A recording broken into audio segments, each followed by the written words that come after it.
Down the Rhine, or Young America in Germany. By Optic. Chapter 1. Confusion in the Ship. "All hands pipe to muster, ahoy!" screamed the new boatswain of the Young America, as he walked towards the forecastle of the ship, occasionally sounding a shrill blast upon his whistle. At the same time the corresponding officer in the Josephine performed a similar service, and in a moment every officer and seaman in both vessels had taken his station. The squadron lay at anchor off the harbor of Havre. The students had returned the day before from a delightful tour through France and Switzerland, all except the 31 who had preferred to take a cruise on their own account in the Josephine, and these had been performing ship's duty and making up back lessons, while the vessel lay at anchor in the port of Brest. Perhaps it was not strictly true that these malcontents were sick of the game of running away, but it is strictly true that they were disgusted with the penalty which had been imposed upon them by the authorities of the Academy. It is to be regretted that they were not moved to penitence by their punishment, and that they were ripe for any new rebellion which promised to be even a partial success. They had been deprived of seeing Paris, which is France, and the beautiful scenery of Switzerland, by their folly, and they had taste enough to realize that they had sacrificed the best part of a tour in Europe. Those who had participated in the excursion were enthusiastic in their belief that they had had a good time, and the frequent discussion of the pleasures of the trip did not tend to diminish the discontent of the runaways. It was absolutely intolerable to think they had been compensating for past deficiencies in their studies, while their shipmates were gazing upon the magnificent palaces of Paris, the picturesque cottages, and the sublime mountain scenery of Switzerland. Perhaps their temper was not improved by the reflection that others had been permitted to enjoy what they were not allowed to see, for envy is one of the ugliest and most uncomfortable of human passions. Boys, like men and women, fret because they cannot have what others possess, either as the gift of partial fortune, or as the reward of their own superior skill and perseverance. If the runaways had not learned wisdom from their failure, they had acquired discretion. The leaders in the mad scheme could now see just why and wherefore they had failed, and they believed, if they were to have the opportunity to do the deed over again, they could make a success of it. The machinery of the secret organization was now disgusting to them, though it had enabled them to make the capture of the vessel. They were disposed to cast it all aside, and resort to new methods for future occasions. As a general rule, they were wise enough to keep still, and only among themselves did they express their chagrin and disappointment, or suggest that they were not entirely cured of their tendency to run away. The strict discipline of the squadron could not be evaded, and they were compelled to perform all their duties. It was the beginning of a new term in the school. New officers had succeeded the old ones, or the position of the latter had been materially changed. The members of the Order of the Knights of the Golden Fleece found themselves scattered by the new arrangement. Not less than a dozen of them had been transferred to the consort, while Tom Perth, the leading spirit of the runaways, had attained to the dignity of second master of the ship, more by his natural abilities than by any efforts he had made to win a high place. As yet he had found no opportunity to arrange a plan for further operations with his confederates, for Mr. Fluxion, the vice principal, was in the charge of the schooner, and his eyes and ears were always open. The return of the tourists from their excursion restored the routine on board of the vessels. Everything was changed, and at first hardly an officer knew where he belonged, or what his duty was. Confusion reigned on board the ship and her consort, while the students were finding and preparing their new berths. Happily, the changes were all made before dinner time, and everything settled down into its wonted order and regularity. After the midday meal was served, all hands were piped to muster, in order that the officers and seamen might be exercised in their new situations. The details of sea duty were well understood by all. Those alone who had been promoted from the steerage to the after cabin were in the dark in regard to their duty, though in these instances the parties had a general idea of what was required of them. But it was necessary to have the crew ready to work together, for the seaman who had hauled on the weather brace and tacking was now an officer, and the stations of many were new and strange to them. Shuffles in the ship, and Terrell in the consort, proceeded to execute all the maneuvers required in handling the vessel, from getting under way to coming to anchor again. Nearly all the officers and crew were zealous to perform their several parts correctly, but there were enough of the discontented ones, who shirked as much as possible, to create considerable confusion. The captain of the Young America was not satisfied with the manner in which the various evolutions were performed, so he began at the beginning, and went over all the ground again, to the great disgust of the runaways in his crew, who had been doing this sort of thing for 4 weeks, while the others were enjoying the beauties of the mountain scenery. "What's the matter, Captain Shuffles?" asked Commodore Kendall, when the commander finished the routine a second time, and was still dissatisfied with the result. "It doesn't work well," replied Shuffles, biting his lip. "A new broom sweeps clean, they say," laughed the flag officer. "Perhaps you are more particular than your predecessors were." "I think not. The ship would have misstayed under such handling as we have today, to say nothing of the clumsy look of it," continued the new captain. "I shouldn't wish to be out in a gale with a crew as slack as ours is just now." "What's the trouble?" asked the Commodore, rather anxiously. "I saw that things did not work well. There is trouble somewhere, and I think I can see where it is." "What is it?" "Certain parties in this ship don't like me very well, just now." "You mean the runaways?" suggested Paul. "Of course. They are making a mistake if they are slack in their duty," added the Commodore, rather indignantly. "They wish to go with us on our next excursion, but I don't think they can win the privilege in this manner. Wilton and Howe are doing all they can to make things go wrong," said Captain Shuffles, who was more in sorrow than in anger at the conduct of these worthies. "If they are doing it to spite me, they are only spiting themselves.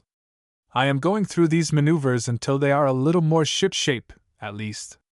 The new captain ordered all hands to take their stations for getting under way, and Commodore Kendall went aft, though he still carefully observed the conduct of the seamen. The clumsiness and the intentional blunders of certain of the crew seemed to indicate that there was a conspiracy to defeat the purposes of the commander. First, Howe tumbled down while the hands were walking round the capstan. Spencer stumbled over him, and a dozen boys were thrown in a pile upon them.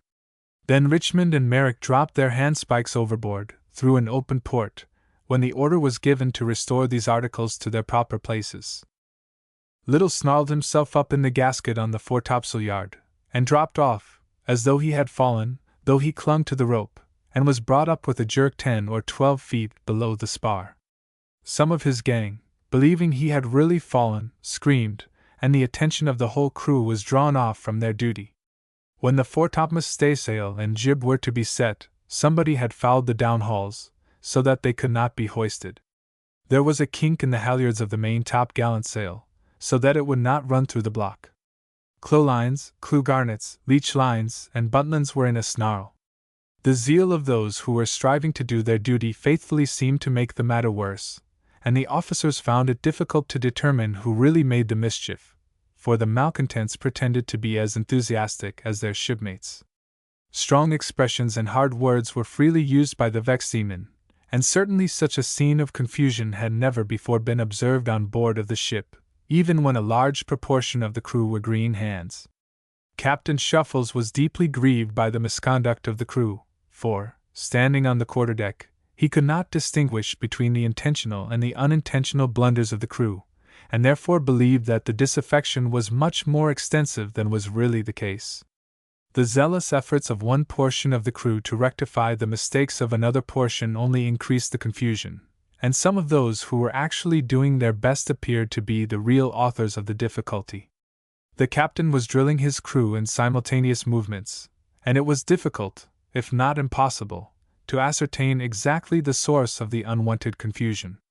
While the routine of evolutions was thus bunglingly performed, the principal and the professors, who had been discussing an interesting question of discipline in the main cabin, came on deck.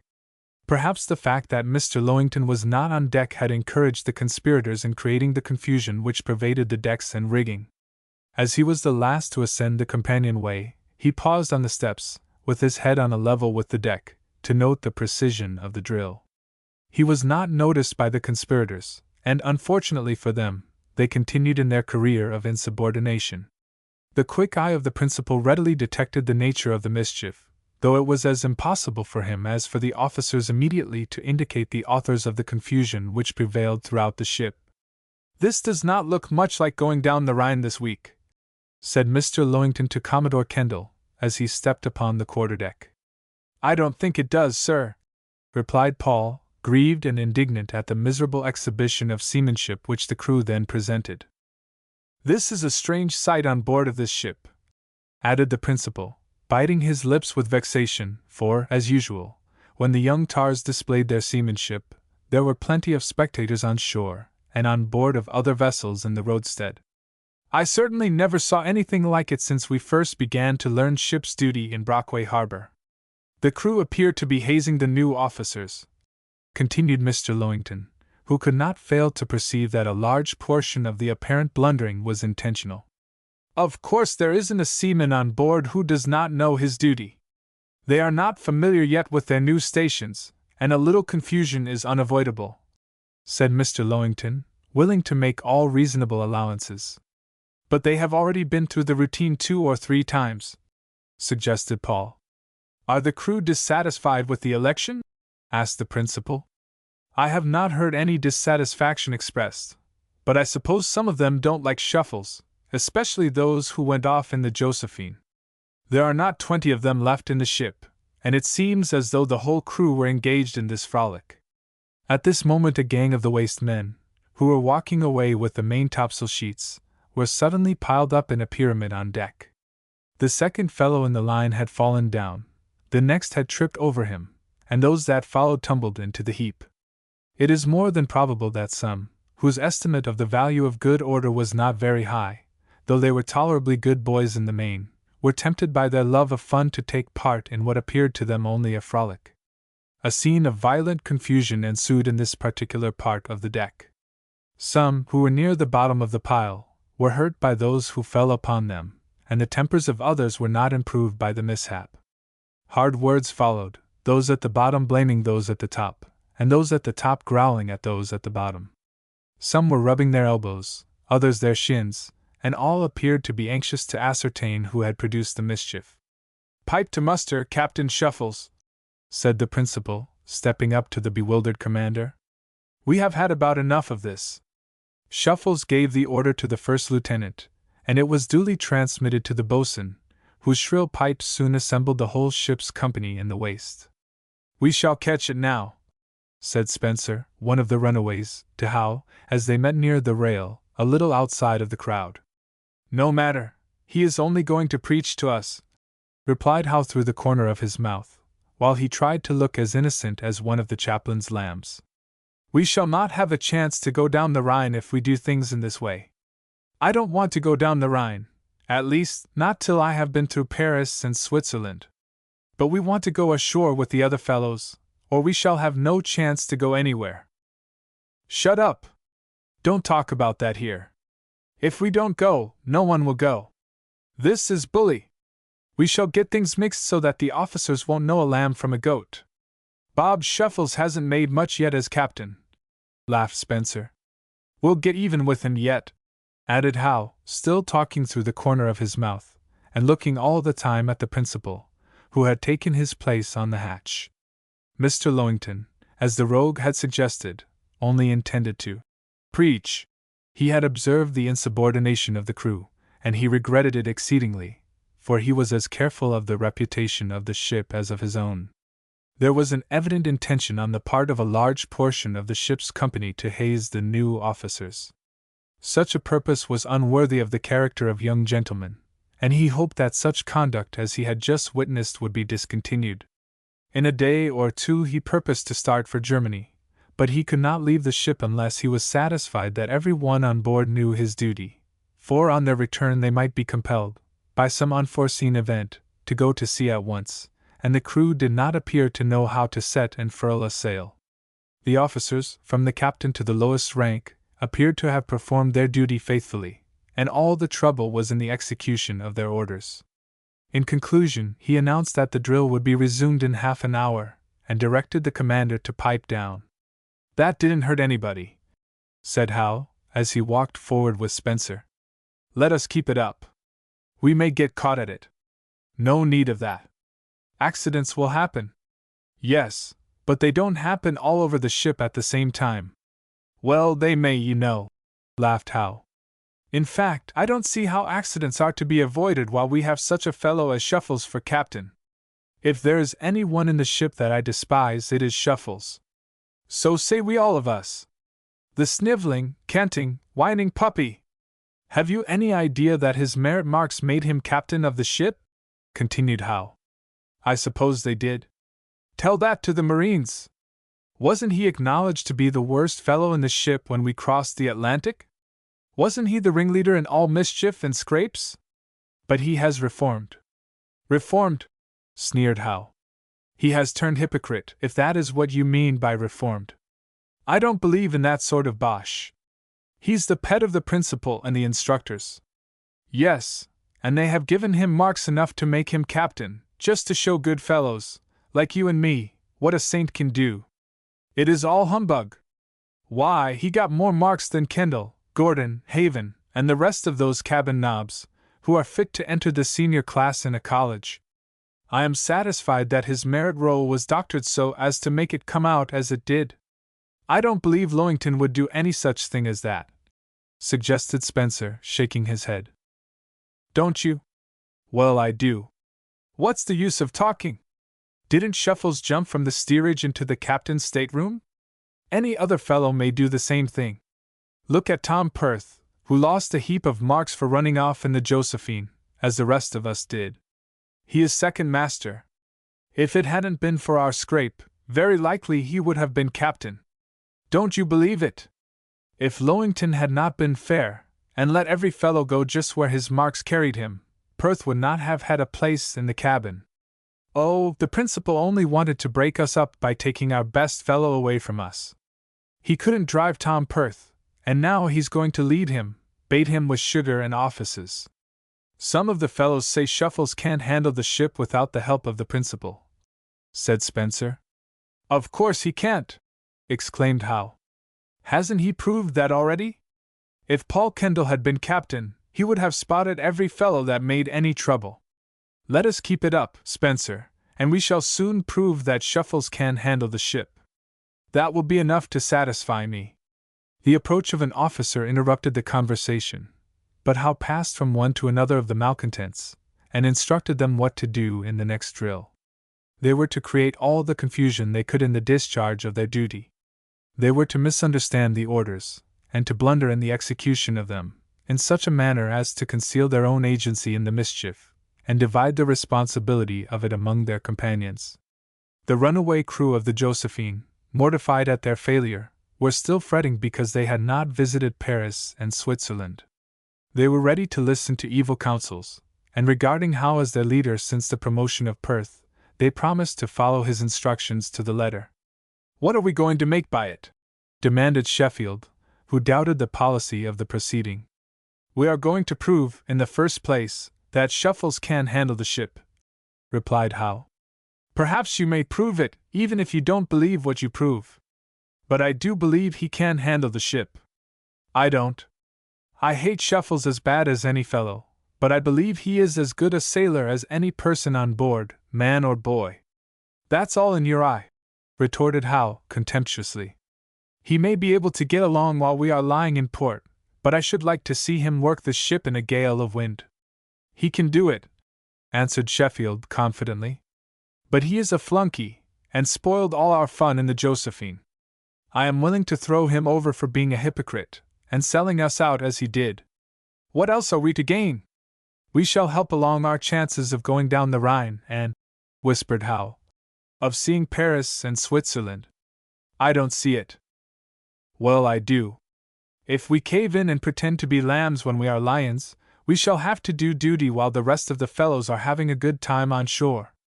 If we show that we are still wide awake, Lowington will take us with him, because he will not dare to leave us on board.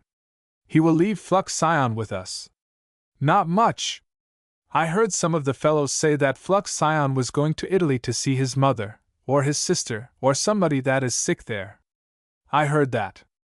If it is true, Lowington will not leave us behind, especially if he finds we are not as gentle as lambs. Perhaps not, but as the matter stands, we are already condemned to stay on board during the rest of the season. I know that, but Lowington will let us off. He will be more likely to do so if we behave well. Not he. Don't you believe it? They say Shuffles is teasing him to remit the rest of the penalty. Shuffles? That's so, and Lowington promised to consider the matter. Tom Perth told me this, and he heard Shuffles talking to the principal about it. Humph! I don't want to go on those terms, replied Howe in disgust. That's some more of Shuffles' cant. One of his sensations.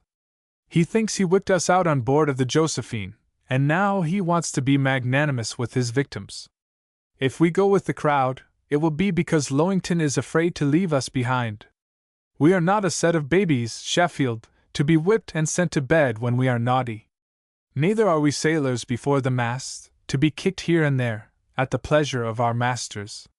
What do you suppose the fellows came to Europe for, if it was not to see the country? Are we to be left on board just because we went on a little lark? Not much. That's all very good, but it won't go down, laughed Sheffield. I'm not going to eat humble pie for anyone. Do you mean to tell me I am not as good a fellow as Bob Shuffles? I didn't say you were not. Am I not his equal? Demanded Howe. I suppose you are, if you behave as well.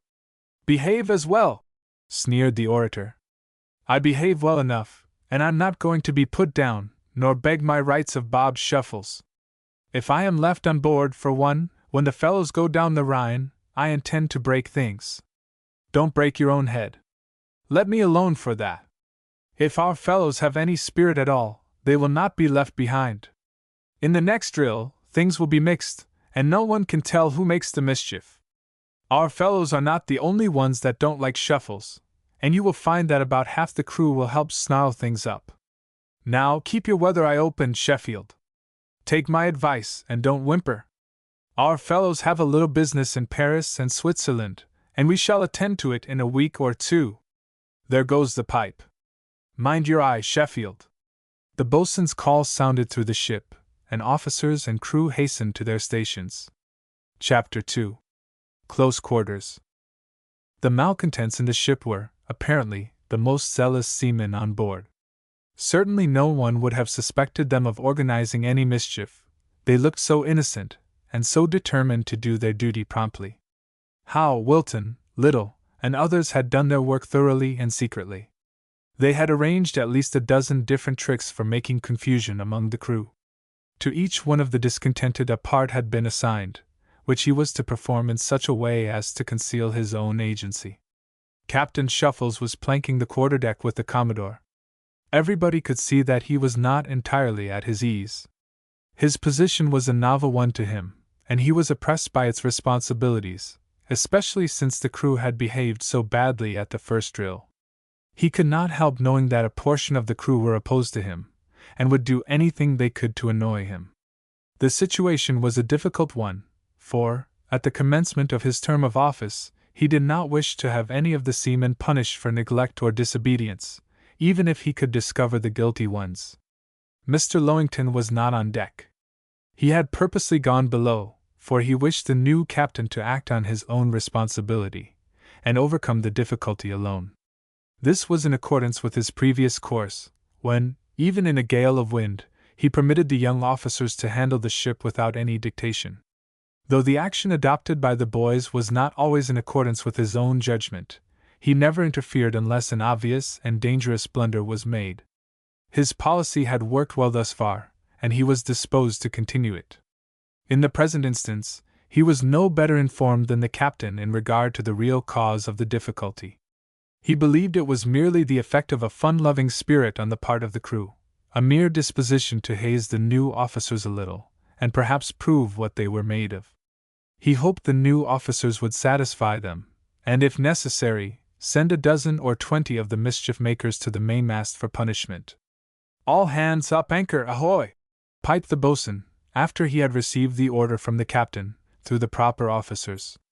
Those whose stations were at the cable and capstan sprang to their places with unwonted alacrity.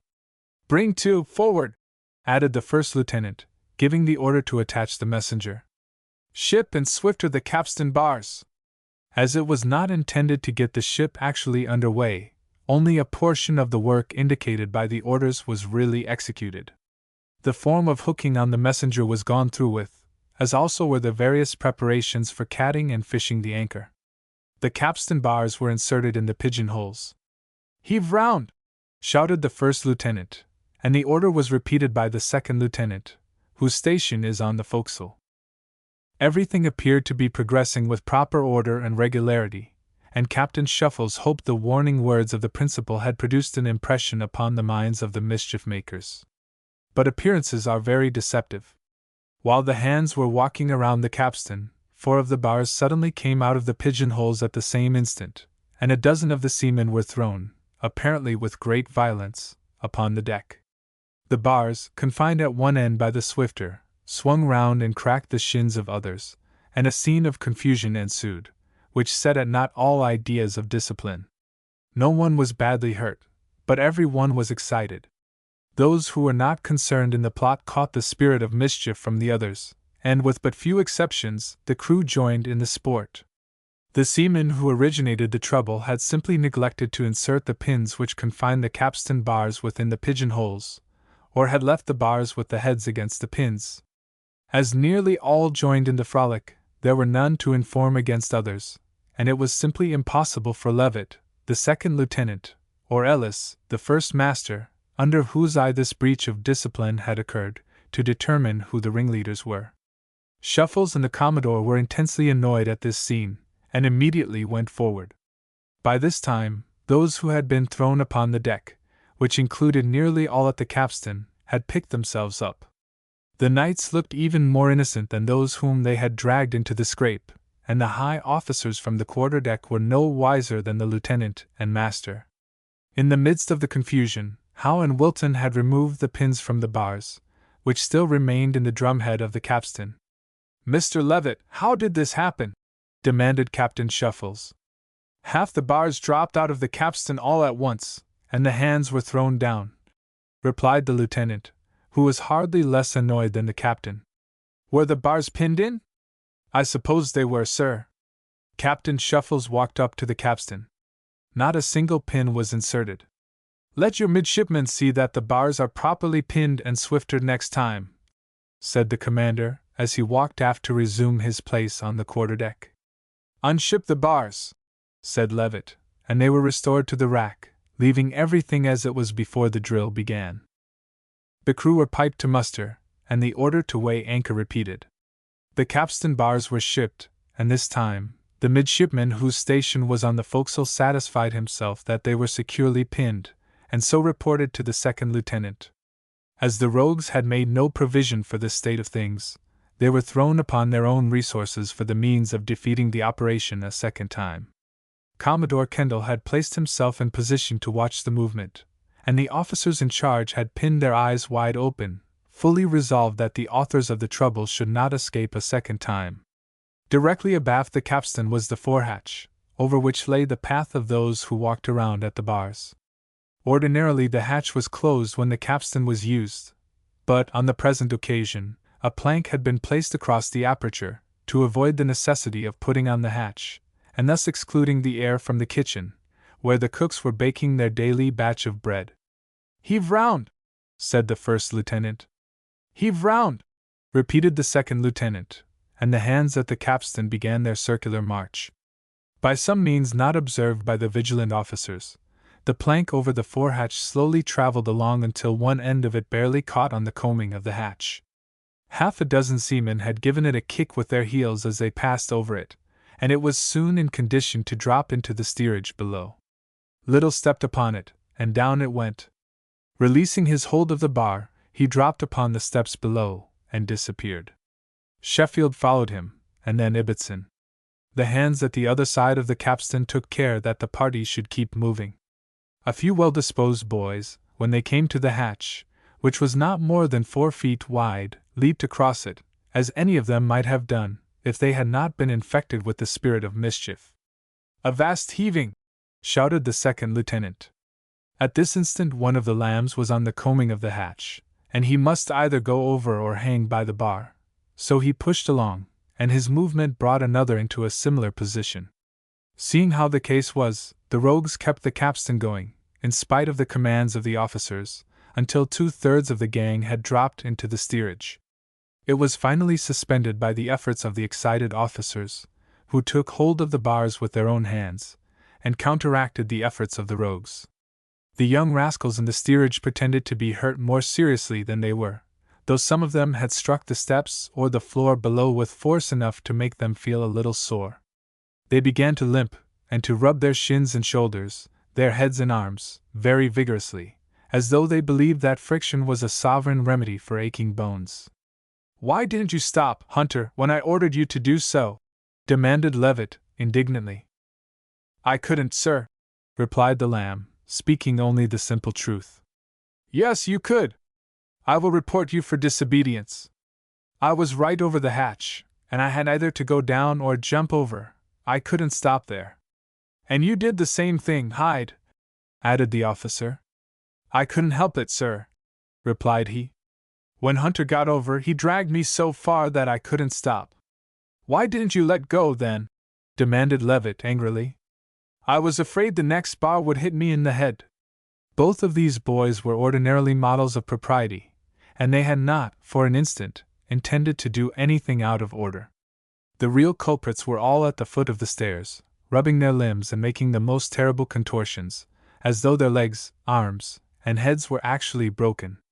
The officers had all seen Hunter and Hyde pushing along the bars after the order had been given to stop. They seemed to be guilty, and they were required to report at the mainmast to the first lieutenant, for discipline.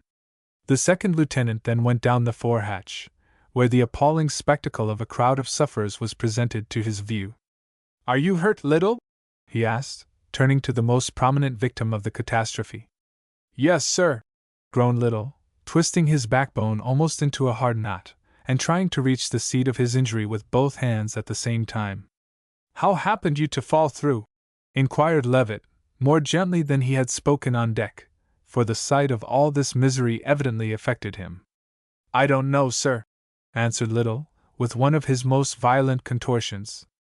"I was looking up at the foreyard arm, and the first thing I knew, I was, oh dear, I was down here, with that plank on top of me." "Are you much hurt?" "I don't know. It aches first rate," cried Little, with a deep, explosive sigh. "Well, go aft, and report to the surgeon." "I don't want to go to the surgeon. He mauls me about to death. I shall be better soon." "On deck, all who are able to do so," added Levitt. "Bennington, you will ask Dr. Winstock to attend to those who are hurt, and report to the first lieutenant." But it did not appear that anyone was so much injured as to require the services of the surgeon, for the whole party went on deck at the order. Little still writhed and twisted. Howe rubbed his knee, and Spencer nursed his elbow. Commodore Kendall, who had witnessed the whole affair, did not see how it was possible for them to tumble down the hatchway without injuring themselves, and he was willing to believe that the appearance was not deceitful. He had kept his eyes fixed upon the crew as they walked round the capstan, but he was unable to determine whether the mishap was the result of accident or intention. Again the captain came forward, but after consulting with Paul, he returned to the quarterdeck without making any comments. The two Lambs had reported to the first lieutenant, and the matter had gone to Captain Shuffles, who directed the culprits to be sent to the principal. They went into the steerage, and knocking at the door of the main cabin, Mr. Lowington came out, and heard their statement. They were ordered to their mess rooms to await an investigation.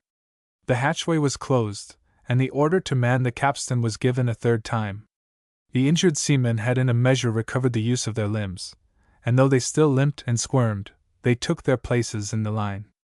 Either their will or their ingenuity to do mischief failed them, the third time, for the form of heaving up the anchor to a short stay was regularly accomplished.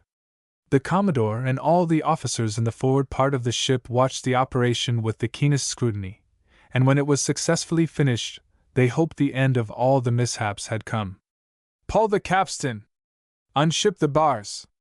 Stations for loosing sail!" continued the first lieutenant. "Lay aloft, sail loosers!" The nimble young tars, whose places were aloft, sprang up the rigging. "Man the boom tricing lines!" But the boom tricing lines appeared to be in a snarl, and it was some time before they were ready for use, being manipulated by some of the mischief makers. "Trice up!" shouted Goodwin, the executive officer. Up went the inner ends of the studding sail booms. "Lay out!" added Goodwin. "Lay out!" repeated the midshipmen in the tops, and the seamen ran out on the foot ropes to their several stations for loosing sail. At the same time, the forecastle hands were loosing the foretopmast staysail, jib, and flying jib, and the afterguard, or quarterdeck hands, were clearing away the spanker. "Loose!" said the executive officer, and the hands removed the gaskets, stoppers, and other ropes used to confine the sails when furled. "Stand by! Let fall!" was the next order. At this command all the square sails should have dropped from the yards at the same instant, but as a matter of fact, not half of them did drop. Sheets, buntlines, bowlines, lifts, reef pendants, and halyards were fearfully snarled up. Some of the seamen on the yards were pulling one way, and some another. Some declared the snarl was in one place, others in another place. The rogues had realized an undoubted success in the work they had undertaken. Vainly the midshipmen in the tops tried to bring order out of confusion. Those who were actually laboring to untangle the ropes only increased the snarl. The condition of affairs was duly reported to the captain, who had become very impatient at the long delay. The masters were then sent aloft to help the midshipmen unravel the snarl, but they succeeded no better. It was evident enough to all the officers that this confusion could not have been created without an intention to do it. An accident might have happened on the main or the mizzenmast, but not on every yard on all three of the masts. "What are you about?" asked Perth, who had been sent into the maintop, as he met Howe. "We have come to the conclusion that Bob Shuffles can handle this ship," whispered the ringleader of the mischief, with a significant wink. "You are getting us into a scrape." "Well, we all are in the same boat." "Don't carry it too far," suggested Master Perth. "Carry what too far?" demanded Robinson, the midshipman in the top, who had heard a word or two of the confidential talk, enough to give him an idea of what was in the wind. "Dry up, old fellow," said Perth, with some confusion, as Howe, who had come down from the yard to cast off a line, sprang back to his place. "What did you mean by that remark of yours?" inquired the midshipman. "I told Howe not to carry the end of the buntline too far. It was wound 3 times around the topsail sheet." "Was that what you meant?" asked Robinson, suspiciously. "Don't you see that buntline?" replied Perth. "It is fouled in the sheet, and he was pulling it through farther, so as to snarl it up still worse." "All right," replied the inferior, who, however, was far from being satisfied with the explanation. "All right," retorted Perth smartly. "Is that the way you address your superior officer? One would think I was responsible to you for my words and actions." "I didn't mean that," added Robinson. "What did you mean?" "I only said all right to your explanation." "You did you?" said Perth severely. "Then you called me to an account, and now you acquit me." "I beg your pardon. Whatever I said, I did not mean anything disrespectful," pleaded Robinson. "Is this the kind of discipline among the officers? If it is, I don't wonder that the crew gets snarled up.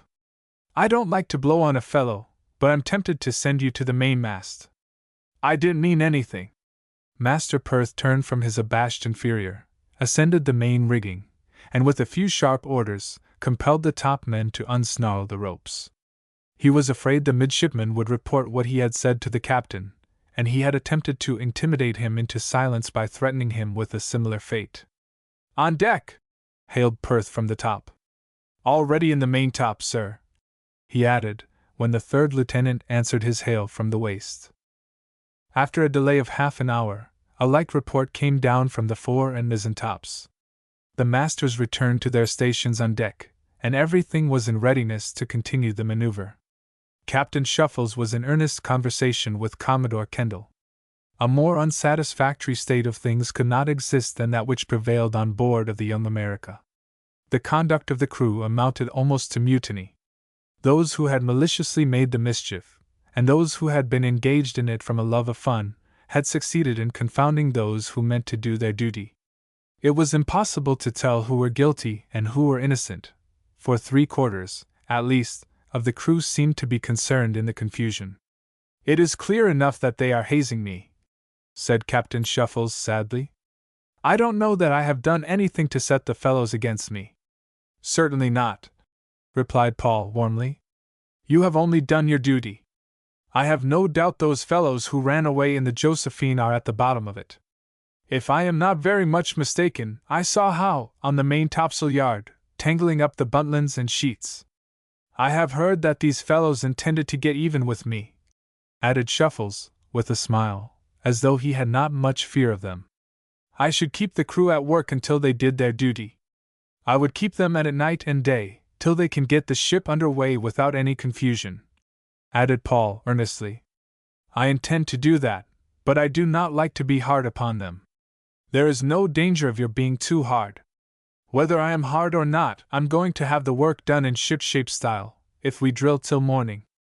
All hands furl sails," said he to the first lieutenant. The boatswain's call sounded through the ship.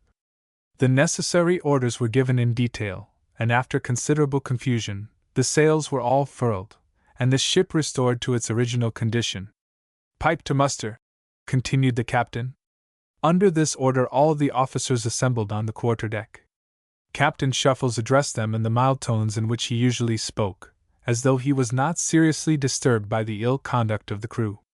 Assigning a lieutenant, a master, and a midshipman to each mast, he directed them to set each sail separately, without regard to others. They were to set the topsails first, then the other sails up to the royals. Other officers were directed to drill the seamen stationed at the head sails and the spanker. During this conference Howe and his associates were congratulating themselves upon the success of their vicious schemes, and encouraging each other to persevere if another drill was ordered. They were curious to know what the captain was doing with the officers on the quarterdeck, but they concluded that it was only a meeting to howl over the miserable discipline of the ship. But their wonderings were soon set at rest by the boatswain's call of "All hands, make sail, ahoy!" They sprang to their stations as zealously as though they had no thought but for the honor of the ship. They soon discovered that a new order of proceeding had been introduced. The masters and midshipmen perched themselves in the rigging, where they could see the movements of every seaman. The adult forward officers, Peaks, the boatswain, Bitts, the carpenter, and Leach, the sailmaker, also went aloft, and stationed themselves on the topmast stays so that, besides the lieutenants on deck, the commodore, and the past officers, there were 3 pairs of sharp eyes aloft to inspect the operations on each sail. Howe and his associates were not a little disconcerted at this array of inspectors, and still more so when the order was given to loose only the topsails. Peaks, on the main topmast stay, caught Howe in the very act of passing the gasket through the bight of the buntlin. The veteran tar came down upon him with such a torrent of sea slang that he did not attempt to repeat the act. The topsails were then set as smartly and as regularly as ever before. After the inspectors had seen all the sails set and furled in detail, the topsails, topgallant sails, and courses, with the jib and spanker, were set as usual, when the vessel got under way. By the time the routine in detail had been practiced 2 or 3 times, the officers began to know where to look for the mischief-makers. Peaks had exposed the ringleader, and the conspirators were finally beaten at their own game. But Captain Shuffles was not satisfied, and when the crew were dismissed from muster, he hastened to the main cabin to consult with the principal. The conspirators, at close quarters, had lost the day, and discipline was triumphant. Chapter 3. A Gathering Storm. "Mr. Loington, I should like to go to sea for a day or 2, said Captain Shuffles, when he had obtained the ear of the principal. "Go to sea!" exclaimed Mr. Loington. "Why, I thought you were all in a hurry to go down the Rhine." "I am not at all satisfied with the discipline of the ship," answered the new captain. "It requires about as many officers as seamen to execute any maneuver, and I think we need more practice in ship's duty before we make any more tours on shore. How did you succeed in your second drill?" "We went through with it after a while, but it was only with 2 officers in each top, and the adult forward officers on the stays, that we could set a single sail." "Have you ascertained who is at the root of the mischief?" "How, for one?" "The runaways, probably," added Mr. Loington, thoughtfully. "I have no doubt all of them were concerned in it, but at least half the crew took part in the mischief. We finally went through all the forms with tolerable precision. 2 or 3 days' service at sea will enable us to put everything in good working order. The officers also ought to have a little practice in their new stations. When do you wish to go to sea? Immediately, sir, replied Shuffles. Tonight? Yes, sir. I think any delay would be injurious to discipline. The crew have been hazing the officers now for 2 hours, and have had the best of it most of the time. If we went to sea without any delay, I think it would be understood. You are right, Captain Shuffles. Where is Commodore Kendall? In the after cabin, sir. Send for him, if you please. The commander sent one of the waiters to call Paul, who presently appeared. Captain Shuffles wishes to go to sea tonight, said Mr. Lowington, with a smile, as the young Commodore entered the cabin. And I think he takes a correct view of the situation. Tonight! Exclaimed Paul, whose thought immediately flashed from the ship to the Hotel de l'Europe, in Havre, where Mr. and Mrs. Arbuckle and Grace were domiciled, having come down from Paris by the morning train, to be in readiness to start with the ship's company for the Rhine. I know what you are thinking about, Paul, laughed the principal. You may go on shore, and invite the Arbuckles to join us, or, as we can work the ship very well without a commodore, you may stay on shore with them until our return. Invite them to go with us, suggested Shuffles. I think the presence of our friends will have a good effect upon the crew. I should be very glad to have them go with us, replied Paul. It is a little doubtful whether we return to Havre again, for Brest would be a better place for the vessels to lie during our absence in Germany, said Mr. Lowington. We cannot sail at once, can we? Asked Paul. We can get off this evening, replied Mr. Lowington. Let the stewards of the ship and the consort go on shore, and get a supply of fresh provisions. The Commodore, in the meantime, can wait on the Arbuckles. I see no difficulty in getting off by sunset. It will be rather short notice for the Arbuckles, suggested Paul. They are ready to go to Germany at an hour's notice, and it will require no more preparation for this voyage. You can go on shore at once, Commodore Kendall. Captain Shuffles, you will hoist the signal for sailing, send a boat to the Josephine, and I will give you a letter from Mr. Flux Scion. The arrangement agreed upon, Captain Shuffles went on deck, and directed the first lieutenant to pipe away the Commodore's barge. The third lieutenant was detailed to serve in this boat. As its crew went over the side, Captain Shuffles saw that Howe, Spencer, and 4 others of the runaways were of its number, under the new station bill. This fact induced him to send Peaks with the lieutenant in charge, so as to guard against any mischief. The third cutter was sent to the Josephine, with the principal's letter. In this boat, Little was the only runaway. The first cutter soon after left the ship with the steward, to bring off a load of fresh provisions. As the third cutter was obliged to wait for Mr. Flux Scion to write an answer to Mr. Lowington's letter, the crew were allowed to go on board of the Josephine. The sight of the signal for sailing, which had been hoisted on board of the Young America, caused no little excitement in the consort, as, in fact, it did on board of the ship. It looked like a very sudden movement, for all were anticipating their departure for Germany by the next or the following day. The principal had told them they would leave in a few days, and not a word had been said about going to sea in the interim. "What's up?" asked Greenway, one of the runaways, who had been transferred to the Josephine, as Little came on deck. "I don't know, only that we are going to sea," replied Little. "We have had high times on board of the ship." "What have you been doing?" "Hazing Shuffles," said Little in a whisper. "And I'll bet that is the reason why we are going to sea, instead of going to Germany," answered Greenway, with something like disgust in his looks and in the tones of his voice. "No matter. We have proved that Shuffles can handle the ship. He had to call on old Peaks to help him before he could get the main topsail set. But if you play these games, we shall be left on board while the rest of the fellows go down the Rhine." "Not much. Flux Scion is going to Marseilles to see his grandmother, or somebody else, and if we only make mischief enough, Lowington won't dare to leave us on board." Little explained the views of Howe, which he had adopted as his own, to the effect that the more mischief they made, the better would be their chances of joining the excursion to Germany. Greenway was foolish enough to take the same view of the question. If the vice principal was obliged to go away, Mr. Lowington would not dare to leave the runaways with any other person. "But we don't want to go to Germany," added Little. "Why not?" "Simply because we have not been to Paris and Switzerland," replied the little villain, as he led his companion to the forecastle, where no one could overhear them. "We are going to have the time we bargained for when we sailed in the Josephine. If we go with the rest of the fellows, we intend to take French leave of them as soon as we find an opportunity to do so. On the whole, I had just as lief stay if Flux Scion is not to have the care of us, for we can slip through the hands of any other man in the squadron. There is some money in Paris waiting for me," said Greenway. "There is some waiting for a lot of our fellows," replied Little. "I intend to claim mine as soon as the party begin to go down the Rhine." "What's the plan? How are the fellows to get off?" asked Greenway. "Every one must manage that to suit himself. We had better go in little parties of 3 or 4.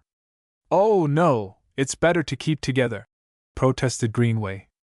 "I don't think so. If we attempt to do anything together again, we shall be watched. We must look out for our chances. But our fellows are separated now, and we can't do anything alone." "Yes, you can.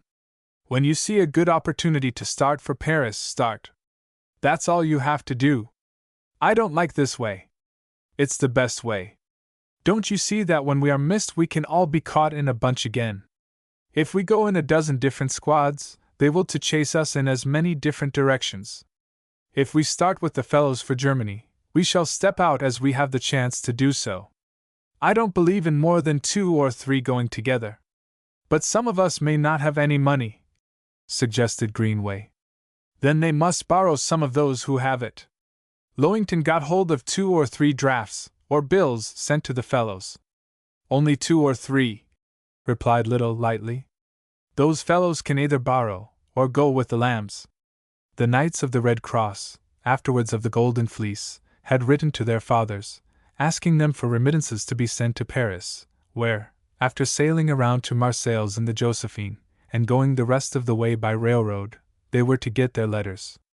Most of their parents had complied with the request, but 2 or 3 of them had taken the precaution to inform the principal of the fact, and the bills had been cashed, the proceeds being placed to the credit of the students in whose favor they had been drawn. As long as the boys rode home, the fathers and mothers seldom communicated with the principal. Most of the rogues had been informed in their letters from home that the money wanted had been remitted, and awaited their order in Paris. The runaways, therefore, would be in funds sufficient for their stolen excursion as soon as they could reach their destination. The only thing that disturbed them was the difficulty of obtaining enough in the beginning to pay their railroad fare to Paris. While Little was instructing Greenway in the program for the future, the crew of the 3rd cutter were called away, and the conference was abruptly closed. The purport of the letter which the officer in charge of the boat bore to the principal was that Mr. Flux Scion did not desire to leave the consort for his visit to Marseilles until the close of the week. Howe was perhaps nearer the truth than he really believed when he declared that Mr. Lowington would not dare to leave the runaways on board of either vessel in charge of any other person than the vice principal. He had been strongly inclined to grant the petition of Shuffles in their favor, but when it was almost proved that the party were the cause of all the confusion which had occurred on board of the ship during the afternoon, that they were in a mutinous frame of mind, he was not willing to encourage their insubordination. He was much disturbed by the difficult problem thus thrust upon him. Dr. Carba, the professor of natural philosophy and chemistry, who had spent several years in Germany, had volunteered to take charge of the runaways, and he seemed to be the only person who was available for this duty. He was no sailor, and only a fair disciplinarian, and Mr. Lowington had not entire confidence in his ability to manage 30 of the wildest boys in the squadron, discontented under the punishment to which they were subjected. Though everything was orderly on board of the ship, there was a great deal of suppressed excitement, not to say indignation, for the crew did not like the idea of keeping watch and reefing topsails, instead of voyaging down the beautiful Rhine. The movement looked like a punishment, and many of the crew felt themselves to be entirely innocent of the blunders and failures made in handling the ship. They had done their best, and thought it was not fair to punish the innocent with the guilty. Doubtless it was not fair, but it was a question which related to the discipline of the crew, as a whole, and not a dozen of those who had made the mischief could be identified, even by the seamen who had worked in the rigging with them, much less by the officers. The mischief makers themselves did all they could to foment this spirit of discontent among those who were ordinarily well disposed. They assumed the responsibility of declaring that the trip into Germany had been indefinitely postponed. Probably, with the self-conceit incident to human nature, they really believed they were no worse than the best of the crew, and they desired to involve all their shipmates in the odium of the insubordination which had taken place.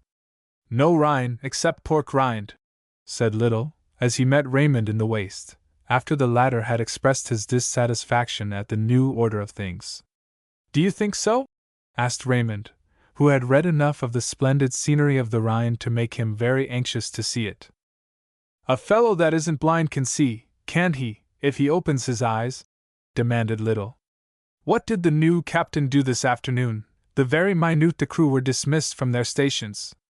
"I don't know." "What did he do?" inquired Raymond curiously. "Didn't he rush down into the main cabin? Didn't he have a long talk with Lowington? Then, wasn't the signal for sailing hoisted at once? I tell you this is all Shuffle's doings." "Why should Shuffles want to go to sea any more than the rest of us?" asked Raymond. "Why should he? Isn't he the captain of the ship now? Doesn't he want to try on his new authority, and see how it fits? Don't he want to punish the crew because they didn't drill well this afternoon? I believe you are a little deaf in one eye, Raymond, or else you can't hear in the other. It's all as plain as the figurehead on a French frigate," continued Little, with enthusiasm enough to convince any dissatisfied seaman. "I believe you are a little deaf in one eye, Raymond, or else you can't hear in the other. Perhaps it is as you say. I know it is. The drill was very bad. Every fellow knows that. What if it was? Whose fault was it? I don't know whose fault it was, but everything went wrong, and I suppose the new captain is not satisfied with the state of discipline on board.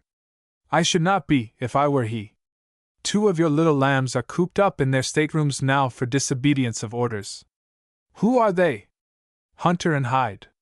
2 of the best fellows in the ship, never got a black mark in their lives," said Raymond. "Oh, well. The new captain will put you pious fellows to a course of sprouts that will open your eyes. Shuffles is a liar and a hypocrite. He has his reward, while an honest fellow, like me, will stick to his bunk in the steerage till the end of the cruise. I don't believe Shuffles is a liar or a hypocrite. You don't like him because he broke up your cruise in the Josephine. That's not the reason. I am willing to obey the orders of all the officers, but I don't like to see the crowd punished for nothing," replied Little, leading the auditor back to the original topic. Raymond was not yet a good subject for the mischief maker to work upon, though, like a majority of the crew, he was dissatisfied with the change in the program. Going to sea meant strict discipline, and after making up their minds to have a good time on shore, it was not pleasant to think of hard work and hard study for the next week or 2. "There comes the Commodore's barge," continued Little, as he pointed to the boat, which was rapidly approaching the ship. "The Arbuckles are on board, with all their trunks. What do you think of that, Raymond?" The mischief maker looked triumphant. The pile of baggage in the boat seemed to furnish sufficient testimony to clinch the argument he had used. "That looks like a long cruise, certainly.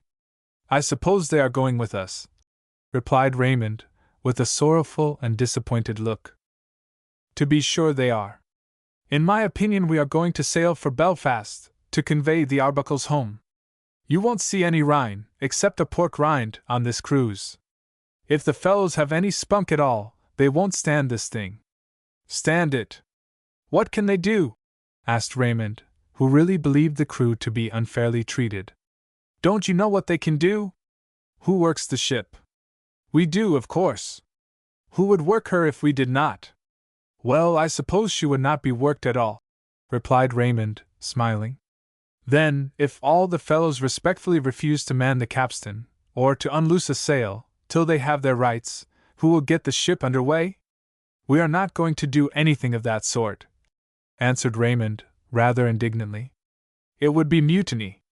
You needn't call it by that name, if you don't wish to. Lowington promised the fellows a trip down the Rhine. Now, because the new captain could not handle the ship, we are to be sent off to sea. If the fellows had any grit at all in their bones, they would show Lowington that they are not slaves to him, or any other man.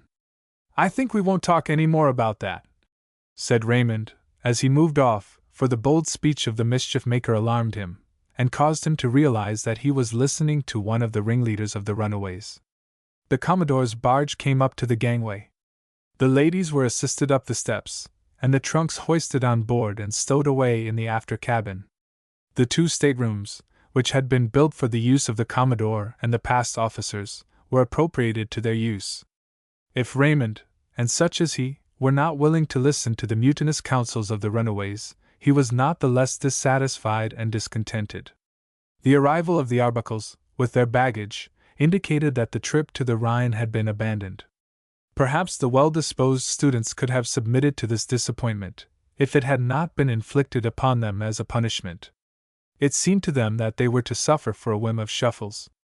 The runaways had taken pains to disseminate this idea among the crew, as they had also succeeded in involving the whole of them in the mischief which induced the principal to go to sea that night.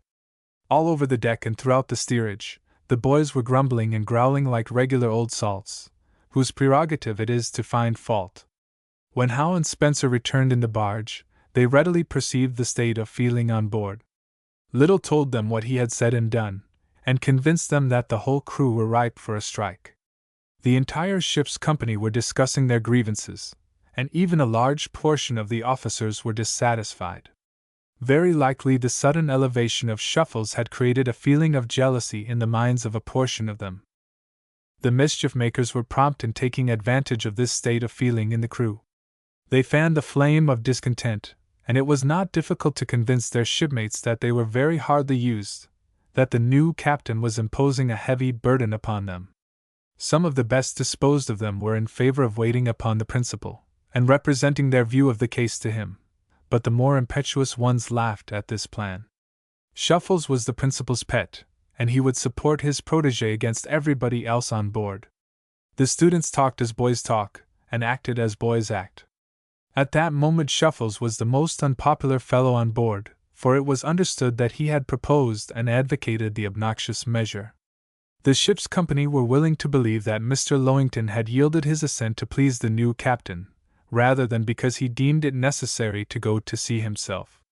By the time the first cutter returned, a large majority of the students had decided that something should be done. They could not agree upon the precise step to be taken. Some advocated a protest, others a respectful refusal to do duty, and a few went in for a square mutiny. The provisions were transferred from the cutter to the ship, and the boat was hoisted up before the perplexing question could be settled. After supper, let every fellow go to his mess room. Don't answer the boatswain's call to weigh anchor, said Raymond, who had made considerable progress in rebellion since his conversation with Little. Aye, that's the talk, responded half a dozen of the group, who had been anxiously discussing the question. No, no, added half a dozen others. Why not? Demanded Raymond of the opponents of the plan. Because the Arbuckles are on board, for one reason, and because it will be mutiny, for the second, said Tremere, who volunteered to be spokesman for the opposition. Mr. Arbuckle has taken us through Switzerland, and paid all the bills, and has invited us to another excursion on the same terms. Now, when he comes on board with his family, to take a little sail with us, we refuse to do duty. It looks like contempt and ingratitude to him. It has nothing to do with him, replied Raymond warmly. Here is the whole matter in a nutshell. Mr. Arbuckle invited us to take a trip into Germany, and Mr. Lowington promised that we should go. Then, because we don't drill quite as well as the new captain wishes, he insists upon going to sea. The cruise down the Rhine is given up, and we are to carry the Arbuckles to Belfast. Who says we are going to Belfast? Demanded Tremere. All the fellows say so. That doesn't prove that we are going there. I go for obeying orders wherever we go. No, no, replied a dozen of the group. "We don't intend to do anything wicked," said Raymond. "When the bosun calls, we don't answer, that's all. Then the officers will want to know what the matter is, and we shall have a chance to explain our position. When we get fair play, we shall be all right, and return to duty." The group separated, and while the ship's company were waiting for the supper call, those in favor of the strike used all their influence to carry their measure, while those who were opposed to it remained passive. Chapter 4. The Young America Mutiny. It was impossible for the advocates of the mutiny to determine what success had attended their efforts, when the crew were piped to supper. Howe and Little were delighted to find the work in which they were interested progressing so finely. Nearly the whole crew were arrayed against the new captain, and in half an hour the grand explosion would take place. Not more than 20 of the students were expected to respond to the bosun's call to get under way, and it would be impossible to go to sea. The seamen went below at the supper call, but most of them were too much excited to eat their usual allowance. The officers, who were to take their supper at a later hour, were all on deck. Paul Kendall was seated by the side of Grace Arbuckle, enjoying a pleasant chat, while her father and mother were in conversation with the principal. Captain Shuffles was planking the deck, apparently engaged in deep thought. Possibly the events of the afternoon disturbed him, for he had already received a hint that the ship's company were much dissatisfied at the idea of going to sea. He could not see why they should be. If the crew did their duty, and everything worked well, the squadron would proceed immediately to Brest, and the cruise need not last more than 2 days. He knew the program himself, but he forgot that it was the policy of the principal to keep the destination of the ship a secret, as a general rule, until she was out of sight of land. The Arbuckles had brought their baggage with them, because the party was to proceed to Brest, and would not return to Havre. Popularity is certainly a very insecure possession, for 3 weeks before, Shuffles had been the favorite of the whole ship's company. Now, he was the most unpopular person on board, partly, it is true, because he was misunderstood. Both officers and seamen regarded him as the cause of the present movement. Most of them believed, or at least feared, that the trip to the Rhine had been abandoned, and that the new captain was responsible for this change in the program. They concluded that he preferred to exercise his new authority to roaming on shore, where he was, practically, no more than any other student. It was true that Shuffles had suggested to the principal the idea of going to sea, as a measure for perfecting the discipline of the crew. Mr. Lowington had permitted the captain to fight his own battle with the crew, and he fully believed that a little sea service was necessary, after the disorder and insubordination which had prevailed in the ship during the drill. Some of those who complained the loudest had permitted their love of fun to get the better of their discretion, and had joined in the disorder which prevailed during the drill.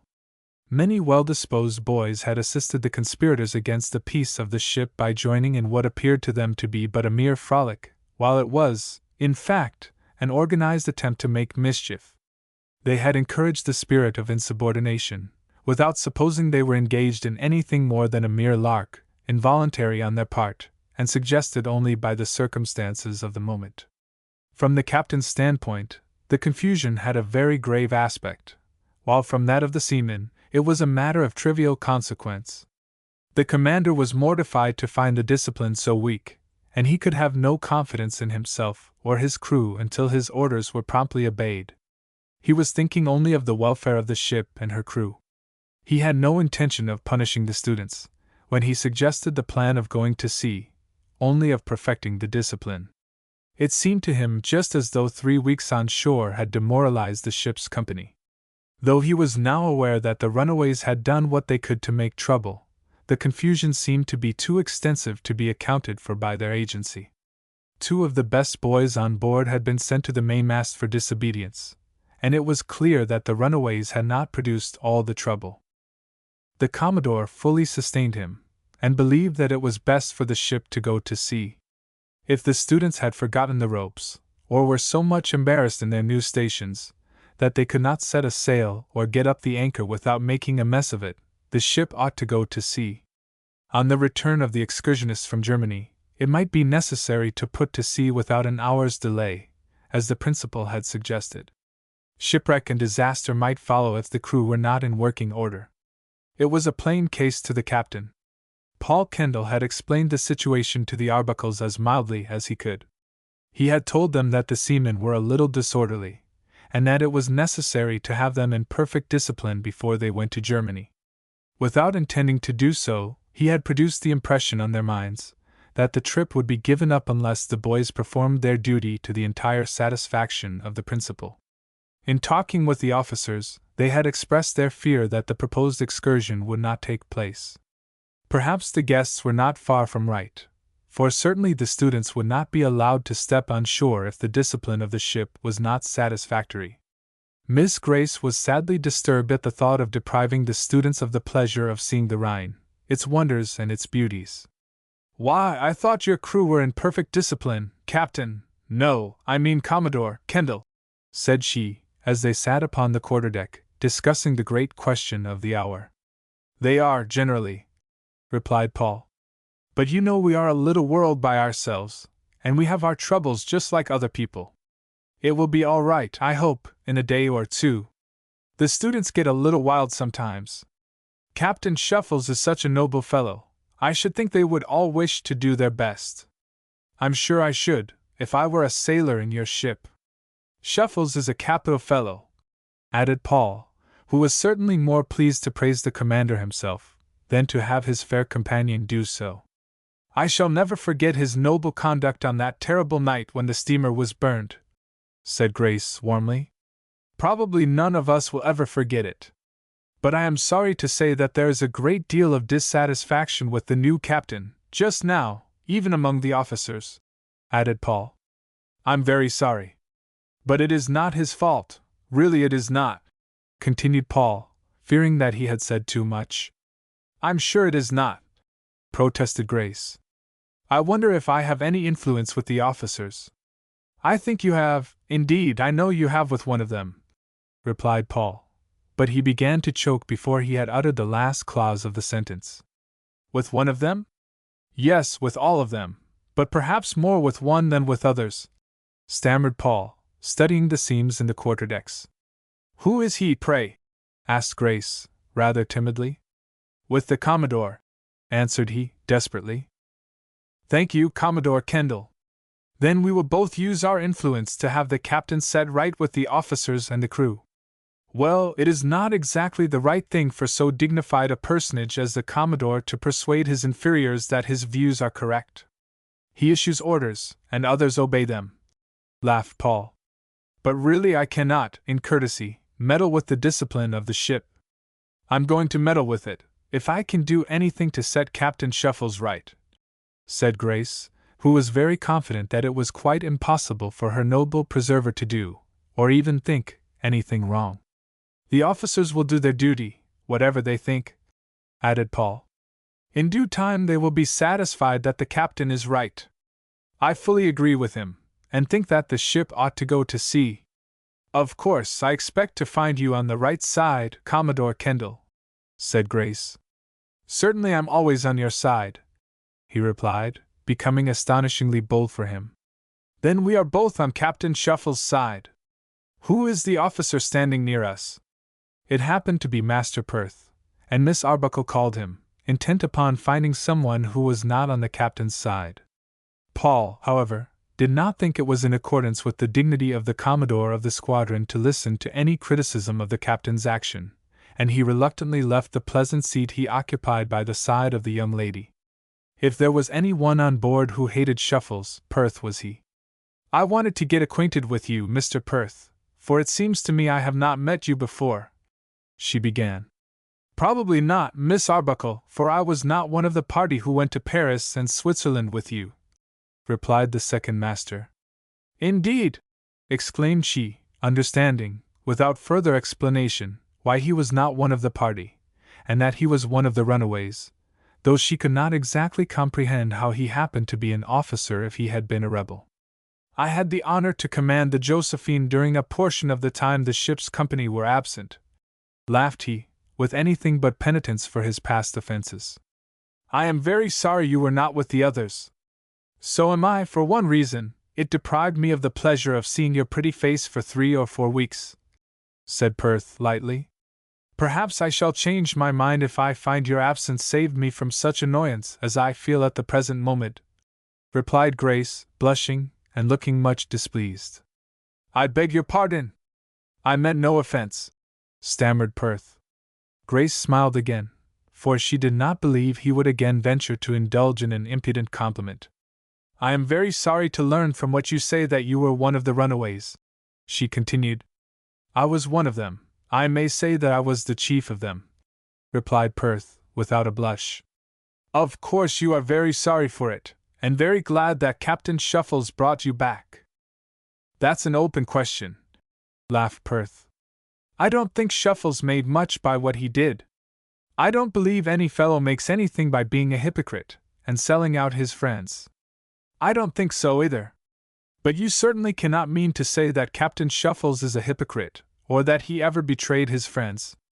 I suppose I ought not to say anything to you about it, knowing that he is a strong friend of yours.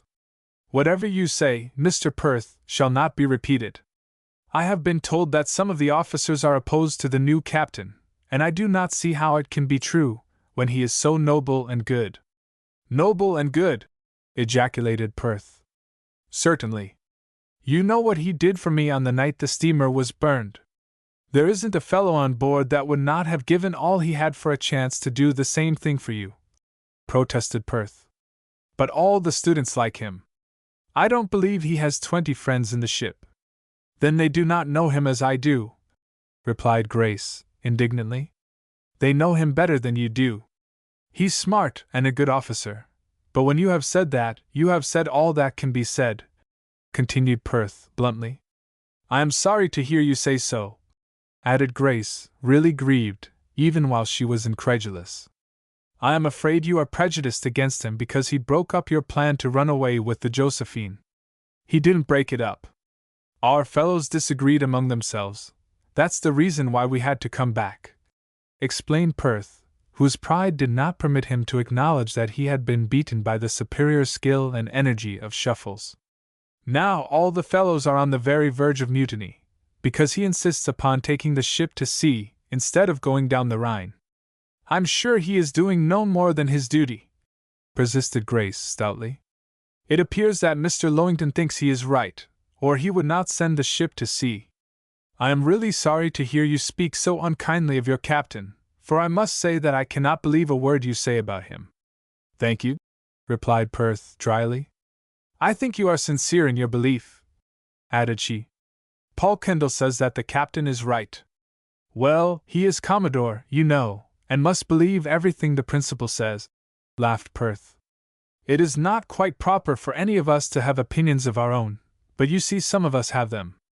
Perth was certainly good-natured, whatever else he was, and as Grace said no more, he touched his cap and passed on. The devoted admirer of Shuffles' nobleness and goodness was greatly disconcerted by the blunt statements of the second master, who had declared that the ship's company were almost in a state of mutiny against the captain.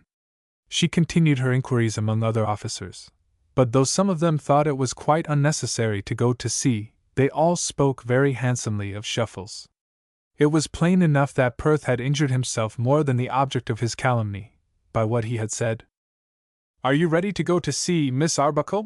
Asked the captain, as he came on deck and touched his cap to her. I am quite ready. Indeed, I am afraid I am more ready than many others on board of this ship, she replied. I am sorry to hear that some of the officers and seamen are very much displeased at the idea of going to sea. So far as the seamen are concerned, it is their own fault, for they have not done their duty, added the captain. Not the fault of all of them, I hope. Not all, certainly, but if they don't know their stations, they must learn them. If you are all ready to go, I think we will be off, said Shuffles, as he glanced at his watch. You will get the ship under way, if you please, Mr. Goodwin, he added, addressing the first lieutenant, who was standing near him. I really hope there will be no trouble, Captain Shuffles, continued Grace. There can be no trouble. All sailors grumble, you know, Miss Arbuckle, and our boys imitate their elders in this respect. They will growl for a while, but just as soon as they work the ship with skill and promptness, we shall put into Brest, and make our trip down the Rhine. I think we shall not be at sea beyond a couple of days. I hope not, for the sake of the crew. All hands weigh anchor, ahoy! Shouted the boatswain, as his sharp pipe rang through the ship. Less than 30 of the seamen answered to the call, and it was apparent that a very large majority of them had chosen to follow the evil counsels of the runaways, or the foolish counsels of other discontented spirits. It was the first time since the ship went into commission that any considerable number of the crew had failed to respond to the call. Shuffles was confounded, and the first lieutenant actually turned pale. It looked like such a mutiny as the Chain League had planned. "Pipe again," said Shuffles, as quietly as he could. Again the boatswain sounded the call, and repeated the order, but with no better success than before. Not another seaman appeared upon deck. "What does this mean?" said the Commodore to the captain. "As near as I can interpret it, the greater part of the crew do not intend to obey orders," replied Shuffles. "It certainly looks so. Mr. Goodwin, will you inquire of those who obeyed the order, whether their shipmates heard the call?" continued the captain, laboring very hard to appear cool and collected, as a commander ought to be in every emergency. Paul Kendall's curiosity prompted him to follow the executive officer to the waist, where the seamen who had obeyed the call were waiting for orders. He was unwilling to believe the evidence of his senses, though he knew that there was considerable disaffection on board. "Did the rest of the crew hear the boatswain's pipe?" asked Goodwin of the faithful few.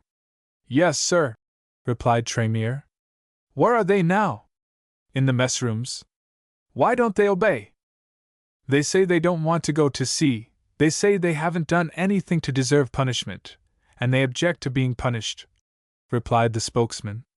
"What do they mean by being punished?" asked the Commodore. "Sent to sea.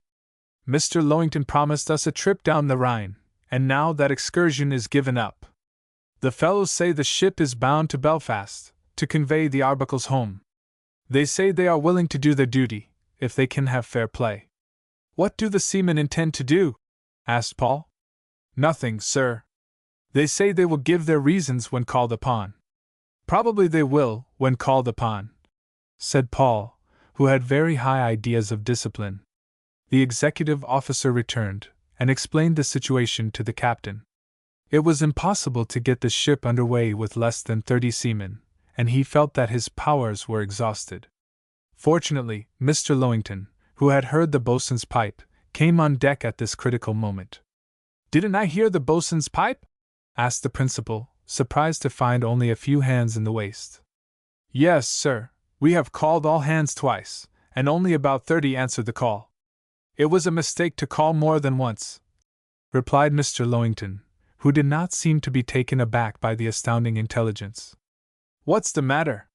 the captain explained, reporting the statements made by the faithful ones in the waist. "A mutiny, then, is it?" added the principal, with a smile. "Well, I am glad it is no worse. The mutineers are willing to explain, when called upon for an explanation," added Paul, who was indignant at the conduct of the malcontents. "We don't usually call for explanations in such cases on board ship," said the principal. "It is plain enough that this is only a second edition of the confusion of this afternoon. The young gentlemen have been listening to evil advice."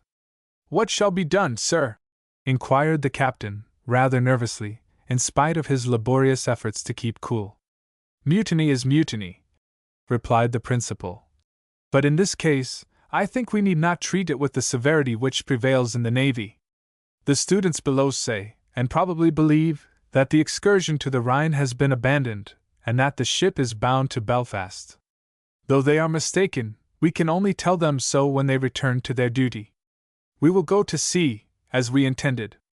"How can we go to sea with a crew of less than 30? asked Shuffles. "Keep perfectly calm, Captain Shuffles. I am willing to grant that, in a man-of-war, with men in a state of mutiny, the case would be a very serious one.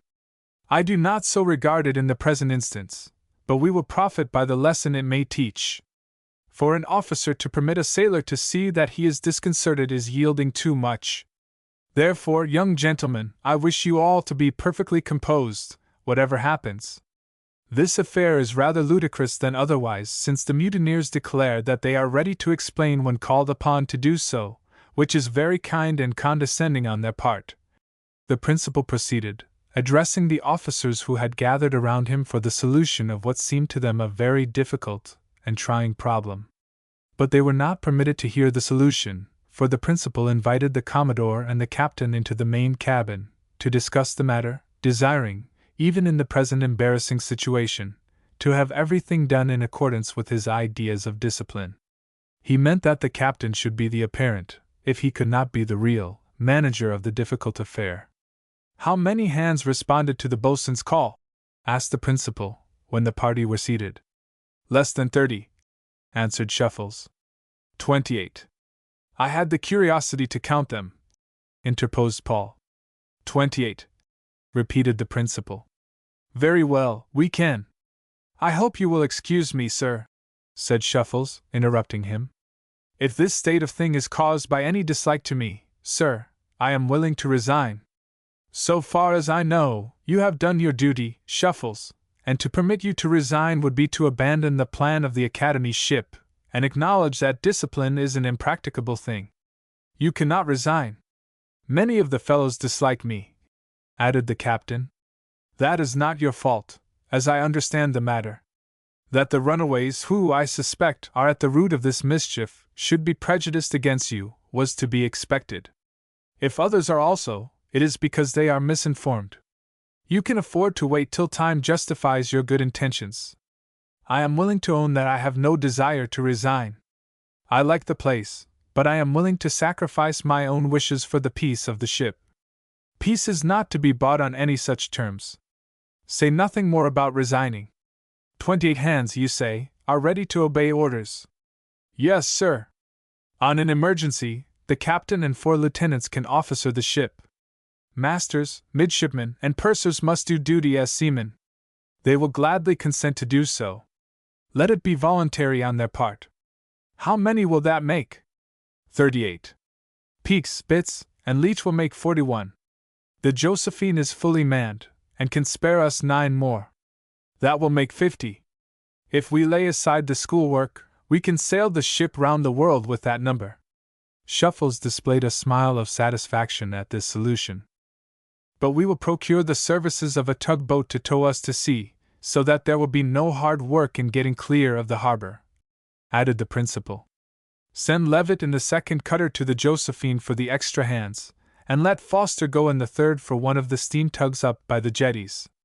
Above all things, Captain Shuffles, do not mention your plans to any person."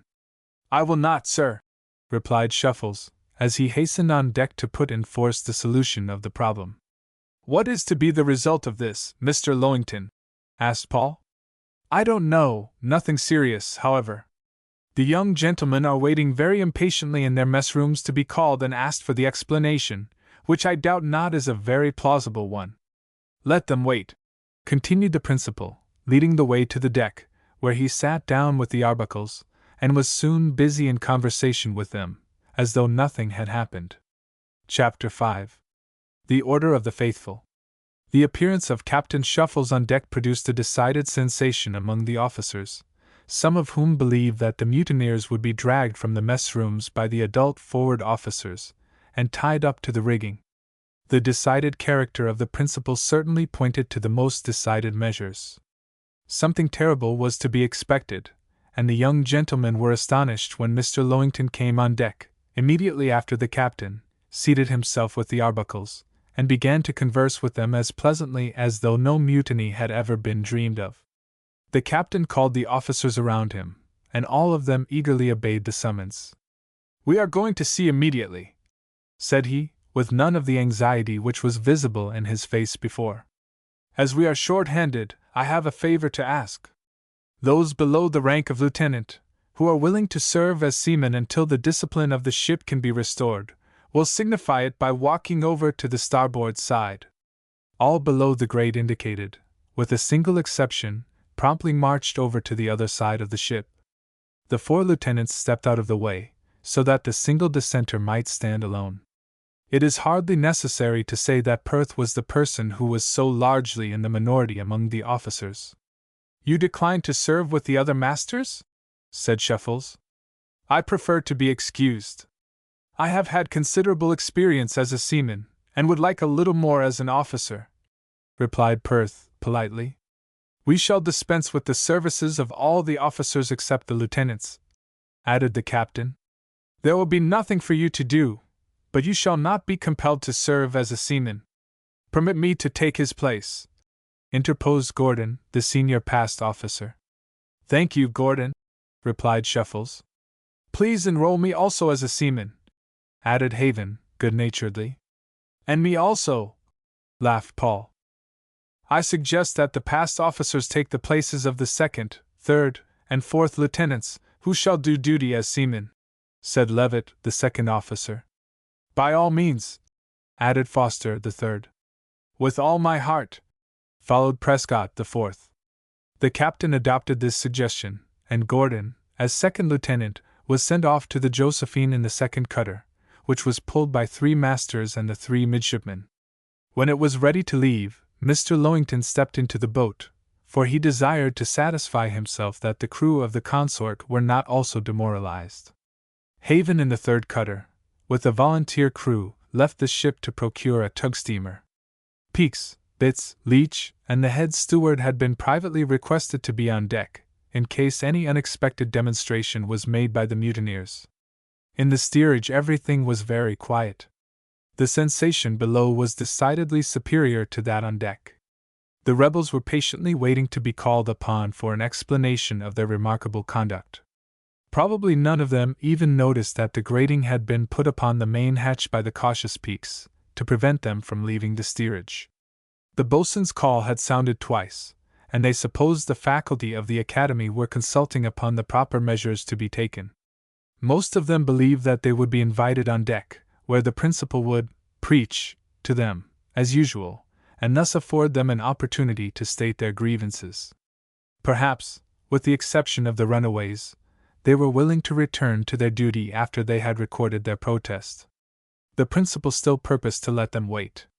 The third cutter, all of whose volunteer crew wore shoulder straps, came up to the gangway of the Josephine, which, like the ship, was all ready to weigh anchor.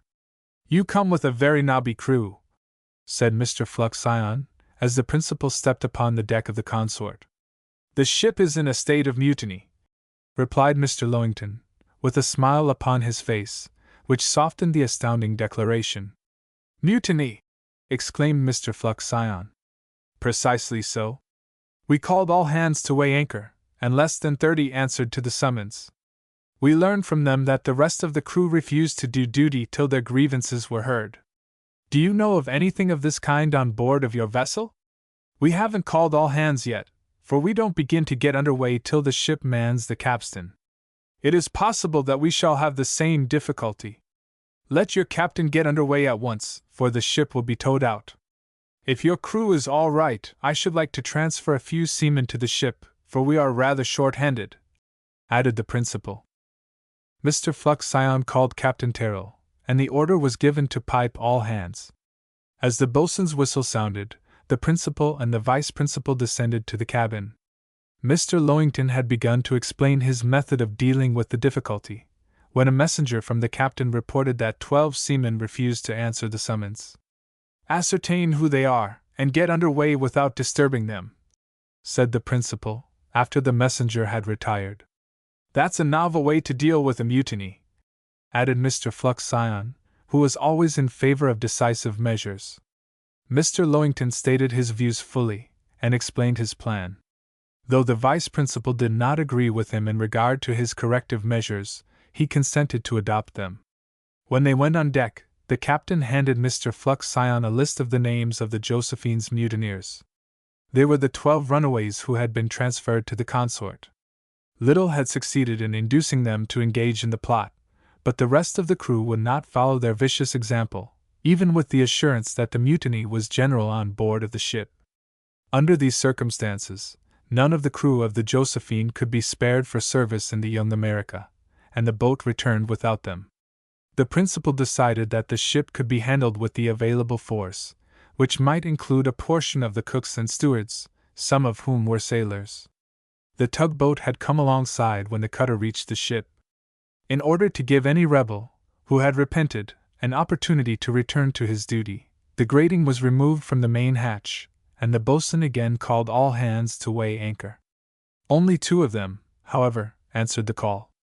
The capstan was manned by the faithful 30, reinforced by the officers and the men on board.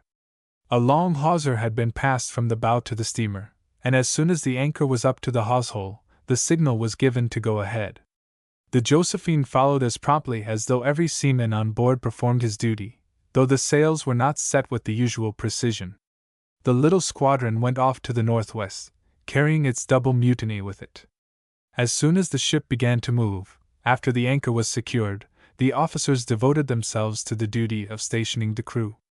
They were divided into 2 watches, and their places for making and taking in sail, reefing and tacking, were assigned to them.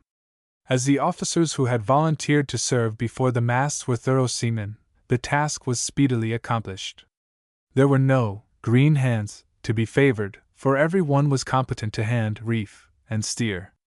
By the time the squadron was well in the offing, the ship's company was in condition to make sail.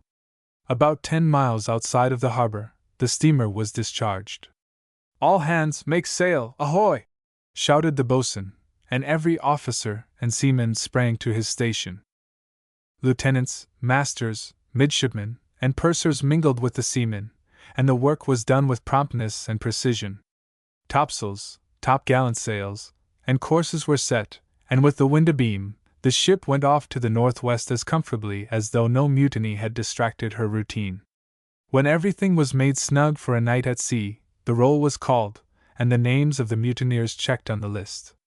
"Young gentlemen," said Mr. Lowington, while the faithful were still assembled in the waist, "I regret that so many of your companions have resorted to a silly and stupid expedient to redress real or imaginary grievances. Mutiny is never respectable, under any circumstances, and I wish to draw a sharp line between those who do their duty and those who do not. I desire that none of you hold any communication whatever with the mutineers. Be dignified and gentlemanly, but avoid them. Give them no information in regard to what transpires on deck. I request you to do this. I do not give you any order to that effect. None of the mutineers will be allowed to come on deck, and I shall have some means of distinguishing the faithful from the unfaithful." "Will you allow me to furnish a badge for each of the faithful?" asked Grace Arbuckle, who stood near the principal, and was deeply interested in the proceedings. "Certainly, Miss Arbuckle, and I am sure the young gentleman will set an additional value upon the decoration if it is bestowed by you," replied Mr. Lowington, as gallantly as though he had been a much younger man. "Thank you, sir," answered Grace, blushing at the compliment. "Miss Arbuckle will give a badge to each of you," continued the principal to the faithful few. The crew on deck applauded lustily. "It will be a white ribbon on the left breast," said Grace. "A white ribbon on the left breast," repeated Mr. Lowington, as Grace hastened to the cabin to procure the materials for the decoration. "I learn that those who refused to answer the boatswain's call expected to be asked for an explanation of their conduct. I cannot make terms with mutineers. I should have proceeded in a different manner if I had not believed there was a misunderstanding. I am willing to explain for your benefit, but not for those below. Do you understand?" Aye, sir," shouted the students. "With a promise on your part to keep your own counsels, I will explain. Those of you who will agree not to communicate anything I may say to the mutineers will signify it by going abaft the mizzen-mast on the quarter-deck. Those who decline to agree to these terms will remain in the waist. Every officer, including Perth, and every seaman, promptly march to the quarter-deck. At the wheel, do you agree to the terms?" said the principal, addressing the quartermaster and seamen who were steering. "Yes, sir," replied both. "Mr. Peaks, you will see that no one is at the ladder of the main hatch," continued the principal, turning to the adult boatswain. Aye, sir," replied Peaks, who soon reported that all the mutineers were still in the mess rooms. "Now, young gentlemen, I am told it is generally believed in the steerage that the trip down the Rhine has been abandoned, that the ship is bound to Belfast to convey our good friends to their home. This is a mistake, and probably the one which made the mischief in part. I have no idea of going to Belfast, and no idea of abandoning the excursion into Germany. The boys applauded with a zeal which indicated how satisfactory the intelligence was to them. Certainly the discipline of the ship needs improving, but I was satisfied that 2 or 3 days' service at sea would restore it to its former standard. If the squadron remains at Havre during our absence, both vessels must go into the docks, which involves considerable expense. I therefore purpose to make a harbor at Brest, and go from there to the Rhine. For this reason the baggage of our friends was brought on board. That is really all that need be said. Are you satisfied? Aye, sir, shouted the crowd. But remember that this explanation is made for your benefit, and not for that of the students in the steerage. They have chosen their own remedy, and they must abide the issue. You are now dismissed. Not yet, if you please, Mr. Lowington, interposed Grace, who had stationed herself, with her mother on the port side of the mizzenmast. If the young gentlemen will pass this way, they shall be decorated with the white ribbon of the Order of the Faithful. The Order of the Faithful! Exclaimed Mr. Lowington, laughing, while all the students applauded. You will pass forward on the port side of the mizzenmast, and be initiated into the Order of the Faithful. I shall join that order, said Commodore Kendall, as he placed himself in the single line formed by the boys. Let the flag officer go first, added some of the students, dragging Paul to the head of the column. Commodore Kendall, you are received into the Order of the Faithful, said Grace, as she pinned upon the left breast of his coat the white ribbon, which was doubled, so that the 2 ends hung down. Thank you, Miss Arbuckle. I will endeavor to be faithful, replied the flag officer, as he touched his cap to the fair initiator. Captain Shuffles followed him, and in half an hour the entire party were duly initiated and decorated. As fast as Mrs. Arbuckle could cut off and double the ribbons, Grace adjusted them. She explained that she had purchased a large quantity of narrow white and blue ribbon in Paris to make trimmings for a dress, and when the principal had spoken of a distinguishing mark for those who did their duty, it had suggested to her the white ribbon of the Order of the Faithful. She was delighted to have her idea so well received. We have had some secret societies on board this ship, laughed Paul Kendall, after he had received his decoration.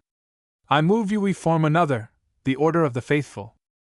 We have already taken the obligation, added Shuffles. And we have been initiated by Miss Arbuckle, said Gordon.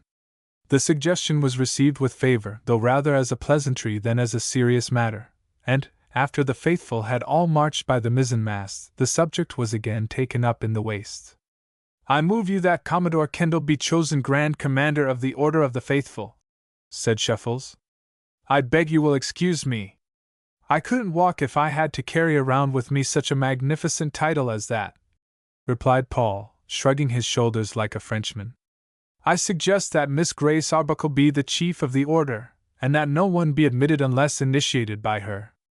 As she is the founder of the order, it is fair that she should be its head. Good! Shouted several of the officers and seamen. What shall her title be? Added Shuffles.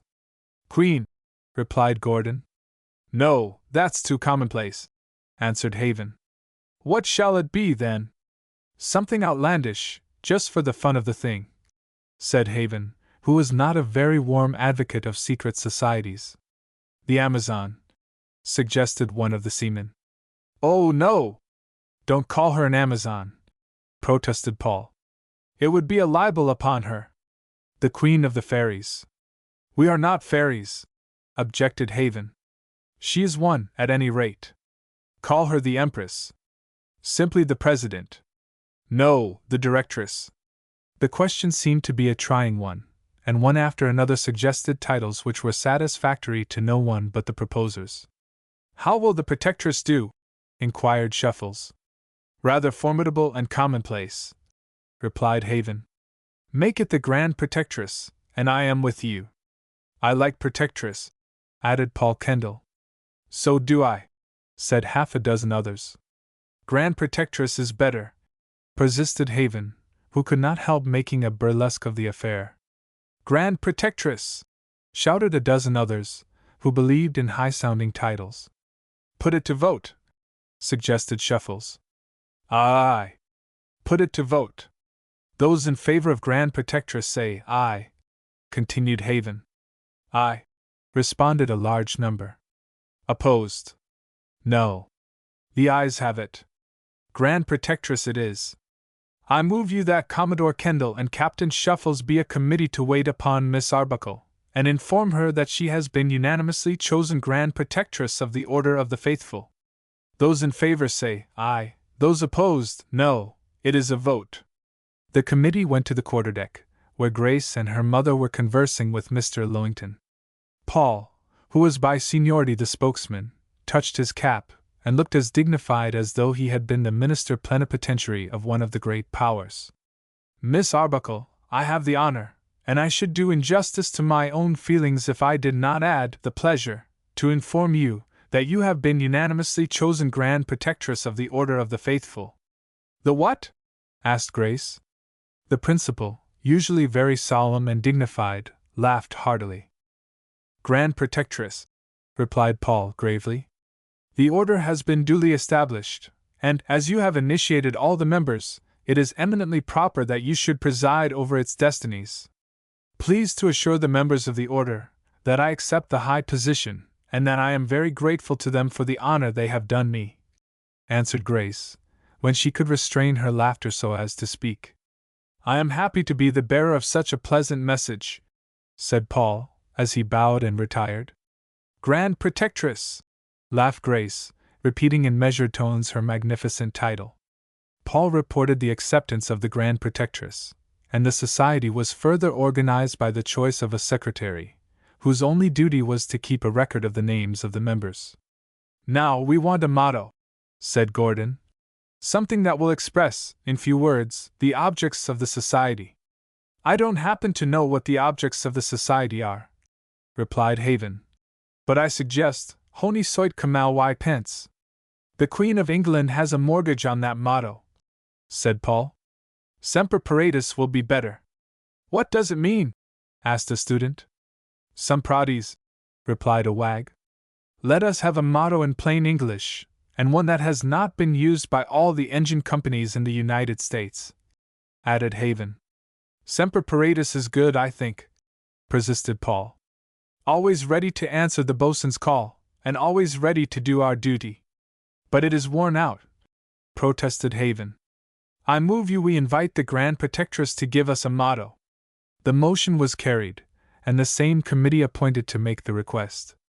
Paul led the way to Grace again, who was still highly amused at the grand honor which had been conferred upon her. The Order of the Faithful instructs me humbly to petition the Grand Protectress for a motto suitable to the needs, and expressive of the objects of the association, said Paul. Oh, dear me! Exclaimed Grace. If you ask such things as that of me, I shall not wish to be Grand Protectress. I think, as your great philosopher said, it will be paying too dear for the whistle. Must it be in English, French, Latin, or German? That must be left to the discretion of your Grand Protectorship, answered Paul gravely. Please to help me, Father, said she, appealing to Mr. Arbuckle. Whatever the Grand Protectress vouchsafes to give us shall be cherished by the order, added Paul. Mr. Arbuckle wrote a sentence on a slip of paper, and handed it to Grace. Ah, here is your motto, exclaimed she, laughing heartily. Please to repeat it, said Captain Shuffles. Vous ne pouvez pas faire un sifflet de la queue d'un cochon, added Grace, reading from the paper, which she handed to Paul, choking with mirth. Thanks, most excellent Grand Protectress, replied the Commodore, who found it very difficult to maintain his gravity. It is a literal translation of the English proverb, and perhaps the idea is not expressed in similar phrase in French, said Mr. Arbuckle, but I think it will answer very well for a motto. Paul smoothed down his face as well as he could, and conveyed the motto to the assembled order in the waist. I have the honor to inform you that the Grand Protectress has provided a motto, said he. What is it? Demanded a dozen. It is in French. The motto, called the impatient faithfuls. Vous ne pouvez pas faire un sifflet de la queue d'un cochon. Only 2 or 3 laughed, for only a few were as good French scholars as Paul and Shuffles. What's the English of it? Asked several at the same time. You must excuse me, for I do not think it is quite proper to translate the motto," replied Paul. Those who understood it enjoyed the joke too much to afford the others any light on the subject.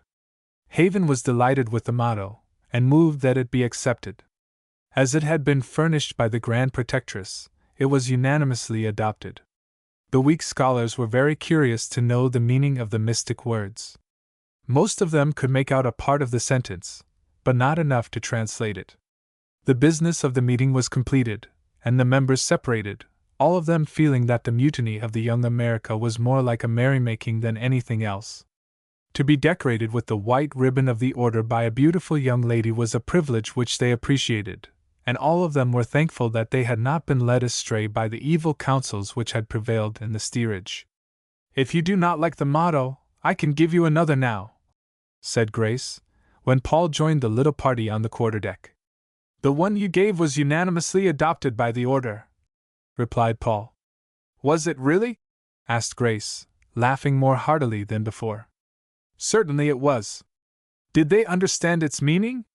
"Some of them did." "If you like this one better, it is at your service. High aims produce noble deeds. While I hope we all believe in the English one, I think the members of the order prefer the French one." "If they are suited, I am," replied Grace cheerfully. The ship was still going along under easy sail, though the weather promised to be unfavorable before morning. At 8 o'clock, the starboard watch, with the first and third lieutenants in charge, took the deck, and the port watch went below. They were to be ready for duty at 12. Everything on deck was as pleasant as a merrymaking. None of the passengers were seasick. Everything was not so lovely in the steerage, and it is necessary to go back a few hours in order to ascertain what passed among the mutineers. Chapter 6. In the steerage. After the students finished their supper, those who had decided to rebel against the authorities of the ship retired to the mess rooms, agreeably to the instructions of the leaders. There were 44 of them, including the 18 runaways who still remained in the ship as seamen, and who were the real mischief makers, forming a class by themselves, hardening their hearts in sheer ugliness against the discipline of the ship. In their exploit with the Josephine, they had bucked against authority, and had suffered the consequences, which unfortunately had not produced a favorable impression upon them. They were disposed to do the same thing again.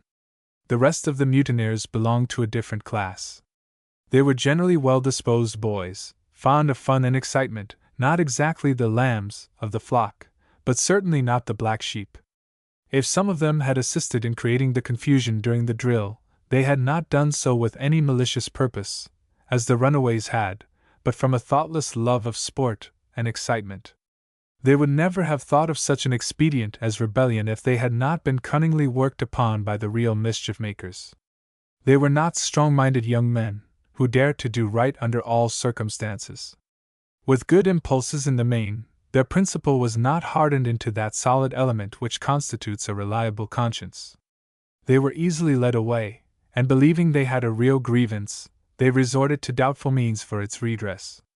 Of this class Raymond had been the leading spirit. He would have resented the appellation of mutineer as an insult. All he expected and desired to obtain was an explanation, and he was confident that when 2/3 of the crew mildly, and even respectfully, declined to do duty, the principal, either in person or by deputy, would come below to ascertain the nature of the difficulty. He had cautioned his party to be perfectly respectful to the officers, and especially to the principal and professors. If it was to be a mutiny in any sense of the word, it was to be a very gentlemanly one. Having reduced the intended rebellion to this mild form, he had no fear that the rough hand of Peaks would be laid upon them, or that the party would be driven by force from the mess rooms. "How do you suppose it will come out?" asked Hyde, one of Raymond's messmates, in a low tone, as a group of the rebels gathered in their room. "It will come out all right," replied the leader of the mild mutineers, confidently. "I'm not so sure of that," added Hyde, shaking his head. "Mr. Lowington is a great stickler for discipline, and he is not exactly the man to come below and coax us to attend to our duty. I don't expect he will coax us to do it. But there are so many of us in the scrape that he can hardly do anything else." "How many do you suppose there are?" inquired Hyde. "I can't tell exactly, but I am satisfied that more than 2/3 of the whole crew will stand out. I don't know about that. I know that every fellow in the ship is mad because the trip to the Rhine is given up, and I think that at least 2/3 of them are mad enough to do something about it. I should not be surprised if not a single fellow answered the boatswain's call. I should, for I know half a dozen who have said they should, but they mean to let the principal know that all the fellows are dissatisfied with the idea of being cheated out of the run into Germany. I'm not sure that this wouldn't be the better way. Oh, it wouldn't amount to a row of pins. What does the principal care whether the fellows are satisfied or not? We must do something to prove that we are somebody, persisted Raymond. That's so, added Lindsley, earnestly. I don't believe in all Howe's nonsense, but there is a good deal of truth in what he says. We are not common sailors, but the sons of wealthy men. We were sent to this ship because we could have a chance to see the world while we were getting an education, and it isn't just a thing to deprive us of the privileges we pay for. Of course, we don't mean to make any row. If the principal don't choose to set us right, why, we must go to our duty and make the best of it, but for one, I shall write to my father and tell him just how the matter stands. That's the idea, responded Raymond. I shall do the same thing, and I know my father will send for me immediately. My mother would be glad enough to have me go home. I'll tell you what it is, fellows, added Lindsley warmly. If about 50 of us will only hang together, we can have our own way. If we write home that we are dissatisfied that the principal is rough on us, and won't let us see the country, we can blow up the Academy's ship higher than a kite. I think we have seen the country pretty well, suggested Wilde. Yes, but we are not to go into Germany, replied Raymond. We are to go to sea, just because the new captain demands it. For my own part, I like the ship first rate, and should hate to have my father send for me, continued Wilde. I don't believe there are a dozen fellows on board who wouldn't think it a hard case if they had to leave. Not if we are to be treated in this manner. If we are allowed to see the country, and have a good time, every fellow will be satisfied, replied Raymond. But I think it will all come round right if we keep a stiff upper lip, and stand up for our rights. I like Lindsley's idea first rate. We can talk that up, and it will help us out, if nothing else will. We can easily get 40 or 50 of the fellows to say they will ask their fathers to take them away from the ship if they don't have fair play. Then we can mildly suggest the idea to Mr. Lowington, and I tell you, he can see that the loss of 50 of us would make an end of his big idea. I'm not ready to say I will ask my father to take me out of the ship, protested Wilde. I am, said Raymond. So am I, added Lindsley. And I, chimed in others. While we are waiting, suppose we circulate the idea.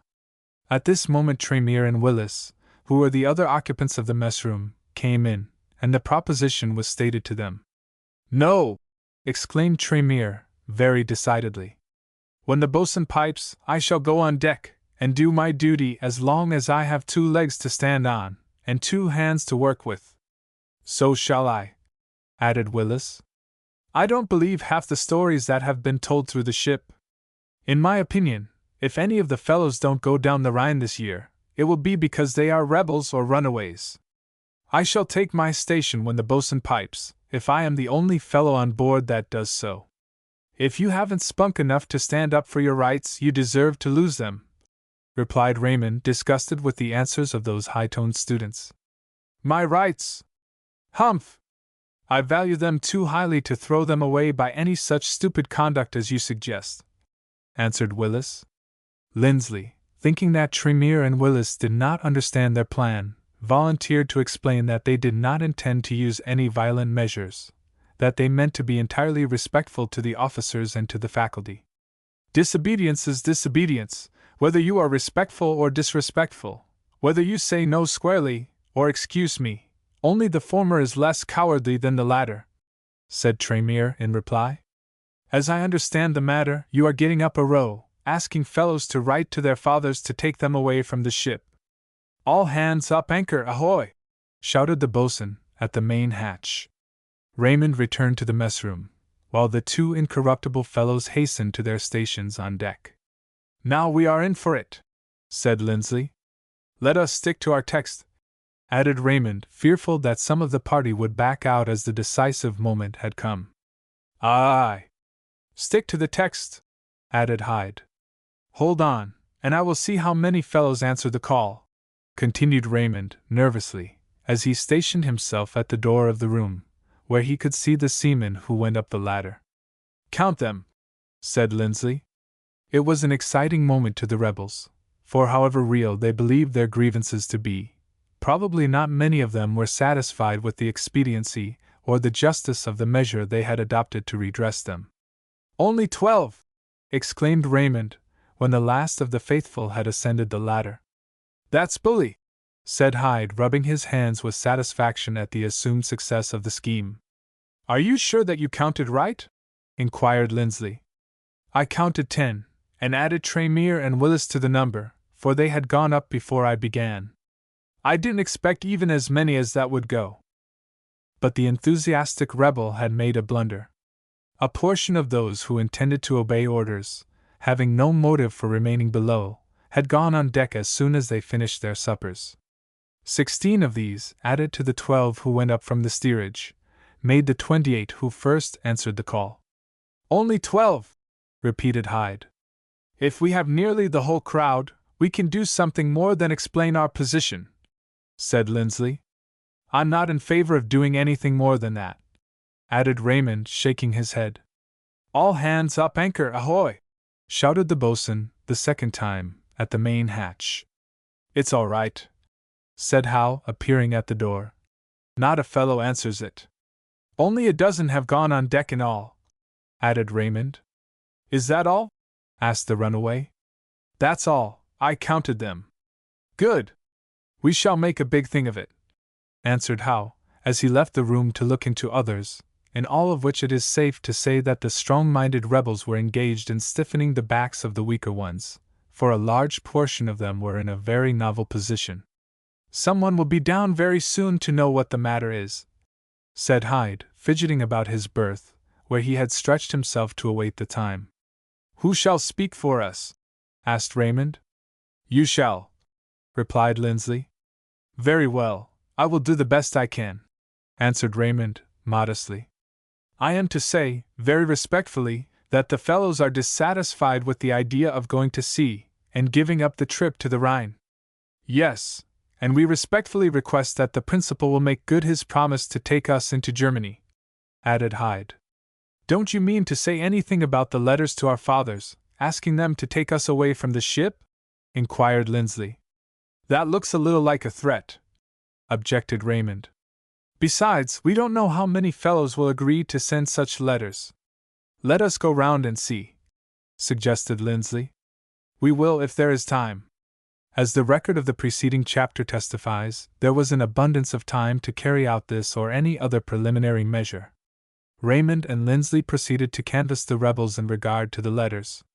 The 18 runaways were ready to assent to anything, but only about half of the others were willing to give in their allegiance to what they regarded as a mean scheme. Some even declared they would back out if anything of this sort was to be attempted. Raymond was politic enough not to press the measure very hard, and he returned to his room with the names of only 30, instead of 50, which he had expected to obtain. That's enough to make a show with, said Lindsley. But I don't intend to say anything about the letters to the principal, if he is willing to do the fair thing by us. What are they about on deck? It is half an hour since the boatswain piped all hands, said Hyde, jumping out of his berth. I'm sure I don't know, replied Lindsley uneasily. I should think they had found out by this time that something was the matter. I know one thing, said Wilde, with a significant shake of the head, as though he had made an important discovery. What's that? Demanded the others in the same breath. They have put the grating on the main hatch, so that we can't go on deck if we wish to do so, replied Wilde, who had begun to be regarded as one with a weak back.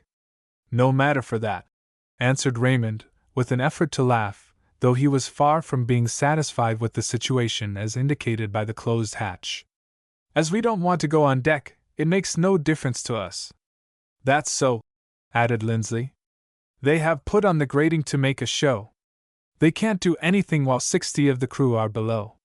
Are you sure there are 60? Asked Hyde doubtfully. Take 12 from the whole crew, and it leaves 60. But count them for yourself, if you are not satisfied with my figures. I will. And he left the mess room for this purpose. He had the curiosity to look up the hatch, and made another discovery, that the stout boatswain was there, apparently keeping watch. The faithful had just marched to the quarterdeck, to indicate that they were willing to keep their own counsel, as requested by the principal. Hyde returned to the room to report the fact. It looked like decided measures to him. I think we are caged, said he. No matter if we are, replied Raymond, with a sneer. One thing is plain enough, they can't go to sea without us. No, 12 fellows can't get the anchor up, even with the help of peaks, added Lindsley. Oh, we've got them, persisted Raymond. We are a majority of all hands, even if you count the officers on the other side, and I happen to know they are as much dissatisfied as we are. Hyde left the room again, and succeeded in making a count of all the seamen in the steerage. Humph! Snuffed he on his return. You counted the fellows with your elbows, Raymond. There are only 44 in the steerage. 44! Sneered Raymond. Does 12 from 72 leave 44?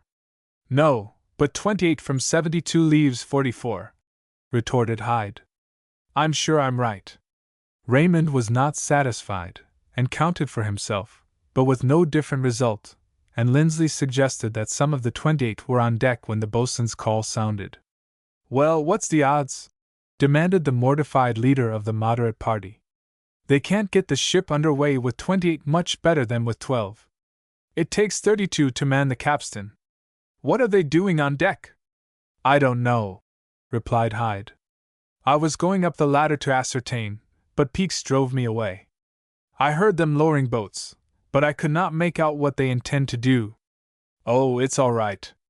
You needn't fret about it, added the leader. Probably no one was more disturbed than he. The lowering of the boats was discussed in full, but nothing could be made of it, though Raymond insisted that the ship could not go to sea while the boats were away. Half an hour later they heard the faithful on deck hoisting up the boats. Hyde stood at the door of the mess room watching the hatchway, for any chance revelation of the principal's intentions. The same doubt and uncertainty, as well as curiosity in regard to the movements on deck, prevailed in all the other mess rooms.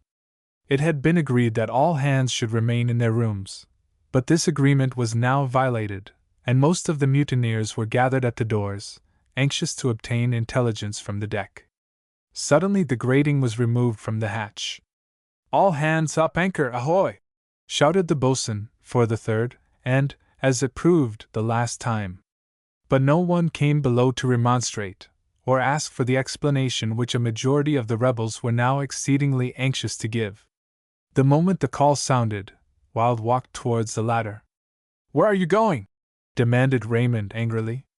I have had enough of this thing, he replied, and without waiting for any further parley, went on deck, though the rebels hissed him. Another seaman from one of the other mess rooms followed his example, though Howe seized him by the collar, and attempted to detain him by force. Fortunately he was a stout fellow, and shook off his assailant. A storm of hisses and abuse followed him as he went up the ladder. Doubtless this treatment of the weak-backed, as they were considered, deterred others from imitating their example, for the faithful had only these two added to their number. I'm glad we are rid of them, said Raymond. Fellows with weak backs don't do us any good. They add to our number, at any rate, replied Hyde, who, if he could have escaped the odium of the movement, would have gone on deck himself. No matter for that, we have 42 left, and the ship can't go to sea without our help, added Raymond. I'm not quite sure of that, answered Hyde. No matter if she does go to sea, said Lindsley. But she can't go, persisted Raymond. All we want is a chance to state our grievances, and the principal is not going to let us stay down here a great many days without knowing what the matter is. Hark! Said Hyde, as the boatswain's whistle sounded on deck. Man the capstan! Shouted Goodwin, the first lieutenant. Doesn't that look as though the ship was going to sea? Added the skeptical Hyde. I tell you what it is, fellows, we are sold. Sold? Not a bit of it. We are in the winning boat. Not exactly. The rebels listened to the merry pipe of those who walked around the capstan, and heard the grating of the chain cables as they passed through the tiers into the lockers in the hold. It was plain enough that 32 hands had been found to man the capstan, for the anchor was certainly coming up from its miry bed. These sounds produced something like consternation among the mutineers, for they indicated at least a partial failure of the scheme in which they had trusted for redress. "Go ahead!" shouted the executive officer through his trumpet. "Go ahead?" repeated Raymond, as he went to the skylight. "Not a sail has been set." "But she is moving," said Hyde. "I see how it is. They have taken a tug steamer. They are not going to tow the ship to Belfast," answered Raymond, as he went to one of the port gangways from which the mess rooms opened. "There goes the Josephine, under sail. In my opinion, they are only dropping down to another anchorage. The principal will not think of such a thing as going to sea with only 30 seamen. It isn't safe to do so. When it isn't safe, Peaks will be down here, and you will have to turn out and do duty," said Hyde. At that instant, as if to verify the prophecy of the croaker, the stalwart boatswain, with the assistance of the carpenter, lifted the grating off the main hatch. Most of the rebels retreated to their rooms, but it was a false alarm, for the 2 adult seamen, instead of coming below themselves, only lifted up the ladder and drew it on deck, restoring the grating when it was done. "That looks like something," said Lindsley. "I tell you we are sold," added Hyde. "The principal isn't coming down here to ask us for an explanation. It isn't his style." "Don't croak any more, Hyde," protested Raymond, in disgust. "I only say we are sold, and you can't deny it. Wait and see." They did wait, and after a while they heard the order to shake out the topsails. Looking up through the main skylight, they saw lieutenants, masters, and midshipmen on the yards. They listened to the voices of Paul Kendall, Gordon, and Haven, issuing orders which were usually given by the lieutenants. From what they saw and what they heard, they were enabled to arrive at a tolerably correct solution of the means by which the ship was at present handled.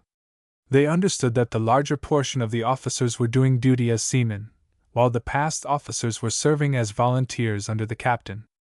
"We might as well cave in and go on deck," said Hyde, after the movements on deck had been thoroughly discussed. "Humph! You can't get on deck to begin with," replied Raymond. "But I haven't any idea of giving it up so. The plan has failed, that's plain enough," added Hyde. "Not yet. I think it has.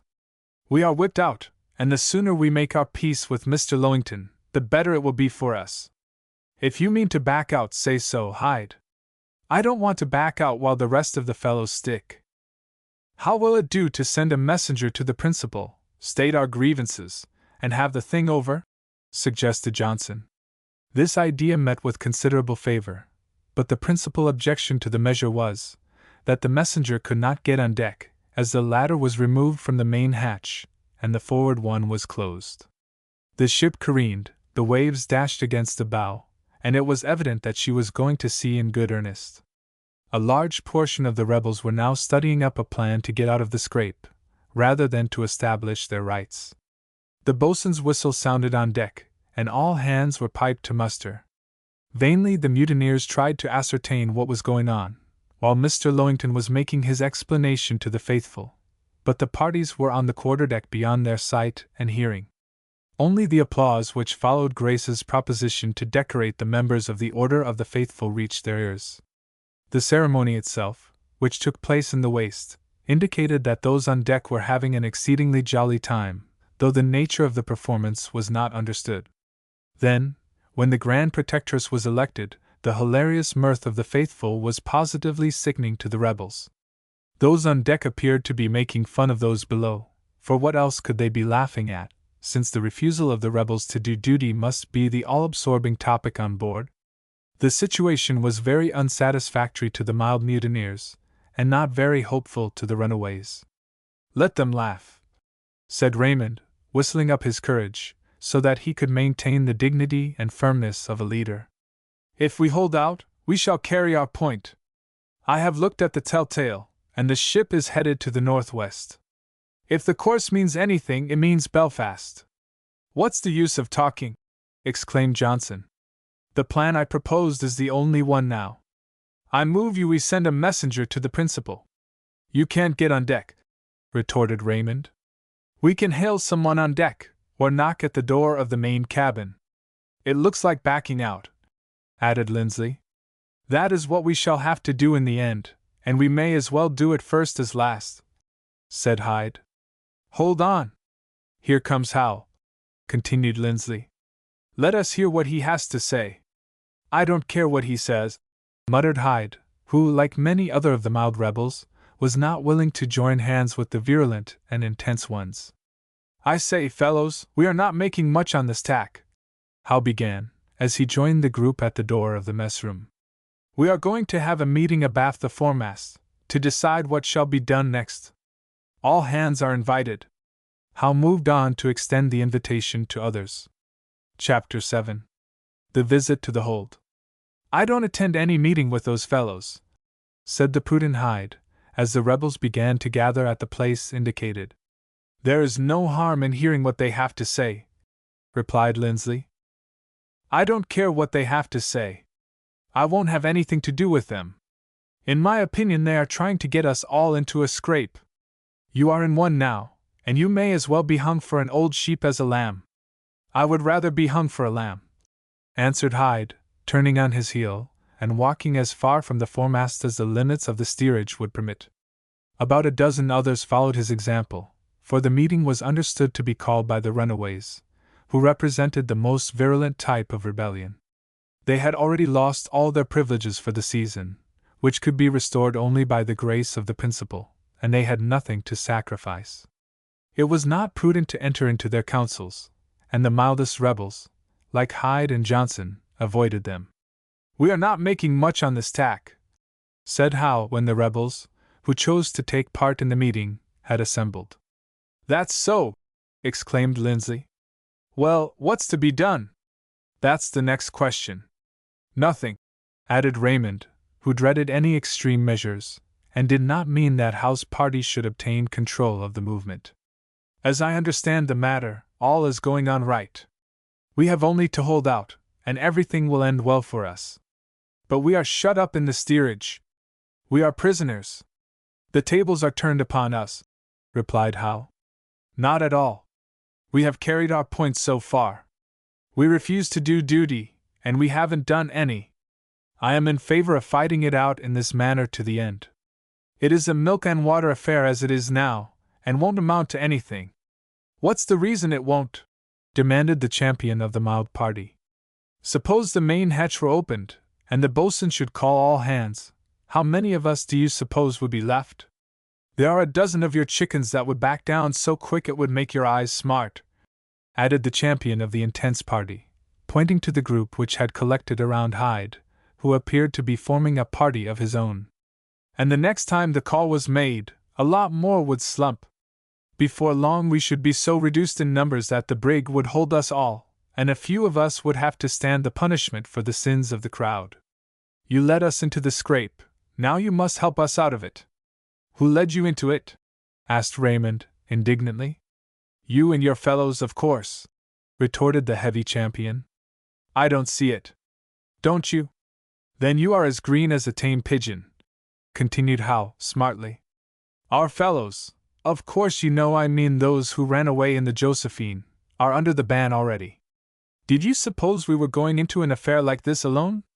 Not much. We went in because you did, to back up your movement. Now we are in it, you want to back out, and let your fellows show the white feather.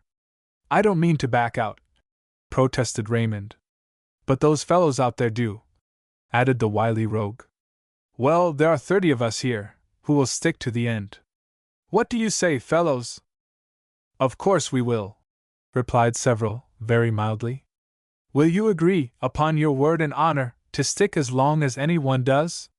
That depends upon circumstances, interposed Lindsley. I suppose it does, sneered Howe. It isn't fair to leave us to bear the brunt of the whole. All we ever proposed to do was simply to refuse to do duty till we had explained our position to the principal. added Raymond. And kiss the rod, whether you get fair play or not, replied Hal. We can't do anything more than that. When the principal understands that over 40 of us are dissatisfied, we have gained our point. Have you indeed? Flouted Hal. Then I fancy you have already gained it, for he has found out that you are dissatisfied by this time. Well, what do you want to do? Demanded Raymond. It's no use to mince the matter. We have made a failure of it so far. The lambs on deck are having a good time, laughing, cheering, and carrying on, making game of us, no doubt, while we are shut up here as prisoners, replied Hal, rolling up his sleeves, as though he intended to do something savage. We ought to make ourselves felt, which we haven't done yet, for the rest of the ship's company seem to regard our movement as a good joke, and to think we are having the worst of it. Well, I think we are, and we must make ourselves felt. Do you call it making yourselves felt when you are pounded on the head with belaying pins, as you were in the Josephine? Inquired Lindsley dryly. We raised a breeze there, and we are bound to do it here. A breeze that first knocks you down yourself. I would rather have the wind blow another way, added Raymond. I don't mean to get up a fight, or anything of that sort. Well, what do you mean? Asked Raymond, impatiently. We have plans of our own, but we are not going to disclose them till we have some assurance that the other fellows will stand by us, answered the cautious leader of the intense party. We are going to make ourselves felt. We are not going to agree to anything without knowing what it is, said Lindsley. And we are not going to let on to fellows that may go to the principal, and blow the whole thing. I will say this, if your fellows will pledge themselves, word and honor, to stand by us to the end, I will agree that the ship shall return to Havre, or some other port in France, within 24 hours, and that the tables shall be turned in our favor. How are you going to do it? Asked Lindsley. Leave that to me. I have a plan which cannot fail.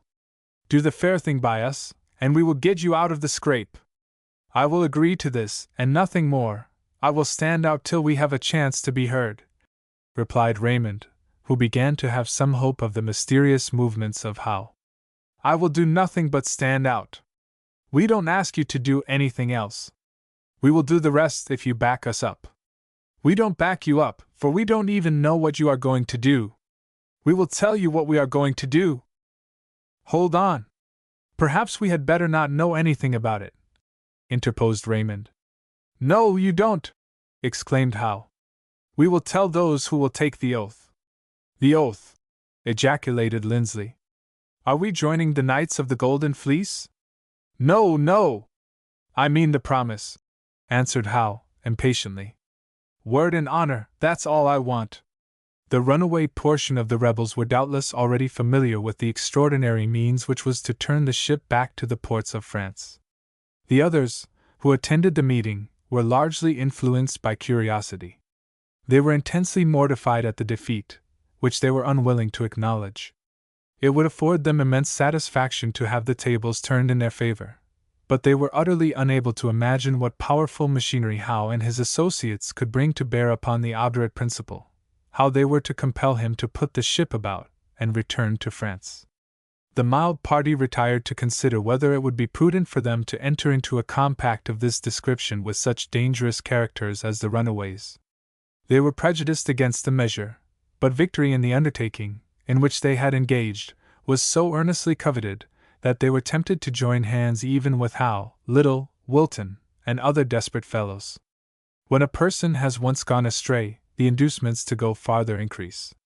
But Raymond and his friends were not quite willing to pledge themselves in advance to measures which they were not allowed to understand, and they finally agreed to bind themselves to secrecy, in regard to the nature of the scheme, if Howe would explain it on these terms, and then engage in it if it were not too wicked. The party returned to the foremast, and Raymond stated their position. That won't go down, promptly replied Howe, with his bullying, self-sufficient air. We are to tell you what our plan is, and let you adopt it or not, as you please. No, sir. We pledge ourselves beforehand to keep your secret, whether we join with you or not. We won't trust you. Very well, added Raymond decidedly. Nothing more need be said. Come, fellows. The leader of the mild party turned on his heel and moved aft, followed by his adherents. "What do you suppose they mean to do?" asked Lindsley, as they halted under the skylight, near the middle of the steerage. "I don't know, but it must be something desperate to compel the principal to put back," replied Raymond. "It may be to make a few auger holes in the bottom of the ship." "I wouldn't do anything of that sort," added Lindsley, shaking his head. "No matter what it is, we offered to do the fair thing. Suppose you had agreed to keep still, and they had proposed to bore holes in the bottom of the ship, would you have kept your promise, and said nothing about it?" asked Lindsley.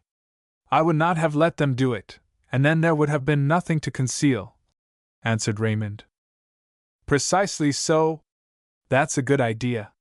Why not agree to their proposition, and then, if they mean to do anything which endangers the ship, we can easily prevent them from doing it," said Lindsley, who was exceedingly curious to know what the runaways wished to do.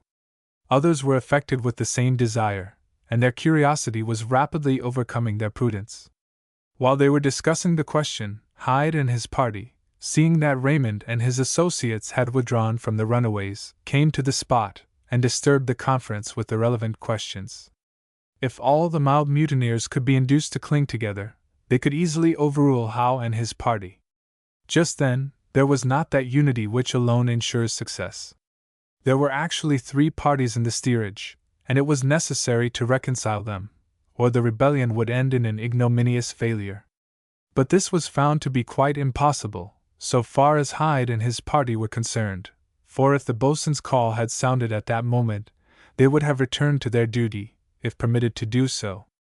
Raymond would not consent to make terms with Howe, without the concurrence of all the others, including Hyde. Howe was quite as much disgusted with the situation as any of the milder rebels. He had hoped and expected to drag them into any desperate scheme which might be adopted, and after Raymond and his party retired, he looked rather blankly at his friends.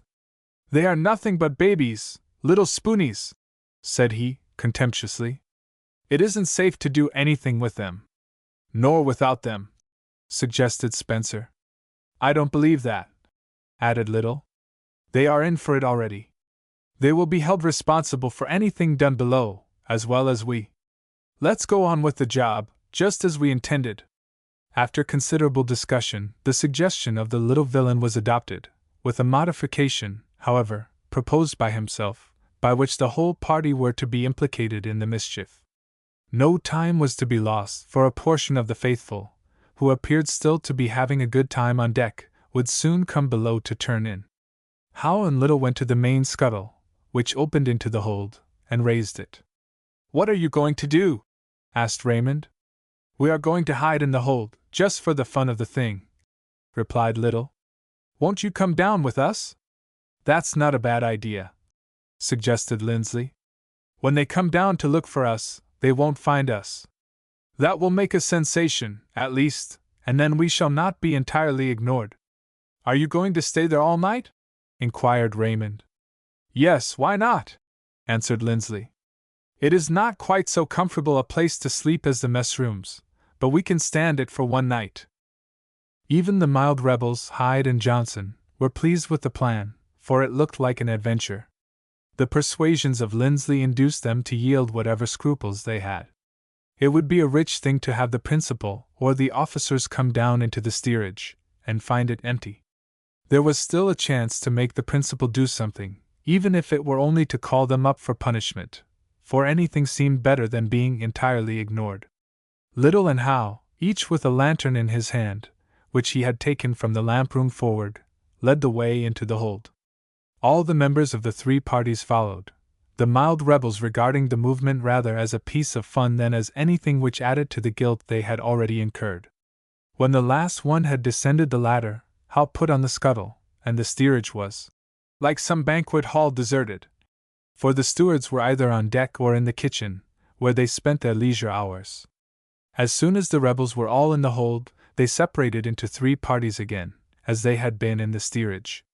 Little, with his lantern, went forward, where he was soon joined by the rest of the runaways. Hyde and his companions went aft, and Raymond's party remained near the main scuttle. The hold was divided into storerooms, forward and aft, while the space amidships was devoted to the stowage of boxes, barrels, water casks, and other articles. The water tanks were near the heel of the foremast, where Howe and his party had located themselves. They contained the entire supply of the ship, while she was going from port to port, or lying in harbor. They had been fitted up under the direction of Mr. Lowington.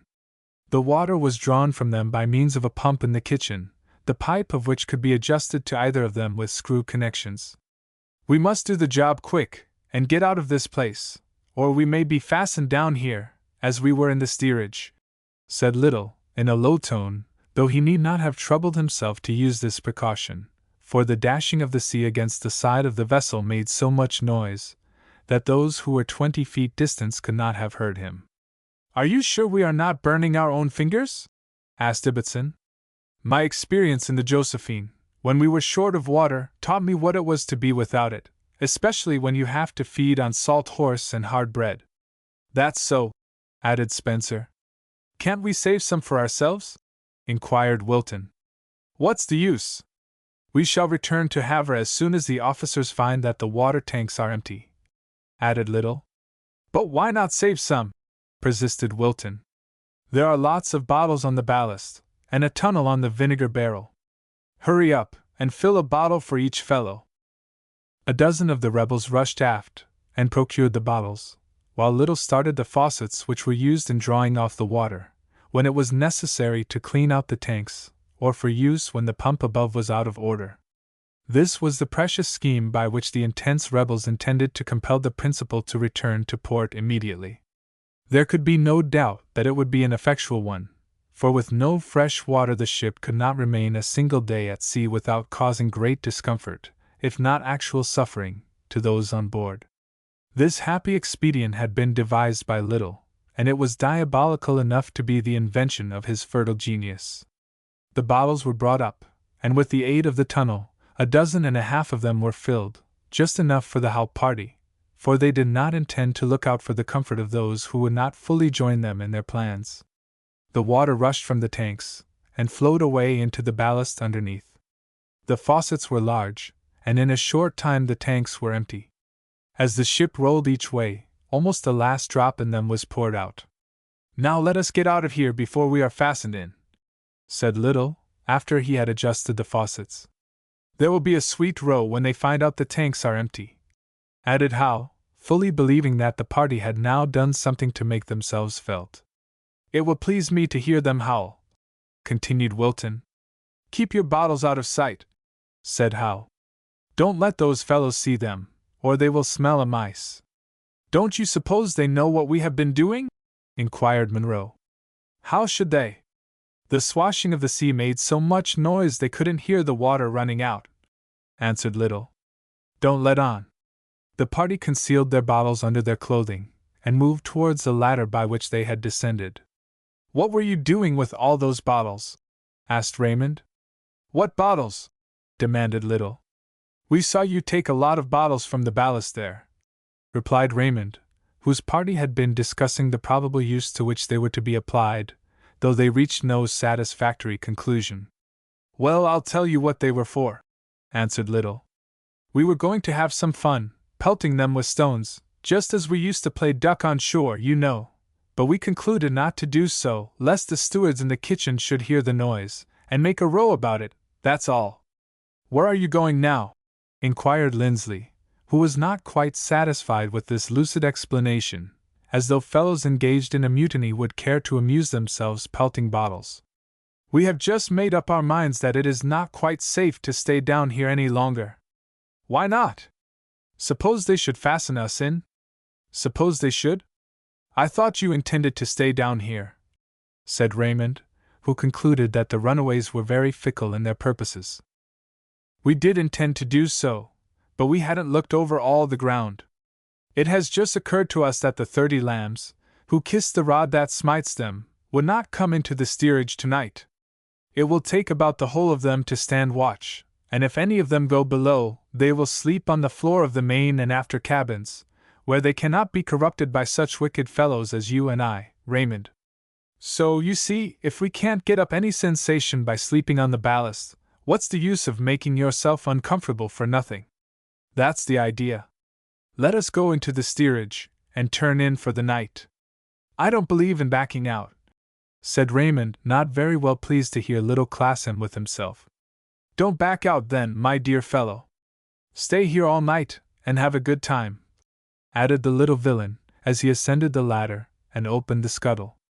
I'm not going to stay here if the rest don't, interposed Lindsley, and all the hop party followed the runaways.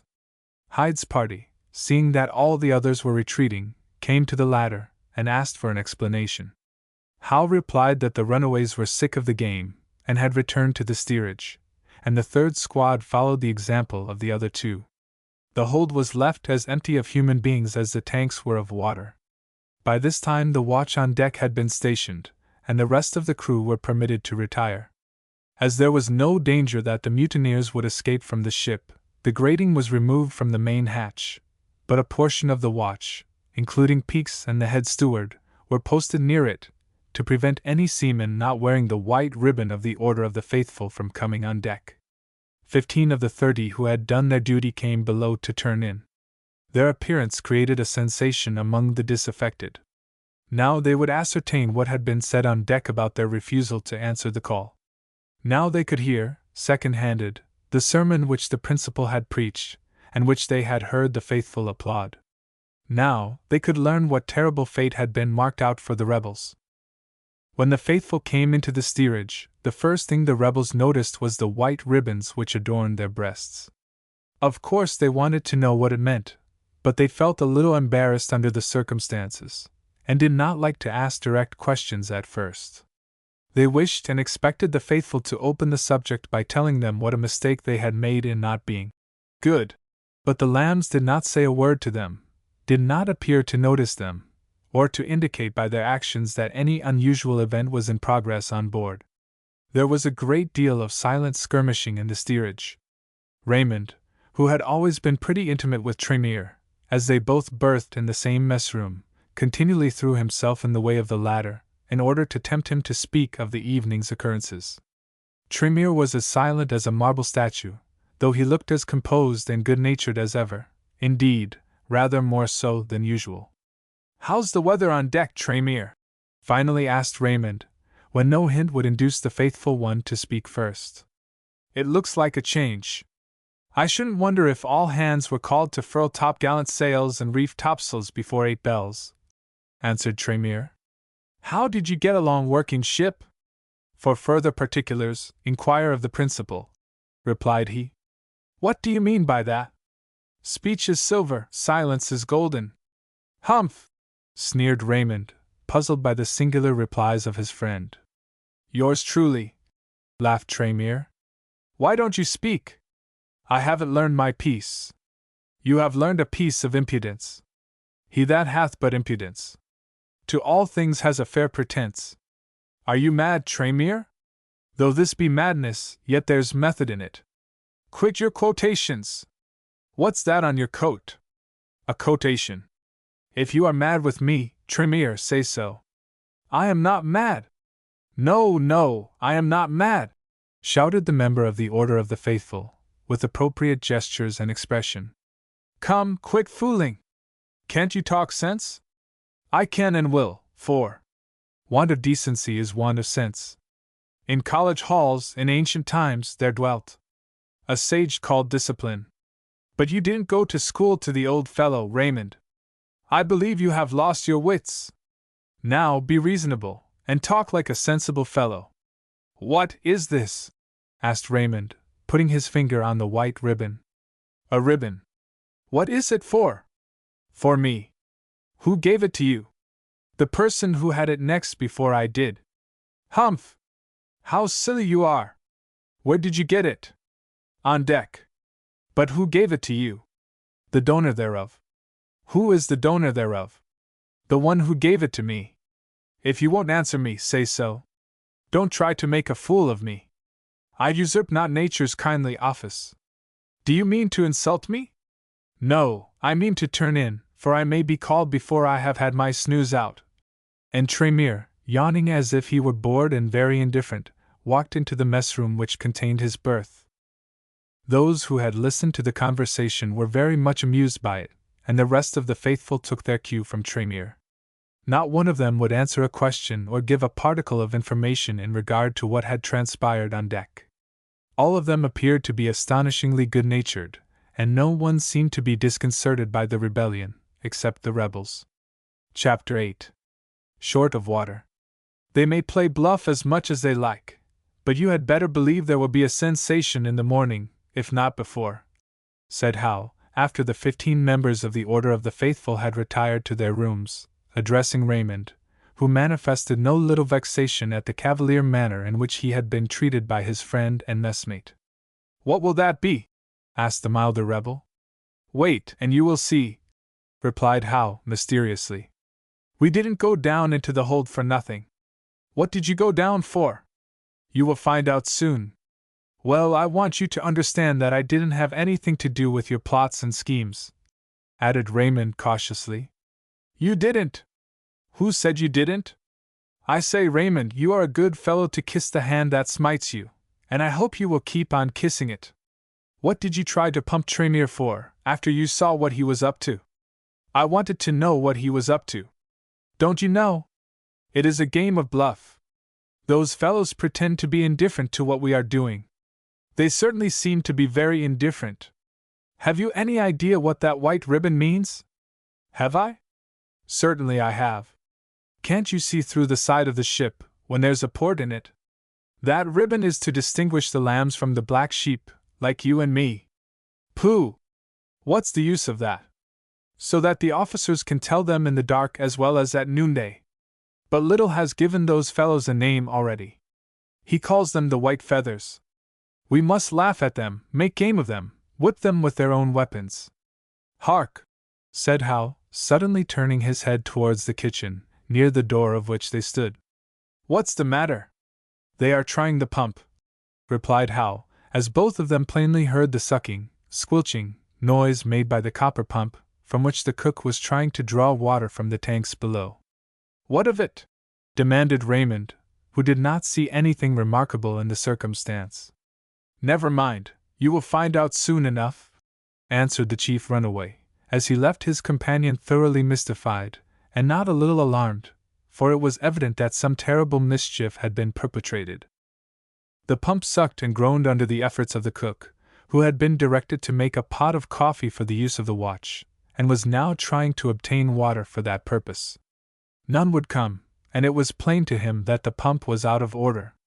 Taking a bucket and a lantern, he passed into the steerage, and opened the scuttle.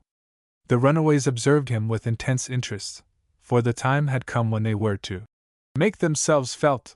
The cook went down into the hold, and was absent about a quarter of an hour. He returned with an empty bucket in his hand, and hastened on deck with the alarming intelligence that the water tanks were all empty, which he communicated to the head steward.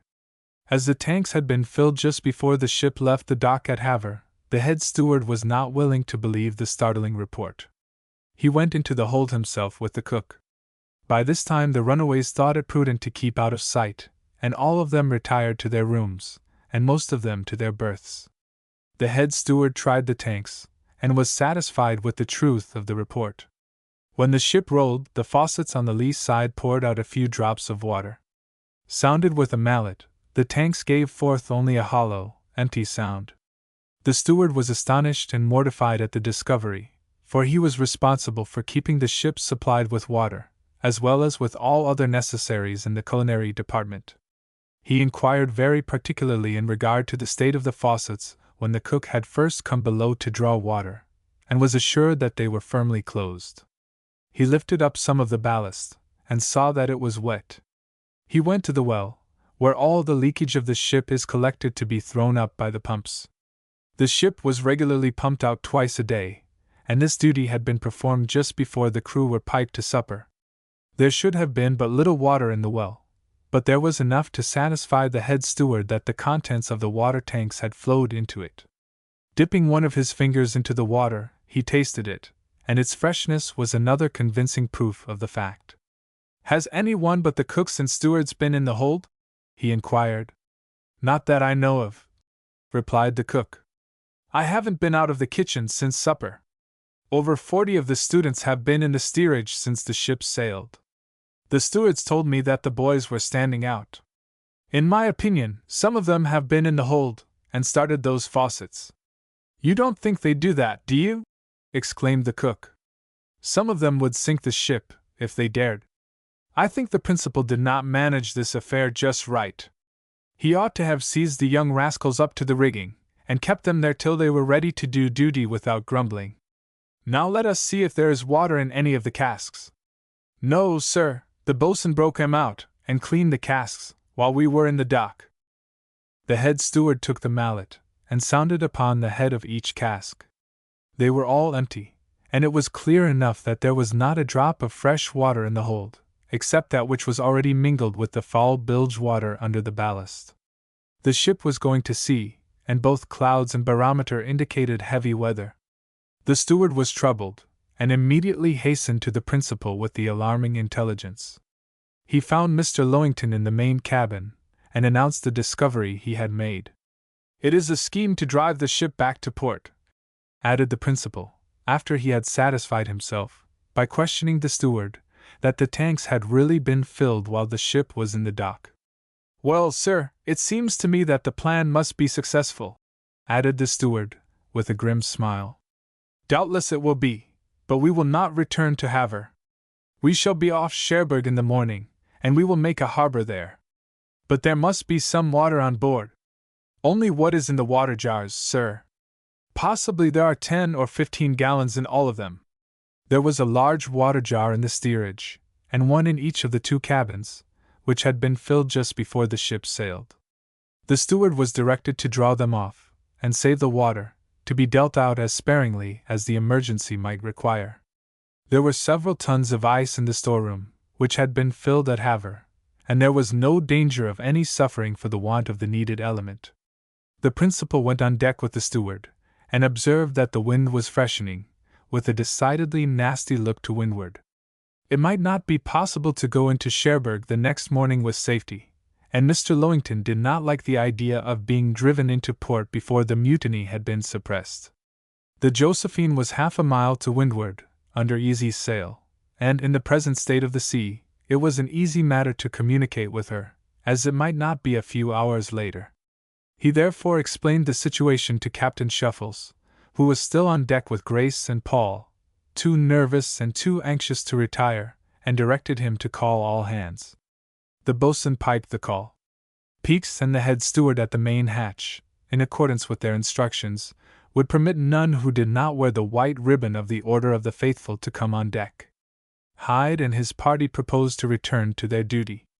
They had had mutiny enough, and their leader, speaking for the whole, asked permission to be reported to the principal. The steward bore the message to him, while the 12 penitents waited at the ladder. The runaways remained in their rooms, but Raymond made an ineffectual effort to induce them to be firm. "Come up," said Peaks, when the principal appeared at the hatch, and gave the order. "We wish to return to our duty, sir," Hyde began. "We are very sorry for our disobedience, and are willing to take the consequences." "How many of you are there?" asked Mr. Lowington. 12 in our party, sir." "Will you conform, in every respect, to the requirements of the present occasion?" "We will, sir." "But they must join the order," interposed Grace, who had accompanied Paul to the waist. "They are not entitled to the white ribbon, for they have come in at the 11th hour." Mr. Lowington smiled, and directed the penitents to repair to the quarterdeck. "I am so glad they have yielded," said Grace. "So am I. You can let them take the 2nd degree tonight," laughed Paul. "Yes, and that shall be a blue ribbon. The next ones that come shall have the yellow ribbon, and be the 1st degree. That's all the different colors I have," added Grace, as she hastened to her stateroom to procure the material for the decoration of the penitents, who were standing before the principal, abaft the mizzenmast. "Are you really sorry for what you have done, or do you back out because your plan does not work well?" asked the principal of the delinquents. "I am really sorry for it, sir," answered Hyde, and there is not a doubt that he spoke the simple truth. "Have you been into the hold this evening?" "Yes, sir," replied Hyde promptly. "For what purpose?"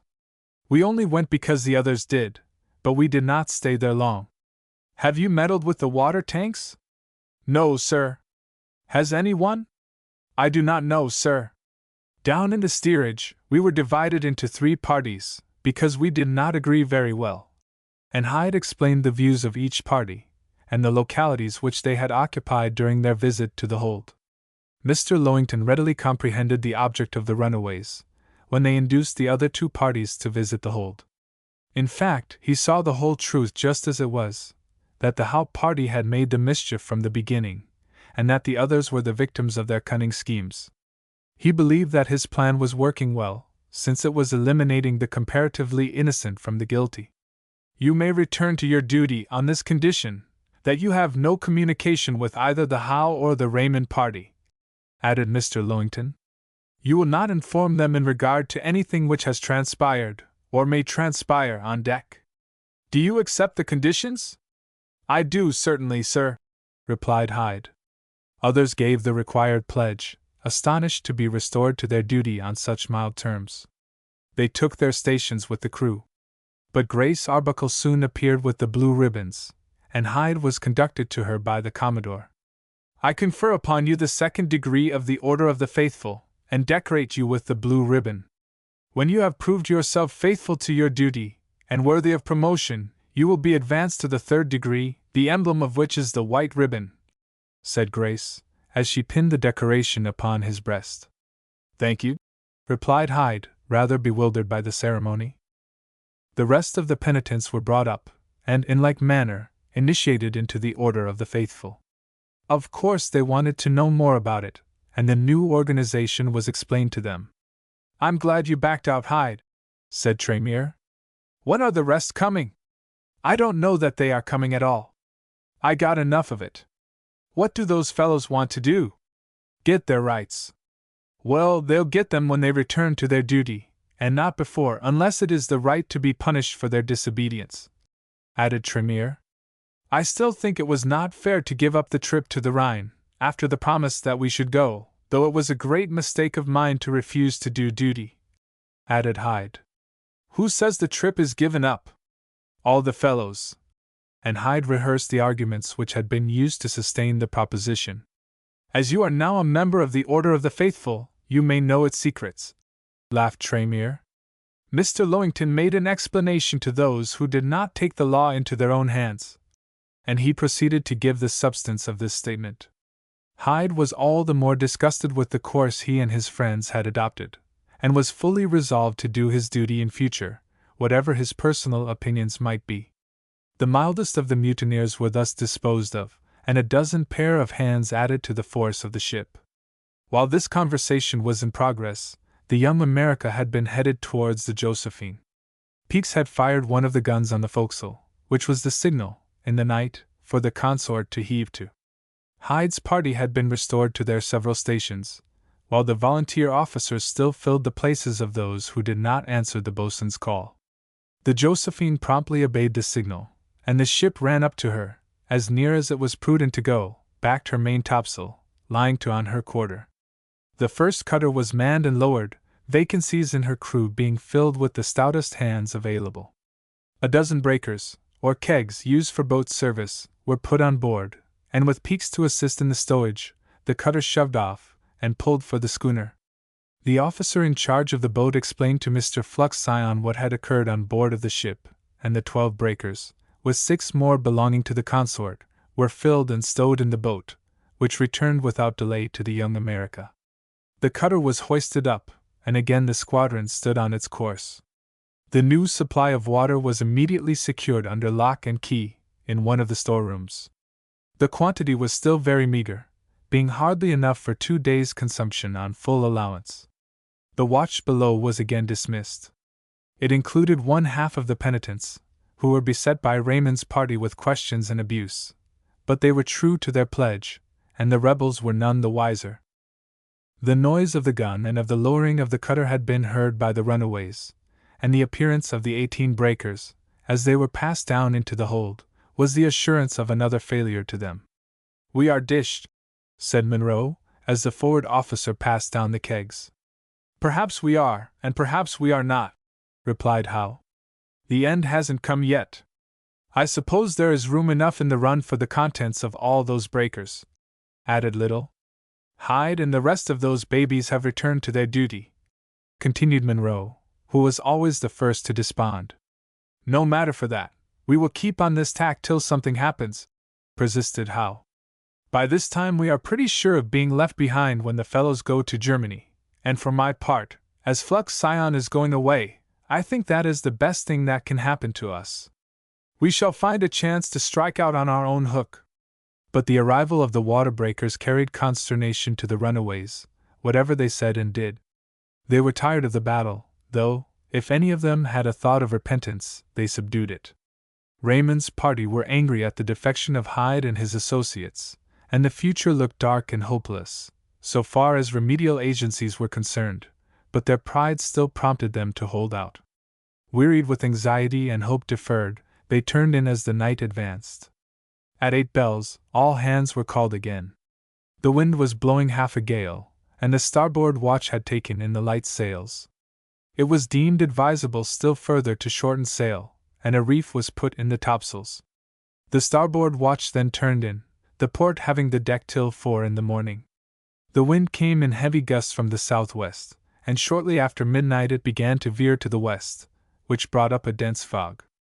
At 4 bells in the mid-watch, the wind came square from the west in heavy squalls. The ship went about, and stood to the southward, the principal intending to go into Cherbourg if the weather would permit. At 8 bells, when the morning watch was called, another reef was put in the topsails. At daylight the fog was too dense to think of making a port, and the ship tacked again. There was a heavy sea running, but everything went along very well. Captain Shuffles remained on deck all night, but no emergency occurred which required the exercise of more than ordinary skill and energy. The wind was blowing a gale, though not a very severe one. All the students on board had been in worse weather, and it produced no excitement whatever. At 7 bells in the morning, the port watch was called to breakfast, according to the regular routine of the ship. The meal consisted of coffee, beefsteak, fried potatoes, and the rolls which had been baked the preceding afternoon. Peaks and the head steward were in the steerage, and when some of the runaways appeared, and attempted to seat themselves at the mess tables, they were forbidden to do so. Only those decorated with white or blue ribbons were allowed to breakfast. At 8 bells the port watch went on deck, and the starboard, relieved from duty, came down to their morning meal, when the tables had been reset. A fresh supply of hot steaks and potatoes was brought from the kitchen, for the breakfast of each watch was cooked separately, and they fared precisely as the other watch had. The rebels were still excluded from the mess tables, and violent was the grumbling thereat. When the regular breakfast was finished, the tables were again cleared, and the mutineers began to think they were to be starved into subjection, but they were mistaken, in part, at least, for the tables were again set. This time there were no hot beefsteaks, no fresh rolls, no fried potatoes, no coffee, nothing but cold corned beef and hardtack. None of the cooks or stewards said anything, no one made any remarks of any kind. There was the breakfast, salt junk and hardtack, regular sailor's fare. The head steward mildly indicated that breakfast was ready for those who had not already been served. The two parties of rebels seated themselves, and turned up their noses at the fare. "Steward, bring me a mug of coffee," shouted Howe to the nearest waiter. "It takes water to make coffee," replied the man, solemnly, and as he had doubtless been instructed to answer. "What if it does? Bring me some coffee," repeated Howe angrily. "No coffee for this crowd," interposed the head steward, as solemnly. "But I'm going to have my coffee," added Wilton, whose temper was not the sweetest in the world, as he rose from his stool, and rushed towards the kitchen door. "Avast, my lad!" said Peaks, taking the rebel by the collar with no gentle force. "It takes water to make coffee." Wilton was afraid of the boatswain, for there was a tradition on board that he had, on one occasion, laid hands upon a refractory boy, and he was evidently in the steerage for a purpose. He skulked back to his place at the table. "Can't I have some coffee?" demanded Raymond of the head steward, when that official came near his seat. "You cannot." "Why not?" "Because it takes water to make coffee." "What of that?"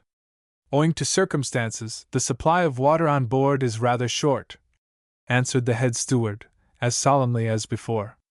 That's nothing to do with me. I didn't start the water tanks. I obey orders and don't argue with anyone. But there's an old saying that a man is known by the company he keeps, and I suppose a boy is, too. The steward passed on, and refused to answer any more questions. If we can't have coffee, give us some water, said Lindsley. Water is water, replied the steward. The rebels were hungry, and they ate, though very sparingly, of the unpalatable food which was set before them. Like most other boys belonging to the first families, they did not relish corned beef at any time, and that before them, though of excellent quality, was very salt, having been a long time in the brine. They partook of the beef and the hard bread simply because there was nothing else with which to satisfy their hunger. Some of them wanted to make a row about the fare, but Peaks was a very formidable obstacle in the way of any such demonstration. They ate what they could, rather than what they wanted, and retreated to their mess rooms. Well, what do you think now? Said Lindsley, as he threw himself into his berth. Raymond only shook his head and grated his teeth.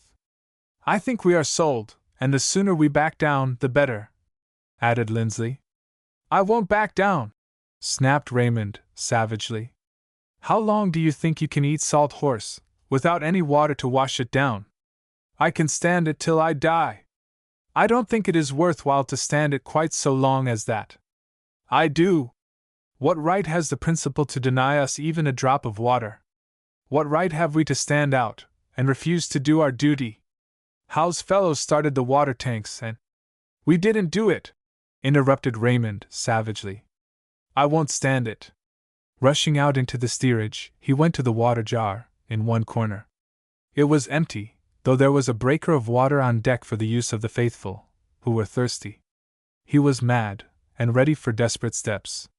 He hastened to the mess room of Howe, and entered just as that worthy was taking a draught from the bottle he had filled at the tanks the evening before. What's that? Demanded he. Water, replied Howe, good-naturedly. Give us a drink, will you? I'm almost choked, asked Raymond, glad to see that there was still an alternative. No, I thank you, answered Howe, putting the stopper back into the bottle. We don't do the heavy jobs, and then provide for those who are too cowardly to help us. We are in the same boat with you, and it isn't fair to let our fellows suffer while you have water. You wouldn't go in with us. We have only a bottle apiece, pleaded Howe. Raymond appealed to others in the room, but all of them were of one mind. The salt beef had created a tremendous thirst among those who had eaten it, and all who had water made large draughts upon the supply. The bottles had contained pickles, olives, ketchup, and other similar articles, so that the water was not very palatable. In the course of the forenoon, Raymond and his party stealthily attempted to obtain possession of these bottles, but the runaways were too vigilant for them, and before dinner the thirsty ones were exceedingly uncomfortable, to say the least. They tried to conceal their condition from the faithful as much as possible, but they were all very nervous and disquieted. At 1 o'clock, after the regular dinner of roast beef and rice pudding had been served to the faithful, the tables were again prepared for the rebels. But the bill of fare was corned beef and hard bread, not a drop of water. Peaks and the head steward paced the unsteady floor, as they had done at breakfast time. Raymond, whose tongue and lips were parched with thirst, became desperate again, and attempted to force his way into the kitchen. He was seized by the boatswain, and the more he struggled, the more he was shaken up. He refused to behave himself, and Peaks thrust him into the brig. Chapter 9. The Last of the Mutineers. The gale continued to blow ugly and gusty during the day, until 8 bells in the afternoon. The fog hung heavy over the ocean, and the bell was rung every 5 minutes, in accordance with the English Admiralty instructions. The ship had been standing close-hauled to the north-northwest since noon, when she had tacked, at the warning of the fog signal, made at some light station on the coast of France, in the vicinity of Cape de la Hague. For 4 hours she had been on her present course, and was therefore approaching the coast of England again. At the beginning of the first dog watch, there were some signs of a change of weather. The fog appeared to be lifting, and the wind came in less violent gusts. In the steerage, among the rebels, the most unalloyed misery prevailed. The runaways had exhausted their supply of water under the pressure of thirst caused by the salt provision, though they had not yet begun to be very uncomfortable. Certainly they had, as yet, no thought of yielding, but were rather studying up the means of obtaining a new supply of water. Raymond's party were only waiting for the boatswain's call to ask permission to join their shipmates on deck, but, most provokingly, no call came. Their leader had been discharged from the brig as soon as he ceased to be violent, for the principal did not wish to punish any one for the mutiny, preferring to let it work its own cure on the diet he had prescribed. With the exception of the rebels, every one seemed to be particularly jolly. The principal had explained his policy to them, and they were entirely satisfied. All the evolutions of seamanship were performed with remarkable precision even in the gale, demonstrating that the crew had not lost their prestige when the will was right. In the cabin, even, the rough sea did not dampen the spirits of the passengers, who had been, in a measure, accustomed to the rude action of the sea by their voyage in the steamer and in the Josephine. The Grand Protectress of the Order of the Faithful was full of life and spirits, and watched with the deepest interest the progress of the rebellion in the steerage. In Raymond's party the suffering from thirst had become intolerable. Lindsley's back had been broken early in the forenoon, but Raymond declared that he would never yield, he would die first. "What's the use?" demanded Lindsley.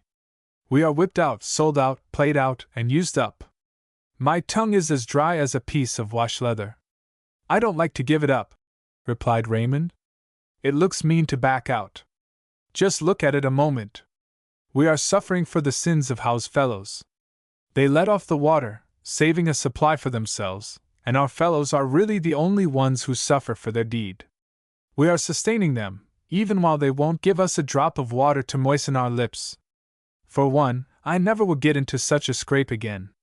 We have been fools, and whenever I see the runaways go one way, I'm going the other.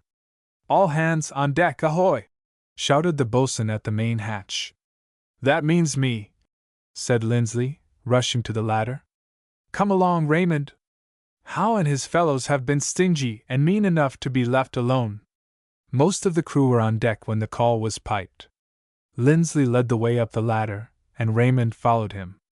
The last argument of his friend had evidently converted the latter, for, however much he disliked to yield, it was not so bad as supporting the cause of such fellows as Howe, who would not even give him a drink of water. And the idea of enduring positive suffering for the evil deed of the runaways was not pleasant. They had let the water out of the tanks, but Raymond and his friends were the only ones who had thus far suffered in consequence of the act. It was these reflections which absolutely drove him upon deck, rather than any disposition to undo the wrong he had done. A lift of the fog had revealed the Bill of Portland, a narrow neck of land projecting outside the channel from the English coast. The wind was hauling to the northward, and the prospect of fair weather was very good. The order was given to turn out one of the reefs in the topsails. The appearance of the Raymond party was noticed by Mr. Lowington, and even the passengers observed those who wore either the white nor the blue ribbon. As soon as the rebels reached the deck, they discovered the water breaker in the waist. They charged upon it with a fury which required the interference of an officer, but half a pint was served out to each of them before they were sent aloft. The reefs were turned out, and the ship came about on the other tack. Nothing had been seen of the Josephine since the fog settled down upon the squadron the night before, but the principal had no fears in regard to her safety. Foghorns, guns, and bells warned the voyager of his approach to any of the perils of the shore, and the experienced navigator can interpret these signals so as to avoid all danger. "Southwest by west, half west," said Paul Kendall, who was the acting sailing master on duty, giving out the course to the quartermaster in charge of the wheel. "Southwest by west, half west," repeated the latter. "Where will that take us?" asked Grace Arbuckle, who watched everything that was said and done with deep interest. "That course will take the ship to a point off Ushant, which is an island near the coast of France, not far from Brest," replied Paul, who took a special pleasure in explaining to her the working of the vessel. "How far is it from here?" "From the Bill of Portland, which is the land you see astern of us, The distance to Ushant is 157 miles. How long will it take us to go there? That will depend entirely upon the wind, laughed Paul. We are logging 10 knots just now, which would bring us off Ushant about 10 o'clock tomorrow forenoon. But the wind is going down, and we may not get there till tomorrow night. Well, I'm in no hurry, and I rather hope it will not blow very hard, added Grace. That's just my wish. If the water only holds out, I don't care. But there is something more for the Grand Protectress to do, said Grace. A dozen more who are to take the first degree, but I do not know whether they will be willing to be initiated. Why not? Raymond, who is generally a good fellow, has been very ugly. Perhaps he feels better now he has quenched his thirst. May I speak to him? Certainly, if you wish to do so. Paul conducted the Grand Protectress to the waist, where the head steward was giving the Raymond party another half-pint of water apiece. They were very thirsty, and, as boys understand the word, they had doubtless suffered a great deal for the want of water.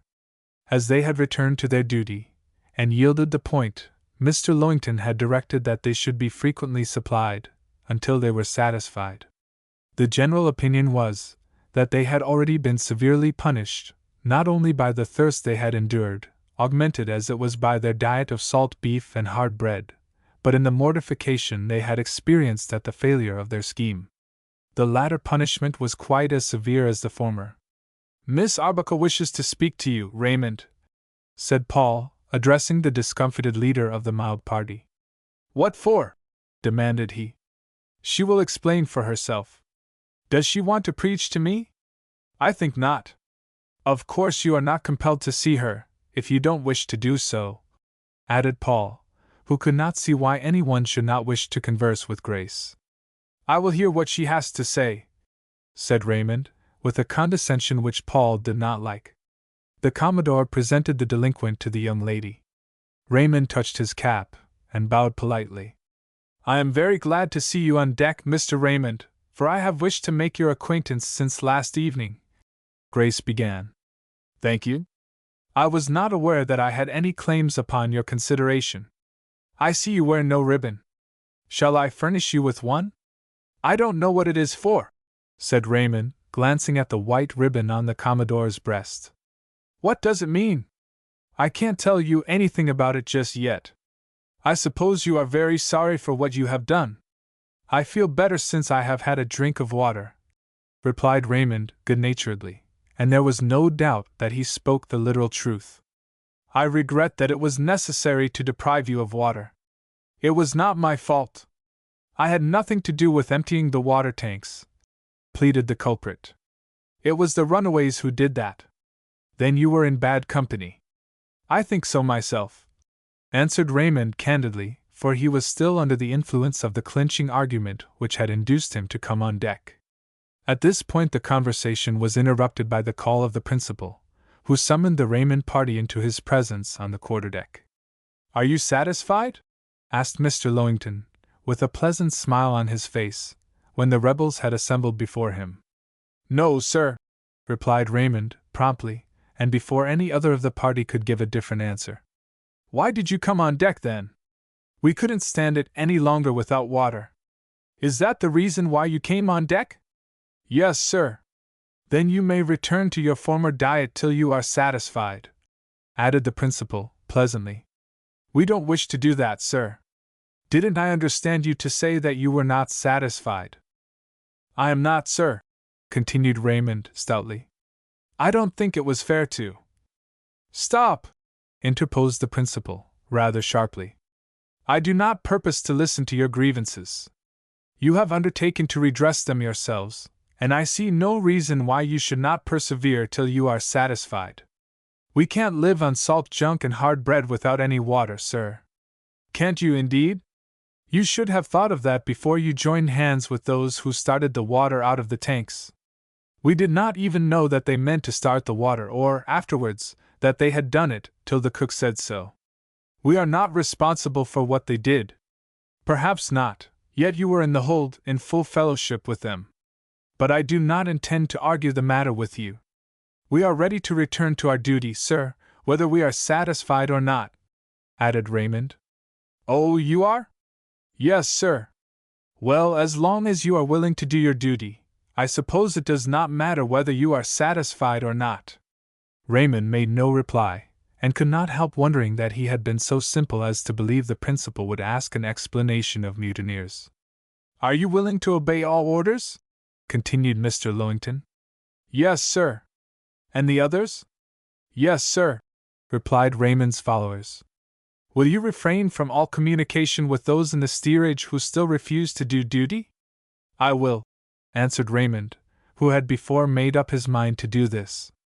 Especially you will not inform them of anything which takes place on deck, or give them the benefit of any explanation you may hear, said the principal. Those who assent to these terms will walk over to windward. The party, who could not help wondering at this singular treatment of what they regarded as a very difficult matter, walked squarely up to the weather rail of the ship, and halted there. The remarks of the principal, and the pledge he exacted, seemed to explain the strange conduct of the white and the blue ribbon bands in the steerage. No one had been able to ascertain definitely what those badges meant. Very well. I am satisfied if you are not, said Mr. Lowington mildly. You deserve punishment, but it shall depend upon your future conduct whether you receive it or not. You will go forward. When the party reached the waist, they were confronted by Grace and Paul. You have promised to be faithful, have you not? Asked she. Yes, but I'm not satisfied, replied the leader. Then I confer upon you the first degree of the Order of the Faithful, added Grace. Its emblem is a yellow ribbon, and she pinned the decoration upon Raymond's breast. What does it mean? He asked. She explained its meaning, and then initiated his companions. How happens it that we have yellow ribbon while others have white or blue ones? Asked Lindsley. Because you have taken only the first degree, being the last ones to come. If you do well and are faithful, you shall be raised to the second, and then to the third degree, replied Grace, with a vivacity which was not at all impaired by the laughter of the initiates, who, as others before them had, regarded the order as a pleasant joke. When you have proved yourselves worthy, you will be advanced to the second degree by the Grand Protectress, added Paul. The motto of the concern is, Vous ne pouvez pas faire un sifflet de la queue d'un cochon, and I think you have fully proved the truth of the saying. The meaning of the sentence is one of the secrets of the order. Do you promise not to reveal it? I do, for one, laughed Lindsley. I haven't the least idea myself what it means. Nor I, added all the others. Then you will all be discreet.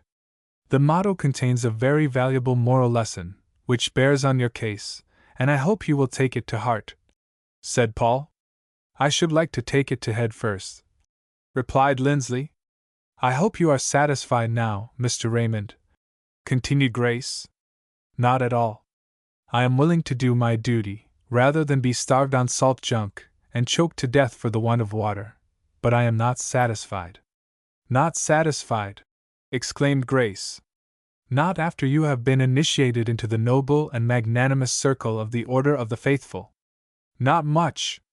You should say, Nick Veal, when you want to use that expression, laughed Grace, who did not like American slang, and had already partially cured Paul, who had a slight tendency in that direction. Well, Nick Veal, then.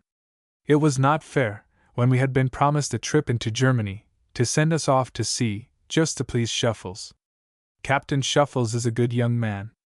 If you say anything against him, you shall be expelled from the Order of the Faithful.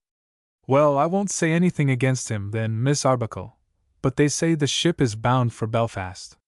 Do you see that land, Mr. Raymond? She added, pointing to the light on the headland. I do. What land is it? I don't know. It is the Bill of Portland. Now, which way is the ship headed? About southwest, replied Raymond, after looking through the skylight at the telltale in the steerage. Southwest by west, half west, she added. Bully for you. Instead of that, you should say, Buell for innen. In other words, you should utter all your slang in German. It sounds better. I only meant to say that you reeled off the course like a regular old salt, laughed Raymond. If the ship were bound to Belfast, its course would be nearer west. We are not going to Belfast. We are going to Brest. Mr. Lowington said the ship's company needed a little exercise to perfect the discipline, and to save the trouble and expense of going into the dock at Havre, the vessels will be left in the harbor of Brest. He never had a thought of giving up the trip down the Rhine. Is that so? Asked the leader of the mild rebels. Paul repeated the explanation to the penitents which the principal had given the day before. We understood that we were going to sea just to please Shuffles, said Lindsley. The captain certainly wanted better discipline, and he did propose a day or two at sea for its improvement, added Paul. I don't care for 2 or 3 days at sea, if we are to go to the Rhine, continued Raymond. I'm satisfied now. The conversation was continued till the starboard watch was piped to supper.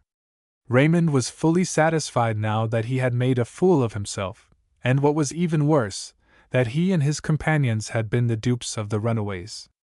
Those who belonged in the starboard watch were permitted to go to the table, and they did ample justice to the cold roast beef, butter toast, and tea which covered the mess tables.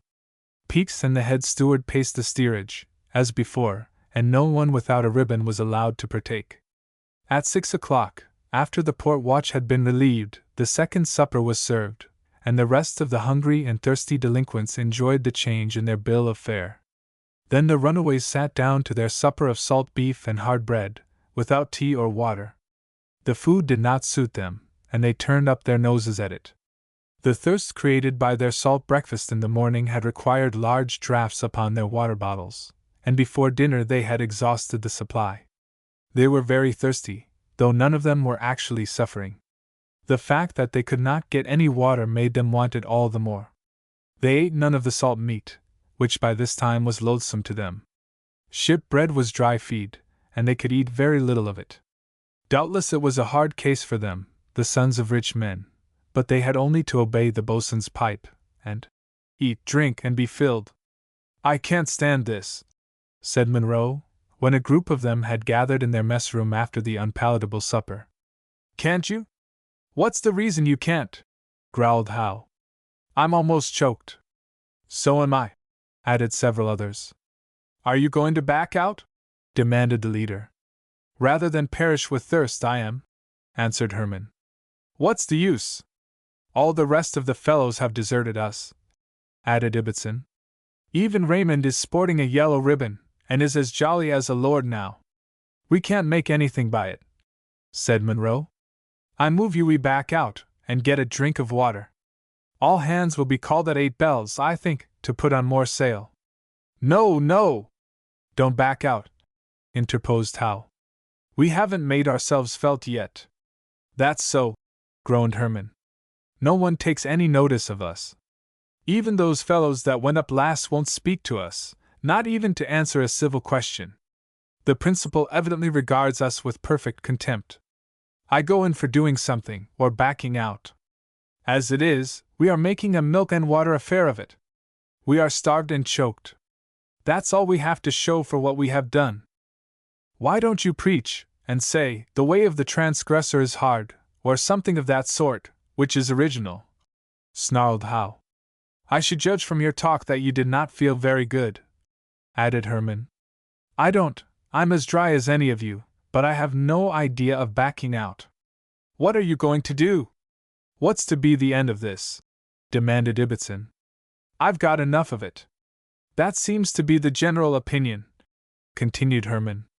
Where's Little? Demanded Howe, who could not help realizing that the fortunes of the last of the mutineers were becoming desperate, and that it was not an easy thing to contend against such enemies as hunger and thirst. I shall not give it up so. Let us do something. Let us make ourselves felt, even if we are hanged for it. What can we do? Inquired Herman earnestly. We are caged here like a lot of donkeys, and I have had enough of it. Will you hold on for a couple of hours longer, fellows? Persisted Howe. I will hold on till the boatswain calls all hands, and not an instant longer, replied Herman. My tongue feels as though it were cracking with thirst. Howe rushed out of the room to find Little, who was the man of expedients for the runaways. He found him in an adjoining room, and stated the case to him. The little villain was as uncomfortable and unhappy as the rest of the mutineers, and to the surprise of Howe, counseled, yielding rather than suffering any longer. I didn't think that of you, Little, sneered Hal. Didn't you? Well, it's only a question as to who can stand it the longest on a diet of salt horse without water, replied Little. I can hold out as long as any fellow, but we shall not make anything by it. If we could, I would stick. Let us do something, at least, to make a sensation before we give in. I don't like the idea of being conquered just in this way. What can we do? Let us set the ship afire, or bore holes in the bottom, whispered Hal. Of course, you don't mean anything of that sort, added Little, with a grim smile. I would rather do it than be whipped out in this manner. I never felt so cheap and mean in my life, continued Hal, kicking the front of the berth, and pounding with his fist to indicate the intensity of his wrath. Nor I either, but what are you going to do about it? Well, you furnish gumption for the crowd, and I came to ask you what to do. Our fellows' backs are broken, and they will go on deck when the boatswain's pipe sounds again. I shall go with them, replied Little quietly. Can't we get into the hold, and find some water? No, Bitts put a lock on that scuttle this morning, and the forward officers are watching all the time. You can set the ship afire if you like. I don't think of anything else you can do to make yourself felt. I'll do it, exclaimed Hal. No, you won't, added Little mildly. What's the reason I won't? You dare not. You see, said the discomfited leader, bolting out of the room. Some men, and some boys, are the most easily overwhelmed by letting them severely alone. If Hal could have made a sensation, he would have been better satisfied, even if he had been committed to the brig. He was vain and proud, and it hurt him more to be ignored than to be beaten. It was questionable whether he was desperate enough to put his savage threat into execution, but he collected a pile of books and papers in his mess room, and declared his intention to Herman, Monroe, and others, who were his messmates. No student was allowed to have matches, and he lacked the torch to fire the incendiary pile. Don't be an idiot, Hal, said Herman, disgusted with the conduct of his leader.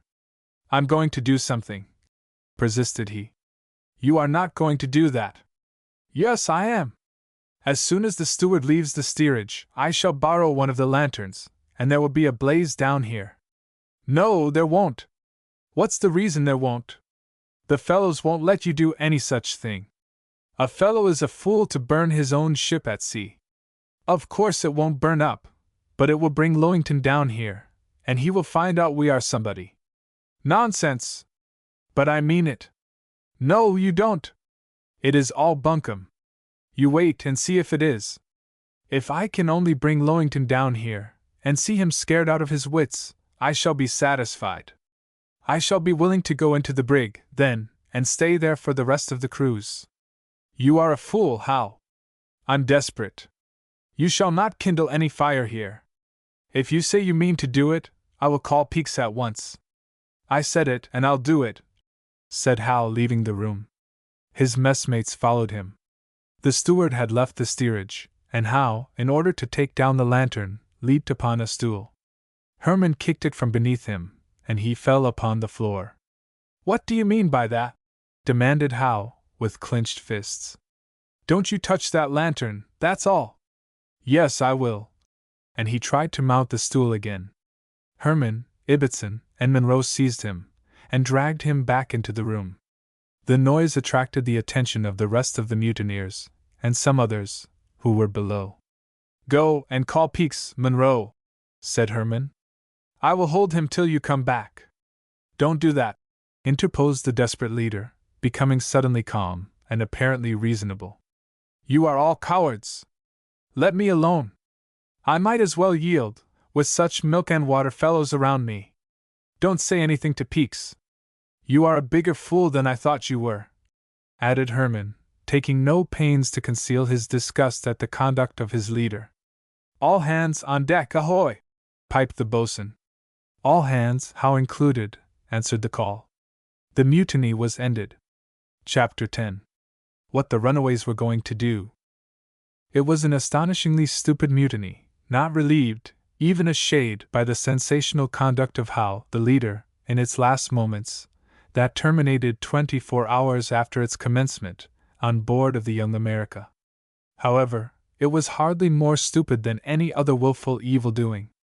Captain Shuffles, like the potentates of the old world, wishing to have his accession to power signalized by an act of clemency, had pleaded earnestly that the runaways might be forgiven, and permitted to visit Germany with the rest of the ship's company. Mr. Lowington had endeavored to reconcile the granting of the request with his views of discipline. It is not necessary to ask with what success he considered the matter, for the delinquents had now effectually put it out of his power to grant them any favor.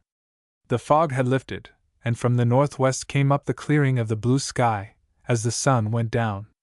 The wind had moderated, though the sea still rolled uneasily in the channel. The principal had directed the head steward to estimate the supply of water on board, and on his report had decided that the ship should proceed directly to Brest. She had been under easy sail, but as soon as the course was given to the captain, he called all hands. For the first time since the departure from Havre, all hands answered the call. Though it was quite dark, the presence of the runaways was promptly recognized. The volunteer officers, who were serving as seamen, were directed to take their regular stations in working ship. The water breaker in the waist was in demand, as soon as the last of the mutineers came on deck, and without a word in regard to the past, the steward served them out a pint of water apiece. Their prompt attention to the water ration caused a smile among the faithful, and the officers considerately deferred further orders until their pressing want was supplied. "Shall we admit them to the order of the faithful?" said Grace to the Commodore, when it was announced that the bottom had dropped out of the mutiny. "I think not," replied Paul. "They have been the cause of all the trouble on board, and Mr. Lowington does not wish that anything should be said to them. They are the ones who emptied the water tanks.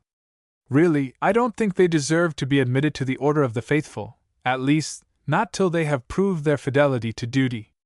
Raymond, and those who came on deck before, are generally very good fellows, and we all believe now that they were led away by the runaways," added Paul. "We shall soon see whether all hands intend to do their duty."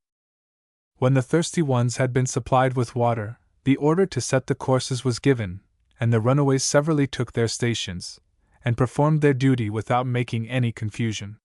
The topgallant sails and royals were then shaken out. The discipline now seemed to be perfect, and the principal's method of dealing with the mutiny was fully justified, though he took pains to explain to some of the professors that he did not consider this treatment practicable in all cases. The conduct of the rebels, and the facts developed, indicated that they wished to be noticed, that they believed the ship could not sail without their permission and assistance.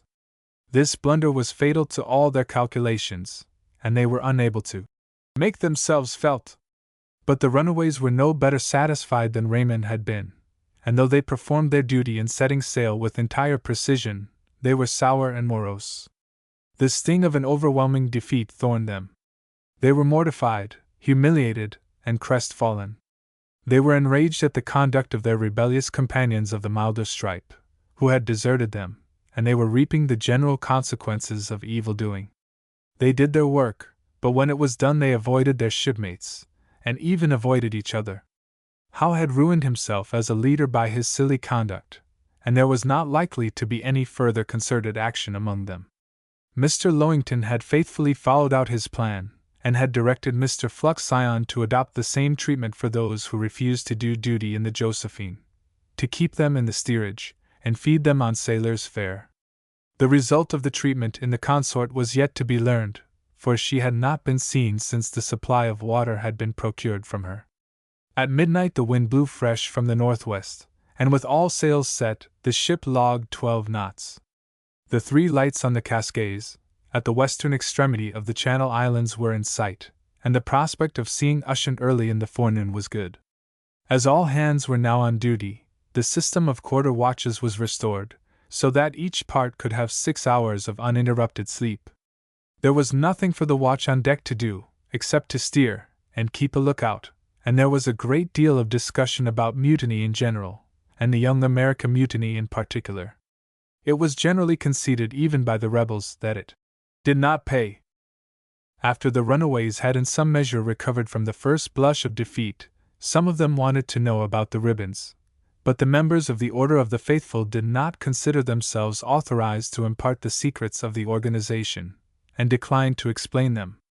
Doubtless they enjoyed the mystery, and desired to keep it up for their own amusement.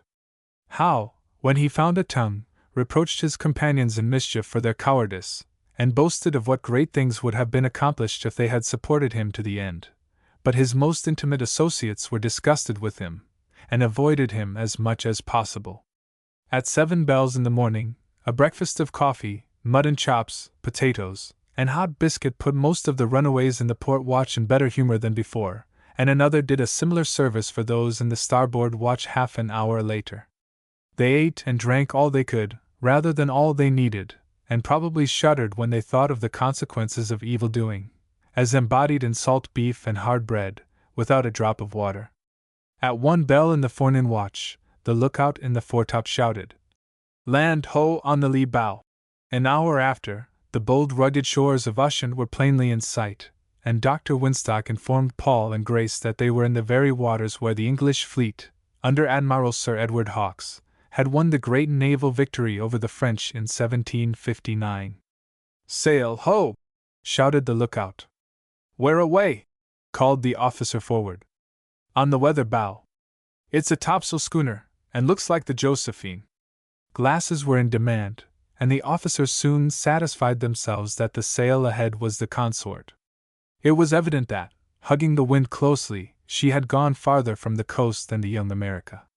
She took a pilot off Ushant, and continued on her course, though Mr. Lowington was anxious to communicate with her, and learn the result of the mutiny which had also prevailed on board.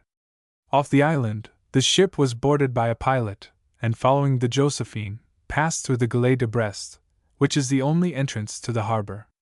This passage is not more than a mile wide, and is defended on each side by strong forts. The harbor is a landlocked bay, deep enough for vessels of the largest class, and with space enough to accommodate, at least, 500 of them.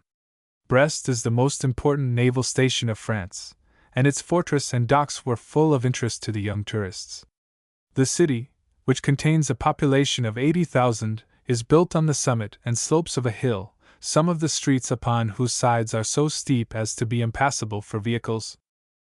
The Josephine had already come to anchor, and the ship followed her example, taking position as near to her as it was safe to lie.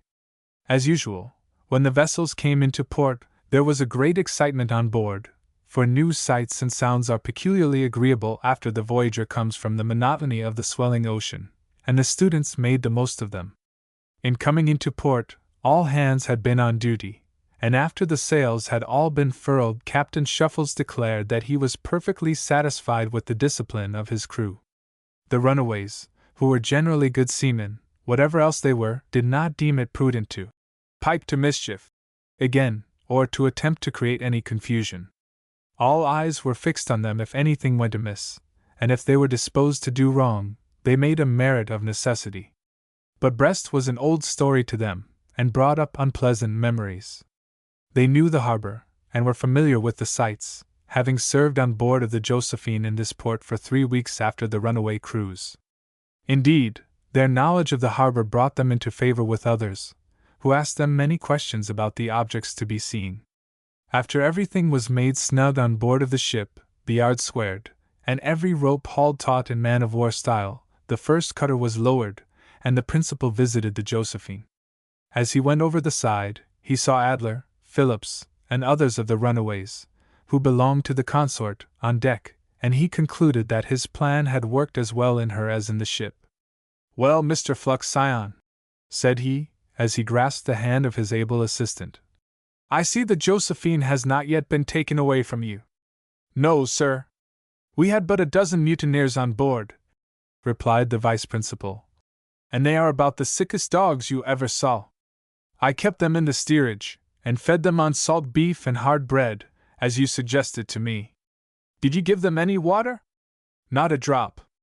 After I learned that your ruffians had stove the water tanks, I concluded they were all in the same boat, and that my fellows were as responsible for the deed as yours. I suppose it was all a contrived plan before we left Havre. I don't know whether it was or not. I should have treated it in a different manner if the young rascals had not dragged in a large number of the students who seldom give us any trouble. The plan worked well, though I did not very strongly approve of it at first. Last night the rebels sent for me, and begged, with tears in their eyes, to be permitted to return to their duty, promising to be faithful as long as they remained on board. I gave them a pretty severe lecture, but they declared they had nothing to do with staving the water tanks in the ship, and did not know anything about it. I'm not apt to believe what those fellows say. It matters little whether they knew it or not. They certainly agreed together to refuse to do duty. Well, they have come to their senses now, and both vessels seem to be in good order. Of course, after what has happened, it is not proper to take these mischief-makers with us into Germany," added Mr. Lowington. "Certainly not," replied Mr. Fluxion, promptly. "Then, as you are going to Italy, what shall be done with them while we are absent?" asked the principal, anxiously. "My sister, who intends to spend the winter in Italy with her husband, desires to see me on a matter of business connected with her private property. As she is an invalid, I think she wishes to consult me in regard to the disposition of her estate, so that her children may enjoy it after her decease, for, as I have told you before, her husband is not a reliable man. If it were a matter of any less consequence, I would not think of leaving. Undoubtedly it is your duty to go, and you must do so. But I do not like the idea of leaving 30 such students as Howe, Little, and Phillips in the sole charge of Dr. Carboy. He is a good man, but he has not quite tact and energy enough for such a responsibility. Suppose I take them with me?" suggested Mr. Fluxion, with a smile. "That is hardly practicable. I mean in the Josephine," added the vice principal. "It's a long voyage round through the Strait of Gibraltar. I am in no hurry to reach Italy. How long shall you be absent in Germany?" "About 3 weeks. Say 21 days, said Mr. Fluxion, musing. "The Josephine is a fast vessel.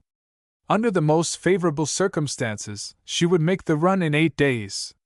A fair passage would be 12 days. If I remain 1 day in Genoa, where my sister lives, the cruise would last 25 days. A few days' time, or a week, is of no consequence," added Mr. Lowington. "But suppose you take the ship to Lisbon on your return, and I will meet you there, say about the 27th or 8th of the month. I rather like the plan, but isn't it a little hard on the boys?" "Not at all. It's giving them plenty of sea service, but that is what they need for their complaint. We shall feed them well on fresh provisions, and it is a pleasant trip up the Mediterranean at this season of the year. But I only mention the idea to solve the difficulty you suggest. I will consider the matter, and give you an answer before night," added Mr. Lowington, thoughtfully. "If the plan is adopted, I should like to have Peaks and Bits with me, to act as watch officers with cleats and gauge." "You shall have them," replied Mr. Lowington, as he directed the officer of the boat to call his crew, who had been permitted to come on board. In the first cutter's crew were 3 of the runaways, who had taken the opportunity to communicate with Adler, Phillips, and other of the runaways in the consort. After each party had related to the other its experience in rebellion, and commented on its unsatisfactory results, they touched upon the old topic, how to get to Paris, where remittances from their friends were waiting for most of them. "Old Carboy is to have charge of us while the crowd are gone," said Sheffield, irreverently. "We can easily come it over him. If we can only get on shore, we are all right," added Phillips. "Only we have no money to pay our fare to Paris," interposed Adler. "I can raise some," suggested Sheffield. "My father sent me a letter of credit on a Paris banker, but any banker will let me have some money on it, if I draw on Paris in his favor." "That's the idea!" exclaimed Adler. "I have a letter also. But we are not to go together this time," added Little. "Anyway, if we are only to go," said Phillips, as the coxswain of the first cutter called away his crew, and ended the conversation. It was renewed as soon as the ship was reached, and the boat hauled up. The runaways had abandoned all thought of joining the excursion to the Rhine, and how to get away was an exciting topic to them. In the tops, out on the bowsprit, and in other secluded places, Small knots of them gathered to discuss the subject. Promises made to do better were forgotten, and the bitter experience of the past was wholly ignored. If they could get away from the ship or the consort, in whichever one they were to be confined, they would make amends for all their sufferings and all their humiliations. Herman and Little were especially earnest, though they still avoided their late leader, Howe. Perth was regarded as lost to them, for he wore a white ribbon on his breast, and had done his duty as an officer. "We will all be pious for a day or two, till Carboy closes his eyes," said Little. "You, and Ibbotson, and I will look out for ourselves, and the rest of the fellows must do the same. I have an idea." "Have you? What is it?" demanded Herman. "We shall all be sent on board the Josephine as soon as the Lambs get ready to start for Germany." "Yes, I suppose so," added Herman eagerly. "Then it will be an easy matter. But I don't want to talk about it yet. Too many cooks spoil the soup," continued Little, with his air of mysterious assurance. "Tell us what it is. We won't mention it. I've got it all arranged, and if the rest of our fellows are smart, they can take advantage of it. We all know this harbor pretty well," added the little villain. "Why don't you tell us what the idea is?" Little rose from his seat in the maintop, and looked over to see that no inquisitive person was concealed on the cat harpings. "You are not to mention it to any one, you understand, or hint at it. We three, I repeat, are to look out for ourselves only. Ibbotson is to find the money to get to Paris, and I furnish the brains." "What am I to find?" "Find your way to Paris if you can. You are a good fellow, Herman, and I will take you in because you are some punkins. But you haven't told us the plan," said Ibbotson, not particularly pleased with the self-sufficiency of his little companion. "I will tell you," whispered Little, throwing an arm around the neck of each of his friends, and drawing their heads together near his mouth. "At night, when everything is quiet, one of us will just unbit the cable, and let it run out. Then another shall sing out that the vessel is going adrift. That will make a row. Then we will try to do something. You, Herman, and I will offer to carry a line to another vessel, the ship, for instance. Carboy, who don't know any more about a vessel than a kitten does of the 10 Commandments, will tell you to do it. Then we three will jump into a boat and carry off the line. We can carry it to the ship, or not, just as we think best, but you may bet your life we don't return to the Josephine. How does that strike you?" "Yes, but where are Cleats and Gage all this time? They know all about a vessel, if Carboy don't," suggested Herman. "Wherever you please," replied Little confidently. "Suppose they happen to be on deck, and are disposed to take the boat and carry out the line themselves? So much the better. Thanks to the prudence and good management of the principal, there are 4 boats belonging to the Josephine," answered the little villain, who appeared to have provided for every emergency which could possibly occur. "The moment the boatswain and carpenter are clear of the vessel, we will suggest that another line ought to be carried to some other vessel, and Mr. Carboy will see the necessity of the measure." "Perhaps he won't see it," interposed Ibbotson. "Then I'll fall overboard." "Fall overboard?"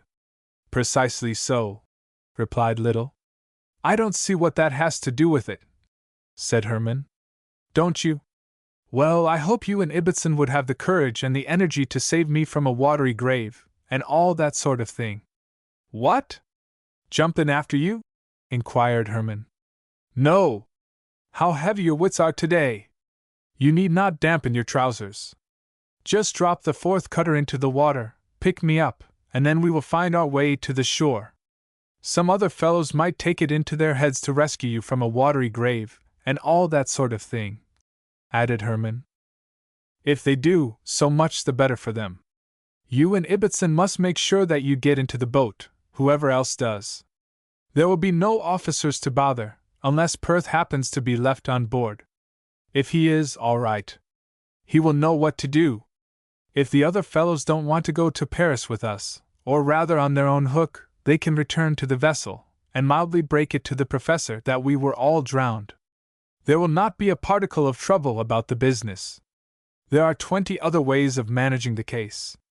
As soon as the Lambs are off, and we are put on board of the Josephine, we will arrange everything. Perhaps we shall remain in the ship, suggested Herman. So much the worse for the ship, for her cable can be unbitted, as well as the schooners. That's so. In the dark, with the ship adrift and liable to be thrown on shore, or to run afoul of another vessel, there will be a big excitement, and we can do anything we wish. When the rest of the fellows see what is up, they can take care of themselves, continued Little, who did not believe in the possibility of a failure. Very well, we will suppose we get on shore all right, what then? We shall be in Brest, which is a fortified city, with gates through which none can pass without permission, said Ibbotson. Never mind the gates. We shall leave by railroad for Paris. As soon as you raise some money to pay for the tickets, I will take care of the rest.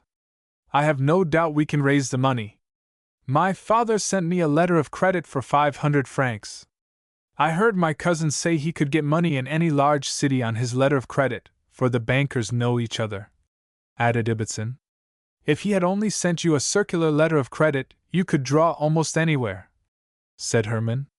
Well, if we can't raise any money on the letter, I have a gold watch that cost about $100 in New York. I can raise 200 francs on it, and redeem it when we come back, continued Ibbotson. That's the talk, exclaimed Little. I like to see energy in a fellow. There isn't a ghost of a doubt in my mind but that we shall be in Paris in 2 or 3 days from now. This interesting conversation was interrupted by the boatswain's call, piping all hands to muster. The crew were then drilled for an hour in all the evolutions of getting under way and making sail. The runaways dared not repeat the experiments which had been tried with so much apparent success at Havre, for they feared the squadron would be sent to sea again if the drill was not perfect. The various movements were admirably performed, and entirely to the satisfaction of Captain Shuffles. The ship's company were then piped to dinner. When they came on deck, the signal, "All hands attend lecture," was flying on board the ship. This was a hopeful sign for those who were impatient to visit the Rhine, and most of the crew were ready to hear Professor Maps's description of Germany. While the ship's company were waiting for the arrival of the Josephines, a very interesting ceremony was performed in the waist. The Grand Protectress of the Order of the Faithful raised the members of the second degree to the third, adorning them with the white ribbon. They had been faithful in the discharge of all their duties, and Grace insisted that all the members should now stand on an equal footing. Those who wore the yellow ribbon were advanced to the second degree, but Grace promised them that if they listened attentively to the lecture, they should receive the white ribbon before night. With the crew of the Josephine came Mr. Flux Scion, who immediately retired to the main cabin with the principal, where the further details of the cruise to Genoa were discussed. It was finally agreed that the vice-principal's plan should be adopted, and that the Josephine should sail as early the next day as she could be fitted out for the voyage. The two vessels were to meet at Lisbon, near the end of the month, and from that port proceed on the homeward voyage. Peaks and Gage were sent for, and were very willing to be temporarily transferred to the consort, while Leach was to remain as shipkeeper, in charge of the Young America, during the absence of the party in Germany. While the professor was engaged upon his lecture in the steerage, Mr. Flux Scion returned to the consort with the two forward officers, and taking in the head steward, proceeded to the shore. In half an hour a water boat was alongside the Josephine, filling up the water tanks and casks. Later in the day several shore boats came off to deliver the provisions and supplies which the steward had purchased. Before night the Josephine was ready for the long cruise up the Mediterranean, though none of the students on board of the ship knew that anything unusual was in progress. Chapter 11. A short lecture on Germany. In answer to the summons of the boatswain, "All hands, attend lecture, ahoy!" both ships' companies assembled in the steerage of the Young America. The Arbuckles had seats near the foremast, on which the professor displayed his maps, diagrams, and other illustrations of his teachings. These lectures were received with different degrees of favor by various students. While such as Paul Kendall, Shuffles, Gordon, and Tremere regarded them as very valuable privileges, others considered them as intolerable bores. Some were interested in a portion of the descriptions and historical details, others closed their ears to the whole, though all listened to anything that could be considered a story. The runaways were among those who regarded the present lecture, since they did not expect to visit Germany, as an intolerable nuisance. They were careful to select places where they could listen or not, without attracting the attention of the professor. Herman and Perth had seated themselves near one of the gangways before the boatswain sounded the call. The latter held a very doubtful position on board. Although he wore the white ribbon of the Order of the Faithful, it was a problem whether he was in sympathy with the objects of the institution. He had declined to serve as a seaman in place of the mutineers, but in spite of his refusal, he took his place at the capstan, and went aloft when the order was given to shake out the topsails. He did not like the idea of being alone, and if he did not formally recant in so many words, he did so by his actions. No fault could be found with him, so far as the faithful discharge of his duty was concerned. Still, his position was not altogether satisfactory. Not only the faculty and the officers were in doubt in regard to his standing, but also his former associates. He had done nothing to indicate his regret for the past, on the one hand, and nothing to assure his runaway friends that he was still in sympathy with them.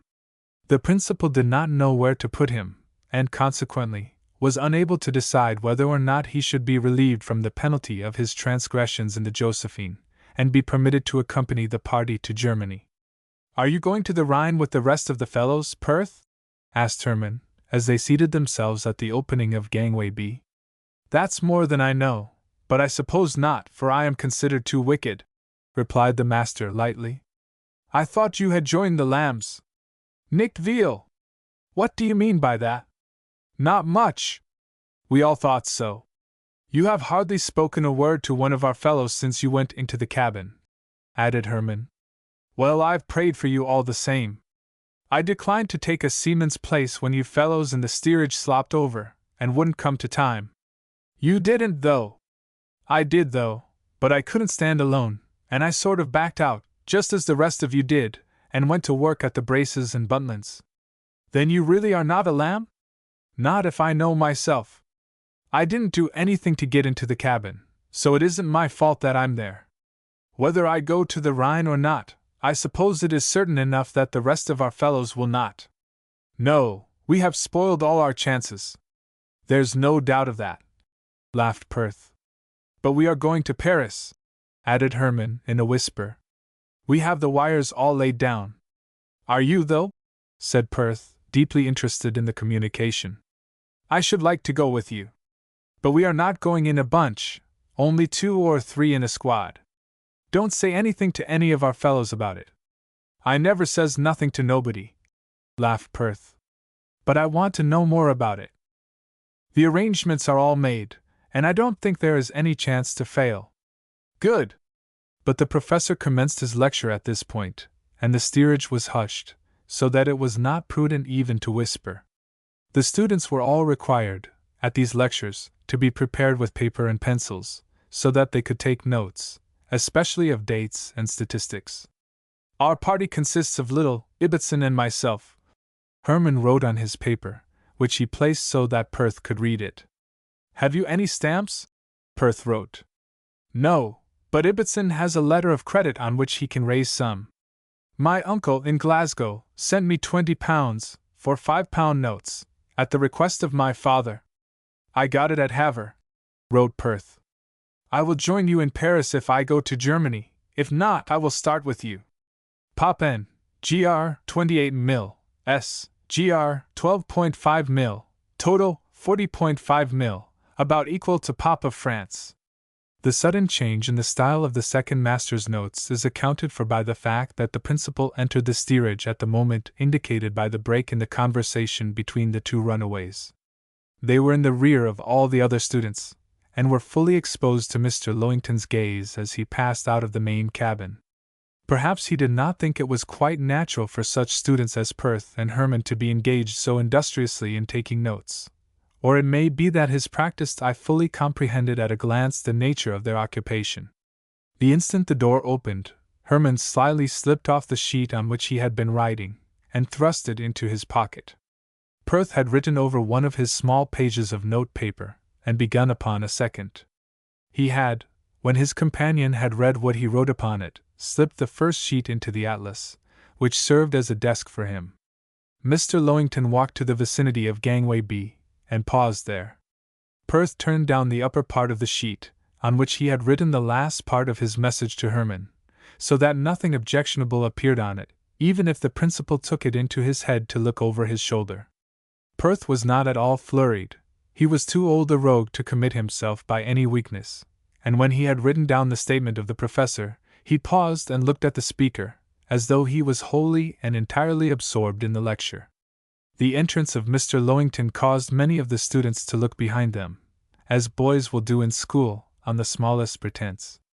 Mr. Mapps insisted upon the students' attention, and he paused till his hearers had gratified their curiosity. Mr. Lowington did not appear to be quite satisfied with the conduct of Perth, and reaching over the shoulder of the second master, he took the paper from the atlas. Of course, this act produced a sensation among the boys. The most insignificant event creates a sensation in the schoolroom. Mr. Mapps lowered the pointer, and intimated by his actions that he did not intend to proceed till order was restored. Perth was confounded this time, if he never was before. "What kind of a lecture are you delivering, Mr. Mapps?" asked the principal, with a smile. "A lecture on Germany, such as I have usually given on these occasions. As this young gentleman writes it down, it seems to me rather a singular lecture. I will read it." Perth wanted to drop through into the hold.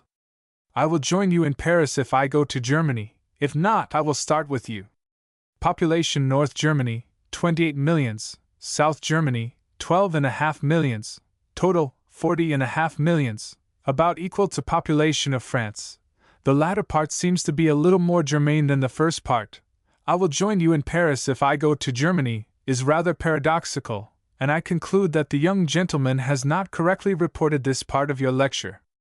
"I think not, sir," laughed Mr. Mapps. "I do not remember saying anything about going to Paris." "Well, Mr. Perth, I recommend that you take a seat nearer to the professor, so that you can understand him better, for certainly you make very bad work of taking notes," added Mr. Lowington, as he pointed to a seat near the foremast. Perth walked forward, and took the place indicated. Mr. Mapps proceeded with the lecture, but it is doubtful whether the second master understood him any better than before. He was so completely absorbed by the consideration of the little difficulty into which he had so heedlessly plunged himself. After all, the situation was not so bad as it might be. The principal could make nothing of the sentence he had read, and as nothing had been found upon Herman, he could trust to his ingenuity to explain away the meaning of it. So he used his brain in trying to devise a solution of the sentence which would satisfy the principal, instead of attending to the lecture, which he feared would have no practical value to him.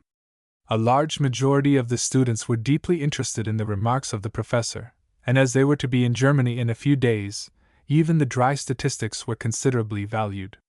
As it would not be civil to report the professor's lecture from the middle, where it was interrupted by the entrance of the principal, it is necessary to return to the commencement of it. "What is the German for Germany?" asked the professor, as he picked up his pointer. "Deutschland." "The French?" "Allemagne." "Germany can hardly be called a nation, though in some respects it is similar to the United States. It is a confederation of nations, though the people speak the same language, and are united by many other common ties of manners and customs, as well as of contiguity of territory. But it is peculiar in some respects, as Prussia is a nation, under its own king and laws, but only a portion of it belongs to Germany. Austria, is an empire under its own emperor, but only a part of his dominions are represented in the Germanic Confederation. Its several states are united for some specific purposes, such as the collection of certain taxes and mutual defense. In other respects its empires, kingdoms, duchies, and see are independent nations, making their own laws and regulating their own affairs. 1. I don't exactly understand the relations of Austria and Prussia to the Germanic Confederation," said Paul Kendall. "How can part of them belong to the Confederation without the whole?" "Very easily," replied the professor. "Though if you asked me why a part, and not the whole, of Prussia or Austria should be included in the Germanic Confederation, I cannot tell you, unless it be to preserve ancient landmarks. The province of Prussia proper was not German, and that may be a very good reason why it never should be. Germany is a league of the several sovereignties into which the old German Empire had fallen. The Archduchy of Austria was, and Hungary was not, German in the reign of the emperors. Holstein-Lauenburg, too, belongs to Denmark, but belongs, at the same time, to Germany. Of the 8 provinces of Prussia, 2 are not included in the Confederation. Of the 21 states or provinces which constitute the Austrian Empire, 11 are German. 2. I can see no good reason why, if the Germanic League is of any service, the provinces of Prussia and Posen should not be admitted, as well as the other 6 divisions of the Kingdom of Prussia. We take the fact as we find it. Germany, then, is simply a union of states for certain purposes. It is not, in any proper sense, a nation. It does not send representatives to foreign countries, and it can make laws and regulations only to cover the purposes of the League. In 1863 there were 34 states represented in the Confederation. The Empire of Austria cast 4 votes in the General Convention, the kingdoms of Prussia, Bavaria, Saxony, Hanover, and Württemberg, also 4 each. Other states, Grand Duchies, Duchies, Electorates, Principalities, Landgraviates, and free cities, from 1 to 3, according to their size and importance. These representatives meet at Frankfurt, which is the capital of Germany.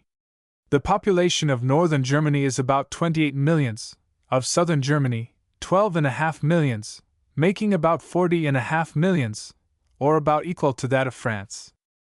Of the early history of Germany there is no authentic record. The ancient Romans had no knowledge of the people north of the Danube and east of the Rhine, except as the barbarous tribes who made incursions into their territory. When Gaul came into the possession of the Romans, they learned more of the barbarians of the north, who were called Germani, a word which is probably derived from ger, a spear, indicating their warlike character. Among these tribes were the Teutons, the Saxons, the Franks, the Goths, the Vandals, the Gauls, whose names are common in history. Clovis, the ancient sovereign of the Frankish Empire, and his successors, conquered these tribes, and incorporated their territory in the Empire of the West, which reached the height of its glory under the reign of Charlemagne. His son Louis was too weak to rule so vast a realm, and in 843 the empire was divided into 3 parts, and given to his 3 sons. France became the portion of Charles the Bald, Italy of Lothair, and Germany of Louis. At this time the German kingdom extended from the Rhine to the Elbe, and from the German Ocean to the Danube. During the succeeding century, Germany was partitioned into 3 smaller divisions, became a part of France again, and the throne was subverted by the nobles, who elected the kings. Portions of Italy, and other territory beyond the Elbe, were conquered. I will not weary you even by mentioning the line of kings who followed. Their dominions were torn by dissensions, while they struggled to increase their power. In 1273, Count Rudolf of Habsburg was elected emperor, and, after a fierce struggle with the unruly barons, succeeded in establishing his authority, and in obtaining possession of the Dukedom of Austria and several other provinces. The House of Habsburg has to the present time retained the throne of Austria. Jealous of the growing power of the Habsburgs, the nobles elected Adolf, Count of Nassau, Emperor of Germany, but Albert, Rudolf's son and successor, wrested the crown from him. The Habsburgs had possessions in Switzerland, when the house obtained its power in Austria, and they held them as dependencies upon the dukedom. The Swiss revolted in the reign of Albert, and their long and severe struggle for independence was commenced at this time. During the reign of Sigismund, one of the successors of Albert, John Huss, the reformer, was burned at the stake at Constance, whither he had gone with the safe conduct of the emperor. His martyrdom caused the Hussite War, in which several severe battles were fought, including one at Prague. In 1593, Maximilian I succeeded to the throne, and in his reign the Reformation by Luther began. Charles V, the grandson of Maximilian, of whom I spoke to you in giving the history of Holland and Belgium, united the crowns of Spain, Germany, the Netherlands, and Naples, and the empire became the leading power of Europe. The Reformation produced fierce dissensions and savage contests. Charles was obliged, sorely against his will, to grant privileges to his Lutheran subjects. But he was disgusted with power, and resigned his crown. He was succeeded by his brother, Ferdinand I, as Emperor of Germany, and by his son, Philip II, as King of Spain, to whom, also, he gave his possessions in the Netherlands. The dissensions in the empire enabled France on the west and Turkey on the east to wrest valuable possessions from it. The successors of Charles V were unable to breast the storm of progress successfully, and the imperial authority was completely shattered. The power of the petty rulers of small states increased and overshadowed that of the central authority. The emperors Ferdinand and Matthias treated the Protestants with so much severity, committing the most flagrant outrages upon them, that it brought on the 30 Years' War. When Matthias died, the insurgents declared the throne vacant, and chose the Elector Frederick emperor. The Protestant princes fought for him, while the Catholic powers sustained Ferdinand II, Archduke of Austria. Peace was established, by the Treaty of Westphalia, in 1648, by which Germany lost a portion of her territory. After these events, the power of the emperors waned still more, until their title was little more than a surname of the rulers of Austria.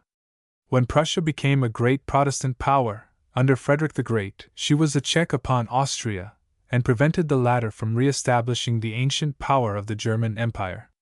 The French Revolution practically destroyed the empire. Francis II of Austria, overwhelmed by Napoleon, ceded to him the country on the left bank of the Rhine. When the Rhenish Confederation of Napoleon was formed, in 1806, Francis resigned the crown of the German Empire, which was thus formally dissolved. Many changes in territorial limits were made, and the free cities lost their independence. The country was either actually or virtually subject to Napoleon, who dictated its policy, and levied heavy contributions upon it. As it was not possible for all these small states to maintain their separate independence unaided, when the Allied powers had driven Napoleon from Europe, and restored the nations to their original condition, it became necessary to regulate the affairs of Germany. Prussia objected to an independent empire, whose power might endanger her safety and progress, and a confederation of the states was formed in 1815, which exists at the present time. 3. The professor continued to describe the country, and to define the powers and duties of the federal diet. But as many changes have been made in the government and in the states, it is not necessary to transcribe his remarks to these pages. He promised, as occasion might offer on their travels, to give the students further explanations of the nature of the territory, governments, and local peculiarities of the several states they might visit. The boys were satisfied with this arrangement, and the session was closed. The boatswain immediately piped all hands to muster on deck. "Whom do you purpose to join in Paris, if you go to Germany?" asked Mr. Lowington, when Perth appeared among the officers. "My uncle," replied the second master, promptly. "Your uncle from Glasgow, I suppose you mean?" "Yes, sir. He wrote me that he should be in Paris early this month." "How happened you to be writing the sentence on your paper?" "I was writing a letter which I intended to copy with ink, as soon as I had time." "Have you the rest of the letter?" "No, sir, I tore it up just now." "Will you be kind enough to produce your uncle's letter?" said the principal, quietly. "I don't keep my letters, sir, and I destroyed it as soon as I had read it." "I suppose you did," replied Mr. Lowington, significantly. "But if you don't go to Germany, what then?" "I think you wrote the words, 'I will start with you.'" "Yes, sir." "Start from where?"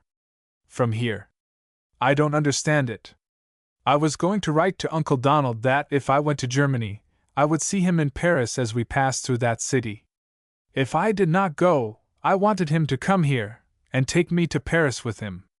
"And you think this explains what you wrote upon your note paper?"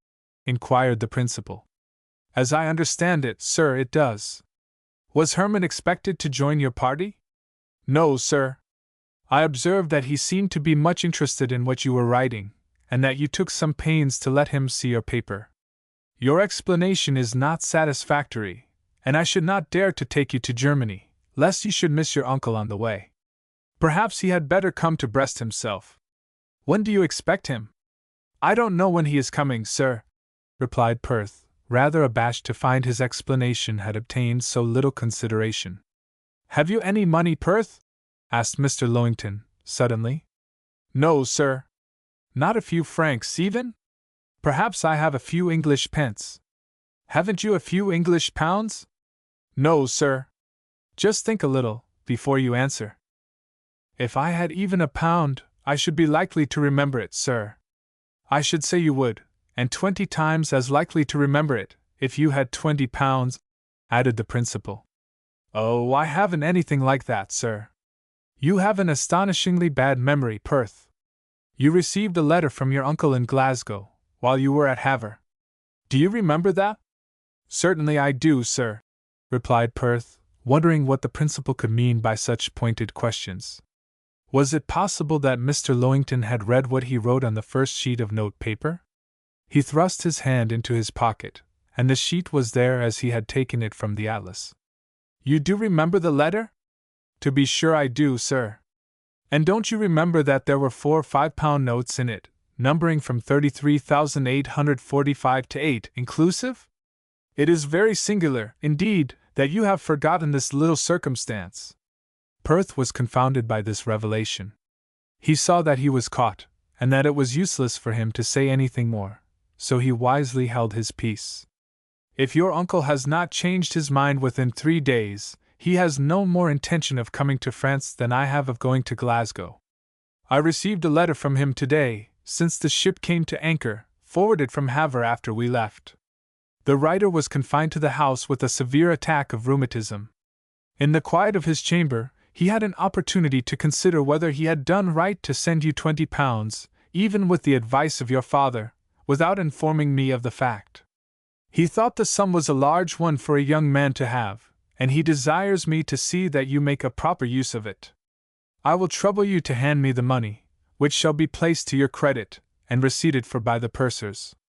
I haven't the money now, sir, replied Perth, who was fully resolved to run away at the first convenient opportunity, and wanted the money to pay his expenses.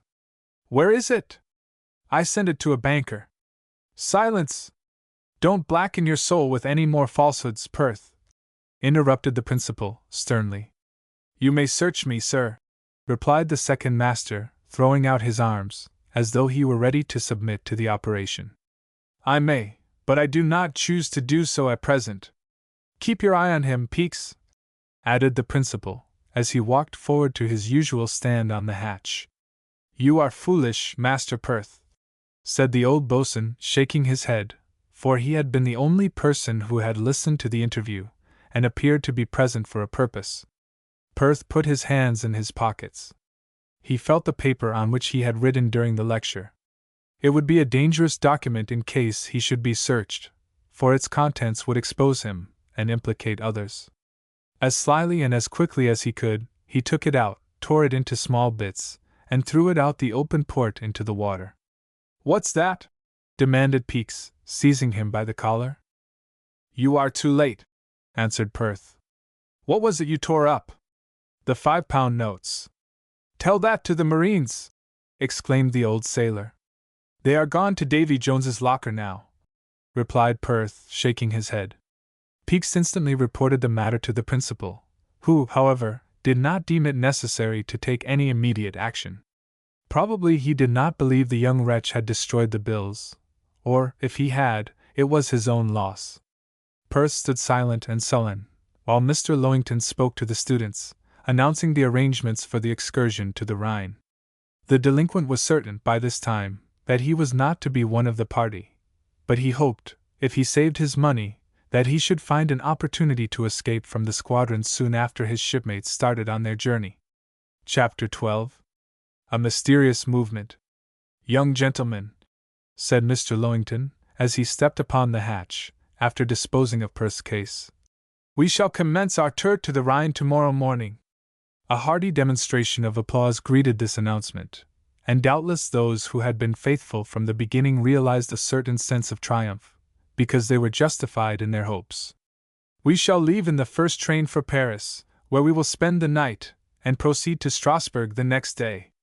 From this point we shall enter Germany, and after visiting several places of interest, such as Freiburg, Baden, Schaffhausen, Stuttgart, Karlsruhe, Heidelberg, and Frankfurt, we shall take the steamer at Mayence, and go down the Rhine as far as Cologne. This excursion will enable you to see all of the river which is worth seeing. You have already seen the Rhine in Holland, and at Ball. All its picturesque portions are crowded into the space of less than 100 miles, which you can witness from the deck of a steamer in a single day, if such haste were necessary. As we leave at an early hour in the morning, it will be best to make our arrangements tonight. On our return to Havre, Captain Shuffles requested me to allow all hands to join in this excursion. A few half-suppressed hisses from some of the runaways were promptly drowned in a sea of applause from the Order of the Faithful. I had the subject under consideration, and it would have afforded me very great pleasure to grant the request. But the conduct of those in whose favor it was made has been such, since we left Havre, that I am unable to grant it. I shall, therefore, be obliged again to leave 31 of your number on board of the Josephine during the absence of the others. The runaways, to the astonishment, if not the horror, of the faithful, warmly applauded this announcement. It was equivalent to saying they did not wish to join the excursion. The principal made no remark, though the applause was certainly impudent, but doubtless he was fully reconciled to the little arrangement he had made with Mr. Fluxion. Those who are to go will bring their bags on board of the ship, and sleep here tonight, continued Mr. Lowington. Those who are not to go will take their bags on board the Josephine. If there is any doubt as to who the 31 are, their names will be read. No one called for the reading of the names, for there was no one who needed to be enlightened. The students were dismissed, and the boats from the consort returned. In a short time the runaways, who belonged to the ship's company, appeared upon deck with their luggage. They seemed to be rather jubilant than otherwise, and though their manner was very offensive, the principal took no notice of it, as it was not openly insolent, consisting only of a real or assumed expression of pleasure at the sentence pronounced against them. All of them expected to escape from the consort during the administration of Dr. Carboy, and they regarded a couple of weeks in Paris and Switzerland, free from restraint, as ample compensation for the deprivation. Let those laugh that win, said Hermann, when Horn, one of the faithful, ventured to sympathize with him in the misfortune of being left behind. I don't see what you can win doing duty and learning your lessons on board of the Josephine, added Horn. Don't you cry, my hearty. You will hear from us by the time you get halfway down the Rhine, and if we don't have a better time than you do, it will be because we don't know how. Well, I suppose you do know how, answered Horn, with a smile, which indicated that he enjoyed even a sickly pun. I should think you had known him to your sorrow. How has played out? I expect Lowington will get boozy on this excursion. Why so? Because he's going to take a horn on the trip. Pretty good. I see you know how. We know how to have a good time, and we can do it without any sheep's wool. Are you going to run away in the Josephine again, Hermann? No, that's played out. But the runaway was reminded by this question that he had been talking rather imprudently, and he left his companion for more genial associates.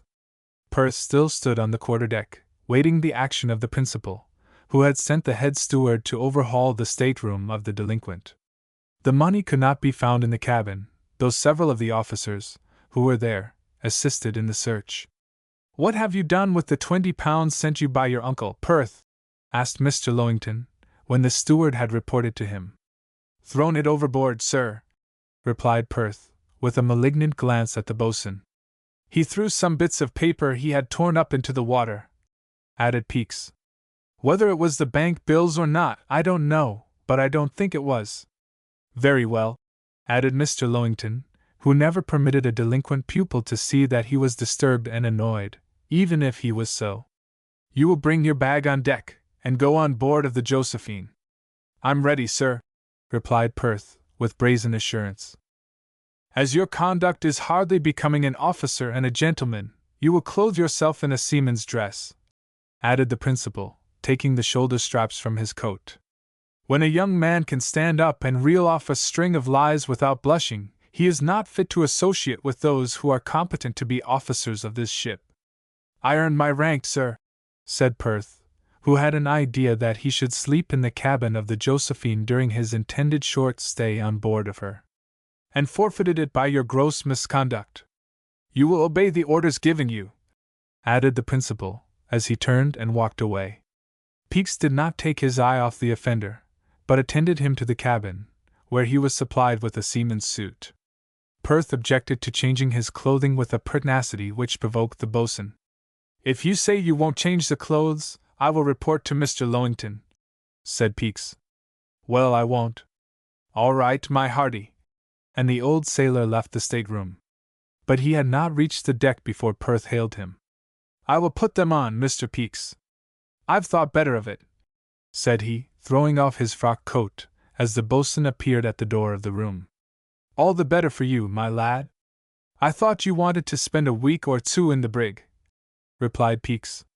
"I think it is a hard case, after a fellow has earned his rank, to take it from him," muttered Perth, as he proceeded to put on the sailor's suit.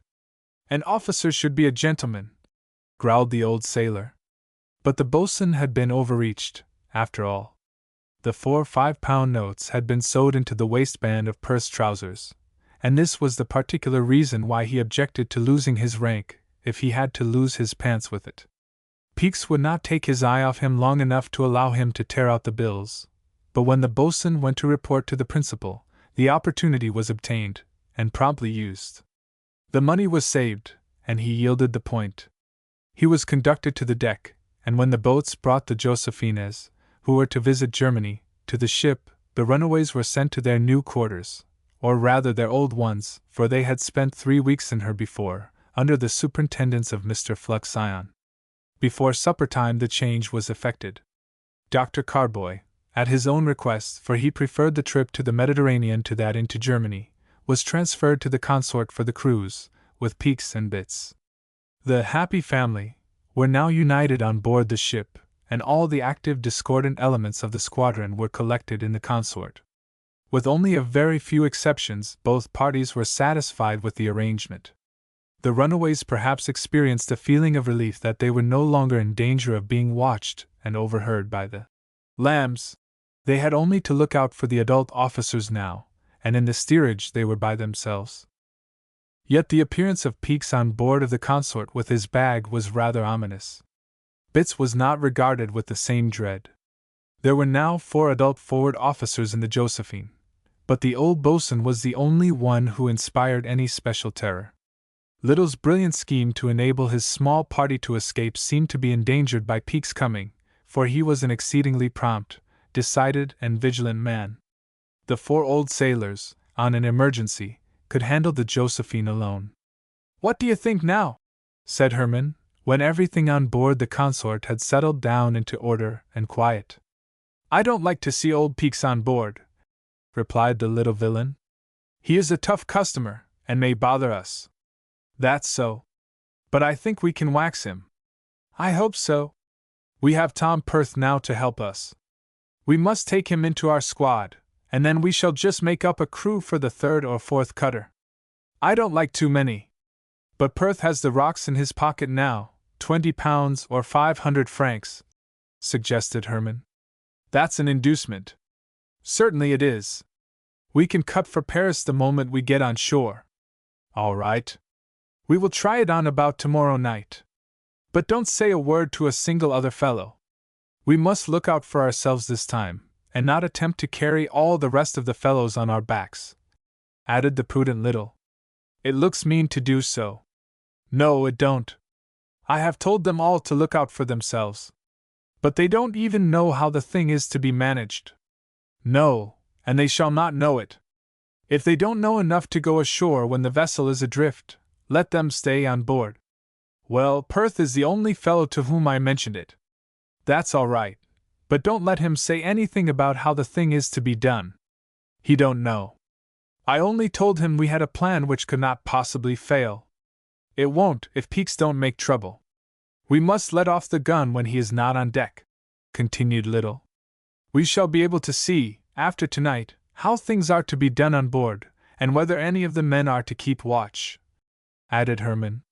We needn't give up if we don't happen to get off tomorrow night, for we have 2 or 3 weeks to do the job in. Little, seated out on the bowsprit, rehearsed his plan again, and went into all the minor details. They were presently joined by Perth, and the whole affair was explained to him. He approved it, and made a number of suggestions in regard to the boats. I am bound to go this time, said Perth earnestly. I don't stay another week in the academy. I have had my shoulder straps stripped off, and am pointed at by the lambs as an example of a naughty boy. I bluffed them all on board the ship, but with me the die is cast. If your plan don't work, I shall jump overboard and swim ashore. I have been degraded and disgraced, and I can't possibly stand it any longer. We are all in the same boat, and if we can't get off any other way, we will set the vessel afire and swim ashore by the light of it," added Little. "You are the fellow for me," exclaimed Perth. "I don't want any milk and water about this scrape. If we can't make it go in one way, we will try another." Peaks, who was planking the deck, extended his walk to the forecastle, and the trio discontinued their conversation. They were satisfied that setting the vessel adrift, sometime in the night, would accomplish their purpose, and they were willing to wait till the next evening. They had some difficulty in escaping the observation of their companions who were not in the secret, but they assured them something would be done just as soon as Mr. Fluxion started for Italy, which it was understood would be on the following day. Berths were assigned to the temporary crew of the Josephine, and at an early hour they turned in. None of them were detailed to keep the anchor watch on deck, but in the night Little crawled out of his berth and went up the ladder. All was still on deck, and he could not see that any one was on watch. 7 bells struck on board a man-of-war at anchor near the vessel. It was 11:30. He crept stealthily to the forecastle, where he found Bitts, who was asleep under the lee of the capstan. This discovery satisfied him that the forward officers were to keep the anchor watch. The arrangement was not favorable to the carrying out of Little's scheme, but if the man on deck would only sleep, it would not make so much difference. Little carefully studied the situation, which suggested to his fertile invention half a dozen expedients, in case he failed at the proper time to unbit the cable. 4 of them could jump into one of the cutters, lower the boat from the davit, and might reach the shore before a single man could call assistance, and get another boat into the water. One of them could pretend to be sick, and sending the watchman to the cabin to procure medicine, escape while he was looking for it. And so the little schemer went on till he had a quiver full of expedients, any one of which promised to be successful. Having satisfied himself that he had not been reckoning too fast, he went below again, and turned in. At daylight in the morning all hands were called on board of the Young America. An early breakfast was taken, and a steamer came alongside to convey the happy party to the shore. The hands on board the Josephine were turned out at the same hour, and they had the satisfaction of seeing the members of the Order of the Faithful depart on their pleasant tour to the Rhine. Breakfast was served to them at the usual hour, and when Herman and Little went on deck, after the meal, they saw a man in a canoe coming alongside. He looked like a pilot, but neither of the 2 runaways who saw him suspected that he had a mission on board. He came on deck, and was duly welcomed by Mr. Fluxion. "What does that covey want here?" said Little. "I don't know," replied Herman. "He has made his canoe fast astern, as though he meant to stay here some time." "Oh, he's only loafing, and wants to see a Yankee ship and a Yankee crew," laughed Herman. Little did not exactly like the coming of the pilot, not that he had any suspicion of the actual program, but he was afraid the vessel might be moored in some less convenient place for the escape than her present berth. As the runaways finished their breakfast, they came on deck, and some of them recognized the pilot as the one who had brought the Josephine into port the day before. "All hands on deck, ahoy!" shouted Peaks, blowing a pipe more shrill than had ever before been heard on board of the Consort. All hands were on deck already, but the call produced a decided sensation. Something was to be done, and all hands fell to discussing probabilities with a zeal which ought to have brought forth correct conclusions.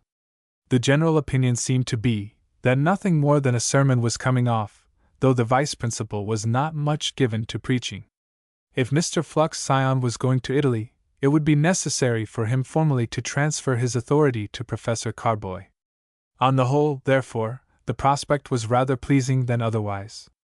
Herman, and some of the others who were deeply concerned in coming events, advised all the fellows to behave well, and take the preaching kindly, so that the officers need not smell a mice.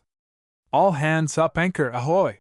roared old Peaks, piping a blast which seemed to come from the breath of a northwester, while the leading spirits were counseling meekness and submission. "What does that mean?" demanded the astonished Perth. "Oh, nothing. Only we are going to have another anchorage," replied Herman. "Lively, my hearties," said the boatswain, as he stepped forward into the waist. "Don't you hear the pipe?" "I hear it, but we haven't been stationed in this vessel," replied Herman. "That's very true, my lad, for once you speak the truth. You are a little fast, Peaks," said the vice principal, coming up from the cabin with a paper in his hand. "Here is the bill, and we will station the crew before we do anything."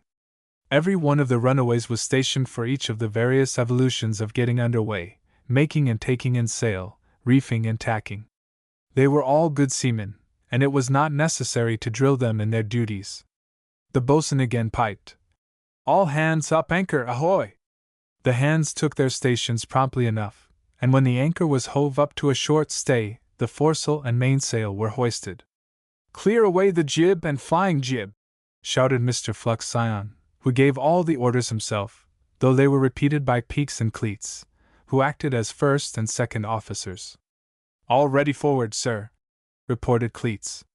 "Man the capstan! Stand by the jib halyards!" "Anchor away, sir," said Cleats, who was doing duty on the forecastle. "Hoist the jib! Up with the jib!" repeated Peaks. As the anchor came up to the hawse hole, the jib filled, and the vessel began to move. "Cat and fish the anchor!" called the vice principal, and his order was passed forward. "Cat and fish the anchor!" exclaimed Perth. "That doesn't look as though we were going to another anchorage." "It's all right, we can't go far," added Herman. While those who were stationed on the topgallant forecastle were engaged in catting and fishing the anchor, those who had been assigned to places on the topsail and topgallant yards were sent aloft. "Lay aloft, sail loosers," continued Mr. Flux Scion, and the topmen and topgallant men ran up the rigging as nimbly as though they had perfectly comprehended the purpose of the officers. "Lay out and loose." "All ready," shouted Bits, who had gone aloft with the topmen. "Let fall." "Let fall." Passed from Peaks to Bits, and from the latter to the topmen. "Mend the topsail and topgallant sheets and halyards." "Sheet home, and hoist away." The topsails and topgallant sails were speedily set, the braces were manned, and the yards trimmed. Gage had the helm, the pilot standing near him to give out the courses. The main gaff topsail was next set, and the Josephine was then under full sail. With the wind fair, and everything drawing, she flew through the galley at the rate of 10 knots an hour. Peaks was as busy as a bee, and in person saw that every rope was properly coiled up or flemished, that the cable was in order to run out when needed, and in general, that everything was in ship-shape order. As good seamen, the young gentleman understood that these careful preparations did not indicate merely a change in the holding ground of the vessel. Everything about the Josephine seemed to be shrouded in profound mystery. Peaks kept all hands at work till the strict order of a man-of-war prevailed in every part of the deck and rigging. He did not say anything, or do anything, which afforded the slightest hint in regard to the destination of the consort. Mr. Flux Scion planked the quarter-deck, and did not manifest the least sign of an intention to go to Italy. The movement was utterly incomprehensible, and the runaways began to look very anxious. After passing through the galley into the open sea, the fore and main sheets were manned, the yards braced up, and the course changed to the southwest. Off the Chaussée de Seine, the pilot was discharged, and the Josephine sped on her way, with a fresh breeze a little forward of the beam. Still the vice principal planked the quarterdeck, and no one said anything to solve the mystery. Peaks had caused everything to be done which he could find to do, and all hands were "sogging" about the deck. "Mr. Peaks, pipe down the port watch," said Mr. Flux Scion, at last, as though every word cost him a month's salary, he was so chary of them. The acting first officer obeyed the order, and the port watch were dismissed from duty.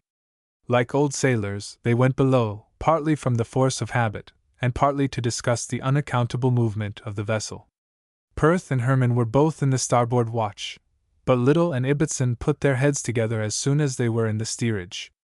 "I don't understand it," said Ibbotson, shaking his head. "Nor I either, but I think it will come out all right," replied Little, who was always disposed to put the best face upon doubtful indications. "Do you suppose we are homeward bound?" "Of course not. Look at the telltale. We are running about southwest by south. Perhaps that's the course on the Great Circle." "Nonsense! We shall fetch up on the coast of South America, if we keep this course long enough." "I don't know about the course, but I have made up my mind that this is about what it means. I'll bet all the bad marks I shall get for the next quarter that we are homeward bound." "No such thing." "I believe it," persisted Ibbotson. "Lowington did not know what to do with us, while he is in Germany, and so he has sent us home. Southwest by west won't take us home. Flux Scion is only giving us an airing for a day or two, just to see how we behave, and to give us a little wholesome discipline. If we are good, he will return to port, and start for Italy. What is Dr. Carboy here for if we are bound home?" "What is he here for?" "Because Mr. Stout is not here. I suppose they have changed places for a few weeks. The ship goes home next month." "Don't you cry! In a day or two, if not before night, we shall be back again in the harbor of Brest. I'm willing to bet all my bad marks against all yours, that we get ashore in less than 48 hours. That's heavy betting, but it won't settle anything. There is Peaks, suppose we ask him," suggested Ibbotson, as the old boatswain came down the ladder. "You can call up spirits from the vasty deep, but they won't come. You can ask him, but you might as well put the question to the anchor stock."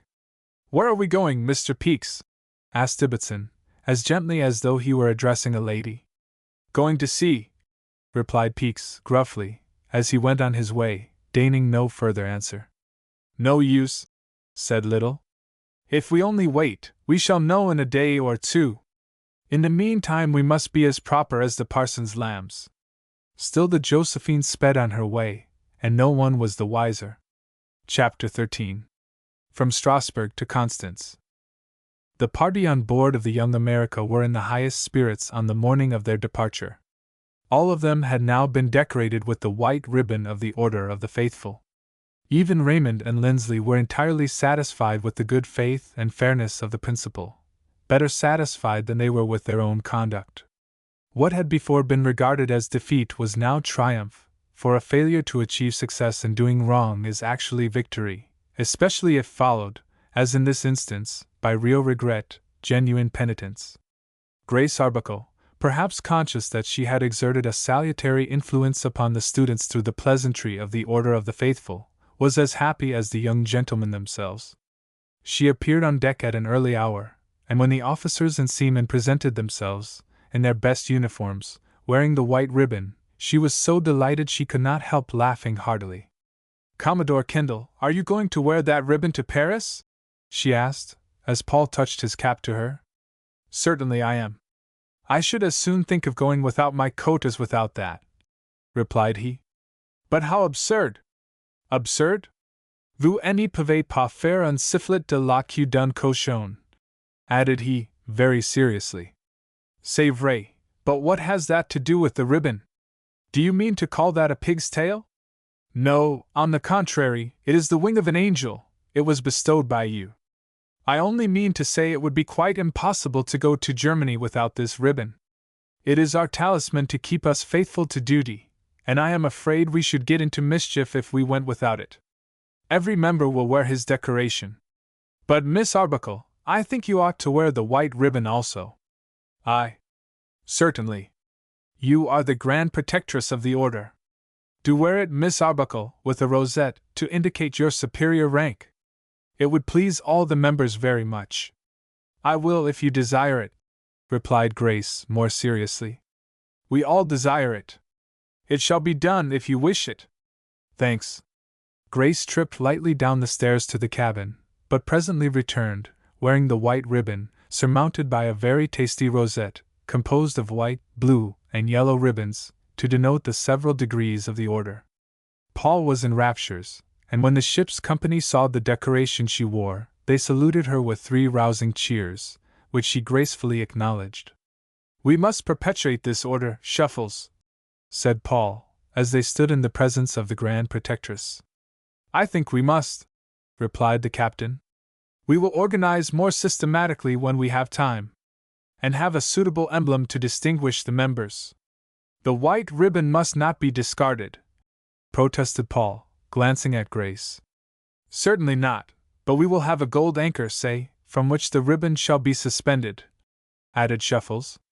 On the anchor shall be engraved the single word faithful. Faithful. And vous n'y pouvez pas faire, ainsi, laughed Paul. I think we must ask the Grand Protectress for a suitable emblem. You have great confidence in me, and I will give the subject faithful consideration, said Grace. Our motto is an excellent one, I think, continued Paul. To us it will always mean that you cannot redress a wrong by resorting to dishonorable measures. The conversation was interrupted by the call to breakfast. Before the meal was finished, the steamer that was to convey the party on shore came alongside. By the time she had made fast, and run out her planks, the boatswain piped, "All hands on deck with bags to go ashore." The stewards conveyed the baggage of the arbuckles on board, and the ship's company marched in single file to the deck of the steamer. There were no turbulent spirits among them, and everything was done in order. In due time the party reached the railroad station, and seated themselves in the special cars, which had been provided for their use. The arbuckles, Dr. Winstock, Paul, and Shuffles occupied one compartment of a carriage, and, as usual, the pleasant and well-informed surgeon of the ship, who had been a very extensive traveler, was a living encyclopedia for the party. The course of the train was through Brittany, of which Dr. Winstock had much to say. It is a poor country, not unlike Scotland, though it has no high mountains. The lower order of the people wear quaint costumes, and have hardly changed their manners and customs for 300 years. "Do you see that building in the churchyard?" said the doctor, as he pointed out the window. "What is it, the hearse house?" asked Paul. "No, I think they don't use hearses much here. It is a bone house." "A what?" exclaimed Shuffles. "A bone house or reliquaire. The poor people in this part of France are very ignorant and superstitious. Requiescat in pace, so far as the mortal remains of their dead are concerned, has no meaning to them, for they do not let them rest quietly in their graves, as we do. After the bodies of the deceased have gone to decay, the skulls and bones are removed from the coffins, and placed in the bone house. The names or the initials of the departed are painted upon the forehead of the skull." "How horrible!" exclaimed Grace. "Doubtless it is so to you, but to these people it is an act of affectionate remembrance," added the doctor. "As sacred and pious as any tribute we render to our loved and lost ones." Dr. Winstock continued to describe the various places through which the train passed, answering the many questions proposed by his interested auditors. At noon they arrived at Rhine, where the excursionists lunched, and some of them, perhaps at the expense of the inner man, were enterprising enough to see a little of the city, which contains 40,000 inhabitants, and was the ancient capital of the dukedom of Brittany. "This is Laval," said the doctor, an hour and a half after the train left Rennes. "See there!" exclaimed Grace, pointing to a man clothed in goatskins, the hair outside.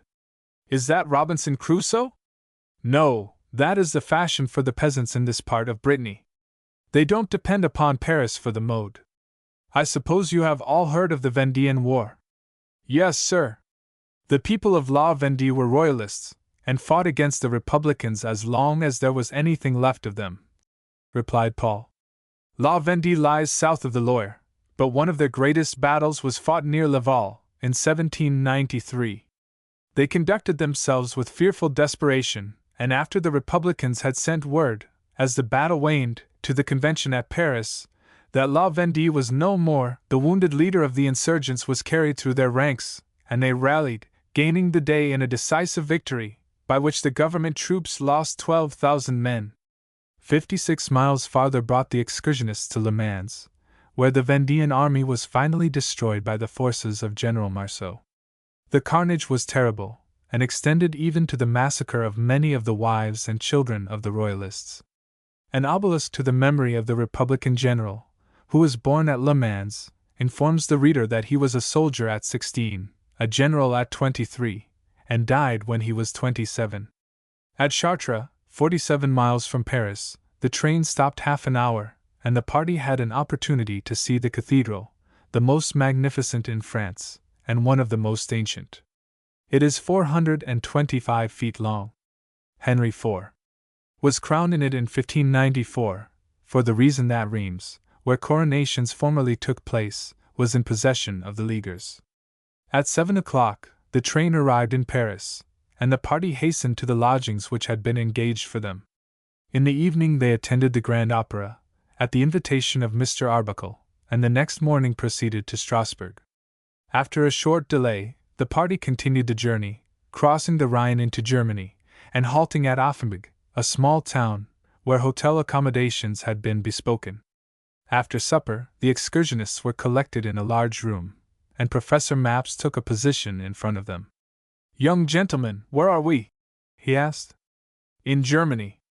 "Very true, but rather indefinite," added the professor. "In Baden," said Paul Kendall, who, as usual, had taken pains to study up the situation. "In the Grand Duchy of Baden." "What is a Grand Duchy?" inquired one of the students, who was doubtless bothered, as others have been, by the varying titles of the German states. "It is a territory having an independent local government.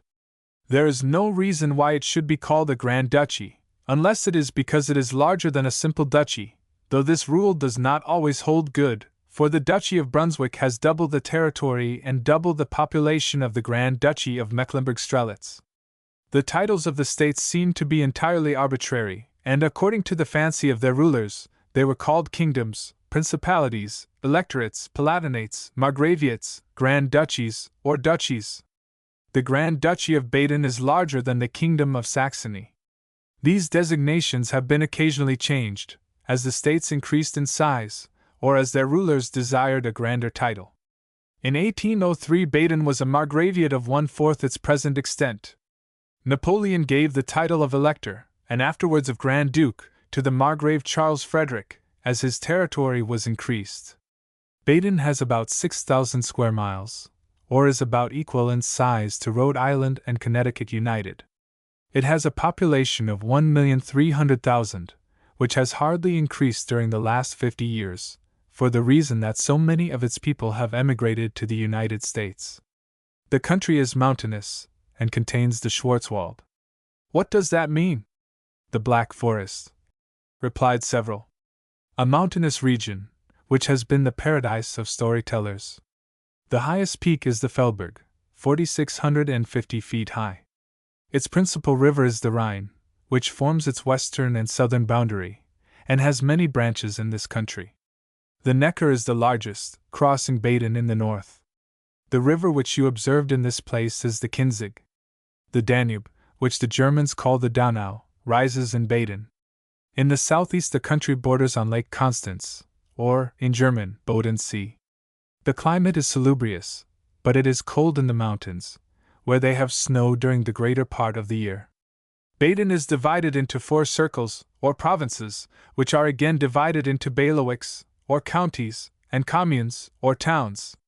2/3 of the people are Roman Catholics, the rest are Protestant, with a sprinkling of Jews, who are found in all parts of Germany.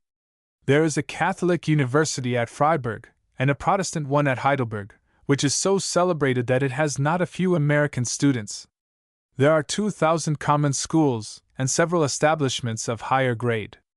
The government is an hereditary constitutional monarchy, the Grand Duke being the sovereign.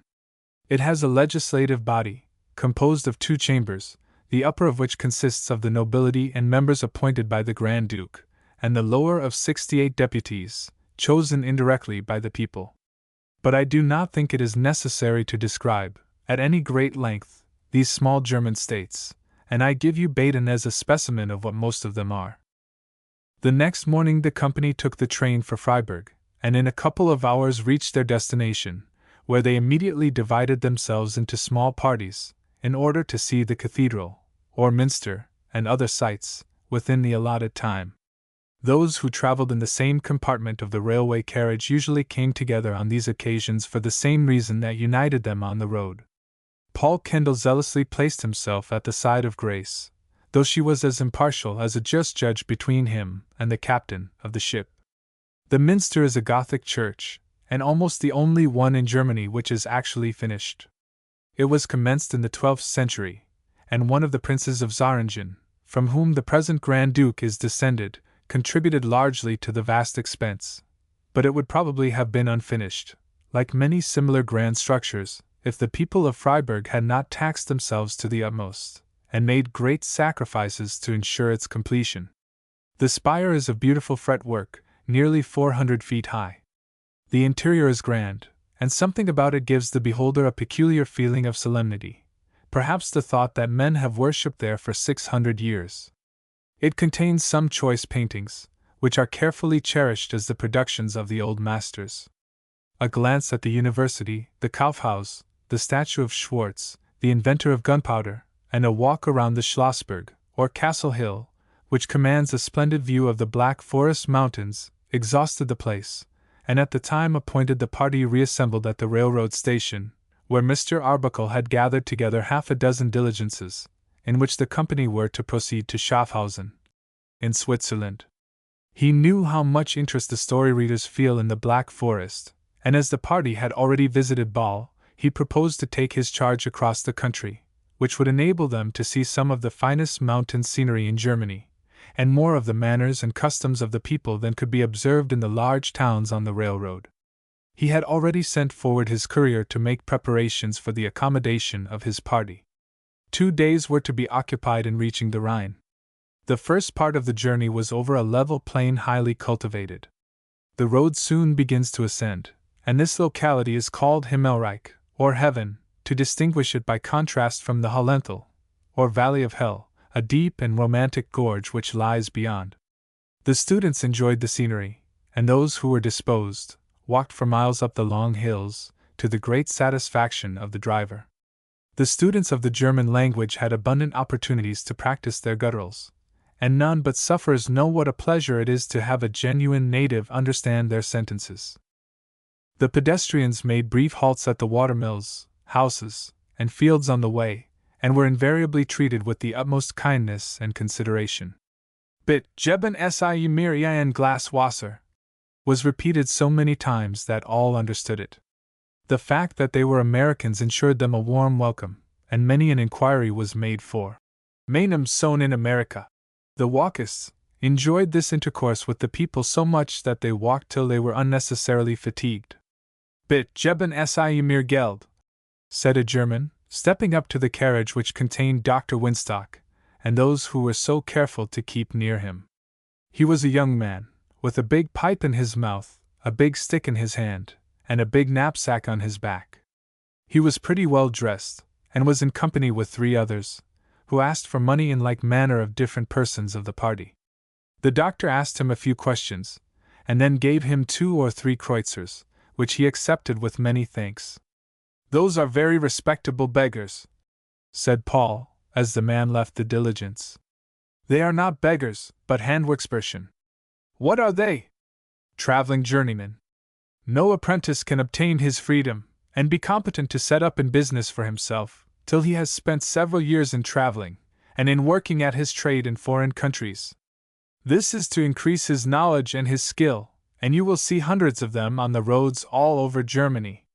They become, under this system, very skillful workmen, for they learn the various methods of work in different countries.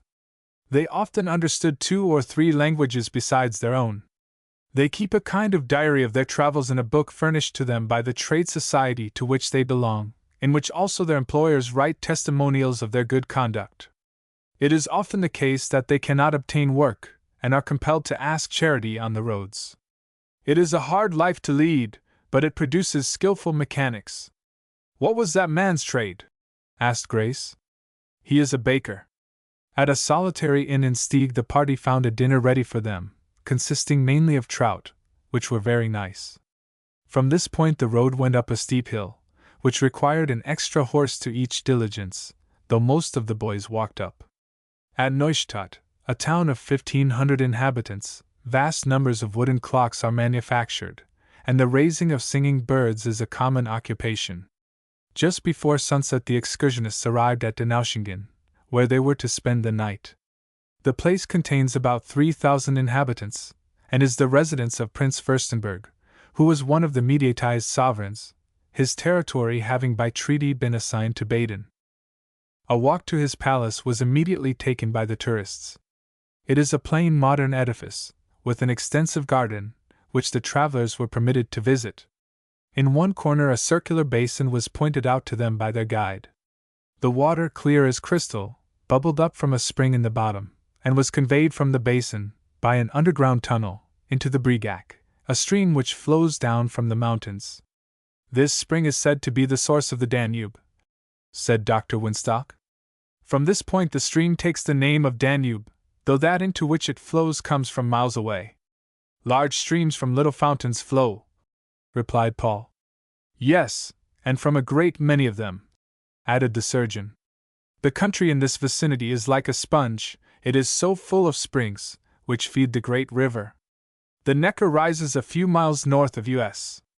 We are, therefore, on the summit of the watershed of Europe, for of 2 drops of rain which fall side by side near us, one may find its way into the Danube, and be carried down to the Black Sea, while the other, by the Neckar and the Rhine, may reach the North Sea. The students wandered about the town till it was too dark to see anything, and most of them were tired enough to sleep, even under the feather beds which the Germans insist upon using as a coverlet. In the morning the journey was renewed in the diligences. The scenery was still very fine, and from the top of a high hill called the Rand, the students obtained a splendid view of the mountains of Switzerland, of the broad expanse of Lake Constance, and the towers of the city. Descending the long hill, the tourists entered Switzerland, and at 5 o'clock were set down at the Schweizerhof in Schaffhausen, near the falls. The students had been riding so long that they were glad to be at liberty again, and hastened into the hotel gardens, which extend down to the river. It was rather late to visit the falls, and the company were piped together around a kind of kiosk, in which Professor Maps presented himself. "Do not be alarmed, young gentlemen," said the instructor, good-naturedly. "I will not detain you long, but I am reminded that I have not given you the Rhine in detail. Here on its banks, and in sight of its grandest cataract, I will say a few words to you about it. The river rises in 2 small lakes in the mountains near St. Gothard, 7,500 feet above the sea. It descends 4,000 feet in going 12 miles. 50 miles from its source, at Riachuelo, it is 250 feet wide, and becomes navigable for river boats. Its volume of waters is continually increased by the flow from its branches, till it discharges itself into Lake Constance, which may be regarded as a widening of the river. The lake is 44 miles long and 9 miles wide. Its greatest depth is 964 feet. Its waters are dark green in color, and very clear. 25 different kinds of fish are mentioned as caught in the lake. It is navigated by steamers, 8 or 10 of which ply between the various ports, and carry on considerable commerce. It is 1,344 feet above the level of the sea. The Rhine issues from the lake at Constance, and flowing a few miles westward, again expands into the Untersee, which is 30 feet lower than the upper lake. It gradually contracts till the stream is about 300 feet wide at this point. Steamers formerly ran from Constance to Schaffhausen, but since the completion of the railroad they have discontinued their trips. The falls which you see, and will visit on Monday morning, are 70 feet high. Below the cataract the river is navigable for boats without obstacles as far as Laufenburg, where its width is reduced to 50 feet, and its waters rush down a series of rapids. Here boats ascend and descend by the aid of ropes, after their cargoes have been discharged. At this place the young Lord Montague, the last male of his line, was drowned while his boat was descending the rapids in this manner. On the same day his family mansion in England was destroyed by fire. From this point to Ball the fall is only 50 feet. From Ball to Mayence, a distance of 200 miles, the Rhine flows in a northerly direction. The current is very swift as far as Strasbourg, to which place it is navigable for vessels of 100 tons, though they are tracked by horses on the upward passage. The bed of the river is wide in this part, and contains numerous islands. At Mayence the course of the river changes to west, and again at Bingen to the northwest, where the mountains again force it into a narrow channel, and for 50 miles the stream flows through a beautiful region, where the hills extend to its very banks, and many of their summits are crowned with old castles. Below Cologne, the Rhine runs through a low and flat country. The lower part of the river I have already described in Holland. The professor finished his brief lecture, and the party spent the rest of the day in wandering about the garden, and in watching the flow of the mighty river as it tumbled over the precipice. The next day was Sunday, and the excursionists attended church at the town 3 miles distant. On Monday morning the tourists crossed the bridge, and hastened to the garden of the Castle of Laufen, where were platforms, stagings and kiosks, for the convenience of visitors, which afford the best views of the cataract. One of these balconies projects out over the fall, and the party gathered on this, and beclouded with mist and spray, gazed at the wild rush of waters. 2 rocks on the precipice separate the cataract into 3 divisions. Below is a semicircular basin, whose waters are lashed into a heavy sea by the plunging torrent which falls into it. Boats plied between the foot of the rock on which the castle of Laufen stands and a square tower on the opposite shore. These light craft make heavy weather of it, but with ordinary caution they are safe enough. There was nothing else to see at Schaffhausen, and the excursionists took the train for Constance. The last portion of the trip was on the banks of the Untersee, separated from the main body of the lake by a peninsula. The ride was less than 2 hours, and the party reached the Goldener Adler in time for dinner. Most of the Swiss hotels serve 2 or 3 dinners, table d'hôte, every day, the first being at 1, and the last at 5 o'clock, the prices of which are from 3 to 5 francs. "Young gentlemen, in what country is Constance?" asked Professor Maps, when the party had assembled to visit the objects of interest in the town. "In Switzerland." "No. We certainly crossed the Rhine on an iron bridge, when we came into the place," replied one of the students. "That is very true, but Constance belongs to the Grand Duchy of Baden. It was formerly a free city, but was annexed to Austria in 1549, and ceded to Baden in 1805. It once had 40,000 inhabitants, but now has only 8,000. It is a very old city, as you may judge from the buildings you have already seen, many of which are just as they were 400 years ago. The town is of great historical interest." "What was the Council of Constance, sir?" asked one of the students. "I will tell you when we visit the Kaufhaus," replied the professor. Attended by several guides, the excursionists walked to the Minster, a Gothic structure founded in the 11th century, but rebuilt in the 16th. The guides indicated the spot where Huss stood when sentenced to be burned to death. From this church the party went to the Kaufhaus. Chapter 14. The Storm on Lake Constance. The Kaufhaus is situated near the border of the lake. It was built for a warehouse in 1388. The party were conducted immediately to a large room with wooden pillars. "This is the Kaufhaus, and this apartment is the one in which the Council of Constance held its sessions," said Mr. Maps. "What's a Kaufhaus?" asked one of the boys who did not study German. "What does kaufen mean?" "To buy." "Then it is a buy house. It is a company's hall, like Goldsmiths' Hall, Fishmongers', and others in London. The Council of Constance assembled in 1414, and continued its sessions for 3 years and a half.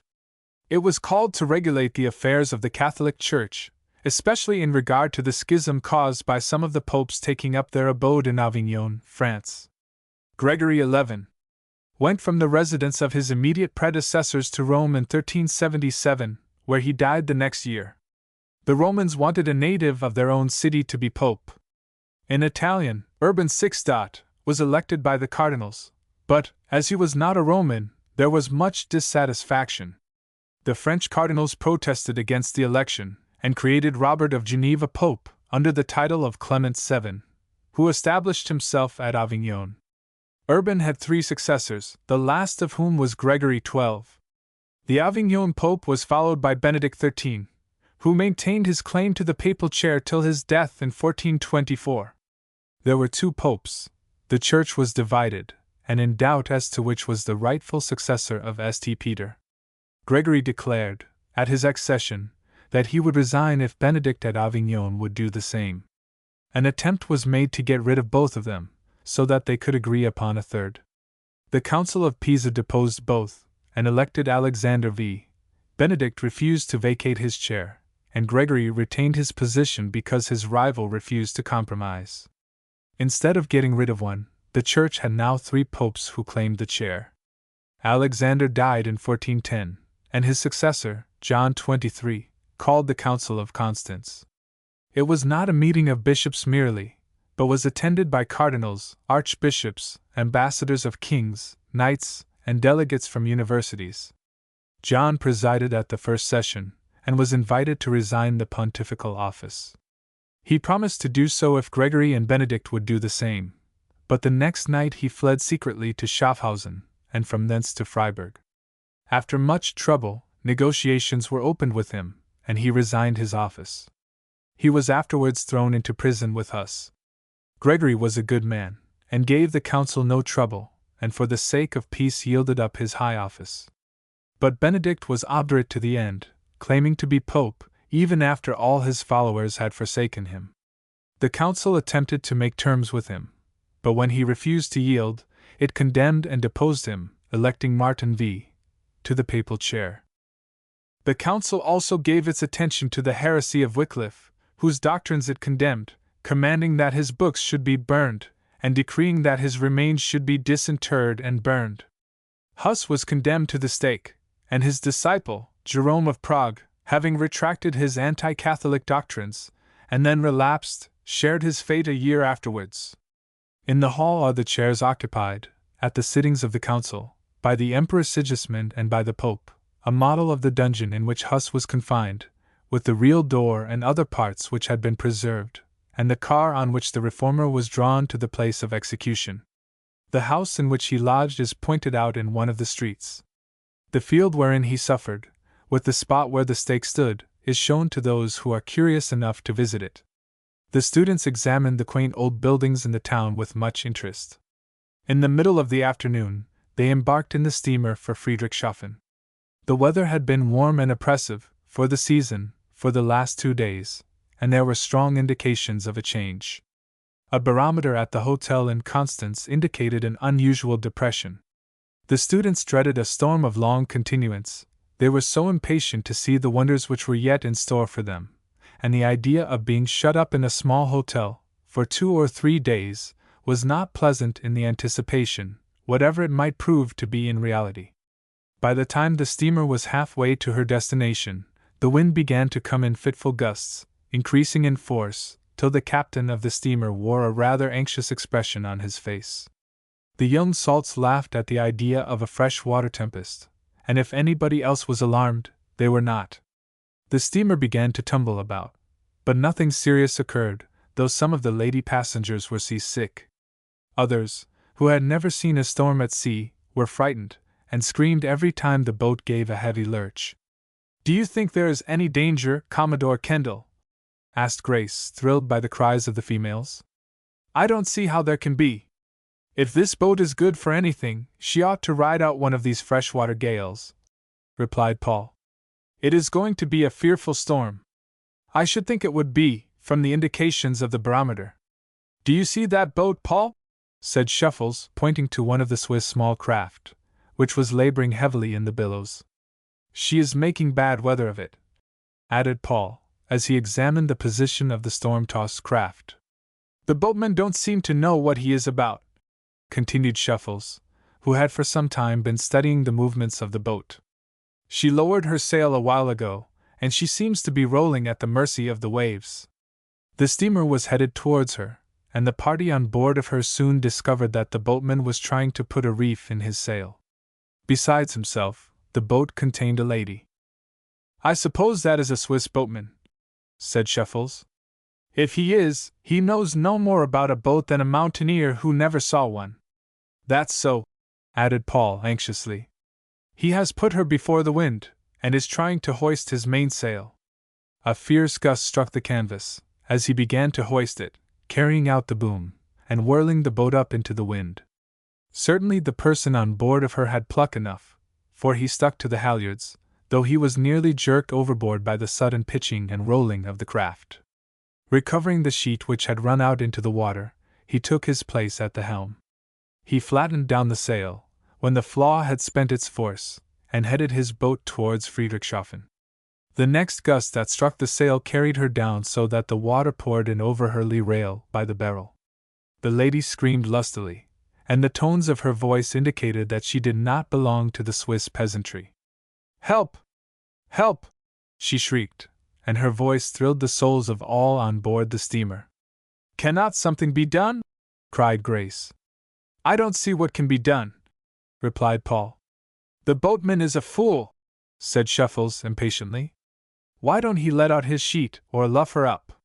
"Can't you do something?" pleaded Grace, earnestly, as she clung to the railing over the cabin ladder. "Help! Help!" shouted the boatman in good English, and it was plain that he was not a Swiss. Indeed, the lady and gentleman could now be seen plainly enough to ascertain that they were English or American. Both of them were well dressed, and both were quite young. "We can launch the steamer's boat, if the captain will let us," suggested Paul. The wind threw the boat round at this moment, and the sails shook violently in the blast. Then it filled again, and drove her directly into the path of the steamer, which was now close aboard of her. "Stop her! Stop her!" shouted several persons, in French and German. The captain gave the order to stop the engine, but it was doubtful whether it was given in season to save the unfortunate couple in the boat. Paul and Shuffles rushed to the bow of the steamer, and the latter climbed upon the rail just as the mast of the boat swayed over against the stem. He seized it, and nimbly slid down into the craft. As the steamer was running nearly against the wind, her headway was easily checked by a turn or two of the wheels backward, though the boat bumped pretty hard against the steamer once or twice. Shuffles evidently believed that skillful management alone could save the sailboat, and the lives of those who were in her. His mission, as he understood it, was to supply this needed skill. The steamer had only a single boat on deck, which was so dried up by the sun that none of the salt water tars believed it would float. She had only a single pair of oars, and it would be impossible to make any headway against the gale in it. The captain declared that he could only save the imperiled voyagers by running alongside their boat, and taking them out of it. He could do nothing by sending his jolly boat after them. By excellent good fortune, the steamer was checked at the right moment, though Shuffles supposed the boat would be stove, and he only got into her for the purpose of assisting the young lady. The captain backed his vessel so that she left the craft alone again. But the bold commander of the Young America was not dismayed by the situation. He instantly let go the halyards, and secured the sail as it came down. He glanced at the trembling lady, who crouched in the stern to save her head from the threshing of the boom. Grasping one of the oars, he pulled the boat around till she lay head to the wind. She was almost waterlogged, and he saw that it was necessary to relieve her of some of this extra weight before she could be manageable. "Won't they save us?" gasped the lady, glancing at the steamer, which was drifting rapidly away from them. "Don't be alarmed, miss," said Shuffles, as he seized a kind of tub which was filled with fish lines and other angling gear. "What shall I do?" asked the young man, whose pluck had by this time become quite exhausted in his vain battle with the elements. "Can you pull an oar?" demanded Shuffles, rather sharply, of the clumsy boatman. "I can." "Take this one, then, and keep her head as it is now." The young man took the oar, and pulled as he was directed, and Shuffles went to work vigorously with the tub, in throwing out the water. He labored so diligently and effectually, that in a few moments he had relieved the boat of the great burden of water within her. While he did so, he gave the young man such directions as enabled him to keep the craft poised with her head to the fierce gusts that beat upon her. In this position she rose and fell on the great billows, and shipped very little water. The steamer had started her wheels again, but while she did not venture very near the boat, she lay by to render assistance if the latter were swamped. The lady, finding that the frail craft, under her present management, behaved very well, sorely as she was tried by the tempest, was encouraged. "Can I do anything?" she asked, in soft notes, though they were still shaken by her fears. "No, miss, if you will only keep perfectly still, I can take care of her. Here is a basin," said she, holding up the implement. "Shall I throw the water out of her?" "If you please," answered Shuffles, willing to encourage her, for even the belief that one is doing some good, in an emergency, assists in quieting one's fears. She went to work with a zeal which indicated a strong will, and if she did not accomplish as much as she wished to do, it was only because the uneasy tossing of the boat defeated her good intentions. "Steady!" said Shuffles to the young man at the oar. "You heave her round so that she will take the wind on the other hand. Now pull away with all your might," he added, as the boat began to fall off. "Are we going to stay here all night?" asked the other, who was nearly exhausted by the violence of his efforts to keep her head up to the blast. "No, no!" replied Shuffles, impatiently, as he put out the other oar and assisted his companion, when the boat was in danger of catching the wind on her beam. "I will get sail on her in a few moments." In the lull of the blast, the young commander overhauled the sail, and corrected the non-nautical reefing of his companion. "Now mind your eye!" shouted Shuffles, as he grasped the halyards. "What shall I do?" "Pull away!" "I'm losing my wind!" gasped the sufferer, who had really struggled with the oar till his exertions and excitement had nearly disabled him. "Pull away for half a minute more," replied Shuffles, as he ran up the mainsail, which beat and thrashed fearfully in the gale. Having secured the halyards, the new skipper sprang to the helm and seized the main sheet. Placing the lady on the weather side, he seated himself on the rail, with the sheet in his right hand and the tiller in his left. "Now let her go it!" he shouted to the young man. "Jump up to windward, and keep your weather eye open!" The weary oarsman was glad to be relieved from his exhausting task, and promptly obeyed the order. Shuffles had put 2 reefs in the sail, but without the most skillful handling, the boat could not carry even this short canvas in such a fierce tempest. It was not such a sea as rages in a storm upon the ocean, but it was altogether too rough for any ordinary boat. It was not a long, bounding, rolling billow, but a short, angry wave that tried the timbers of the Swiss boat. As soon as the rower ceased his occupation, the head of the craft fell off, the sail filled, and she careened down to the gunwale. "We shall certainly tip over," gasped the lady, clinging to the rail. "Don't be afraid, miss. This boat behaves very handsomely, and is stiff enough to weather a gale," added Shuffles confidently, as the little vessel leaped upon one of the snappy, snarling billows, and then plunged down into the trough of the sea. "I never was terrified in a boat before," said she, shaking with alarm. "It is a heavy storm, and not just the weather for a lady to be out in. Don't be frightened, miss. The boat is doing very well under her double reefs, and she will weather it, if you only believe in her." There came another tremendous gust, which seemed to strike the boat like a blow from an immense sledgehammer, and she bent down under it till her rail was buried in the foaming waters. Shuffles touched her up a little, and let out the sheet till the sail shook in the blast. The boat righted, and for a moment had a partial respite from the savage pounding of the tempest. The young man, who clung to the weather rail with a tenacity which indicated that he had not yet recovered his self-possession, glanced ahead, and then at the steamer, whose course now diverged from that of the sailboat, and the 2 craft were increasing their distance from each other. "We wish to go to Friedrichshafen," said he, apparently troubled by the discovery he had made. "So do I," replied Shuffles quietly, without taking his eye from the sail. "This will not bring us there," added the ex-skipper. "Any port in a storm," said the gallant helmsman. "If I let the boat fall off enough to lay a course for Friedrichshafen, she will fill in the twinkling of an eye. I don't see why she should," added the young man, evidently not satisfied with the action of the new skipper. "I think you ought to see it, after you have half filled the boat yourself on that tack. Don't you understand that it would throw the boat into the trough of the sea, and make her roll? Look at that steamer. I am not sure that she will not be obliged to throw her head up into it, and lay to for a while." "Pray do just as you think best, sir," interposed the lady. "That is what I intend to do, miss. Really, there is only one thing you can do when it blows like this: keep her head up to it." Again it was necessary for Shuffles to use all his skill and strength, as the heavy gusts were repeated, to prevent the boat from filling. Easing off the sheet, and crowding her up into the wind, the boat weathered another shock, and then had another brief respite. The spray dashed in the fierce blast like hailstones into the face and eyes of the intrepid captain, and he was nearly blinded by the charge. His hands were full, holding the tiller and the sheet. Securing the latter with his knee, he tried to take his handkerchief from his pocket, to wipe the water from his eyes. But a jerk of the boat compelled him to grasp the helm suddenly, and the wind carried away the handkerchief like a feather.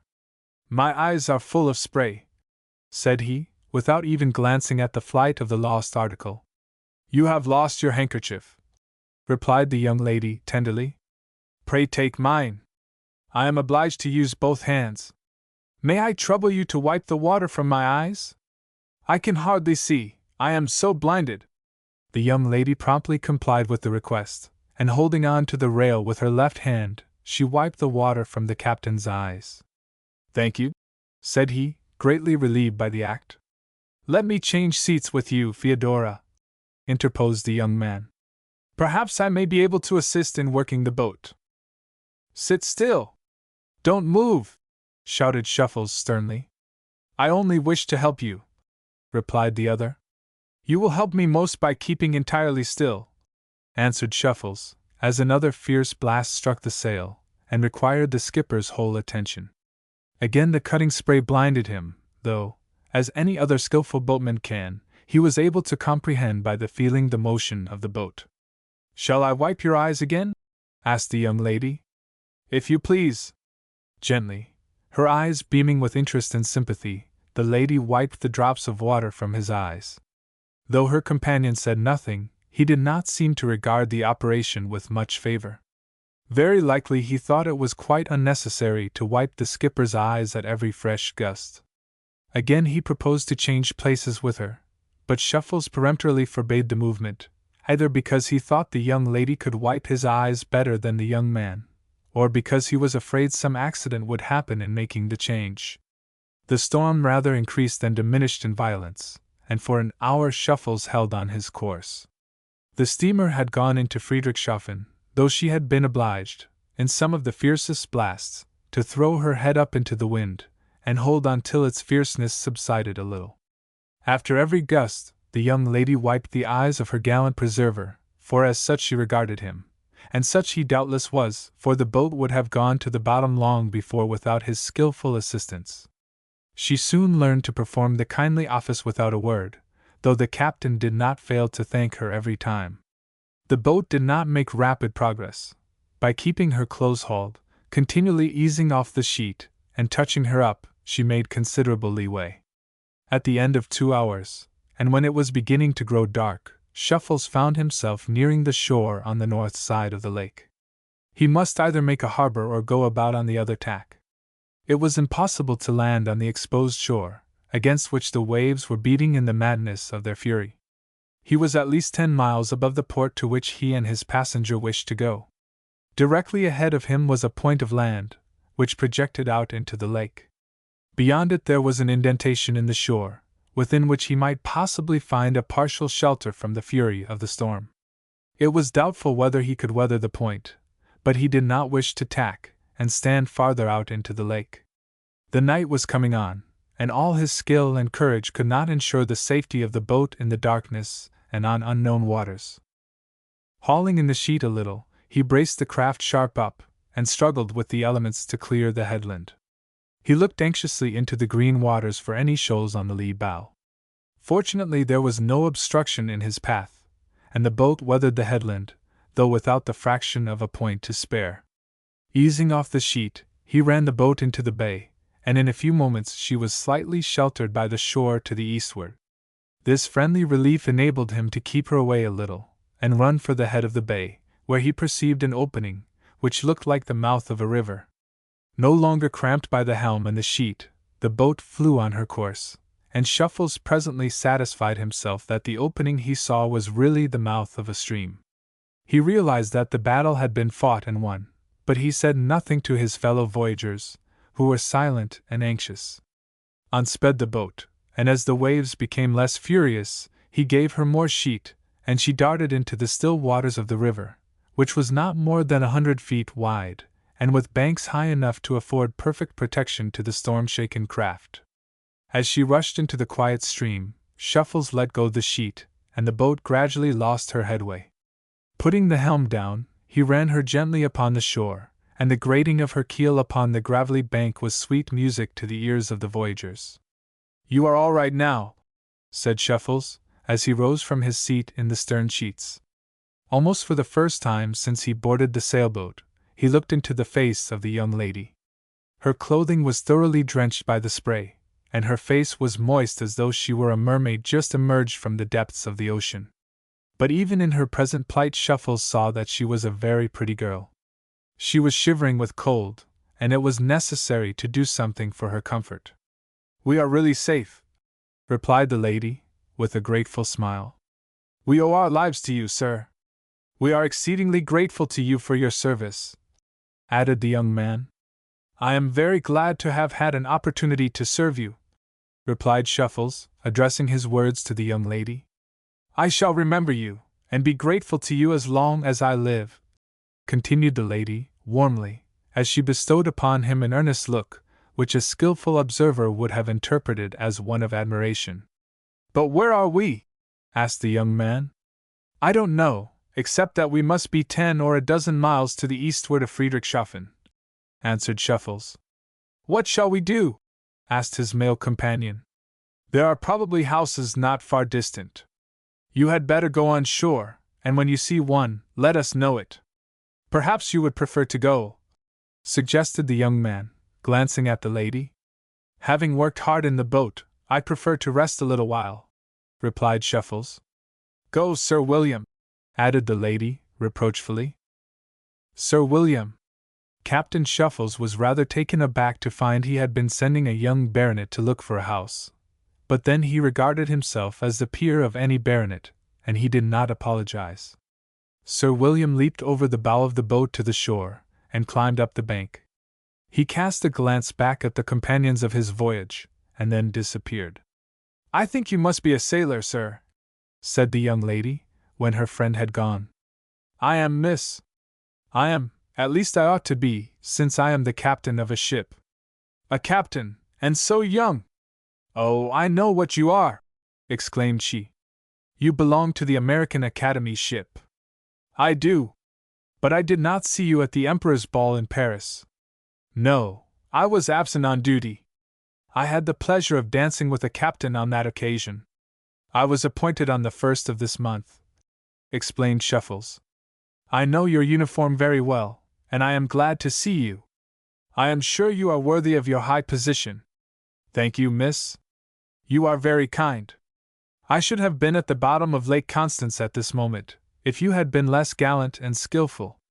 "Perhaps not," replied Shuffles, wondering all the time who the young lady was. The hail of Sir William from the bank above interrupted the conversation. The boat had grounded a rod from the bank of the stream, and Shuffles gallantly bore the fair passenger to the shore in his arms. Assisting her up the bank, the party soon reached a cottage a short distance from the mouth of the river. The young nobleman imperiously ordered great fires and refreshments. He spoke German fluently, and his commands were promptly obeyed. The rain now poured down in floods, and the party congratulated themselves upon escaping this added discomfort. Chapter 15. Lady Theodora and Sir William. Hour after hour the storm-beaten party sat before a blazing fire in the cottage of the German peasant. Their clothing was dry, and they were quite comfortable. The only thing that disturbed them was the anxiety of their friends at Friedrichshafen. Possibly something else disturbed the young baronet, for the lady, ingenuous enough to talk and act as she felt, seemed to be delighted with her gallant preserver. After they entered the house, Shuffles heard Sir William call her Lady Theodora. She also belonged to the nobility, and he soon learned that she was the youngest daughter of the Earl of Blankville. Sir William's father was dead, and though only 18, he was a baronet. They were traveling with their friends. Lady Theodora declared that she adored sailors, and Sir William was afraid she spoke only the truth. They had been affianced by their parents, but the young lady did not seem to feel a very deep interest in the baronet, and on the other hand she did seem to feel a deep interest in the commander of the Young America. His courage, skill, and energy had made a deep impression upon her, and the signal service he had rendered called forth all her gratitude. She was only 16, and perhaps had not judgment enough to see that it was perilous to cast pleasant glances at a young American tar, and might disturb the calculations of her prudent parents. The wind howled, and the rain poured all night long, but the party were in comfortable circumstances. They were too thankful to have escaped the perils of the storm to complain of the rudeness of their quarters. It was not possible to go to their friends either by water or by land, till the tempest had abated, and they were disposed to make the best of their situation. "I was not aware that they had such heavy storms on these fresh water lakes," said Shuffles, after they had partaken of the simple fare set before them by their host. "Nor I," replied Lady Theodora. "If I had, I should not have gone so far in an open boat. We went across the lake to Romanshorn, but Sir William said he knew all about a boat." "So I do, under ordinary circumstances," replied the baronet, rather nettled at the implied censure. "It was a very savage storm," added Shuffles. "I never saw anything like it, even in the Channel," said Theodora. "But you seemed to handle the boat just as easily as though the wind came only in zephyrs." She bestowed another glance of admiration upon the modest tar, who explained that he had always been used to boats from his childhood, and he felt more at home on the deck of a ship than he did in the parlor of his father's house. They talked of the perils of the day till midnight. A bed had been provided for the lady, but the two young gentlemen lay on the floor before the fire. In the morning the clouds broke away, and the sun rose bright and clear. The calm that follows the storm prevailed upon the lake. The party ate their simple breakfast, and Sir William paid liberally for their accommodations at the cottage. The manner of reaching Friedrichshafen was thoroughly discussed. They could go to Lindau, and take the steamer, or proceed in the sailboat. Sir William proposed to take Theodora with him, while Shuffles sailed the boat back alone. The lady protested. She was not afraid to sail back in the boat, if the captain would manage it, and this arrangement was finally agreed upon, though the baronet was not at all pleased with it. They embarked, and a little breeze came to their aid, but it was 11 o'clock when they reached their destination. "I do not know at what hotel our ship's company is stopping," said Shuffles as they landed. "My friends are at the Dutchen House, and you must come there with us," replied Lady Theodora. "My father and mother are there, and they will be delighted to see you. Perhaps our people are there," added Shuffles. They walked to the hotel named, and found that the American party was there. As they approached the house, an elderly lady and gentleman rushed down from the veranda, and grasped Theodora in their arms at the same moment. They were her parents, and wept tears of joy over her safe return. "We thought you were lost," said the fond mother. "I have sent boats in every direction to look for you," added the father. "Mr. Lowington, the principal of the Marine Academy, who is here with his students, assured me you were safe." "I am safe, father, thanks to Captain Shuffles," replied Theodora, turning to the young commander. "His lordship, the Earl of Blankville," interposed Sir William, introducing the hero of the day. The gentleman grasped the hand of Shuffles, and expressed his gratitude in the warmest terms. "We have heard part of the story, and we watched the boat till it disappeared in the distance," added his lordship. "It was a terrible hour for us all." "Worse than death," sighed the Countess, as she pressed her daughter to her heart again. "Mr. Lowington assured us that the young man who had so daringly thrown himself into the boat would certainly take her to the shore. But we could only hope, rather than believe." "It was a heavy blow," said Shuffles. "It was fearful," exclaimed the Earl, with a shudder, as he thought of the anxiety and terror they had endured. "I owe you an everlasting debt of gratitude. I only did what the occasion seemed to require of me, and I am as thankful as any one can be that I succeeded in getting the boat to the shore," answered Shuffles. "It was remarkably fortunate that you were at hand, for I don't believe there is another person on the continent of Europe who could have managed the matter so cleverly. Really, I think your lordship overestimates my services." By this time Mr. Lowington and the Young America's party came out to welcome Shuffles.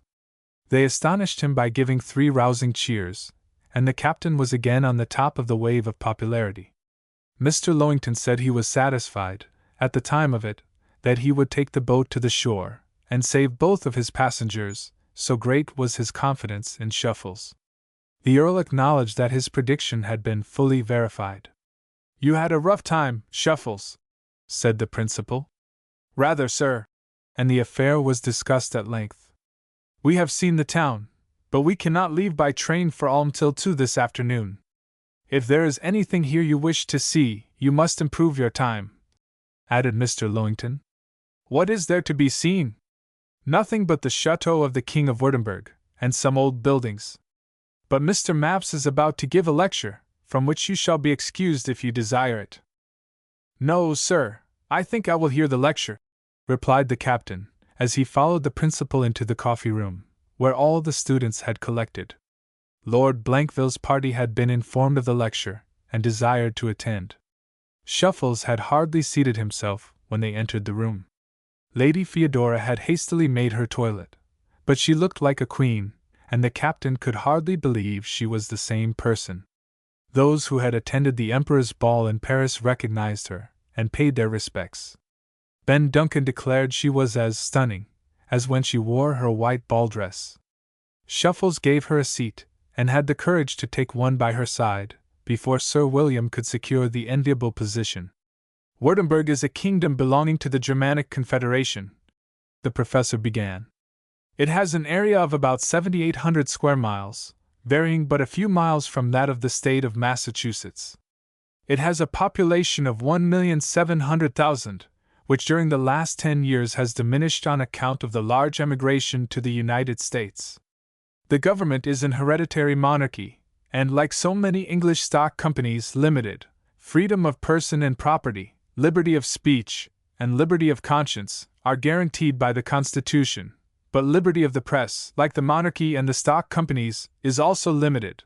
The legislature is composed of 2 houses, the higher one being made up of princes and nobles.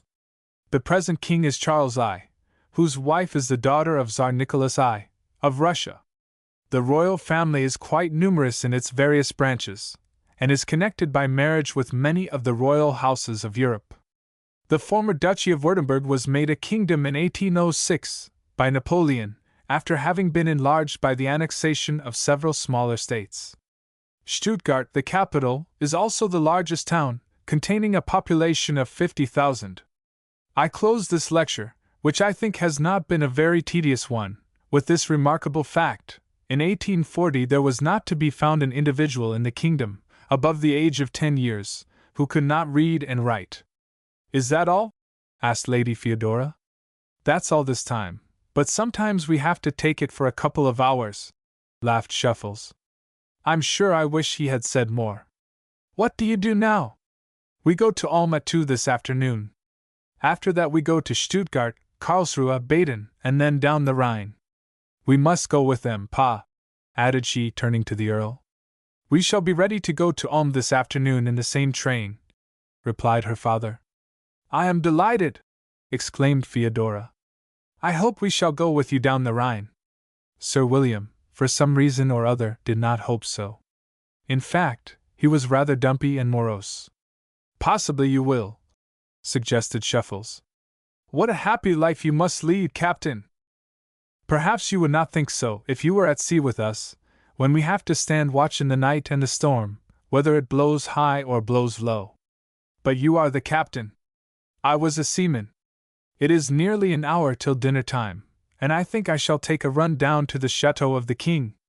"Of course you have been there," said the captain, suggestively. "I have, but I should be delighted to go again."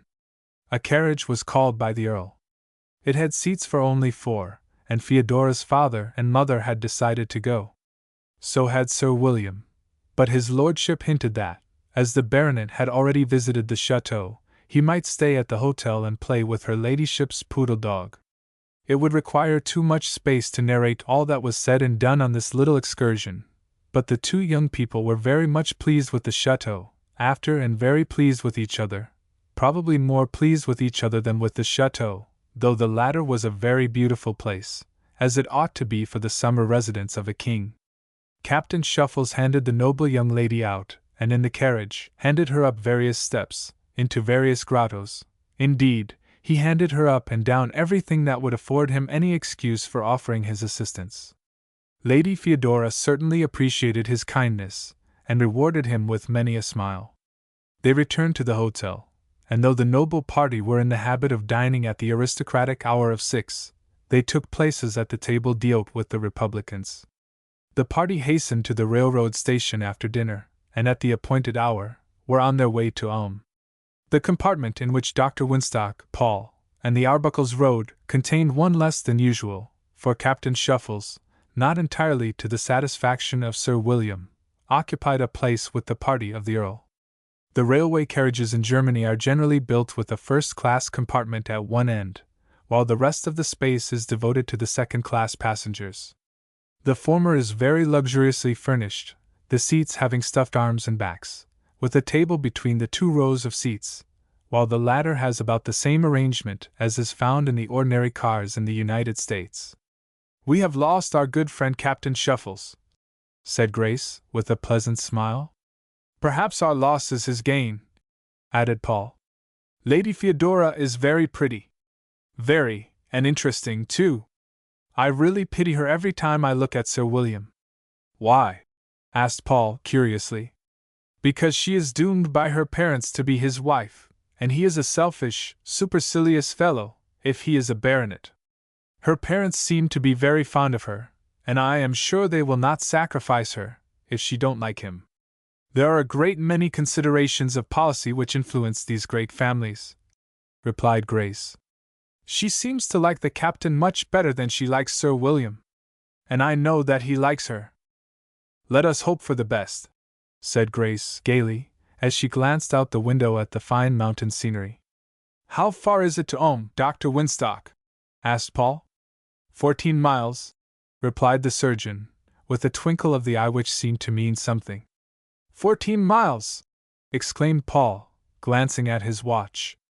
Why, we ought to be nearly there by this time, then. The German trains rarely go more than 4 miles an hour. Why, that's no faster than a smart boy can walk. Rather, I think. You are joking, Doctor. I never was more serious in my life. This train is not going more than 4 miles an hour. I should say it was going at the rate of 20. I am afraid you have not read your guidebook since you came into Germany, laughed the doctor. Perhaps it has not occurred to you that a German mile is equal to about 4 2/3 English miles. I didn't think of that. It is 64.5 English miles from the point where we started to Ulm, and the time is over 3 hours. We shall arrive there at 5:30, continued Dr. Winstock. I thank you for setting me right, replied Paul. I have been bothered with the German money. I have a copy of the last issue of Harper's Handbook for Travelers, which I obtained in Paris. It is a capital work for the tourist, for it does not compel him to carry a whole library of guidebooks, and is complete enough for ordinary purposes, said Dr. Winstock, taking the neat little volume from his bag. In connection with each country, you will find the value of its money in United States currency, and the names and value of the several coins in use. In the Prussian states, values are reckoned in thalers and silver groschen. A thaler is about 73 cents. A silver groschen, of which 30 make a thaler, is worth 2 2/5 cents. What's a florin? A florin of Baden, Württemberg, and C is 40 cents, but a florin in Austria is 49 cents. The former has 60 kreutzers, of 2/3 of a cent each, the latter 100, of about half a cent each. In Prussian Germany, 12 pfennigs make a silver groschen. 5 pfennigs, therefore, are about equal to a cent. Of course, these values vary with the rates of exchange, and even in the different countries where the currency is used. It was dark when the train arrived at Ulm, though the tourists obtained an obscure view of the Danube, on which the city is located. After supper, Professor Maps gave a brief account of the place to the students. It is a fortress and frontier city of Württemberg, on the right bank of the Danube, and has 25,000 inhabitants. It is largely engaged in linen manufactures, and snails are fattened in the surrounding region, and sent into Austria and other countries, where they are highly esteemed as an article of food. For 3 centuries the town was an imperial free city, and one of the most thriving in Germany. It is noted in modern times for the disgraceful capitulation of General Mack, in 1805, who surrendered 30,000 men and 60 guns to the French. The party slept at the Kronprinz Hotel, and the next day, after a glance at the Minster, which is ranked among the 6 finest Gothic cathedrals in Germany, and is now a Protestant church, the excursionists resumed their journey, arriving at Stuttgart in 2 hours and a half. This city is on the Neckar, and is situated in the midst of a beautiful country, the slopes of whose hills are studded with vineyards. The party, having no time to spare, immediately devoted themselves to the business of sightseeing, hastening first to the palace of the king, said to contain as many rooms as there are days in the year, though our arithmeticians did not count them. It is a grand edifice, with a tremendous gilt crown over the chief entrance, so that strangers in the city cannot possibly mistake the royal character of the building. Only a few of the numerous apartments were visited, which contained some fine pictures by German artists, and sculpture by Thorvaldsen. The palace may be said to be in both town and country, for while the front opens upon the grand square of the city, the rear faces an extensive park, which reaches far out into the rural region. The king's stables, containing the finest Arabian horses in Germany, were visited by a portion of the party. The public library next claimed attention. Its catalogue of 300,000 volumes includes over 3,000 manuscripts, half of which are very rare and valuable. The collection of Bibles, amounting to 8,500 in number, and in 60 different languages, is doubtless the most extensive in the world. The museums of the fine arts and of natural history used up the rest of the day. The next place to be visited was Karlsruhe, the capital of the Grand Duchy of Baden. It was only a 3 hours' ride from Stuttgart, and, as the trains connected, the principal decided to proceed at 6 o'clock in the evening, for he could not otherwise reach his destination till noon the next day. The Earl's party had taken apartments at the Hotel Marquardt for the night, and Shuffles sent word to them that he was about to leave. He was invited to the elegant parlor occupied by his lordship, where he proceeded at once to take leave of Lady Theodora. "Probably we shall never meet again," said he. "If we—" "Pray don't say that, Captain Shuffles," interrupted she, with an expression even more sad than that which the young captain wore. "I hope we may meet many times yet." "We may, but it is not probable that we shall," added Shuffles. "After remaining a week or 10 days longer in Germany, we shall go to Brest, and from there sail for the United States." "But your ship crosses the ocean again next spring, I think I heard the principal say," interposed the Earl. "Very true, but I may not come in her, I don't know. I will not believe we are not to meet again. You must come to England and visit us at Blankville. We shall all be delighted to see you. All except Sir William. I hope I shall have the pleasure of meeting you again. If I do not, I shall remember the hours I have spent with you as the pleasantest of my life," continued Shuffles. "But I am not going to think of such a thing as not seeing you again," persisted Lady Theodora. "I shudder every time I recall the circumstances under which we met. But for your daring courage and your wonderful skill, both Sir William and myself would have been drowned." The young baronet looked as though the actual situation was not much improvement upon the possible one suggested by his affianced, if he was to be cut out in this extraordinary manner. "You overestimate the value of my services, but however you regard them, I shall always rejoice that I was able to serve you. I must leave now. But we shall meet again, and very soon, too," said Lady Theodora, as she extended her hand to the young officer. The other members of the party each in turn took him by the hand. The Earl and his lady manifested a warm interest in the young hero, and seconded the wish of their daughter that they might meet again. "I am really sorry you are going," said Sir William, but it is doubtful whether he was as sincere as his friends. "Couldn't you contrive it some way so as to drop in upon us at Blankville? It would really be a very great pleasure, it would, upon my honor." "I am afraid it will be impossible," replied Shuffles, as he bowed himself out of the apartment. Perhaps Sir William was the only happy person in that group, for there was no doubt that he was glad to get rid of the troublesome hero. The ship's company took the train at the appointed time, and by 10 o'clock were in their rooms at the Hotel Prinz, in the capital of the Grand Duchy of Baden. As soon as it was light in the morning, the students were scattered through the streets of the town, which, like those of Washington, radiate from a common center, where the King's Palace is located. The meals of the party at the hotels were usually served separate from those of other guests, and at breakfast Professor Mapps had an opportunity to say a word about the city. He told them, what many of them had already ascertained, that it was a very pretty, but very quiet place. It is of modern growth, being unable to boast of much more than a century's duration. Charles, the Margrave of Baden, built a hunting seat on the spot in 1715, which, on account of the seclusion of the place, he called Charles's Rest. In the course of time, his retreat was invaded by others, and a city grew up around him, which was called Karlsruhe, the German for the name the Margrave had given his hunting seat. The Schloss, or palace, did not essentially differ from a dozen other similar structures the party had seen. In fact, palaces and cathedrals were getting rather stale with them, and they coveted a new sensation, which they were likely to realize at their next stopping place. Before noon the tourists reached Baden-Baden, and were pleasantly installed at the Hotel de l'Europe. As the season was somewhat advanced, there was plenty of room, though the glories of the German watering place were not seen at their height. The place is called Baden-Baden to distinguish it from Baden in Austria and Baden in Switzerland. It is beautifully located in a lovely valley surrounded by the hills of the Black Forest. Although it has but 7,000 permanent inhabitants, not less than 40,000 visitors have made their abode within its precincts in a single season. It is the most fashionable, and at the same time the most attractive, of the German watering places.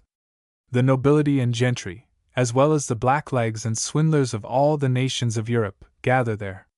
The country around the town is romantic and pleasing, and with good roads through the forests and up the hills, there is a great variety of delightful walks and drives.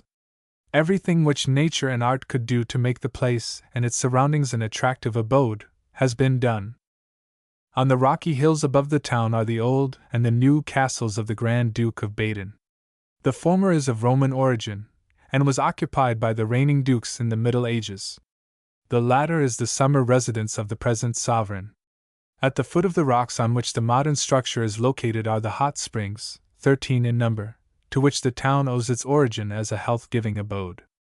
This part of the place is called Hell, on account of the heat of the springs, which does not permit the snow, even in the coldest weather, to remain upon it. The hottest of these springs has a temperature of 54 degrees Réaumur, equal to 153½ degree Fahrenheit. Their water is led by pipes to the Trinkhall, and baths in the village, the passage having but little effect upon its temperature. A kind of temple is built over the principal spring, which furnishes the hottest and most copious supply of water. There is sufficient evidence that the Romans used these fountains for vapor baths, and other medicinal purposes. The water is perfectly clear, has a saltish taste, and at the spring is not unlike weak broth, though it has a disagreeable odor. It is beneficial for dyspepsia, gout, rheumatism, and scrofulous diseases. After dinner the tourists commenced their explorations by a visit to Das Neue Trinkhall, or the new pump room, opposite the hotel. The spring waters are conveyed to it in pipes, and in the season the place is crowded with visitors, who drink them in the morning. The Conversationshaus is the grand center of attraction. It is a magnificent building, surrounded by splendid gardens. In front of it is a Chinese pagoda, intended as a music stand for the band, which plays there twice a day.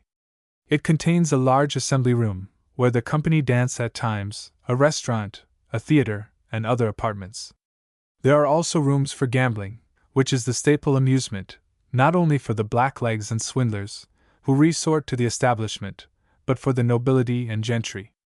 The Conversationshaus is rented by the government to a company, who pay $55,000 a year for the monopoly of the gaming tables, and pledge themselves to spend $100,000 annually upon the walks and buildings.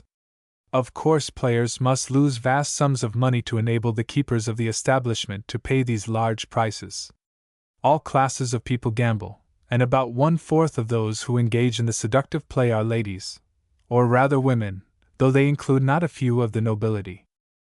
Balls, concerts, promenades, and the theater, as well as the exciting amusement of the gaming tables, keep the visitors well employed during the season, and when they weary of the din of gaiety, A walk of 5 minutes will lead them to the solitudes of the forests and the mountains.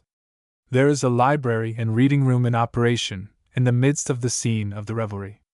The students spent the afternoon in wandering through these brilliant halls, and some of them observed, with a feeling akin to terror, the operations of rouge-et-noir and roulette. No one spoke at the tables, and no one but players were allowed to be seated. If any of the boys, after the exciting sport had become familiar to them, were tempted to try their hand, they had not money enough to make it an object, which proved the wisdom of the principal's policy in managing their finances for them. The next forenoon was devoted to a visit to the 2 castles above the town. Only the ancient one has any special interest, and this is noted for the curious dungeons in the rock beneath it. The castellan, or keeper, conducted the party down a winding staircase, to an ancient Roman bath, by a passage made in modern times, for originally the only access to the dungeons was by a perpendicular shaft in the center of the castle, which is still in existence. Tradition declares that the prisoners, blindfolded, and lashed to an armchair, were lowered through this shaft to the gloomy vaults hewn out of the solid rock. The dark and mysterious dungeons were closed by a stone slab, revolving on a pivot, and weighing from half a ton to a ton. One room, larger than the others, was the rack chamber, which contained the instrument of torture, and in the wall several iron rings still remain. In a passageway there is a deep aperture, now boarded over, but formerly covered by a trapdoor. The victim doomed to the rack was led to the passage, at the end of which was an image of the Virgin, which he was required to kiss. In approaching it, he stepped upon the trap, and was precipitated into the depths below upon a wheel armed with knives, upon which he was torn in pieces. The story is that this horrible pit was discovered in searching for a little dog which had fallen through the planking, when the wheel was found, with its knives rusty, the fragments of bones and garments still clinging to them. But people who go to see sights ought not to be disappointed, and some allowance should be made before accepting all the stories of guides and keepers of mysterious dungeons. Doubtless these subterranean apartments were the meeting places of some secret tribunals, such as the Vemic courts, which existed in the Middle Ages in Westphalia. Scott and Goethe have made use of these dungeons in their works, and our students regarded them as a splendid field for the later writers of sensational fiction. The party walked through the upper portion of the castle, and obtained a fine view of the surrounding country from its openings. The rest of the day was spent in the gardens, assembly rooms, and other places of interest. In the first train, the next morning, the excursionists went to Heidelberg, 58 miles distant. Chapter 16. Up the Mediterranean. The Josephine still sped on her course, southwest by west, and still the mystery of her destination remained unsolved. Little was hopeful, while Ibbotson was despondent. Mr. Flux Scion planked the quarterdeck as industriously as though he were walking on a wager, or had the dyspepsia, which could only be cured by plenty of exercise. "What do you suppose this means?" said Perth, when the port watch had gone below. "I don't know, it's a poser to me," replied Herman, as he seated himself under the shelter of the topgallant forecastle. "But I can't think it is anything more than a short cruise for the sake of the discipline. It can't be a long cruise, for no provisions and water were taken in," added Perth. "I think, if we behave first-rate, we shall return to Brest in a day or 2. We will be as proper as the lambs themselves." "How is it about Fluxions going to Italy?" asked Perth. "I know only what the fellows say. Everybody believes that he has to go there to see some friend who is sick." "Where are we going, Mr. Brisket?" inquired Perth, as the head steward came forward to take a look ahead. "Going to sea," replied he. "Where are we bound?" "Bound to sea." "But how long are we to be out?" persisted Perth. "Well, I don't know, but I am fully of the opinion that we shall be out till we go into port again." "Won't you tell us, Mr. Brisket?" interposed Herman. "Tell you what?" "Where the vessel is going." "Going to sea," answered the head steward good-naturedly, for he rather enjoyed the perplexity of the crew. "Is there any secret about the ship's destination?" "You must ask Mr. Flux Scion. He is on the quarterdeck, and I dare say he will be very happy to give you any information he thinks it is proper for you to have." Mr. Brisket, having taken his long look ahead, turned on his heel, and went aft again. Where are we going, Mr. Bitts? Said Herman, to the carpenter, who had been within hearing during the dialogue with the head steward. Going to sea. Yes, but where are we bound? Bound to sea. But how long are we to be out? Well, I've boxed the compass, taken an observation, worked up an altitude, swung 6 and cast out 9, and I've made up my mind that we shall be out till we return to port again. I may be wrong, but you can figure it up for yourself. Oh, come! Is there any secret about the vessel's destination? Added Herman. There's Mr. Flux Scion, wearing out the planks of the quarterdeck. He's a good sailor, and a gentleman from his toplights down to his keelson, and if you ask him, he'll tell you all he has a mind to.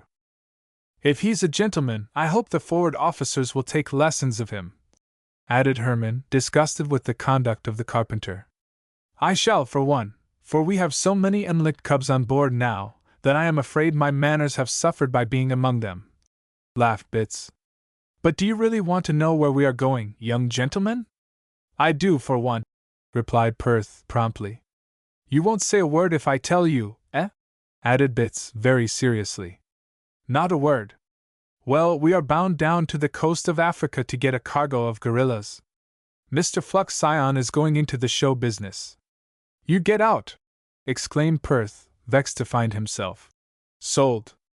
I don't know, but the plan was changed, continued the carpenter.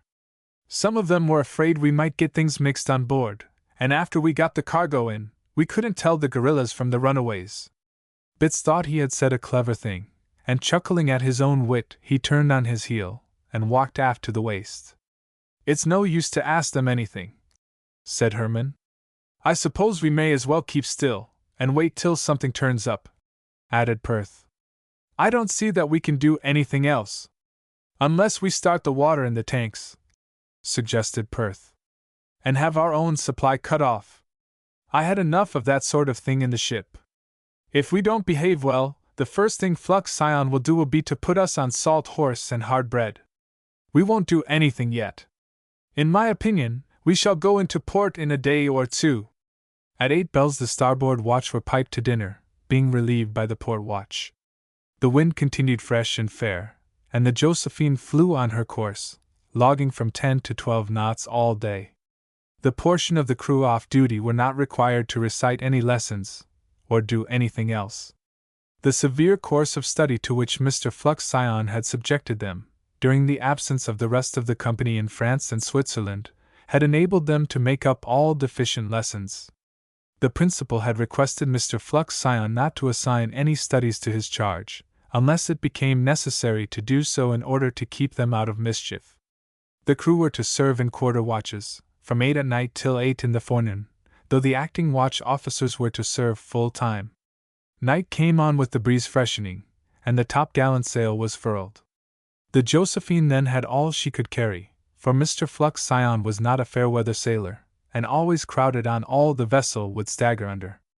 The wind was more to the eastward than when the schooner left Brest, which still kept it fair. At 8 bells in the evening, the first part of the starboard watch took the deck, and the night wore away without any exciting incident to break the monotony. Peaks and Cleats were thorough seamen, and being in authority, they compelled every seaman to do his duty. The sea was rough in the Bay of Biscay, and the Josephine, though she made good weather of it, was rather wet on deck. But she was making a splendid voyage so far. On the forenoon of the second day out, Perth and Herman, having the watch below, had another discussion in regard to the probable length of the cruise. The vessel was still headed away from Brest, and even if she put about then, it might take her 2 or 3 days to work back to the port where they had left the ship. The prospect was decidedly sickening. The Josephine was far out of sight of land, and still headed southwest by west. The officers were as taciturn as on the previous day, so far as the destination of the vessel was concerned, though they were very considerate in every other respect. There was nothing to do after the decks had been washed down in the morning. The wind was a little lighter, and in addition to the topgallant sail, the fore-square sail was set, so that her speed was at no time less than 10 knots, and most of the time it was 12. "What do you make of it now, Little?" said Ibbotson, just before noon on the second day out. "Do you think we shall get back to Brest in a day or two?" Of course we shall. Bah! What's the use of talking? We couldn't be back to Brest now in 3 days. Perhaps we shall make some other port in France, suggested Little, with a sickly smile. What? Steering southwest by west? Not much! I tell you we are homeward bound. Nonsense! Not unless we are going by the way of Cape Horn, Bering Straits, and the Northwest Passage. Keep cool, Ibbotson, we shall come out right yet. But we are sold. Lowington has the weather gauge of us, and we are beaten at our own game. Not yet.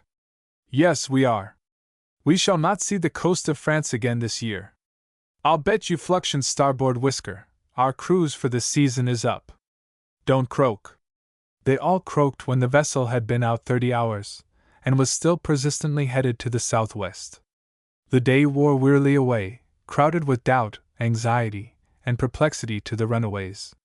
At 3 in the afternoon, when the starboard watch were on deck, Peaks, by order of Mr. Flux Scion, stationed a lookout in the foretop. Perth and Herman were the first to do this duty. I suppose our game is all up, said the latter, as they seated themselves in the top. It don't look very hopeful, but I suppose we are going somewhere, replied Perth. When we make a port, I'm off if I have to swim ashore. I'm with you, but those £5 notes will suffer in the water. I will look out for them, answered Perth, grating his teeth with anger. I think we are reduced to common sailors, and I can't stand it. One thing is certain, we can't help ourselves. If Flux Scion chooses to go round the world with us, we can't do anything but submit. I'm not so sure of that. When we find out where he is going, we can figure up what it is best to do. We are not babies, and 31 of us can do something. But we will keep still till we ascertain where we are going. Look ahead, said Herman, pointing a little over the port bow. Isn't that land? It looks like it, but don't say anything yet. What can it be? Asked Herman. It is Cape Ortegal, if it is anything, on the northwest corner of Spain. We can tell, in a few hours after we come up with the cape, how they head her. They watched the dark, hazy line for half an hour longer, and then shouted, Land ho! The announcement made a sensation among the runaways, but it afforded no revelation of the purposes of the vice-principal. Still the Josephine sped on her way, and in a few hours was up with Cape Ortegal. She kept on the same course, with the coast of Spain in sight till dark. Mr. Flux Scion remained on deck, for he attended to the navigation himself. At 12 o'clock at night the first part of the port watch came on deck, and Little and Ibbotson tried to ascertain where they were. The telltales still indicated southwest by west as the course. A bright light on the shore bore southeast by south. Mr. Flux Scion watched the light and the compass. Keep her southwest by south, said he to the hands at the wheel. Southwest by south, repeated one of the seamen. Trim the sails, Mr. Peaks, added the vice-principal. Aye, sir. Man the foresheet. Now walk away with it. Avast! Belay! Said the acting first officer, and the maneuver was repeated upon the mainsail. The yards were trimmed for the new course, and there was nothing more to be done. The seamen not occupied at the helm, or on the lookout, stowed themselves away in comfortable places. We are going nearly south now, said Ibbotson, as he and Little seated themselves under the weather rail. Southwest by south, added Little, gloomily, for even he had almost lost hope. I heard Perth say there were over 2.5 variation, and that makes the course about south by west. Where do you suppose we are bound? I can't guess. I suppose we shall fetch up somewhere. When we do, I'm off as soon as the mudhook finds bottom. I'm not sure that I shall wait till we go into port, added Little, desperately. Why, what can you do? We are not more than 10 or 15 miles from the coast of Spain. If we could only drop a boat into the water, I would risk getting ashore. You can't do that. Flux Scion has turned in now. Cleats and Bits have the next watch, continued Little, suggestively. They won't let you off. Bits goes to sleep, and Cleats may go below for something, said Little, dropping his voice to a whisper. We will talk it over tomorrow with Perth and Herman. But you can't do anything. Perhaps we can, answered the little villain, but there was not much of his usual elasticity of spirits in his tones. Ibbotson had no faith, and did not even care to talk about what seemed to him such an impracticable scheme. At 4 bells they were relieved, and the night wore away without any incident. All the following day the Josephine kept in about the same position with regard to the shore, running rapidly to the southward. Mr. Flux Scion made no sign, and the acting officers were as reticent as ever. "Perth, I have an idea," said Little as they met on deck. "So have I," replied the disgusted leader of the runaways. "I have an idea that we are going round the world. This is our 3rd day out, and no signs of turning back. I mean that I have a plan." "You always have a plan," added Perth, with a sickly grin. "If you don't want to hear it, all right, but I mean to get out of this scrape if I can." "So do I. If we don't do something, we shall be the laughing stock of the whole ship's company, if we ever join them again, of which I have some doubts. Lowington has hauled us up to the bullring this time, if he never did before. He has the weather gauge of us." "That's so. If you have a plan, let's hear it." "Oh, I won't trouble you with it. You don't think much of my plans." "Yes, I do. I regard you as a genius in that line. You gave us the plan by which we got off in the Josephine. This little thing is for our 4 fellows only," continued Little, mollified by the credit awarded to him. "All right, propel. We are only 10 or 15 miles from land. This is Portugal off here, I suppose?" "Yes, we shall be off Cape Roca tonight, if the wind keeps up, and I think we go within 5 or 6 miles of the shore." "So much the better." "Well, what's up?" asked Perth, with a yawn which indicated that he had not much hope of any scheme. "Cleats and Bits will be on the mid-watch tonight.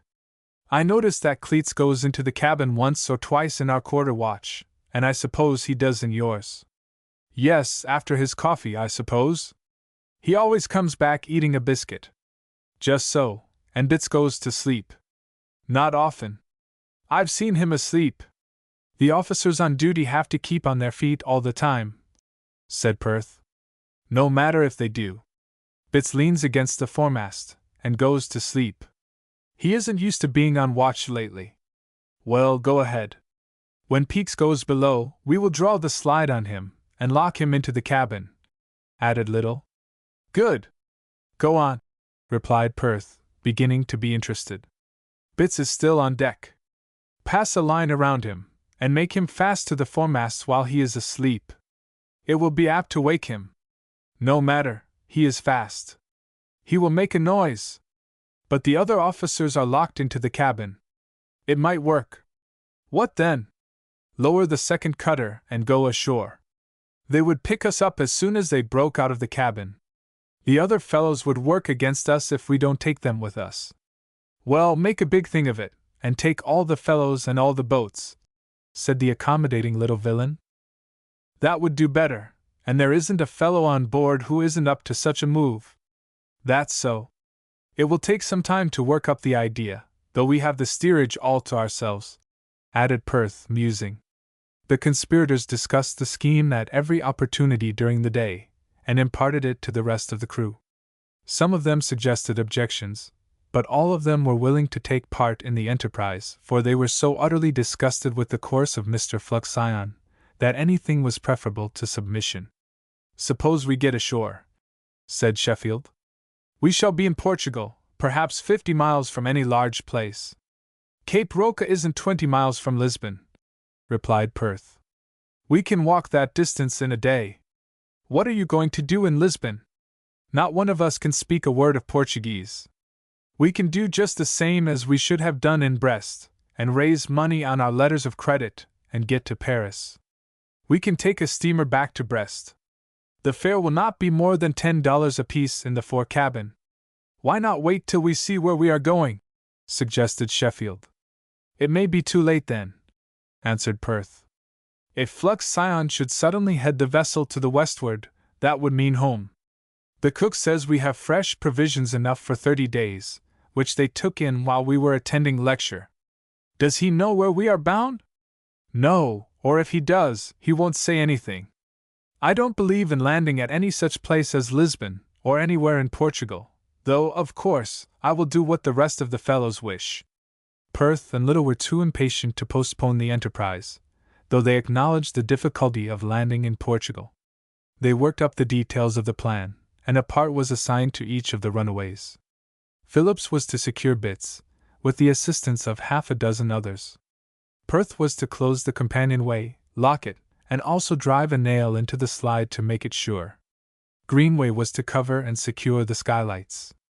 Herman was to fasten the door leading from the cabin to the steerage with a handspike. Ibbotson was to bar the door of the forecastle, where the cooks and under-stewards slept.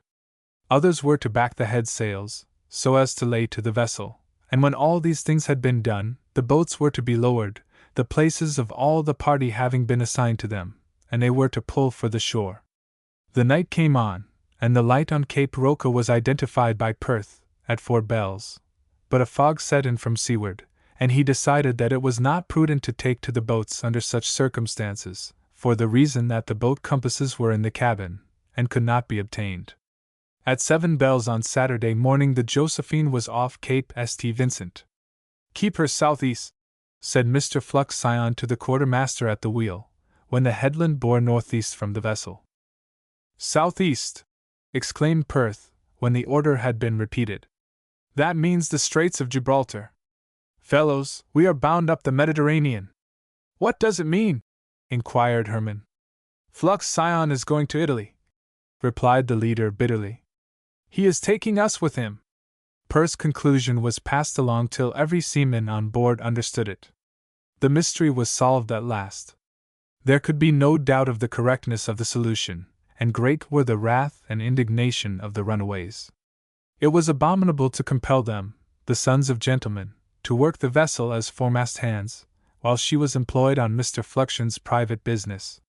It was an insult to them, an insult to their parents, and an outrage upon humanity in general.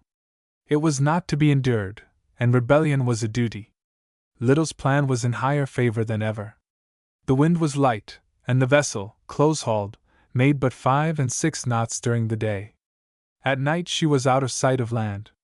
All day Sunday she made but little progress, and lay in a calm for several hours.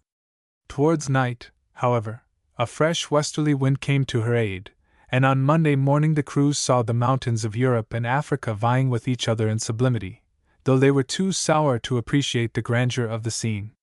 The vessel hugged the Spanish shore, and Perth was on the lookout for an opportunity to spring the trap, but the sea was so rough and choppy, and the current so swift, that he was not willing to embark in the boats.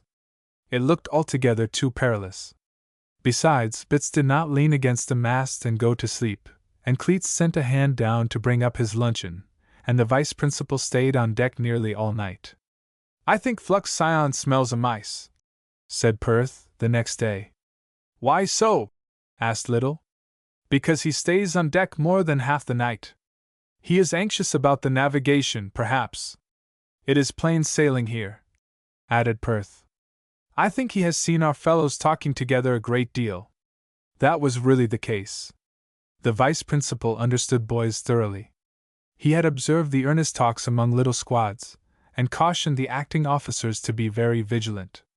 It is enough to say that no opportunity was presented for carrying out the scheme of Little, and the Josephine came to anchor in the harbor of Genoa, 10 days after she sailed from Brest. If the runaways had been in a proper frame of mind to enjoy it, there was a great deal to be seen, but they were too much taken up with their grievances to appreciate strange sights or beautiful scenery. As soon as the schooner came to anchor, 3 of the 4 boats were hauled in, and lowered to the deck, where they were turned over to be painted. Bits and Gage rowed the vice principal ashore, while Peaks and Cleats, laying aside the dignity of their temporary positions, went to work scraping and painting the bottoms of the boats, which seemed to have been removed from the davits solely for the purpose of preventing any of the crew from escaping. Mr. Flux Scion was absent only an hour, and during his absence Dr. Carboy watched the students every moment of the time. The next morning a shore boat brought off a pale lady, who was understood to be the vice principal's sister.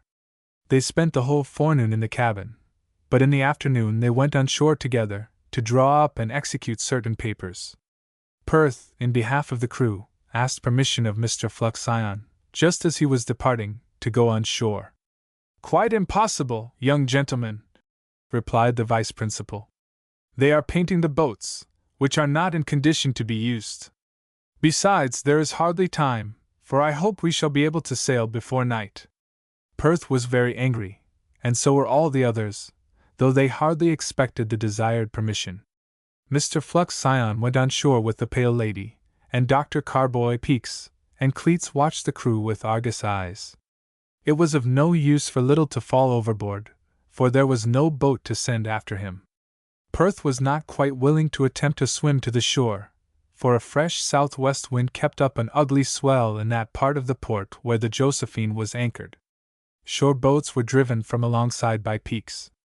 In a word, Mr. Fluxion understood his crew, and knew what he was about. With a ship's company who had been desperate enough to capture the vessel on a former occasion, he was wise enough to keep everything taut. So the runaways could only grumble and growl, and watch the steamers which were constantly arriving and departing.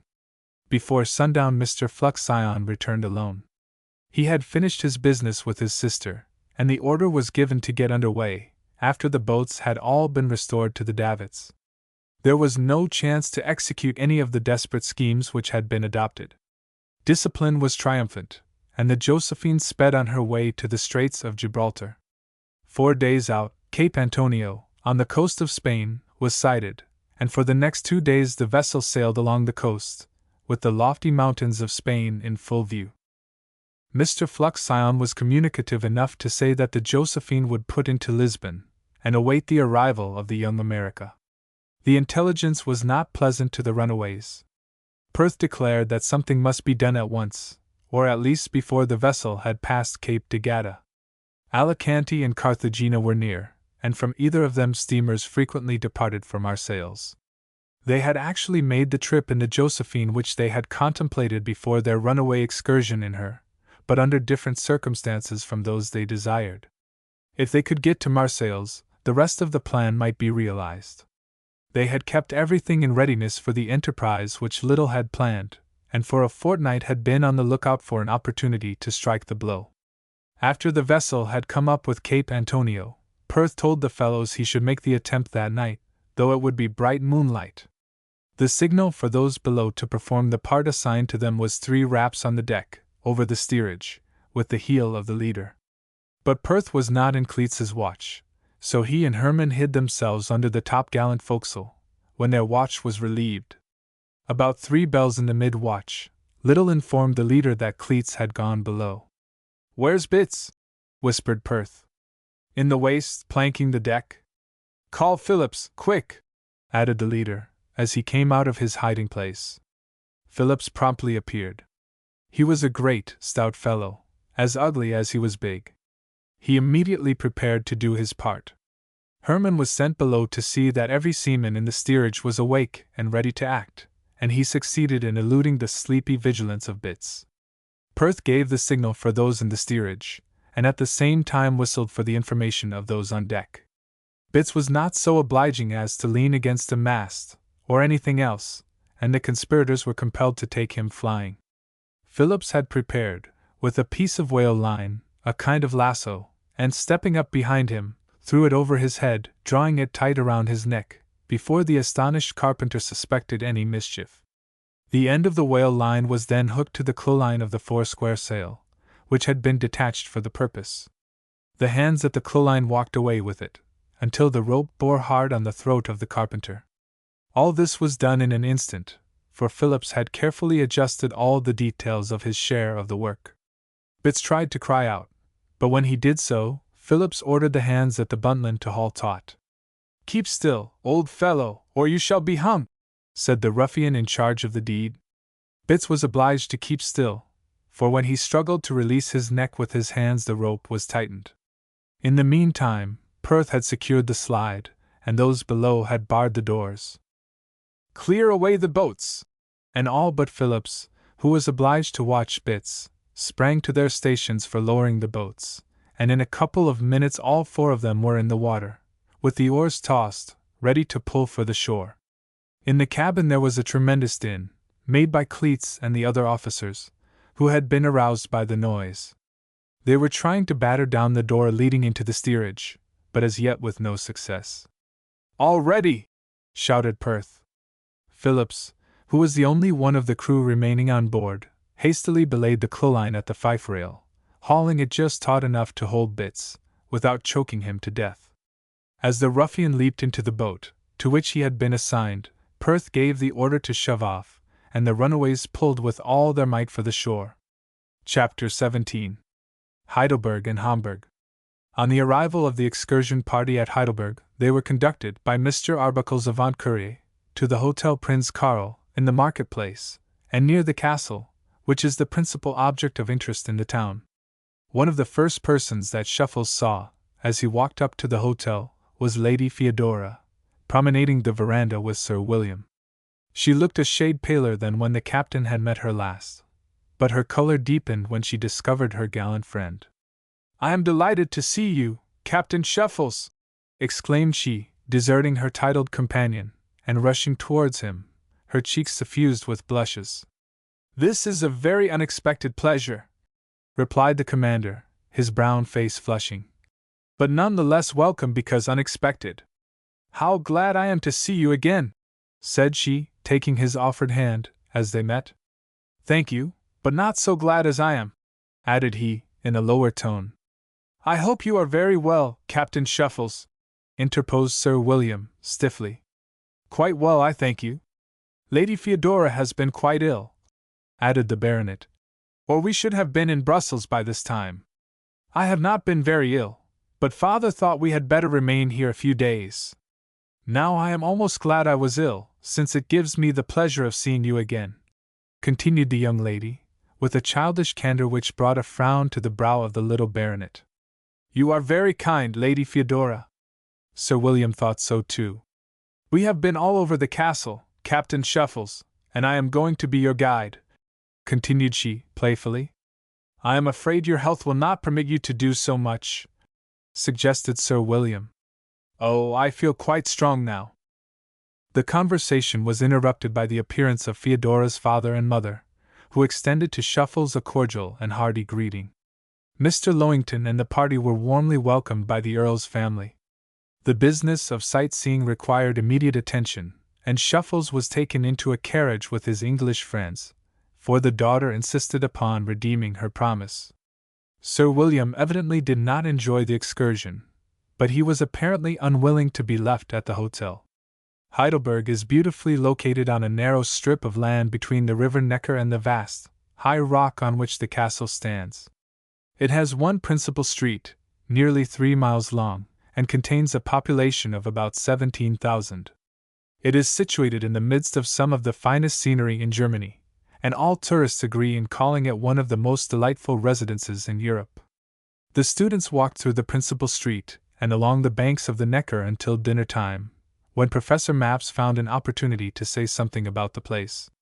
"Heidelberg was once the capital of the Palatinate established here by the Emperor Otto of Germany in the 10th century.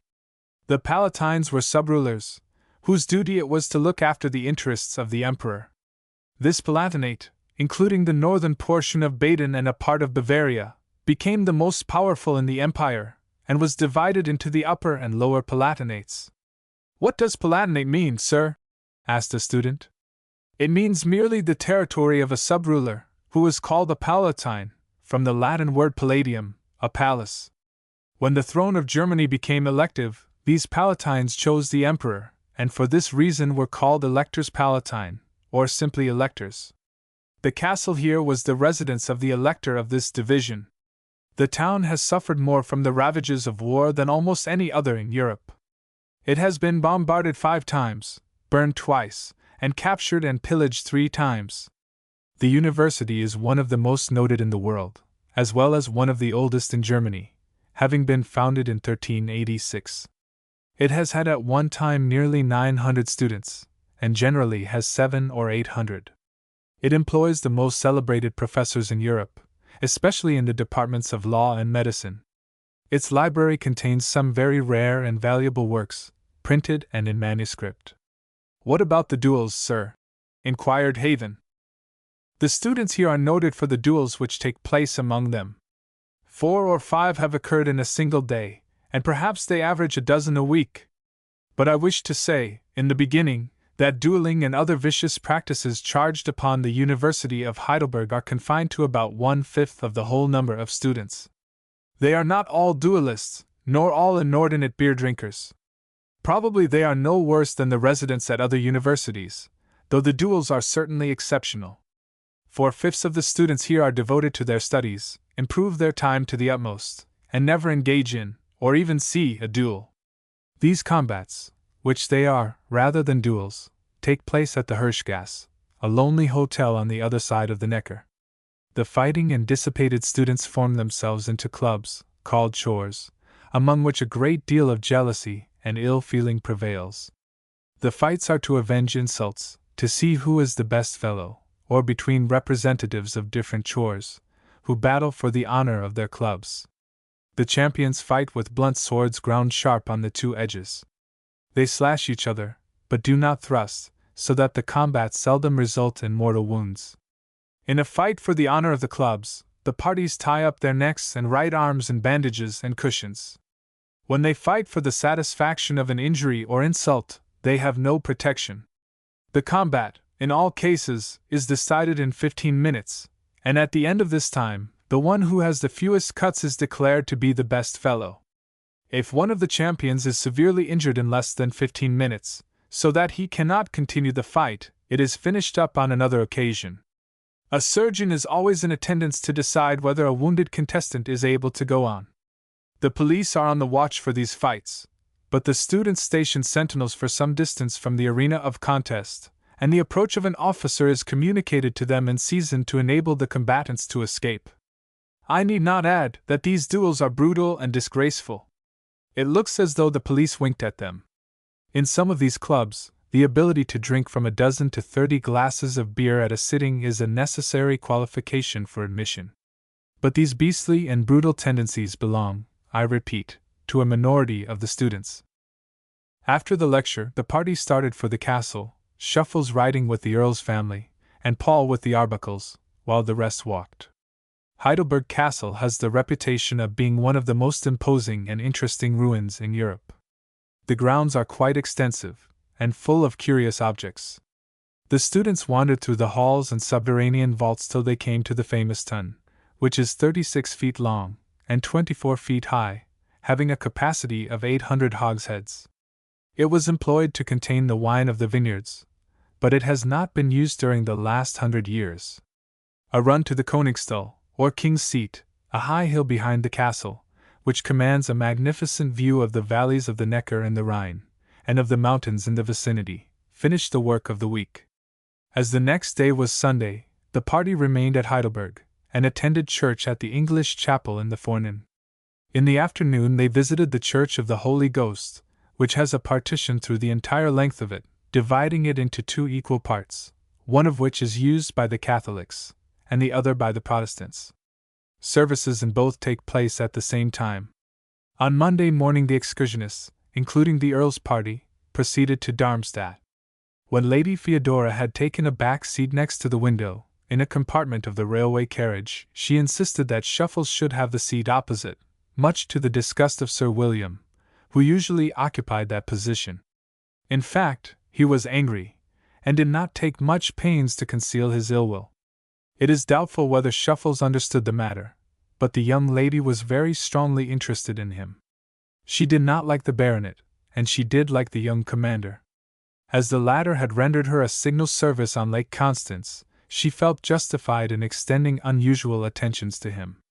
Sir William was jealous, as well he may have been, for his ladylove hardly condescended to notice him, while all her smiles were bestowed upon the gallant young seaman.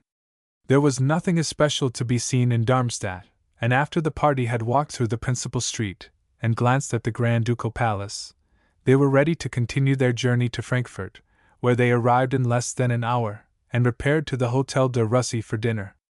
Mr. Drexel, one of the landlords, was especially devoted to the party, and afforded them every facility for seeing the city in the shortest possible time.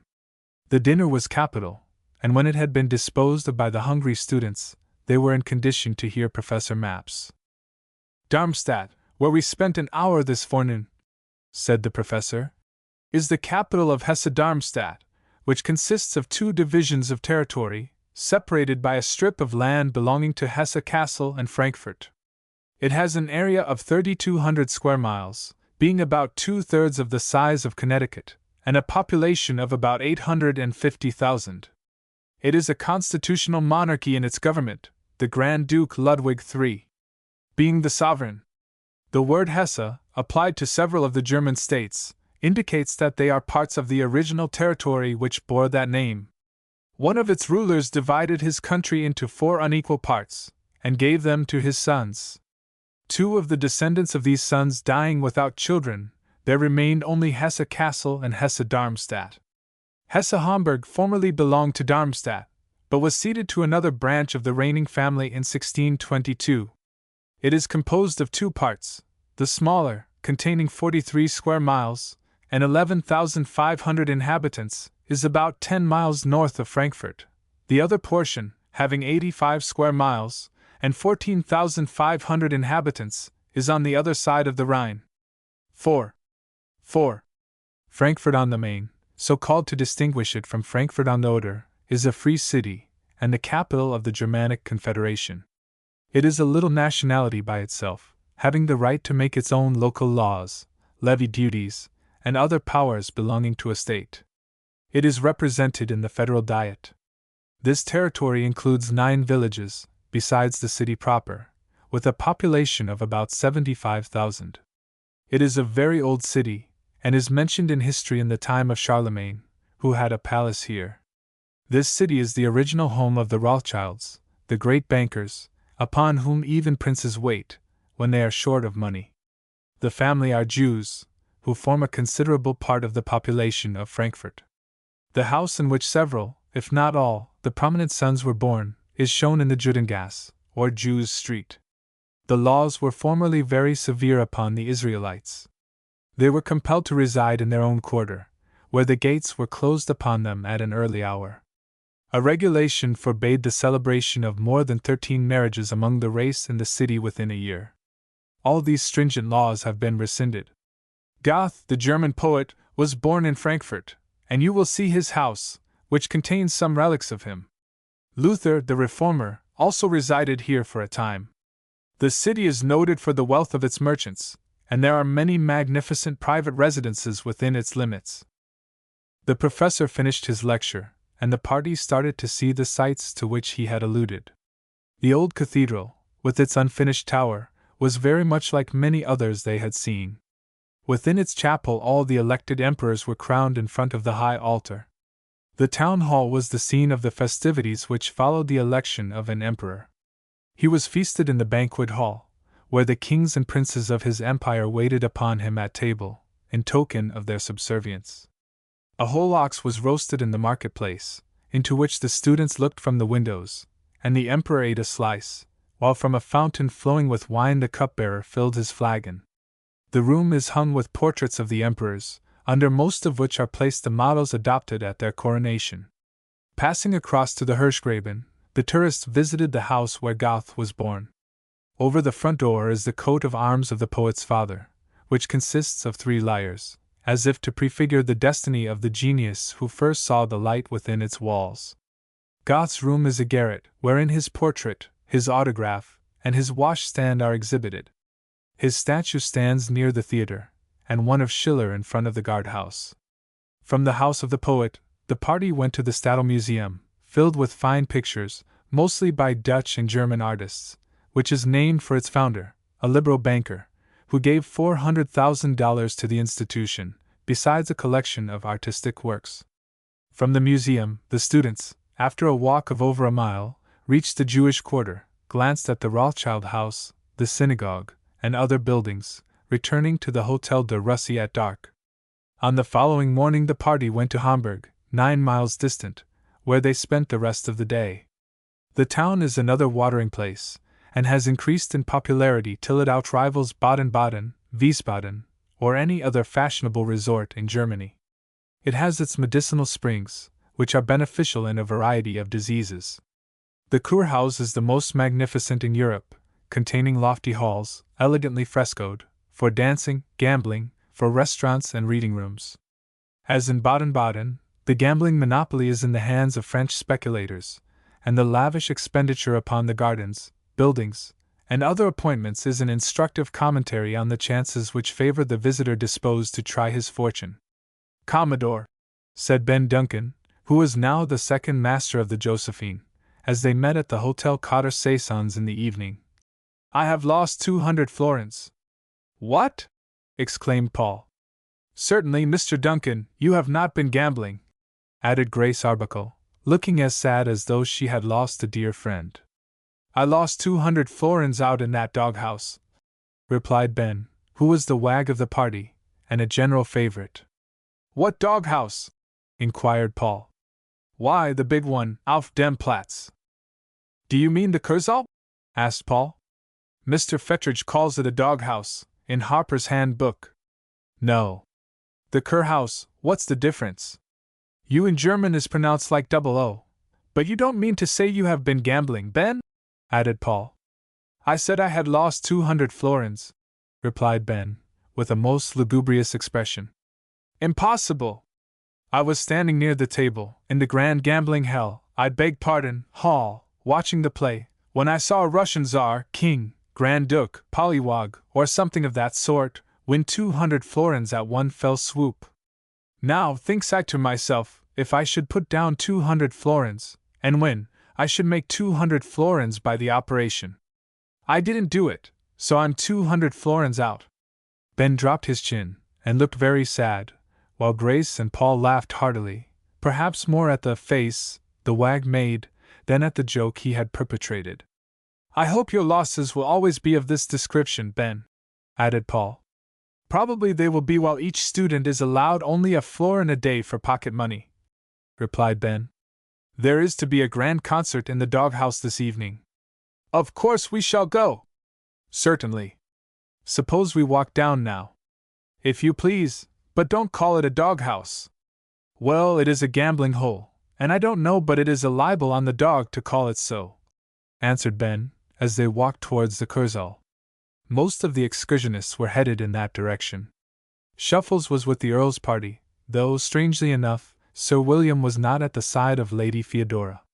They seated themselves in the grand apartment, and gazed with interest at the brilliant scene before them. "Where can Sir William be?" said Lady Blankville. "I do not know, mother," replied Theodora, languidly, as though she did not care where he was. "I haven't seen him these 2 hours." "Nor I," added Theodora, in a tone which indicated that she did not wish to see him for 2 hours more. "I will look for him, if you desire," suggested Shuffles. "Oh, no! Do not trouble yourself," replied Theodora. "Perhaps he is looking at the play." "Pray do, if you please, Captain Shuffles," interposed the Countess. Lady Theodora was too dutiful a girl to object, and the commander went to the gambling rooms.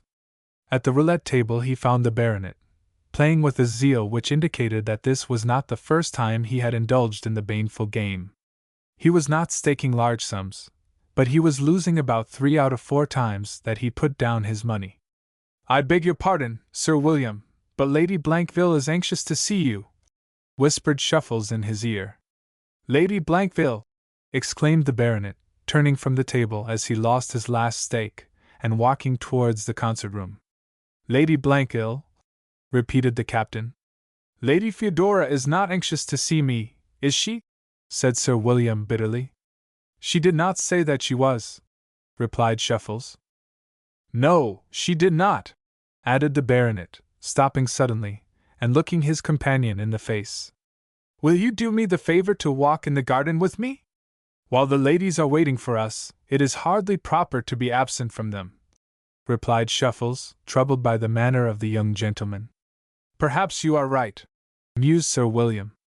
"Will you meet me alone at the hotel, after the ladies have retired?" "For what purpose?" inquired Shuffles nervously. "I have not time to explain now." "Will you meet me?" continued the baronet earnestly. "If possible, I will." They joined the party in the concert room. Sir William was cool, and inclined to be morose. Shuffles was rather disturbed by his manner, and could not help wondering for what purpose the baronet wished to meet him alone. He had not failed to see that Lady Theodora regarded her traveling companion, whose relations to her he could only infer, with a feeling bordering upon aversion, and that her demeanor towards him was in marked contrast with her bearing towards himself. He was afraid the proposed meeting related to this subject. While the party were listening to the enchanting music of the band, he tried to ascertain whether he had said or done anything to give offense to the baronet. It was not his fault that the lady did not like Sir William, and rebelled against the relation which appeared to exist in form between them. But the captain was willing to give the baronet any explanation he might demand, and hoped that all unpleasant feelings would be removed by the interview. After the tourists had returned to the hotel, and the ladies had gone to their rooms, Shuffles walked up and down the hall till the baronet joined him. Taking his arm, Sir William led him to an unfrequented part of the garden, and there halted. "Captain Shuffles, I believe you are a gentleman, and have the instincts of a gentleman," the young Englishman began. "I trust I have," replied Shuffles, not a little agitated, for the manner of his companion was very earnest and serious. "You have placed me under very great obligations to you. I cheerfully acknowledge them. I am willing to believe that both Lady Theodora and myself would have been drowned but for your plucky conduct and generous efforts in our behalf on Lake Constance. I am very glad to have served you, and I assure you I hold you to no obligations of any kind," replied Shuffles. "I simply did what I regarded as my duty, which my sea life fitted me to perform. Having acknowledged my obligations, you will permit me to add that I think you are making a very unfair and ungenerous use of your position. After your noble conduct on the lake, I expected something like magnanimity from you. I am sorry to say I have been disappointed," continued Sir William bitterly. "Really, I do not understand you," replied the captain, amazed at the sudden turn in the style of his companion. "Is it possible that you do not comprehend my relations with Lady Theodora?" demanded the baronet. "Let me explain, then, that we have been affianced from our childhood." "Indeed! You could not help seeing that our relations were of this kind." "I did suppose there was something of this description." "Then allow me to say again that you have made a very ungenerous use of your position." "In what respect?" "You have extended to Lady Theodora many attentions," said the baronet, becoming more and more excited. "Only ordinary courtesies. But such courtesies as belong to me rather than to you. I am devotedly attached to her. If any of my attentions were not agreeable to the lady, she had only to decline them. There you presume upon the position which circumstances have given you. If Lady Theodora is attached to you, she is not attached to me." "Then you make a very ungenerous use of your position," retorted Shuffles, rather warmly. "What do you mean, sir?" demanded Sir William. "If your parents and hers made a bargain for her which she repudiates, I say it is ungenerous in you to use such an advantage as that bargain gives you." "Do you mean to insult me?" "Certainly not, only to speak as plainly as you have spoken. If my presence is disagreeable to the lady, I will avoid her." "Your presence is not disagreeable to her," added Sir William, unable to conceal his vexation. "Then you will excuse me if I decline to treat her with the rudeness you suggest. I find I am mistaken in you, and I regret that you compel me to ignore the obligations under which you have placed me. I cheerfully absolve you from any obligations which may weigh heavily upon you. But I assure you, I have no ill will towards you, and I shall continue to treat you with courtesy and kindness. In about a week, our ship's company will return to Brest, and sail for the United States. It is not probable that I shall ever see Lady Theodora or you again. Will you pledge yourself never to see her again after this week?" demanded Sir William. "I will not, certainly not," replied Shuffles. "I do not purpose to interfere in any way with your relations to her. If she desires to see me, and it is possible for me to see her, I shall not deny myself that pleasure." The baronet suddenly turned upon his heel, and walked rapidly towards the hotel. Shuffles was amazed. He could not conceal from himself the truth that he was deeply interested in Lady Theodora, though no thought of anything beyond friendship occurred to either of them. They might or might not continue in company for another week, and then part, in all human probability, forever in this world. Still, the situation was novel enough to be exciting, and he lay awake, thinking of it, for several hours that night.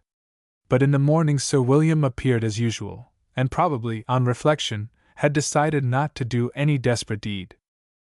At 7 o'clock the excursionists returned by train to Frankfurt. It was decided then that, as Wiesbaden, one of the celebrated German watering places, was only a repetition of Baden-Baden and Hamburg, the company should proceed direct to Mayence, where they arrived by 9 o'clock. Chapter 18. Castles, Vineyards, and Mountains.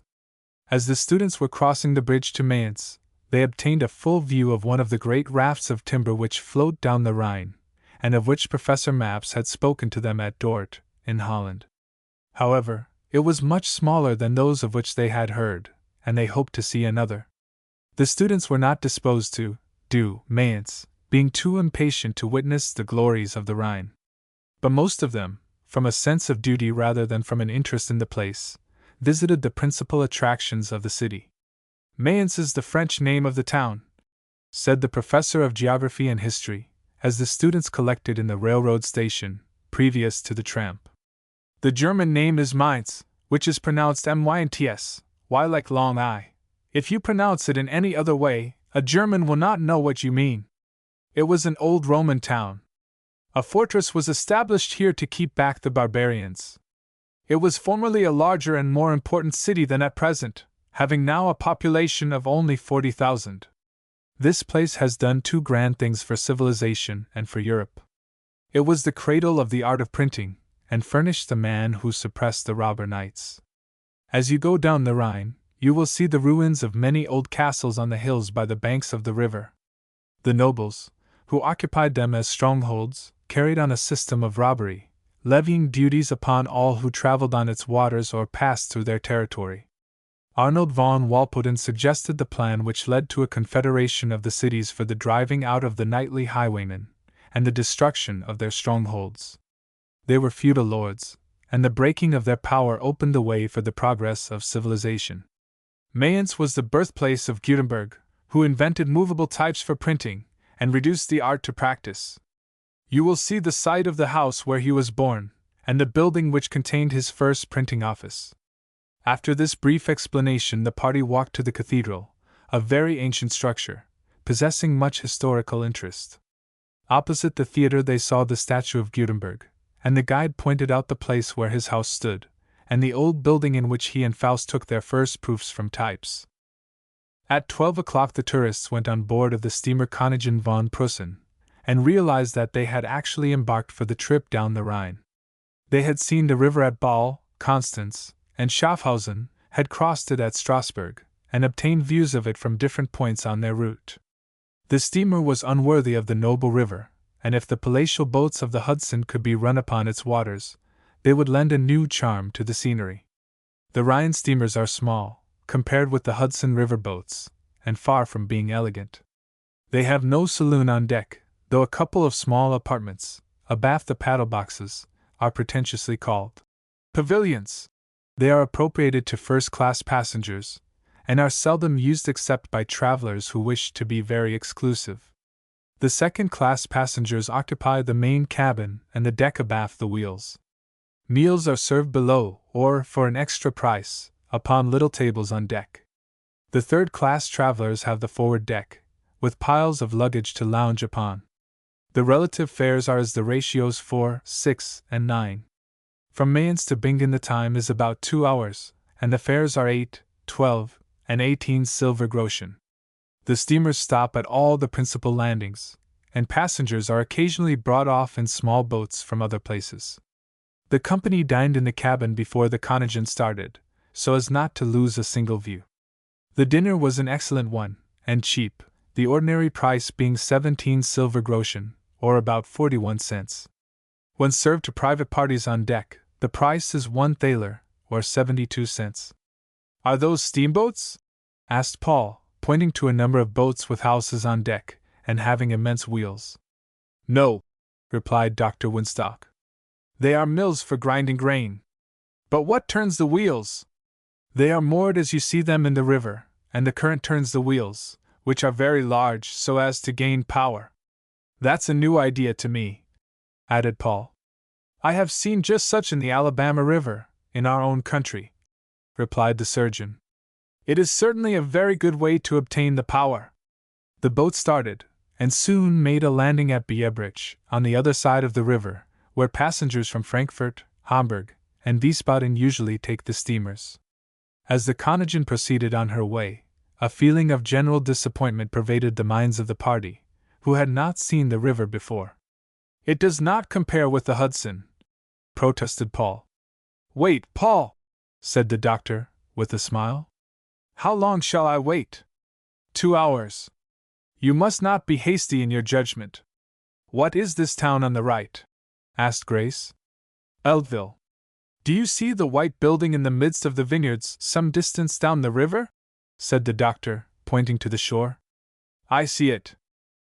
That is the Chateau of Johannesburg, belonging to Prince Metternich, formerly a celebrated Prime Minister of Austria. Those vineyards are the most noted in the world.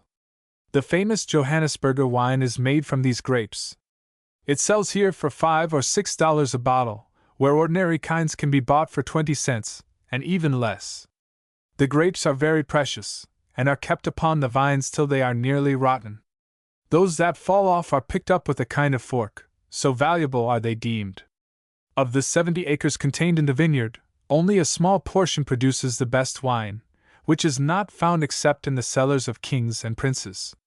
This is Rudesheim, where the boat will make a landing, added Dr. Winstock, as the steamer stopped her wheels. A famous wine is also made here.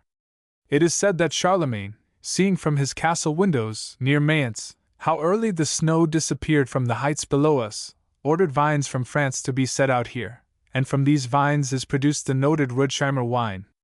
What place is this? Inquired Paul, at a point where the course of the river seemed to be obstructed by rocks and hills. Bingen on the Rhine, said the surgeon. Here the waters of the river are crowded in a narrow space. Look upon the hills around you, and see how every foot of ground is economized for the vineyards. Where the hillsides are too steep for cultivation, they are formed into terraces, as you see them. The steamer stopped a few moments at Bingen, which contains about 7,500 inhabitants.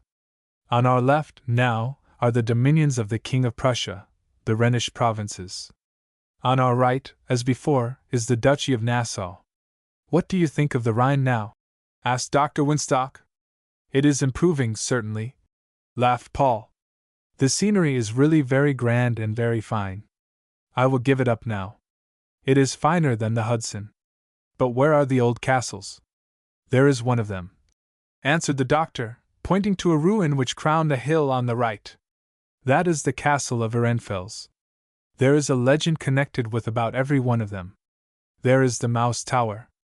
The doctor pointed to a stone structure rising from the river a short distance from the shore.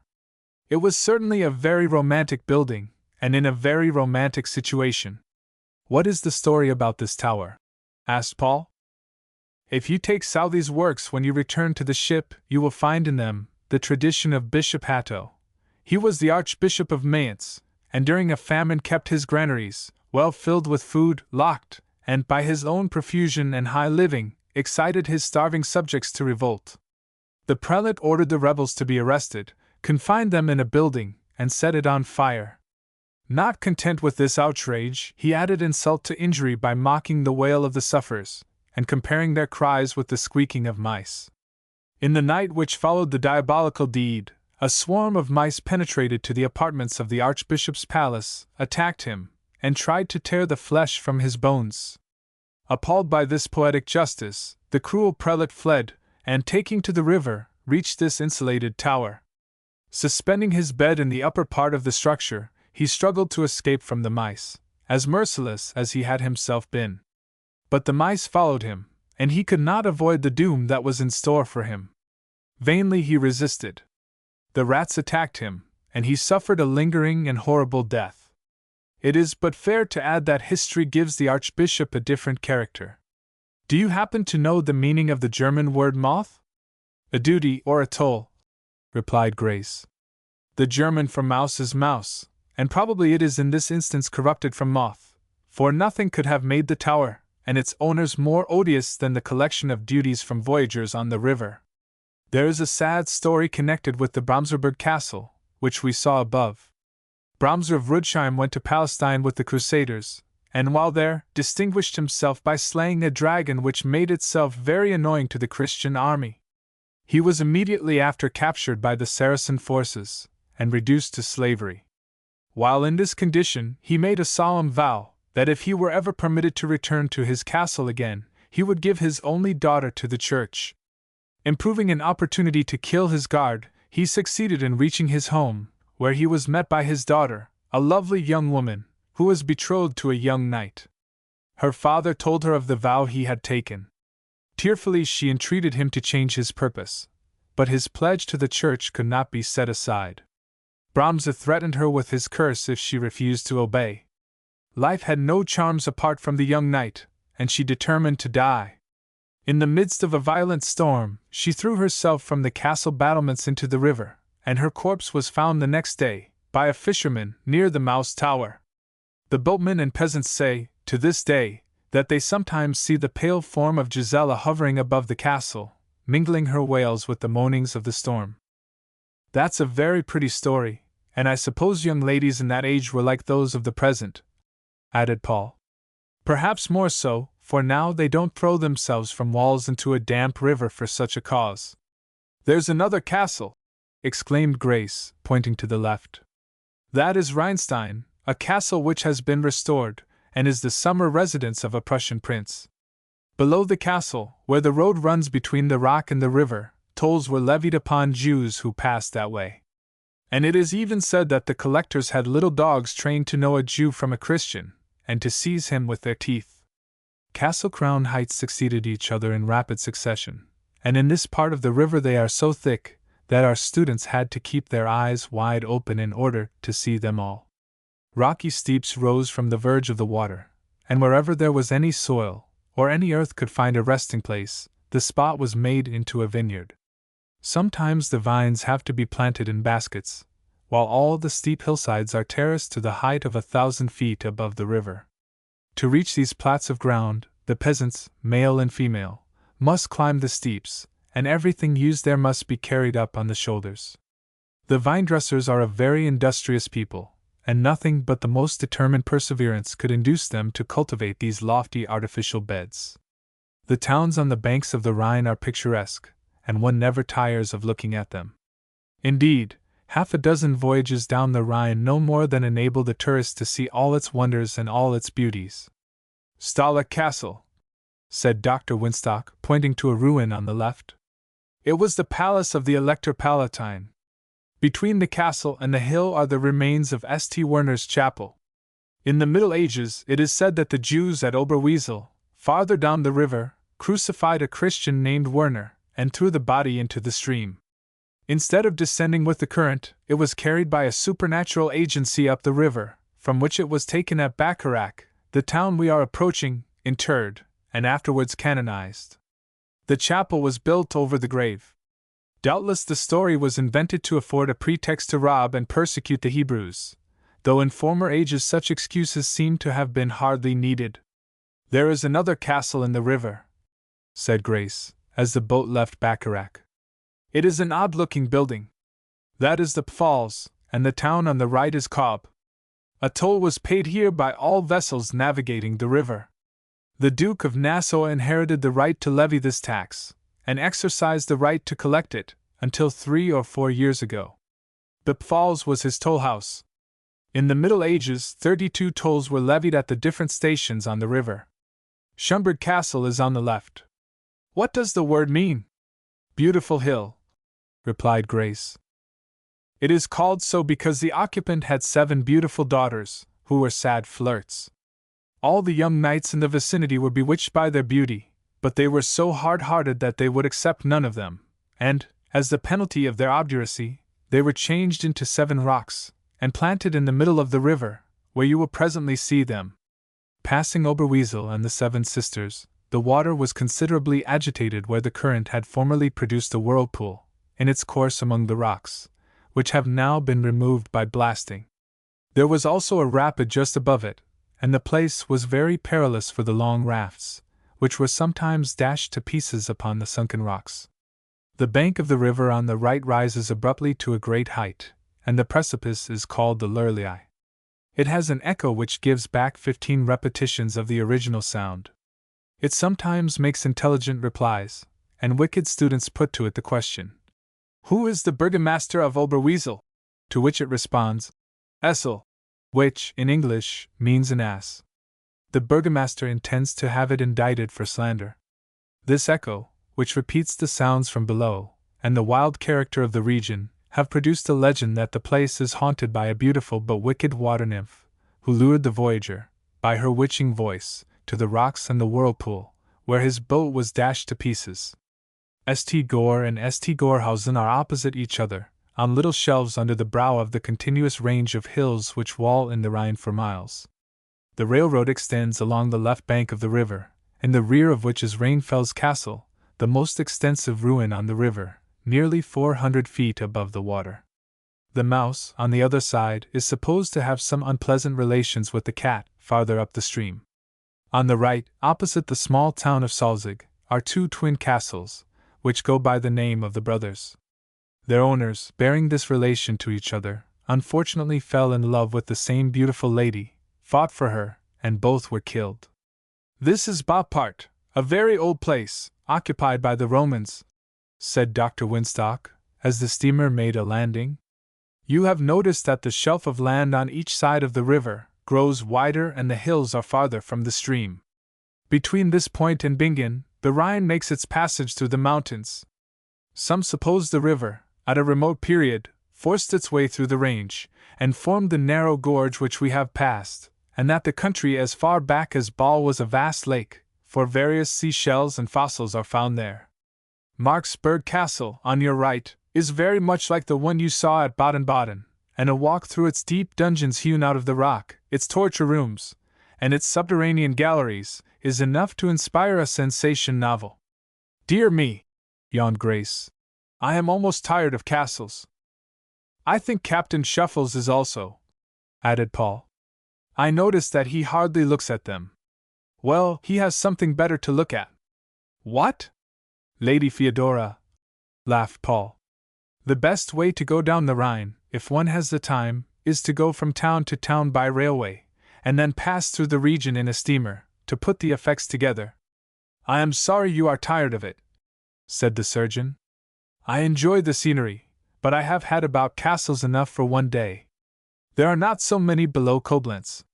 You have now done the most beautiful portion of the river, and the trip tomorrow will be hardly more interesting than the same distance on the Hudson." The young people devoted some time to conversation with each other, but the doctor pointed out the Königsthal, where the 7 electors used to sit, and where emperors were elected, and sometimes dethroned.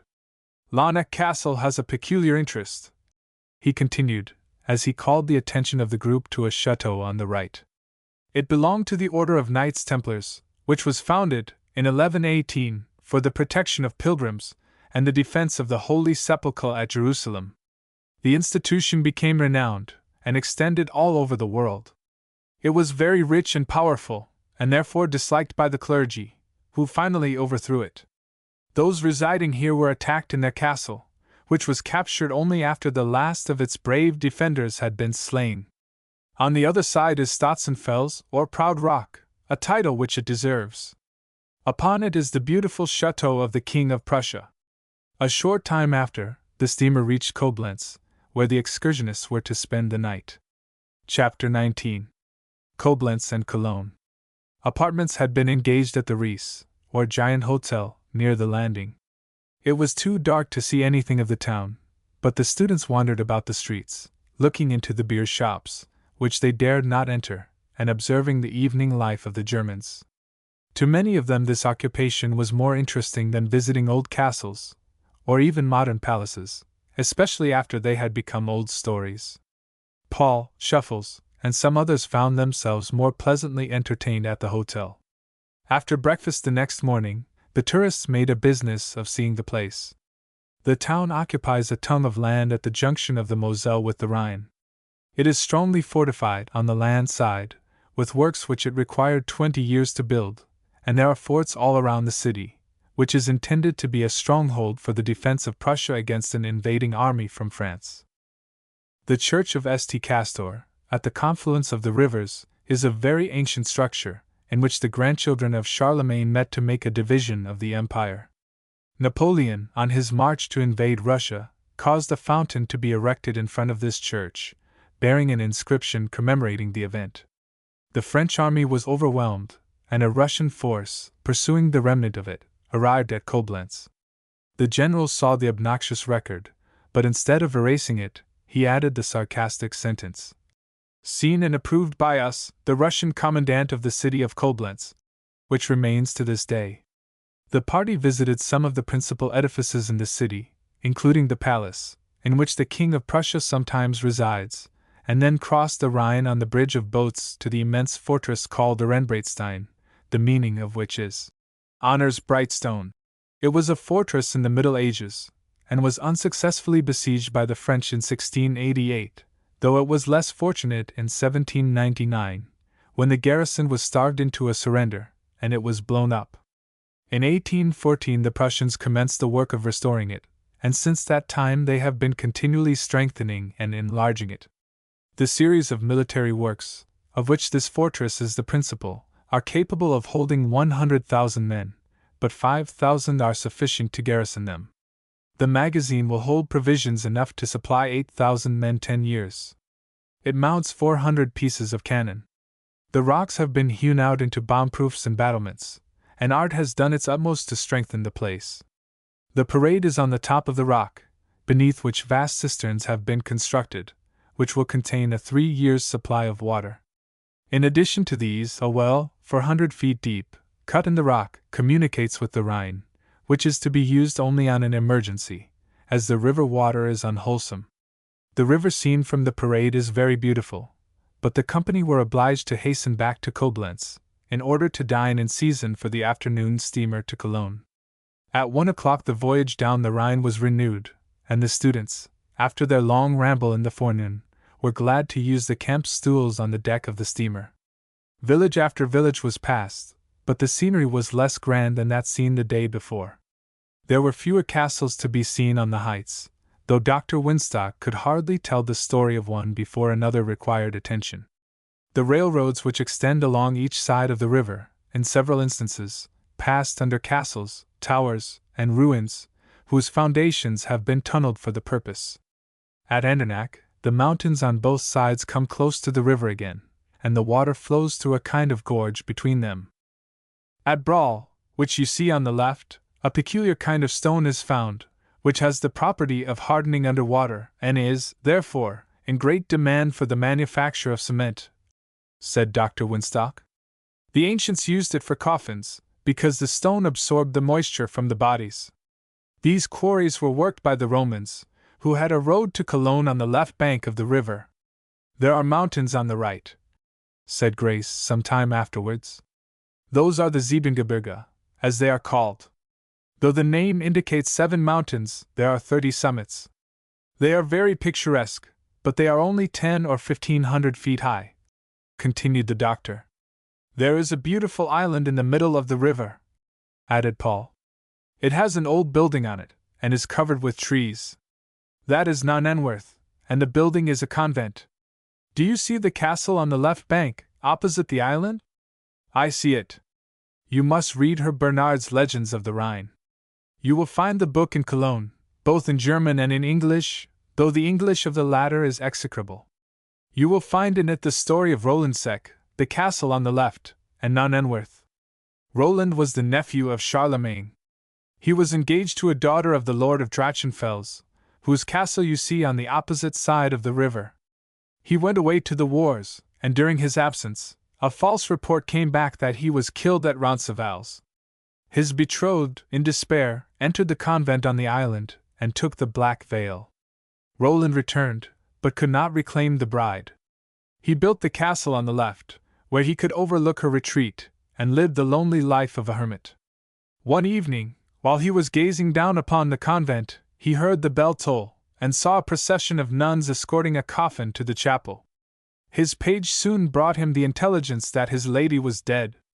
He ordered his horse to be saddled immediately, and hastened to Spain, where, in a battle with the Moors, he was killed.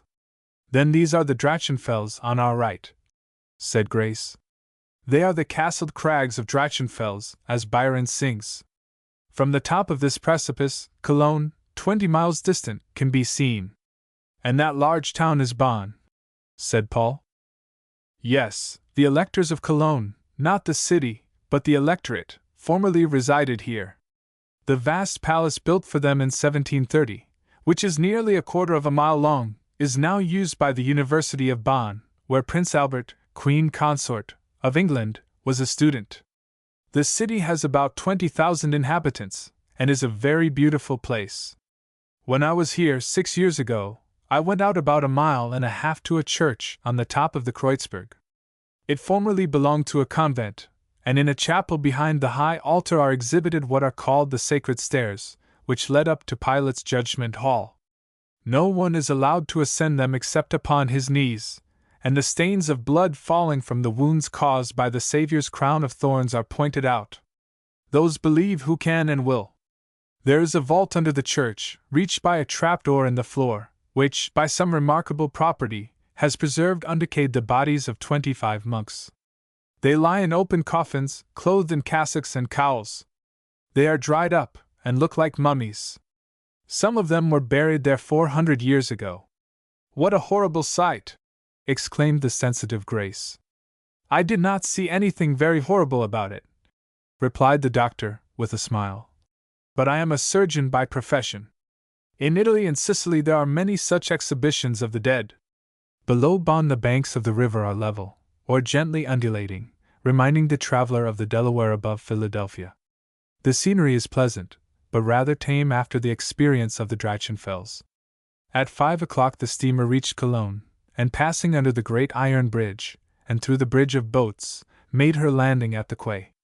The Grand Hotel Royal, in which accommodations had been engaged for the tourists, is situated on the bank of the river, and many of the party had rooms which overlooked the noble stream.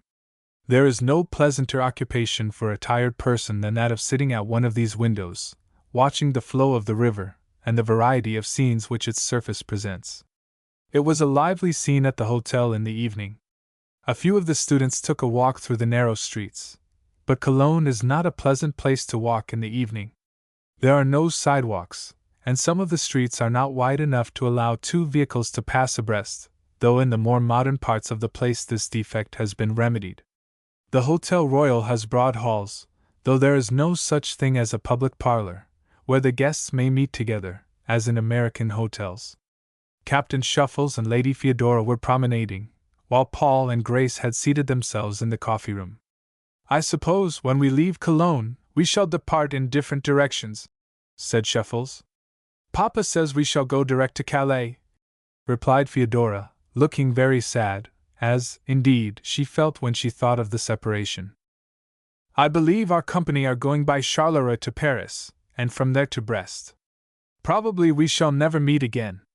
Oh, I hope we shall, exclaimed Theodora, looking up into his face. It is not very probable. You may come to England within a few years, perhaps a few months. It is possible. If I come out in the ship next spring, we shall sail up the Baltic, and make our first port at Kristiansand, in Norway. I am afraid you don't wish to meet me again. I would cross the ocean for that alone, protested the gallant young captain. If you wish to meet me, I think you would find a way. Perhaps I ought not to meet you again, added Shuffles. Not meet me again? Pray why not? Sir William very much prefers that I should not do so. Sir William, repeated she, with an inquiring glance. I think he does not like my company very well. I do if he does not. Shuffles did not mention to her that he had conversed with the baronet about the matter, and that the latter had used some rather strong language to him. He was not disposed to make trouble. I have some idea of your relations with Sir William, added Shuffles, with considerable embarrassment. I haven't any relations with him, Captain Shuffles, replied she, fixing her gaze upon the floor, while her face crimsoned with blushes. I have been told that you were engaged. By our parents, yes. By myself, no. I dislike Sir William very much indeed, and I know my father will never do anything that will make me unhappy. Pardon me for alluding to the subject, said Shuffles. I am very glad you spoke of it. I should not have done so, if I had not had some doubts about seeing you again, even were an opportunity presented. Doubts about seeing me? I mean because Sir William dislikes me, stammered the captain. He ought not to dislike you, after what you have done for him and me. He thinks I am too strong a friend of yours. I don't think you are. Why, you saved my life, and I should be very ungrateful if I did not value your friendship, replied Fyodora, apparently investigating the texture of the wood of which the floor was composed. Then you value it because I rendered you a little service on the lake? Added Shuffles. That assured me you were very brave and noble, and I am sure you have not done anything since which makes me think less of you. You are very kind, and it makes me have the blues to think of parting with you, perhaps never to see or hear from you again. Won't you write to me, as Miss Arbuckle does to the Commodore, and tell me about your travels, and about your own country, when you return?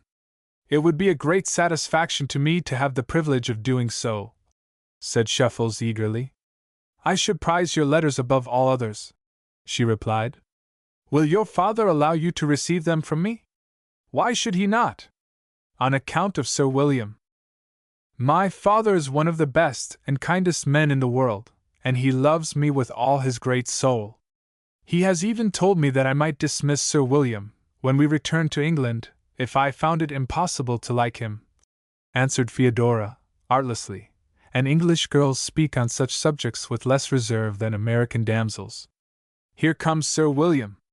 I shall write to you at the first opportunity after we separate. The baronet had been out to smoke, for young as he was, he had already formed this habit, which was one of Lady Feodora's strong objections to him. He gave forth such an odor of tobacco. He frowned and looked savage when he saw the young couple together, but they continued their promenade in the hall, though they changed the subject of the conversation.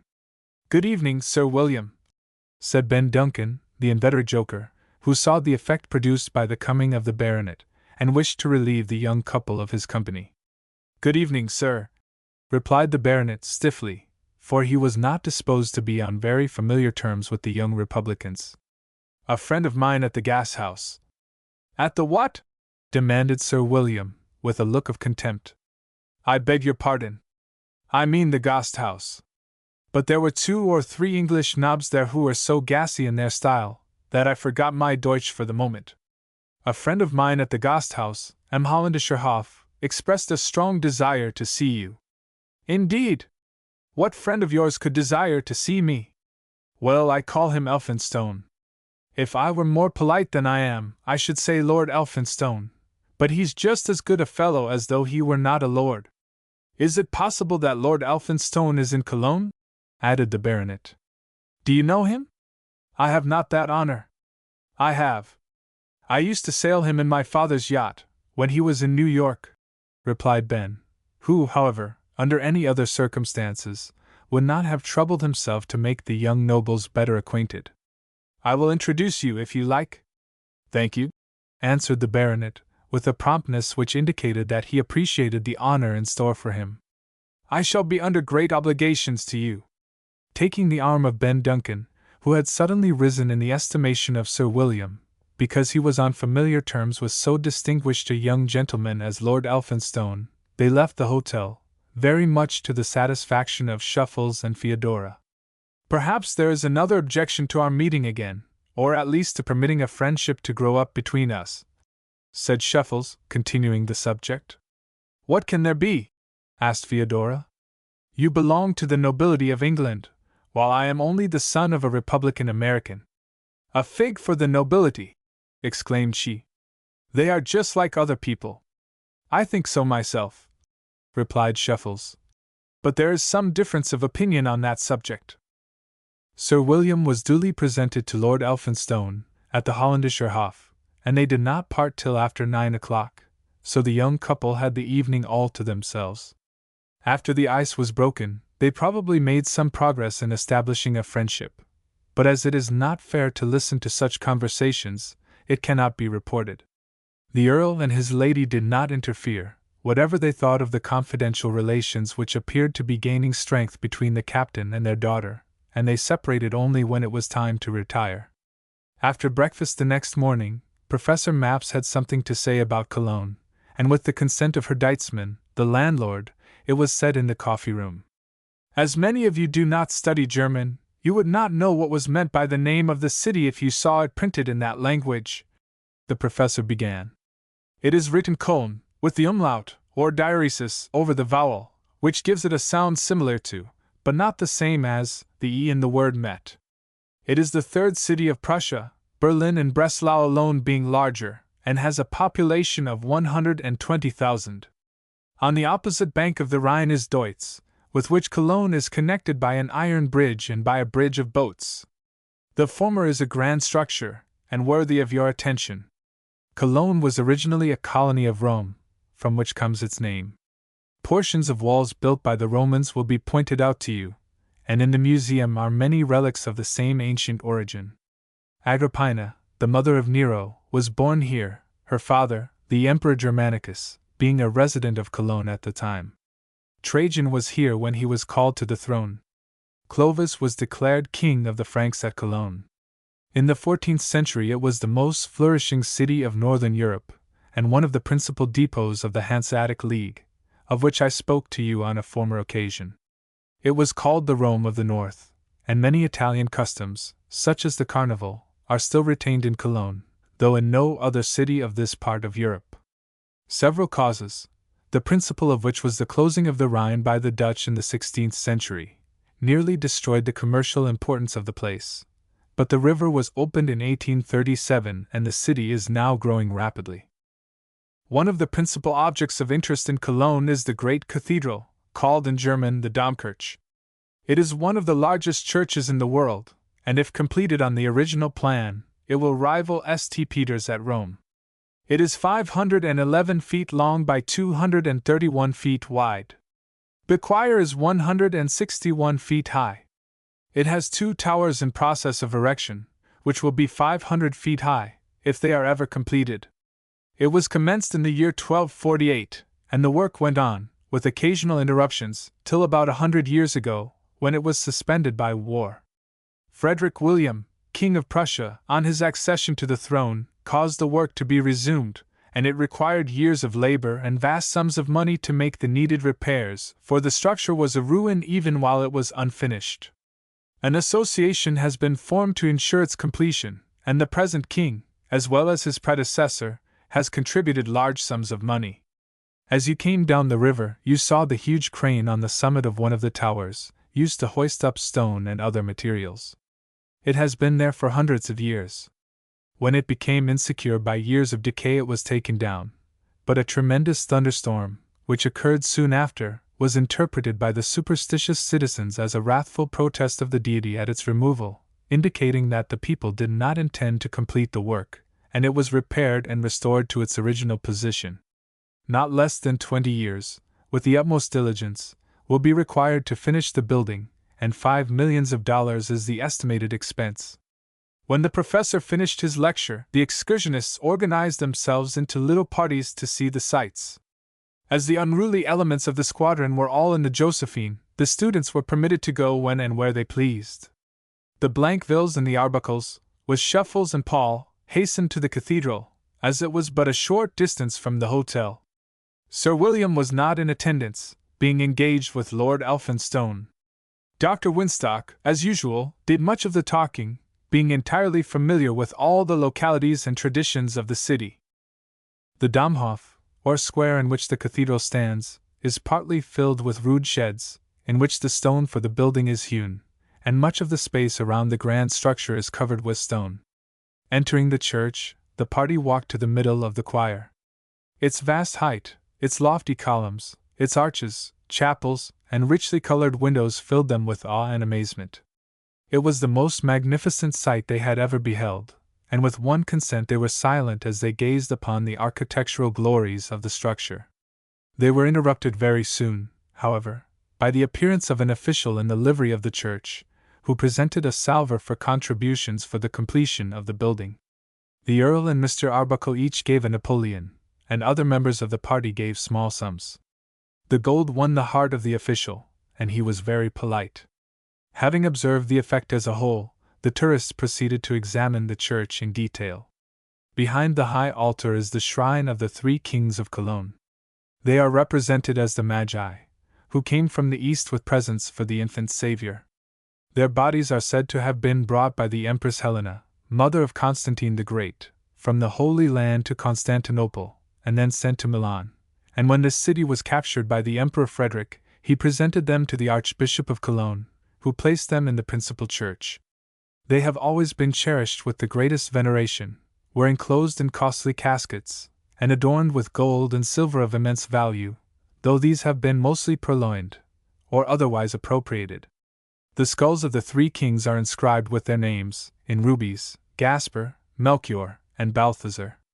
Those who show the tomb of the Magi say its treasures are still worth $1 million, but people who go to see sights must see them. Near the shrine is a slab in the pavement, beneath which is buried the heart of Marie de Medicis, wife of Henry IV, of France, her body having been sent to France. In various parts of the church are ancient and valuable paintings, in several of which the Magi are introduced. The story of the three kings is a cherished tradition in several of the cities of this part of Europe, and hotels and other public edifices have been named for them. Passing out of the church, the party walked around it, in order to obtain a complete view of the exterior, whose grandeur can hardly be overrated, even by the enthusiast in architectural beauty. At a bookstore in the Domhof the party purchased some views of the cathedral. "I suppose the ladies will want some cologne, if the gentlemen do not," said Dr. Winstock with a smile. "I want some," added Paul. "My mother will be delighted with a bottle of cologne from Cologne itself. The reputation of the article is worldwide, and I suppose many fortunes have been made in the trade. Farina was the original inventor, and there are not less than 24 establishments in this city which claim to be the rightful owners of the receipt for the pure article. I see that Murray and Fettridge both award to Jean-Marie Farina the glory of being the right one. The original Jacobs," laughed Paul. "Yes. His place is opposite the Ullich's Platz, and after we have been to the churches of St. Cunibert and St. Ursula, we will call upon him. There is a cologne shop," added the surgeon, as he pointed to the opposite side of the Domhof. "I bought some there once, and I found it very good. There are half a dozen churches in Cologne from 600 to 800 years old, and our party looked at them with interest. The church of St. Ursula and the 11,000 virgins presented to them a very remarkable display. The saint went from Brittany to Rome with her virgin band. On their return by way of the Rhine, they were all massacred at Cologne by the savage Huns. The remains of the saint and her companions have been gathered together and enshrined in this church. The bones are buried under the pavement, displayed in the walls, or exhibited in glass cases. St. Ursula herself lies in a coffin, and near her are the skulls of some of her preferred companions. The chains of St. Peter, and one of the clay vessels which held the wine of Cana, are also exhibited. Before dinner time, the party reached the Ullich's Platz, where the original Cologne shop is located. A blast of the vapor of the fragrant water was blown in each of their faces by the aid of a machine made for the purpose, and each one bought a supply of the genuine article. In the afternoon the same party visited the house in the Sternengasse, in which Rubens was born and Marie de Medicis died. There were objects of interest enough in the city to occupy the attention of the excursionists till night. "Do you find Cologne a very dirty city?" said the doctor, as they were returning to the hotel. "Rather so in the old marketplace," replied Mr. Arbuckle. "As a whole, I don't think it is any dirtier than most of the cities of Europe. That is just my view. I find that all the guidebooks and all the works of travel insist upon inserting and indexing Coleridge's lines on the subject."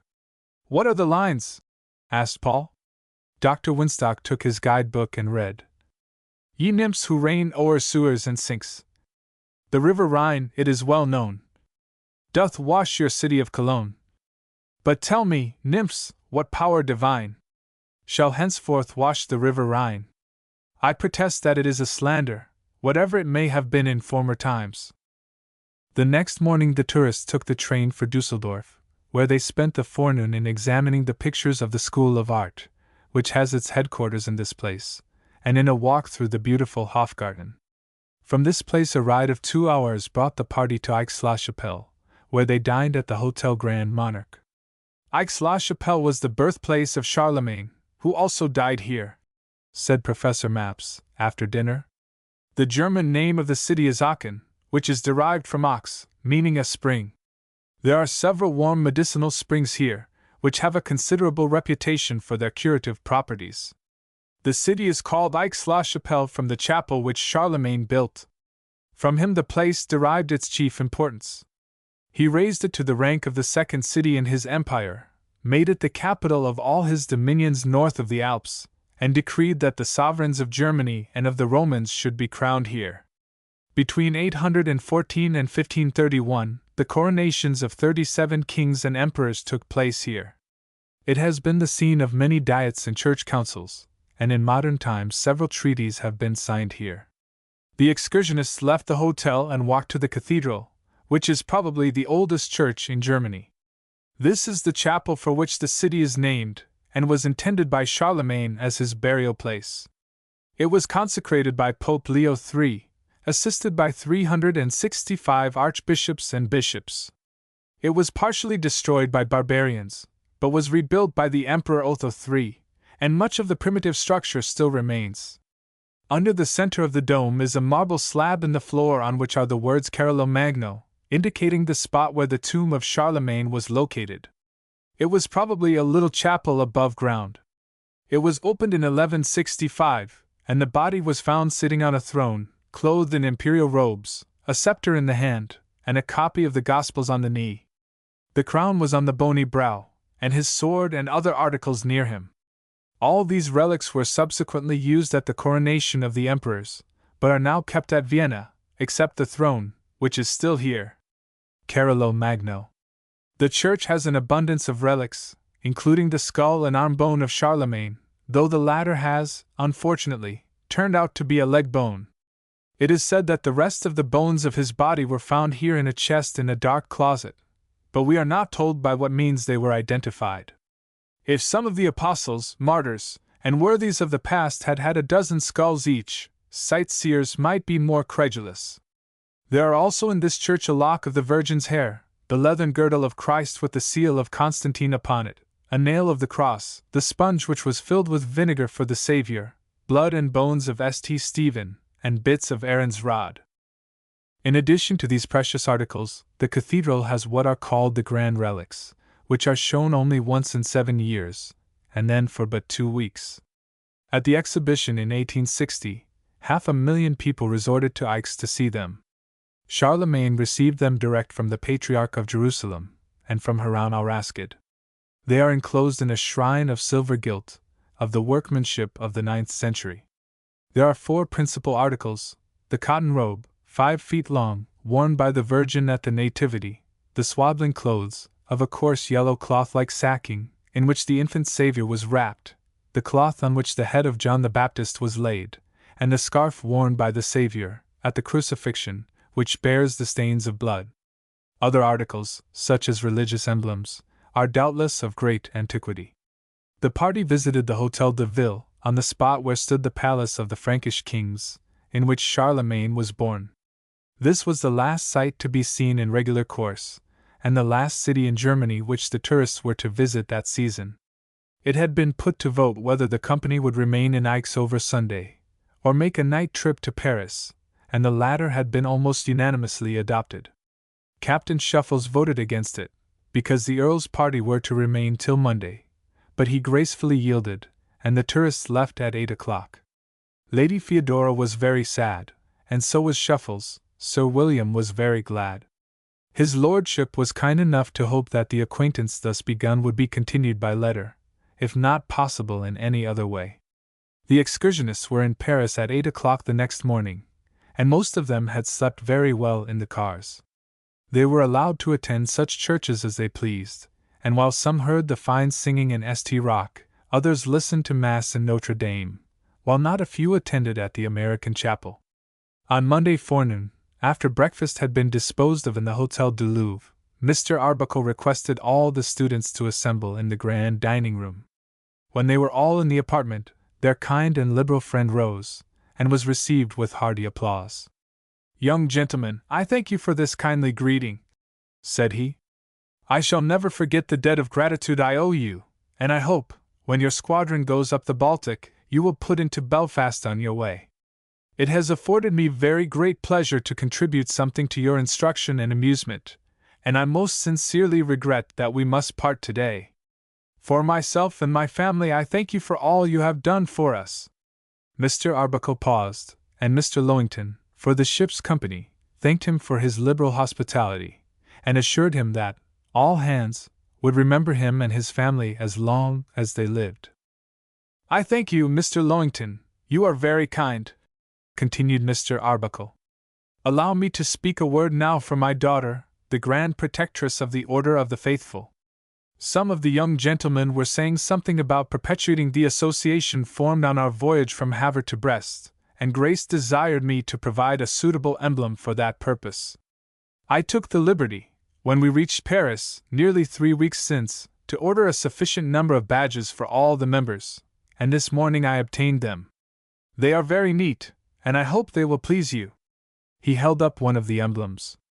"It is a gold anchor, with a star upon it," continued Mr. Arbuckle. "The word faithful is inscribed upon it. Grace will be happy now to present it to each member of the order. Faithful."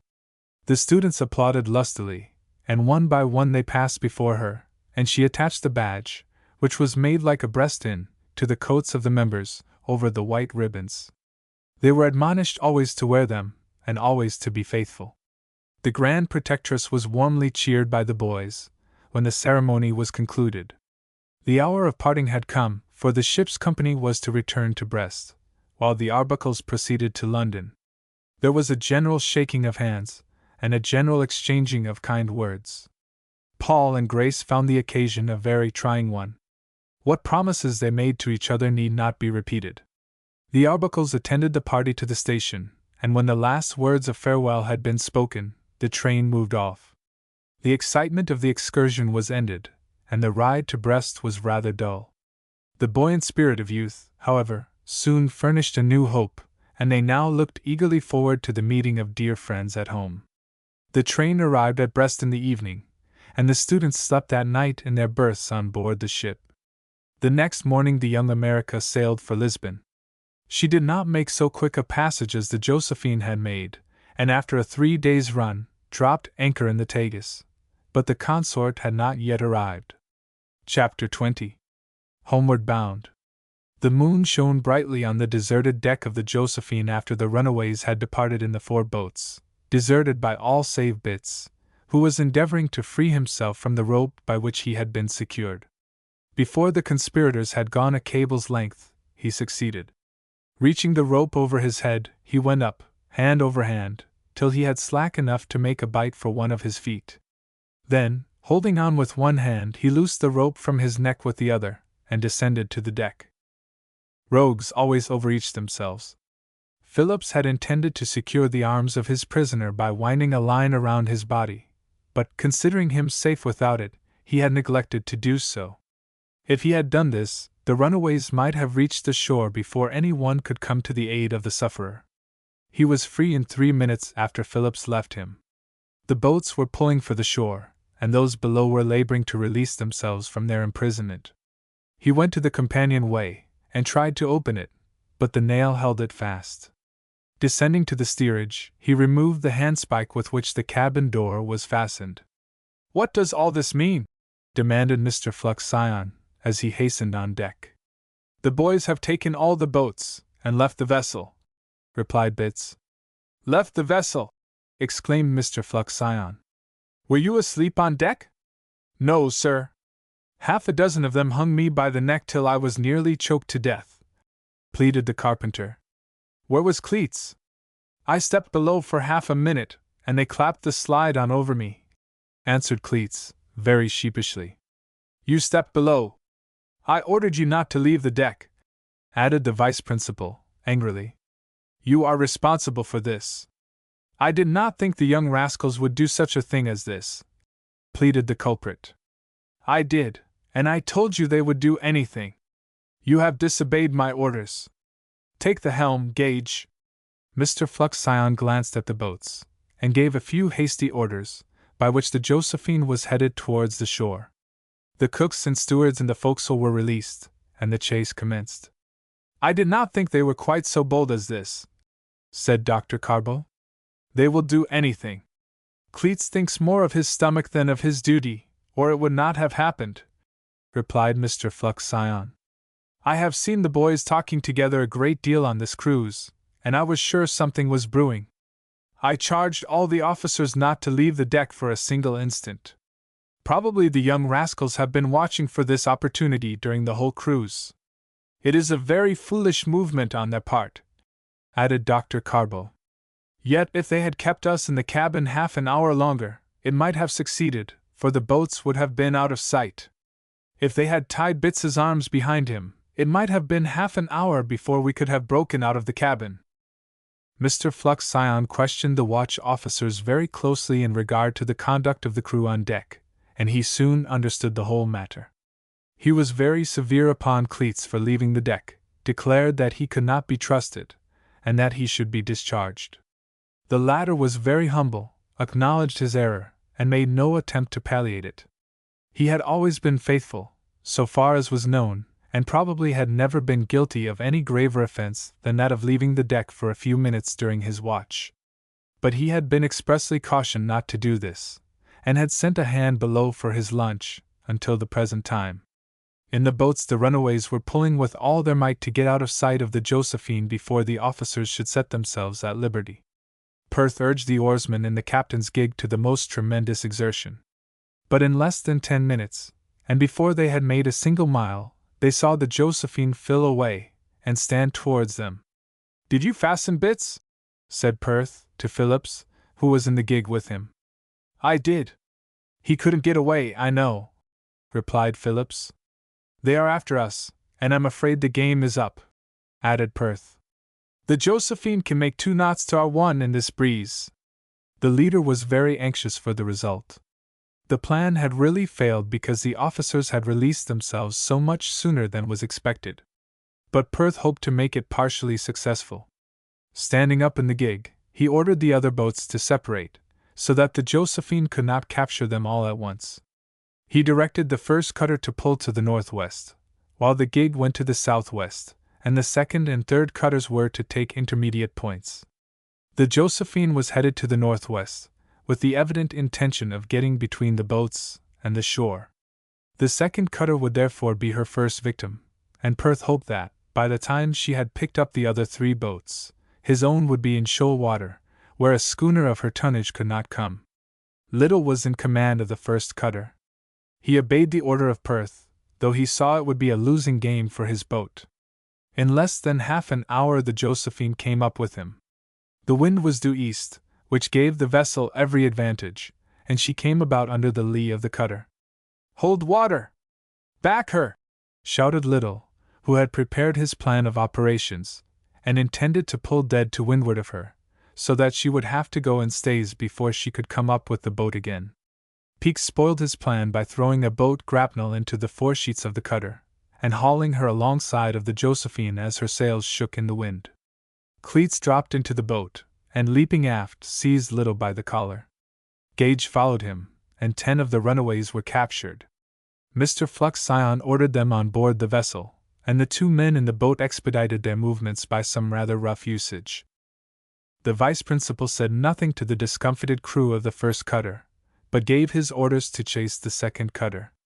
As the Josephine approached her, Peaks and Gage, with 2 of the stewards, were sent off in the first cutter as the vessel lay to. They grappled the boat, and as no one thought of resisting Peaks, they were readily captured and driven upon the deck of the schooner. The third cutter was taken with no more difficulty. A few moments later, the Josephine luffed up under the lee of the gig, having towed the first cutter, in which the 4 men were seated, to this position. The boat pulled towards the runaways.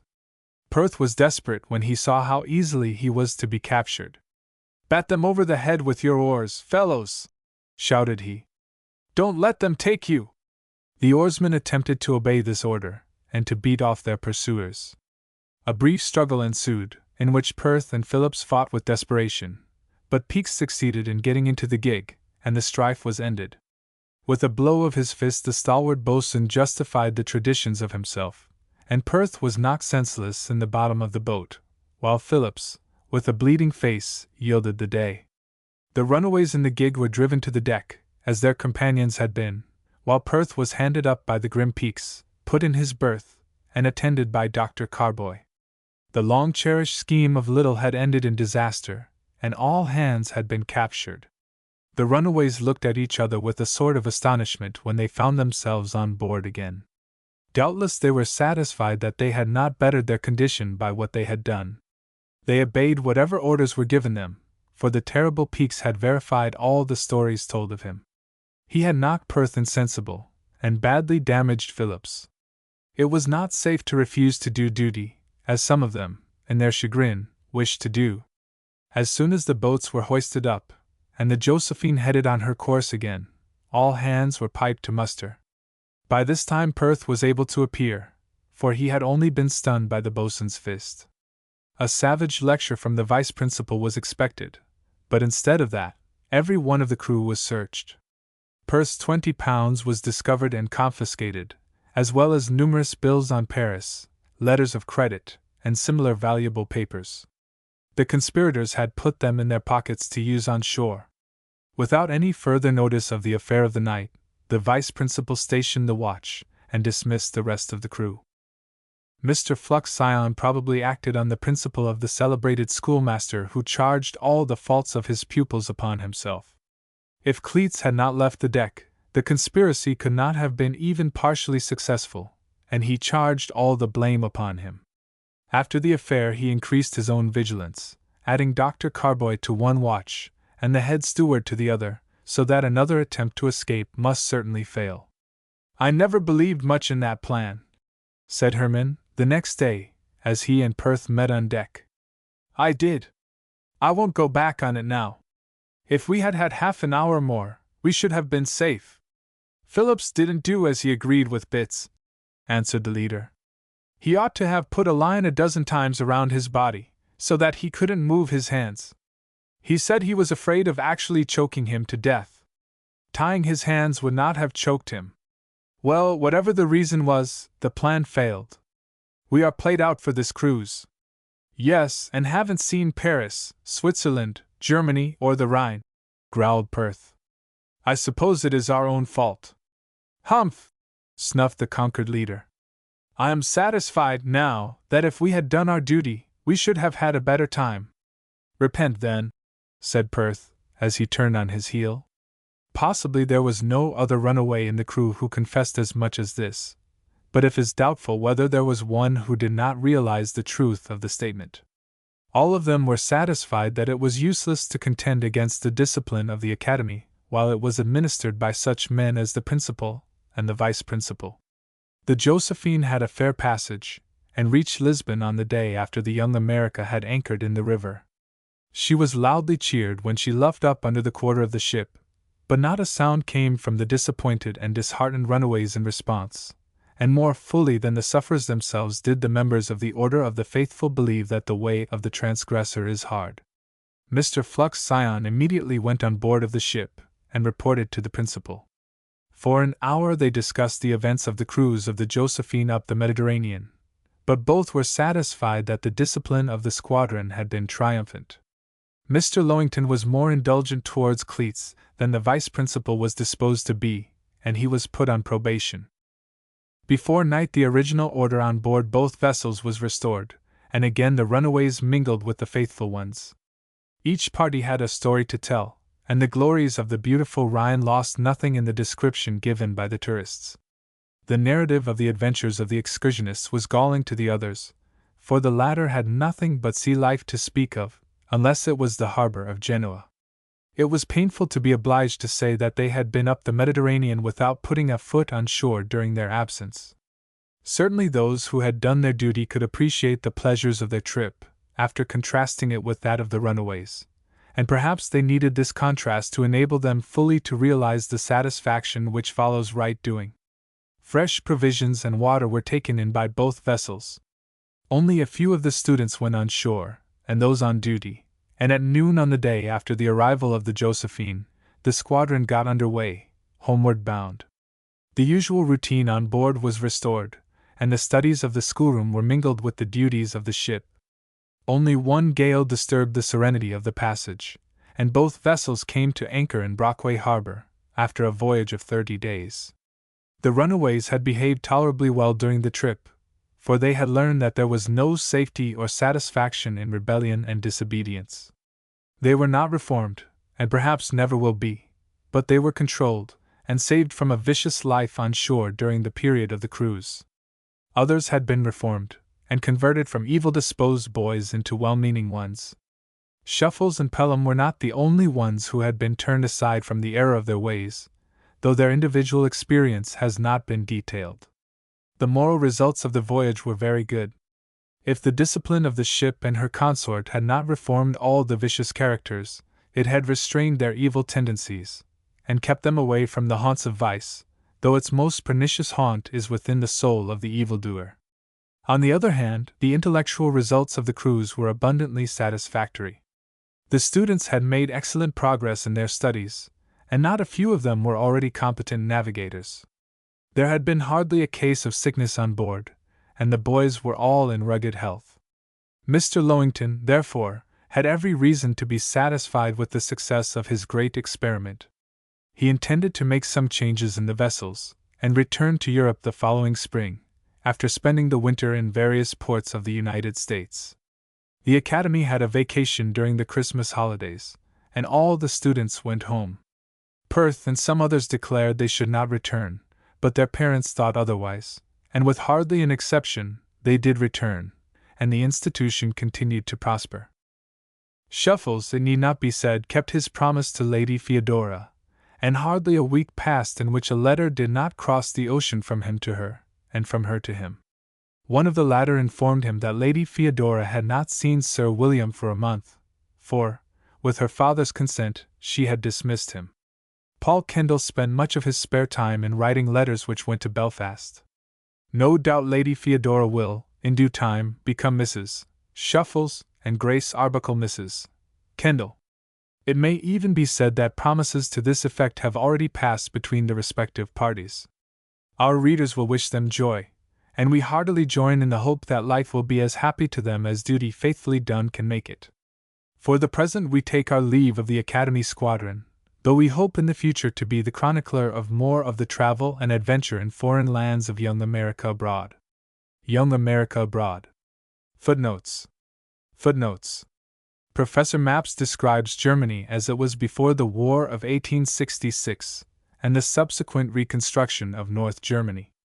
In Northern Lands, or Young America in Prussia and Russia, the present status of Germany will be explained. Northern Lands, or Young America in Prussia and Russia. Annexed to Prussia in 1866. Dissolved in 1866.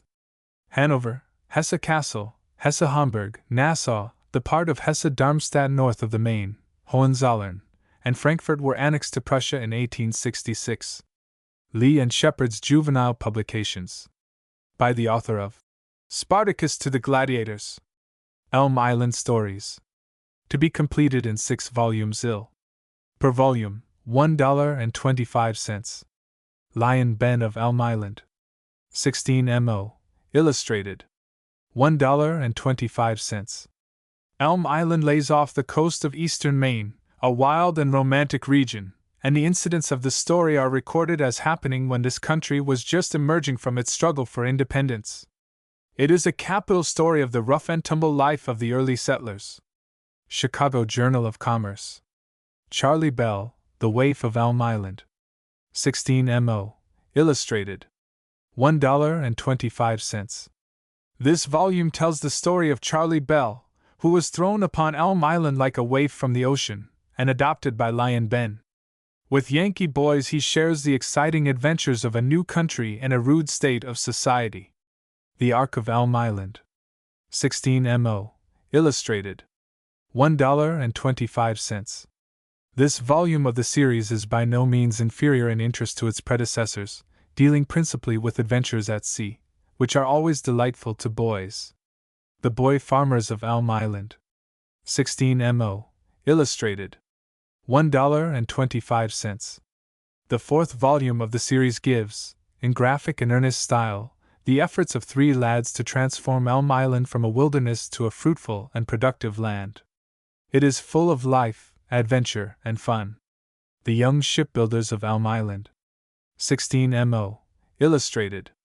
$1.25. Mr. Kellogg is winning laurels as a writer for an educator of youth. Health and vigor are in his writings, and the lad has more of the first-class man in him after the perusal. Providence Press. Sold by all booksellers and newsdealers, and sent by mail, postpaid, on receipt of price. Lee and Shepherd Publishers, Boston. Lee and Shepherd's Juvenile Publications. Tales of Adventure. The Frontier Series. 4 volumes. 16mo. Ill. Price per set $5. The Cabin on the Prairie. By Rev. Charles H. Pearson. 16mo. Illustrated. $1.25. Rev. Charles H. Pearson. The Cabin on the Prairie is an earnest, healthy book, full of the hardships, trials, and triumphs of life in our new settlements. Planting the Wilderness, or The Pioneer Boys. By James D. McCabe, Jr. 16mo. Illustrated. $1.25. James D. McCabe, Jr. Planting the Wilderness tells of the strange adventures of real life, which, more than the fancies of the novel writer, are of absorbing interest. 12 Nights in the Hunter's Camp. By Rev. W. Barrows. 16mo. Illustrated. $1.25. Rev. W. Barrows. 12 Nights in the Hunter's Camp is a pleasant, stirring, sensible book, full of life and incident, and all aglow with the breezy freshness of woods and prairies, lakes and rivers. 1,000 miles walk across the Pampas and Andes of South America. By Nathaniel H. Bishop. 16mo. Illustrated. $1.50. Nathaniel H. Bishop. 1,000 miles walk across South America is a record of the experiences of a Yankee boy, full of enthusiasm to see and learn by actual experience the wonders of that almost terra incognita. This series of books are of sterling merit, and while they closely follow real experiences, are full of those thrilling incidents which charm both youth and age. Sold by all booksellers and newsdealers, and sent by mail, postpaid, on receipt of price. Lee and Shepherd Publishers, Boston. Lee and Shepherd's Juvenile Publications. Oliver Optic's Books. Young America Abroad. A Library of Travel and Adventure in Foreign Lands. 16mo. Illustrated by Nast, Stevens, Perkins, and others. Outward Bound, or Young America Afloat. $1.50. In Outward Bound, the ship Young America sails for Europe, with a school of 87 boys aboard her, who pursue the studies of a school, and at the same time work the ship across the Atlantic, being amenable to regular naval discipline. Shamrock and Thistle, or Young America in Ireland and Scotland. $1.50.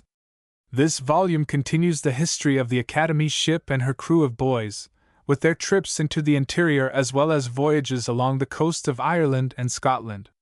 The young scholar will get a truer and fuller conception of these countries by reading this unpretentious journal of travel, than by weeks of hard study upon the geographies and histories.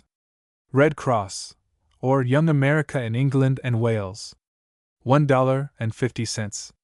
The third volume of Oliver Optic's Library of Travel and Adventure chronicles the doings of the Young America and her crew in British ports and waters, and is replete with thrilling adventures and descriptions of noted places.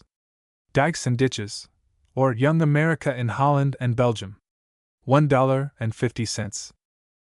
The author takes his readers on voyages up the rivers and canals of Holland and Belgium, on tramps through the cities, their schools, their art galleries, and their wonderful buildings, giving at every turn vivid impressions of what is seen and heard therein and thereabouts. Palace and Cottage, or Young America in France and Switzerland. $1.50.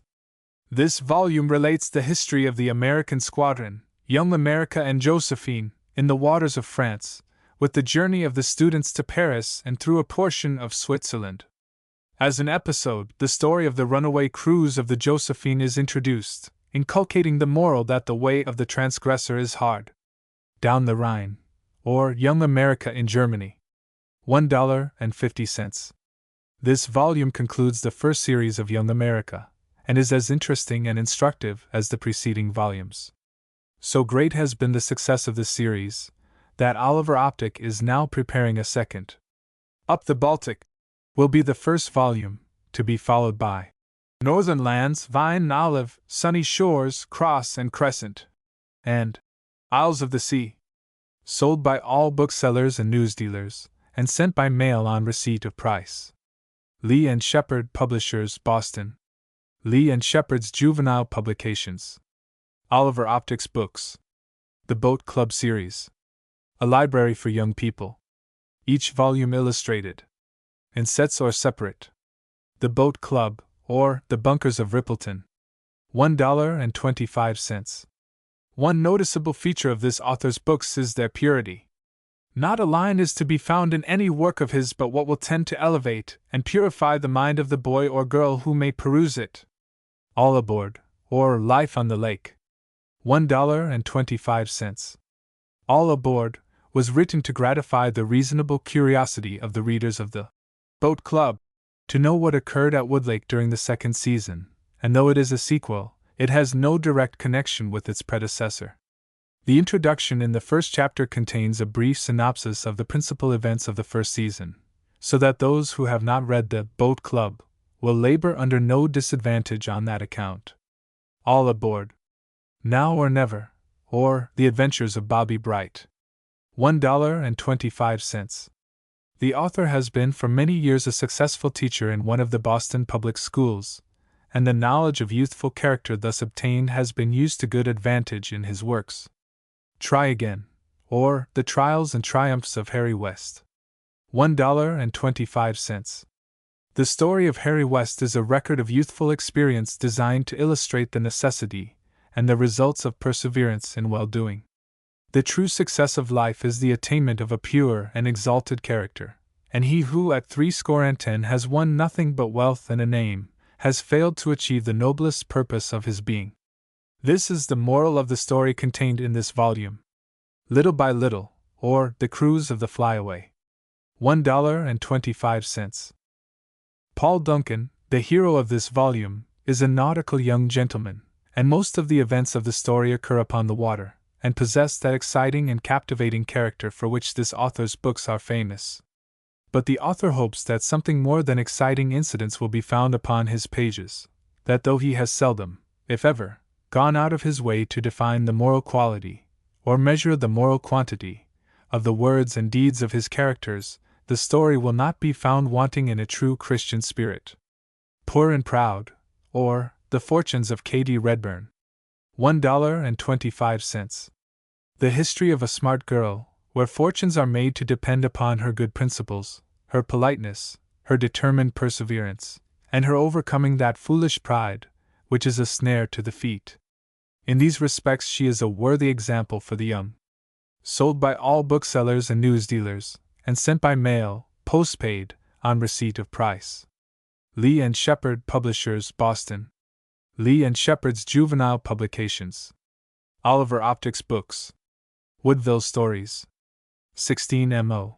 Handsomely illustrated. In sets or separate. Rich and Humble, or The Mission of Bertha Grant. $1.25. No author is more welcomed by the young, and no books can be more safely placed in their hands. His writings, as in this volume of Rich and Humble, inspire the reader with a lofty purpose.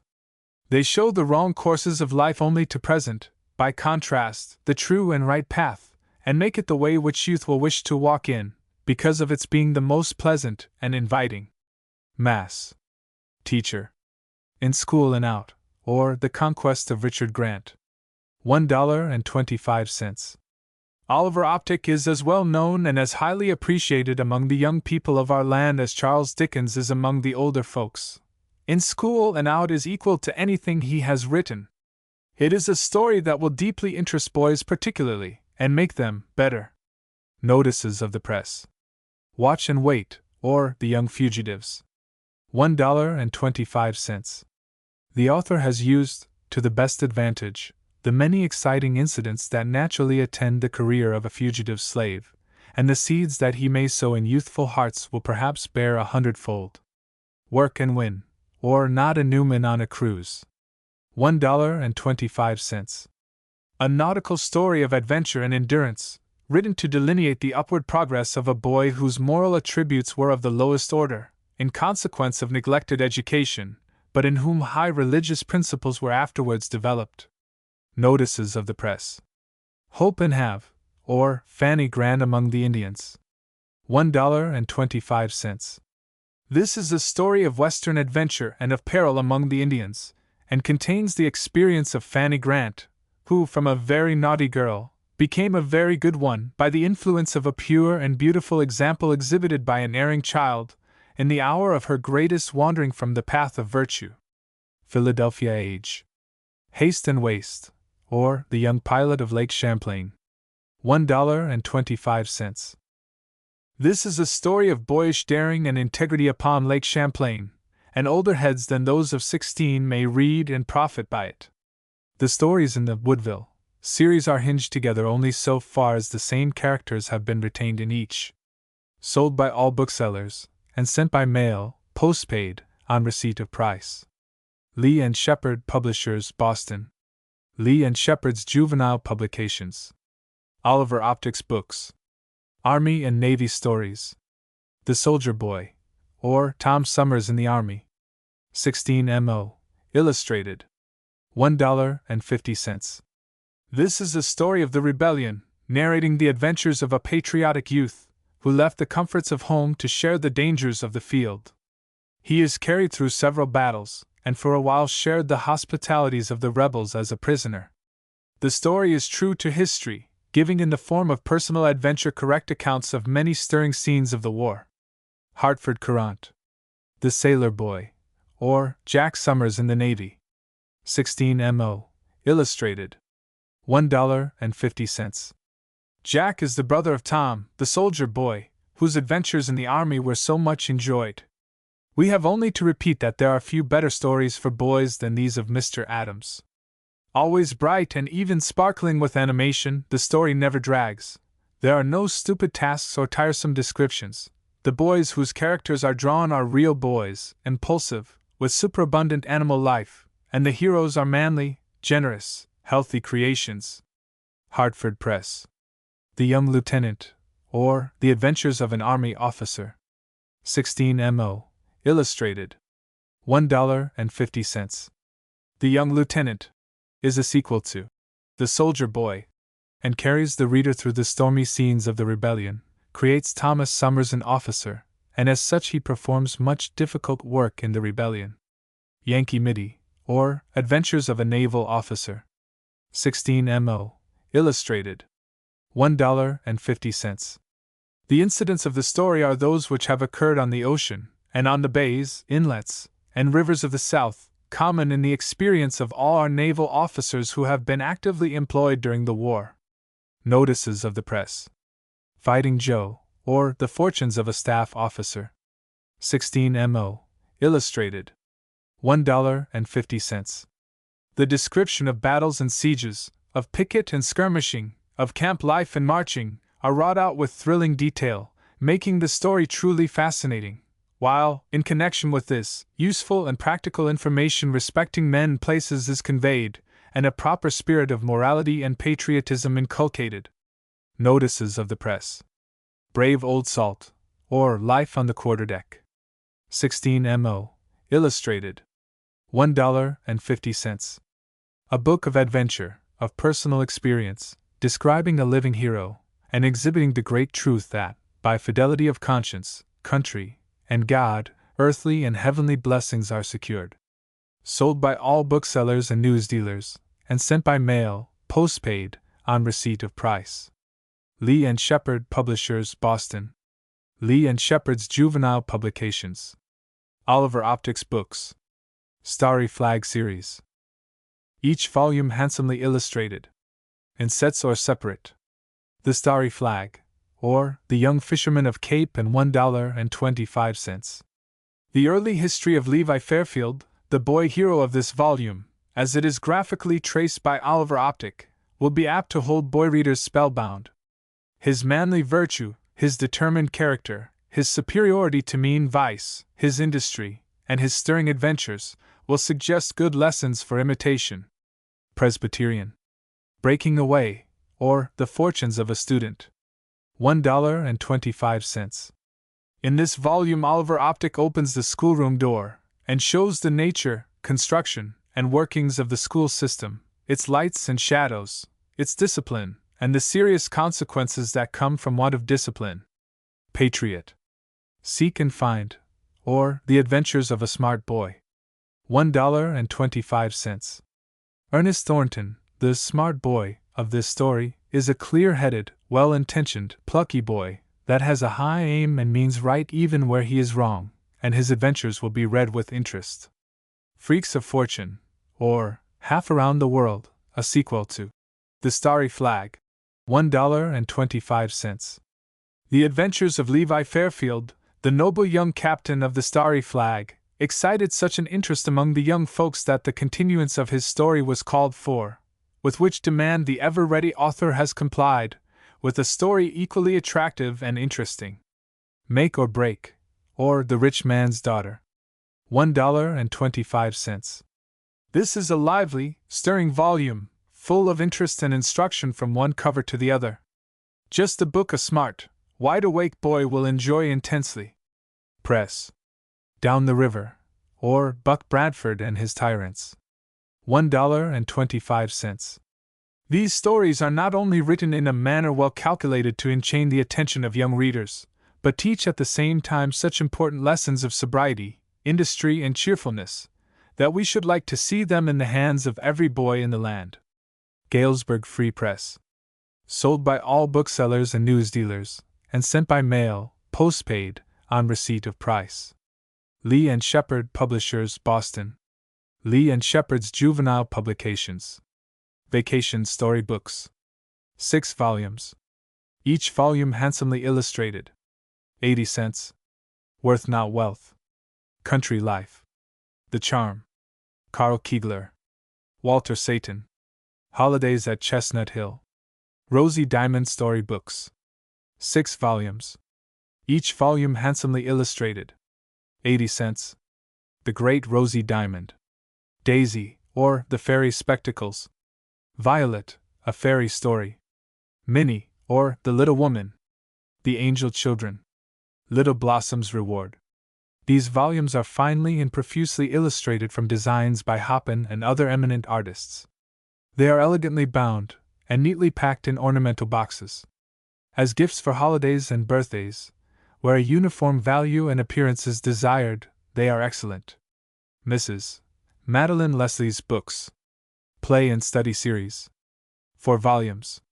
Each volume illustrated. Price, $1.50.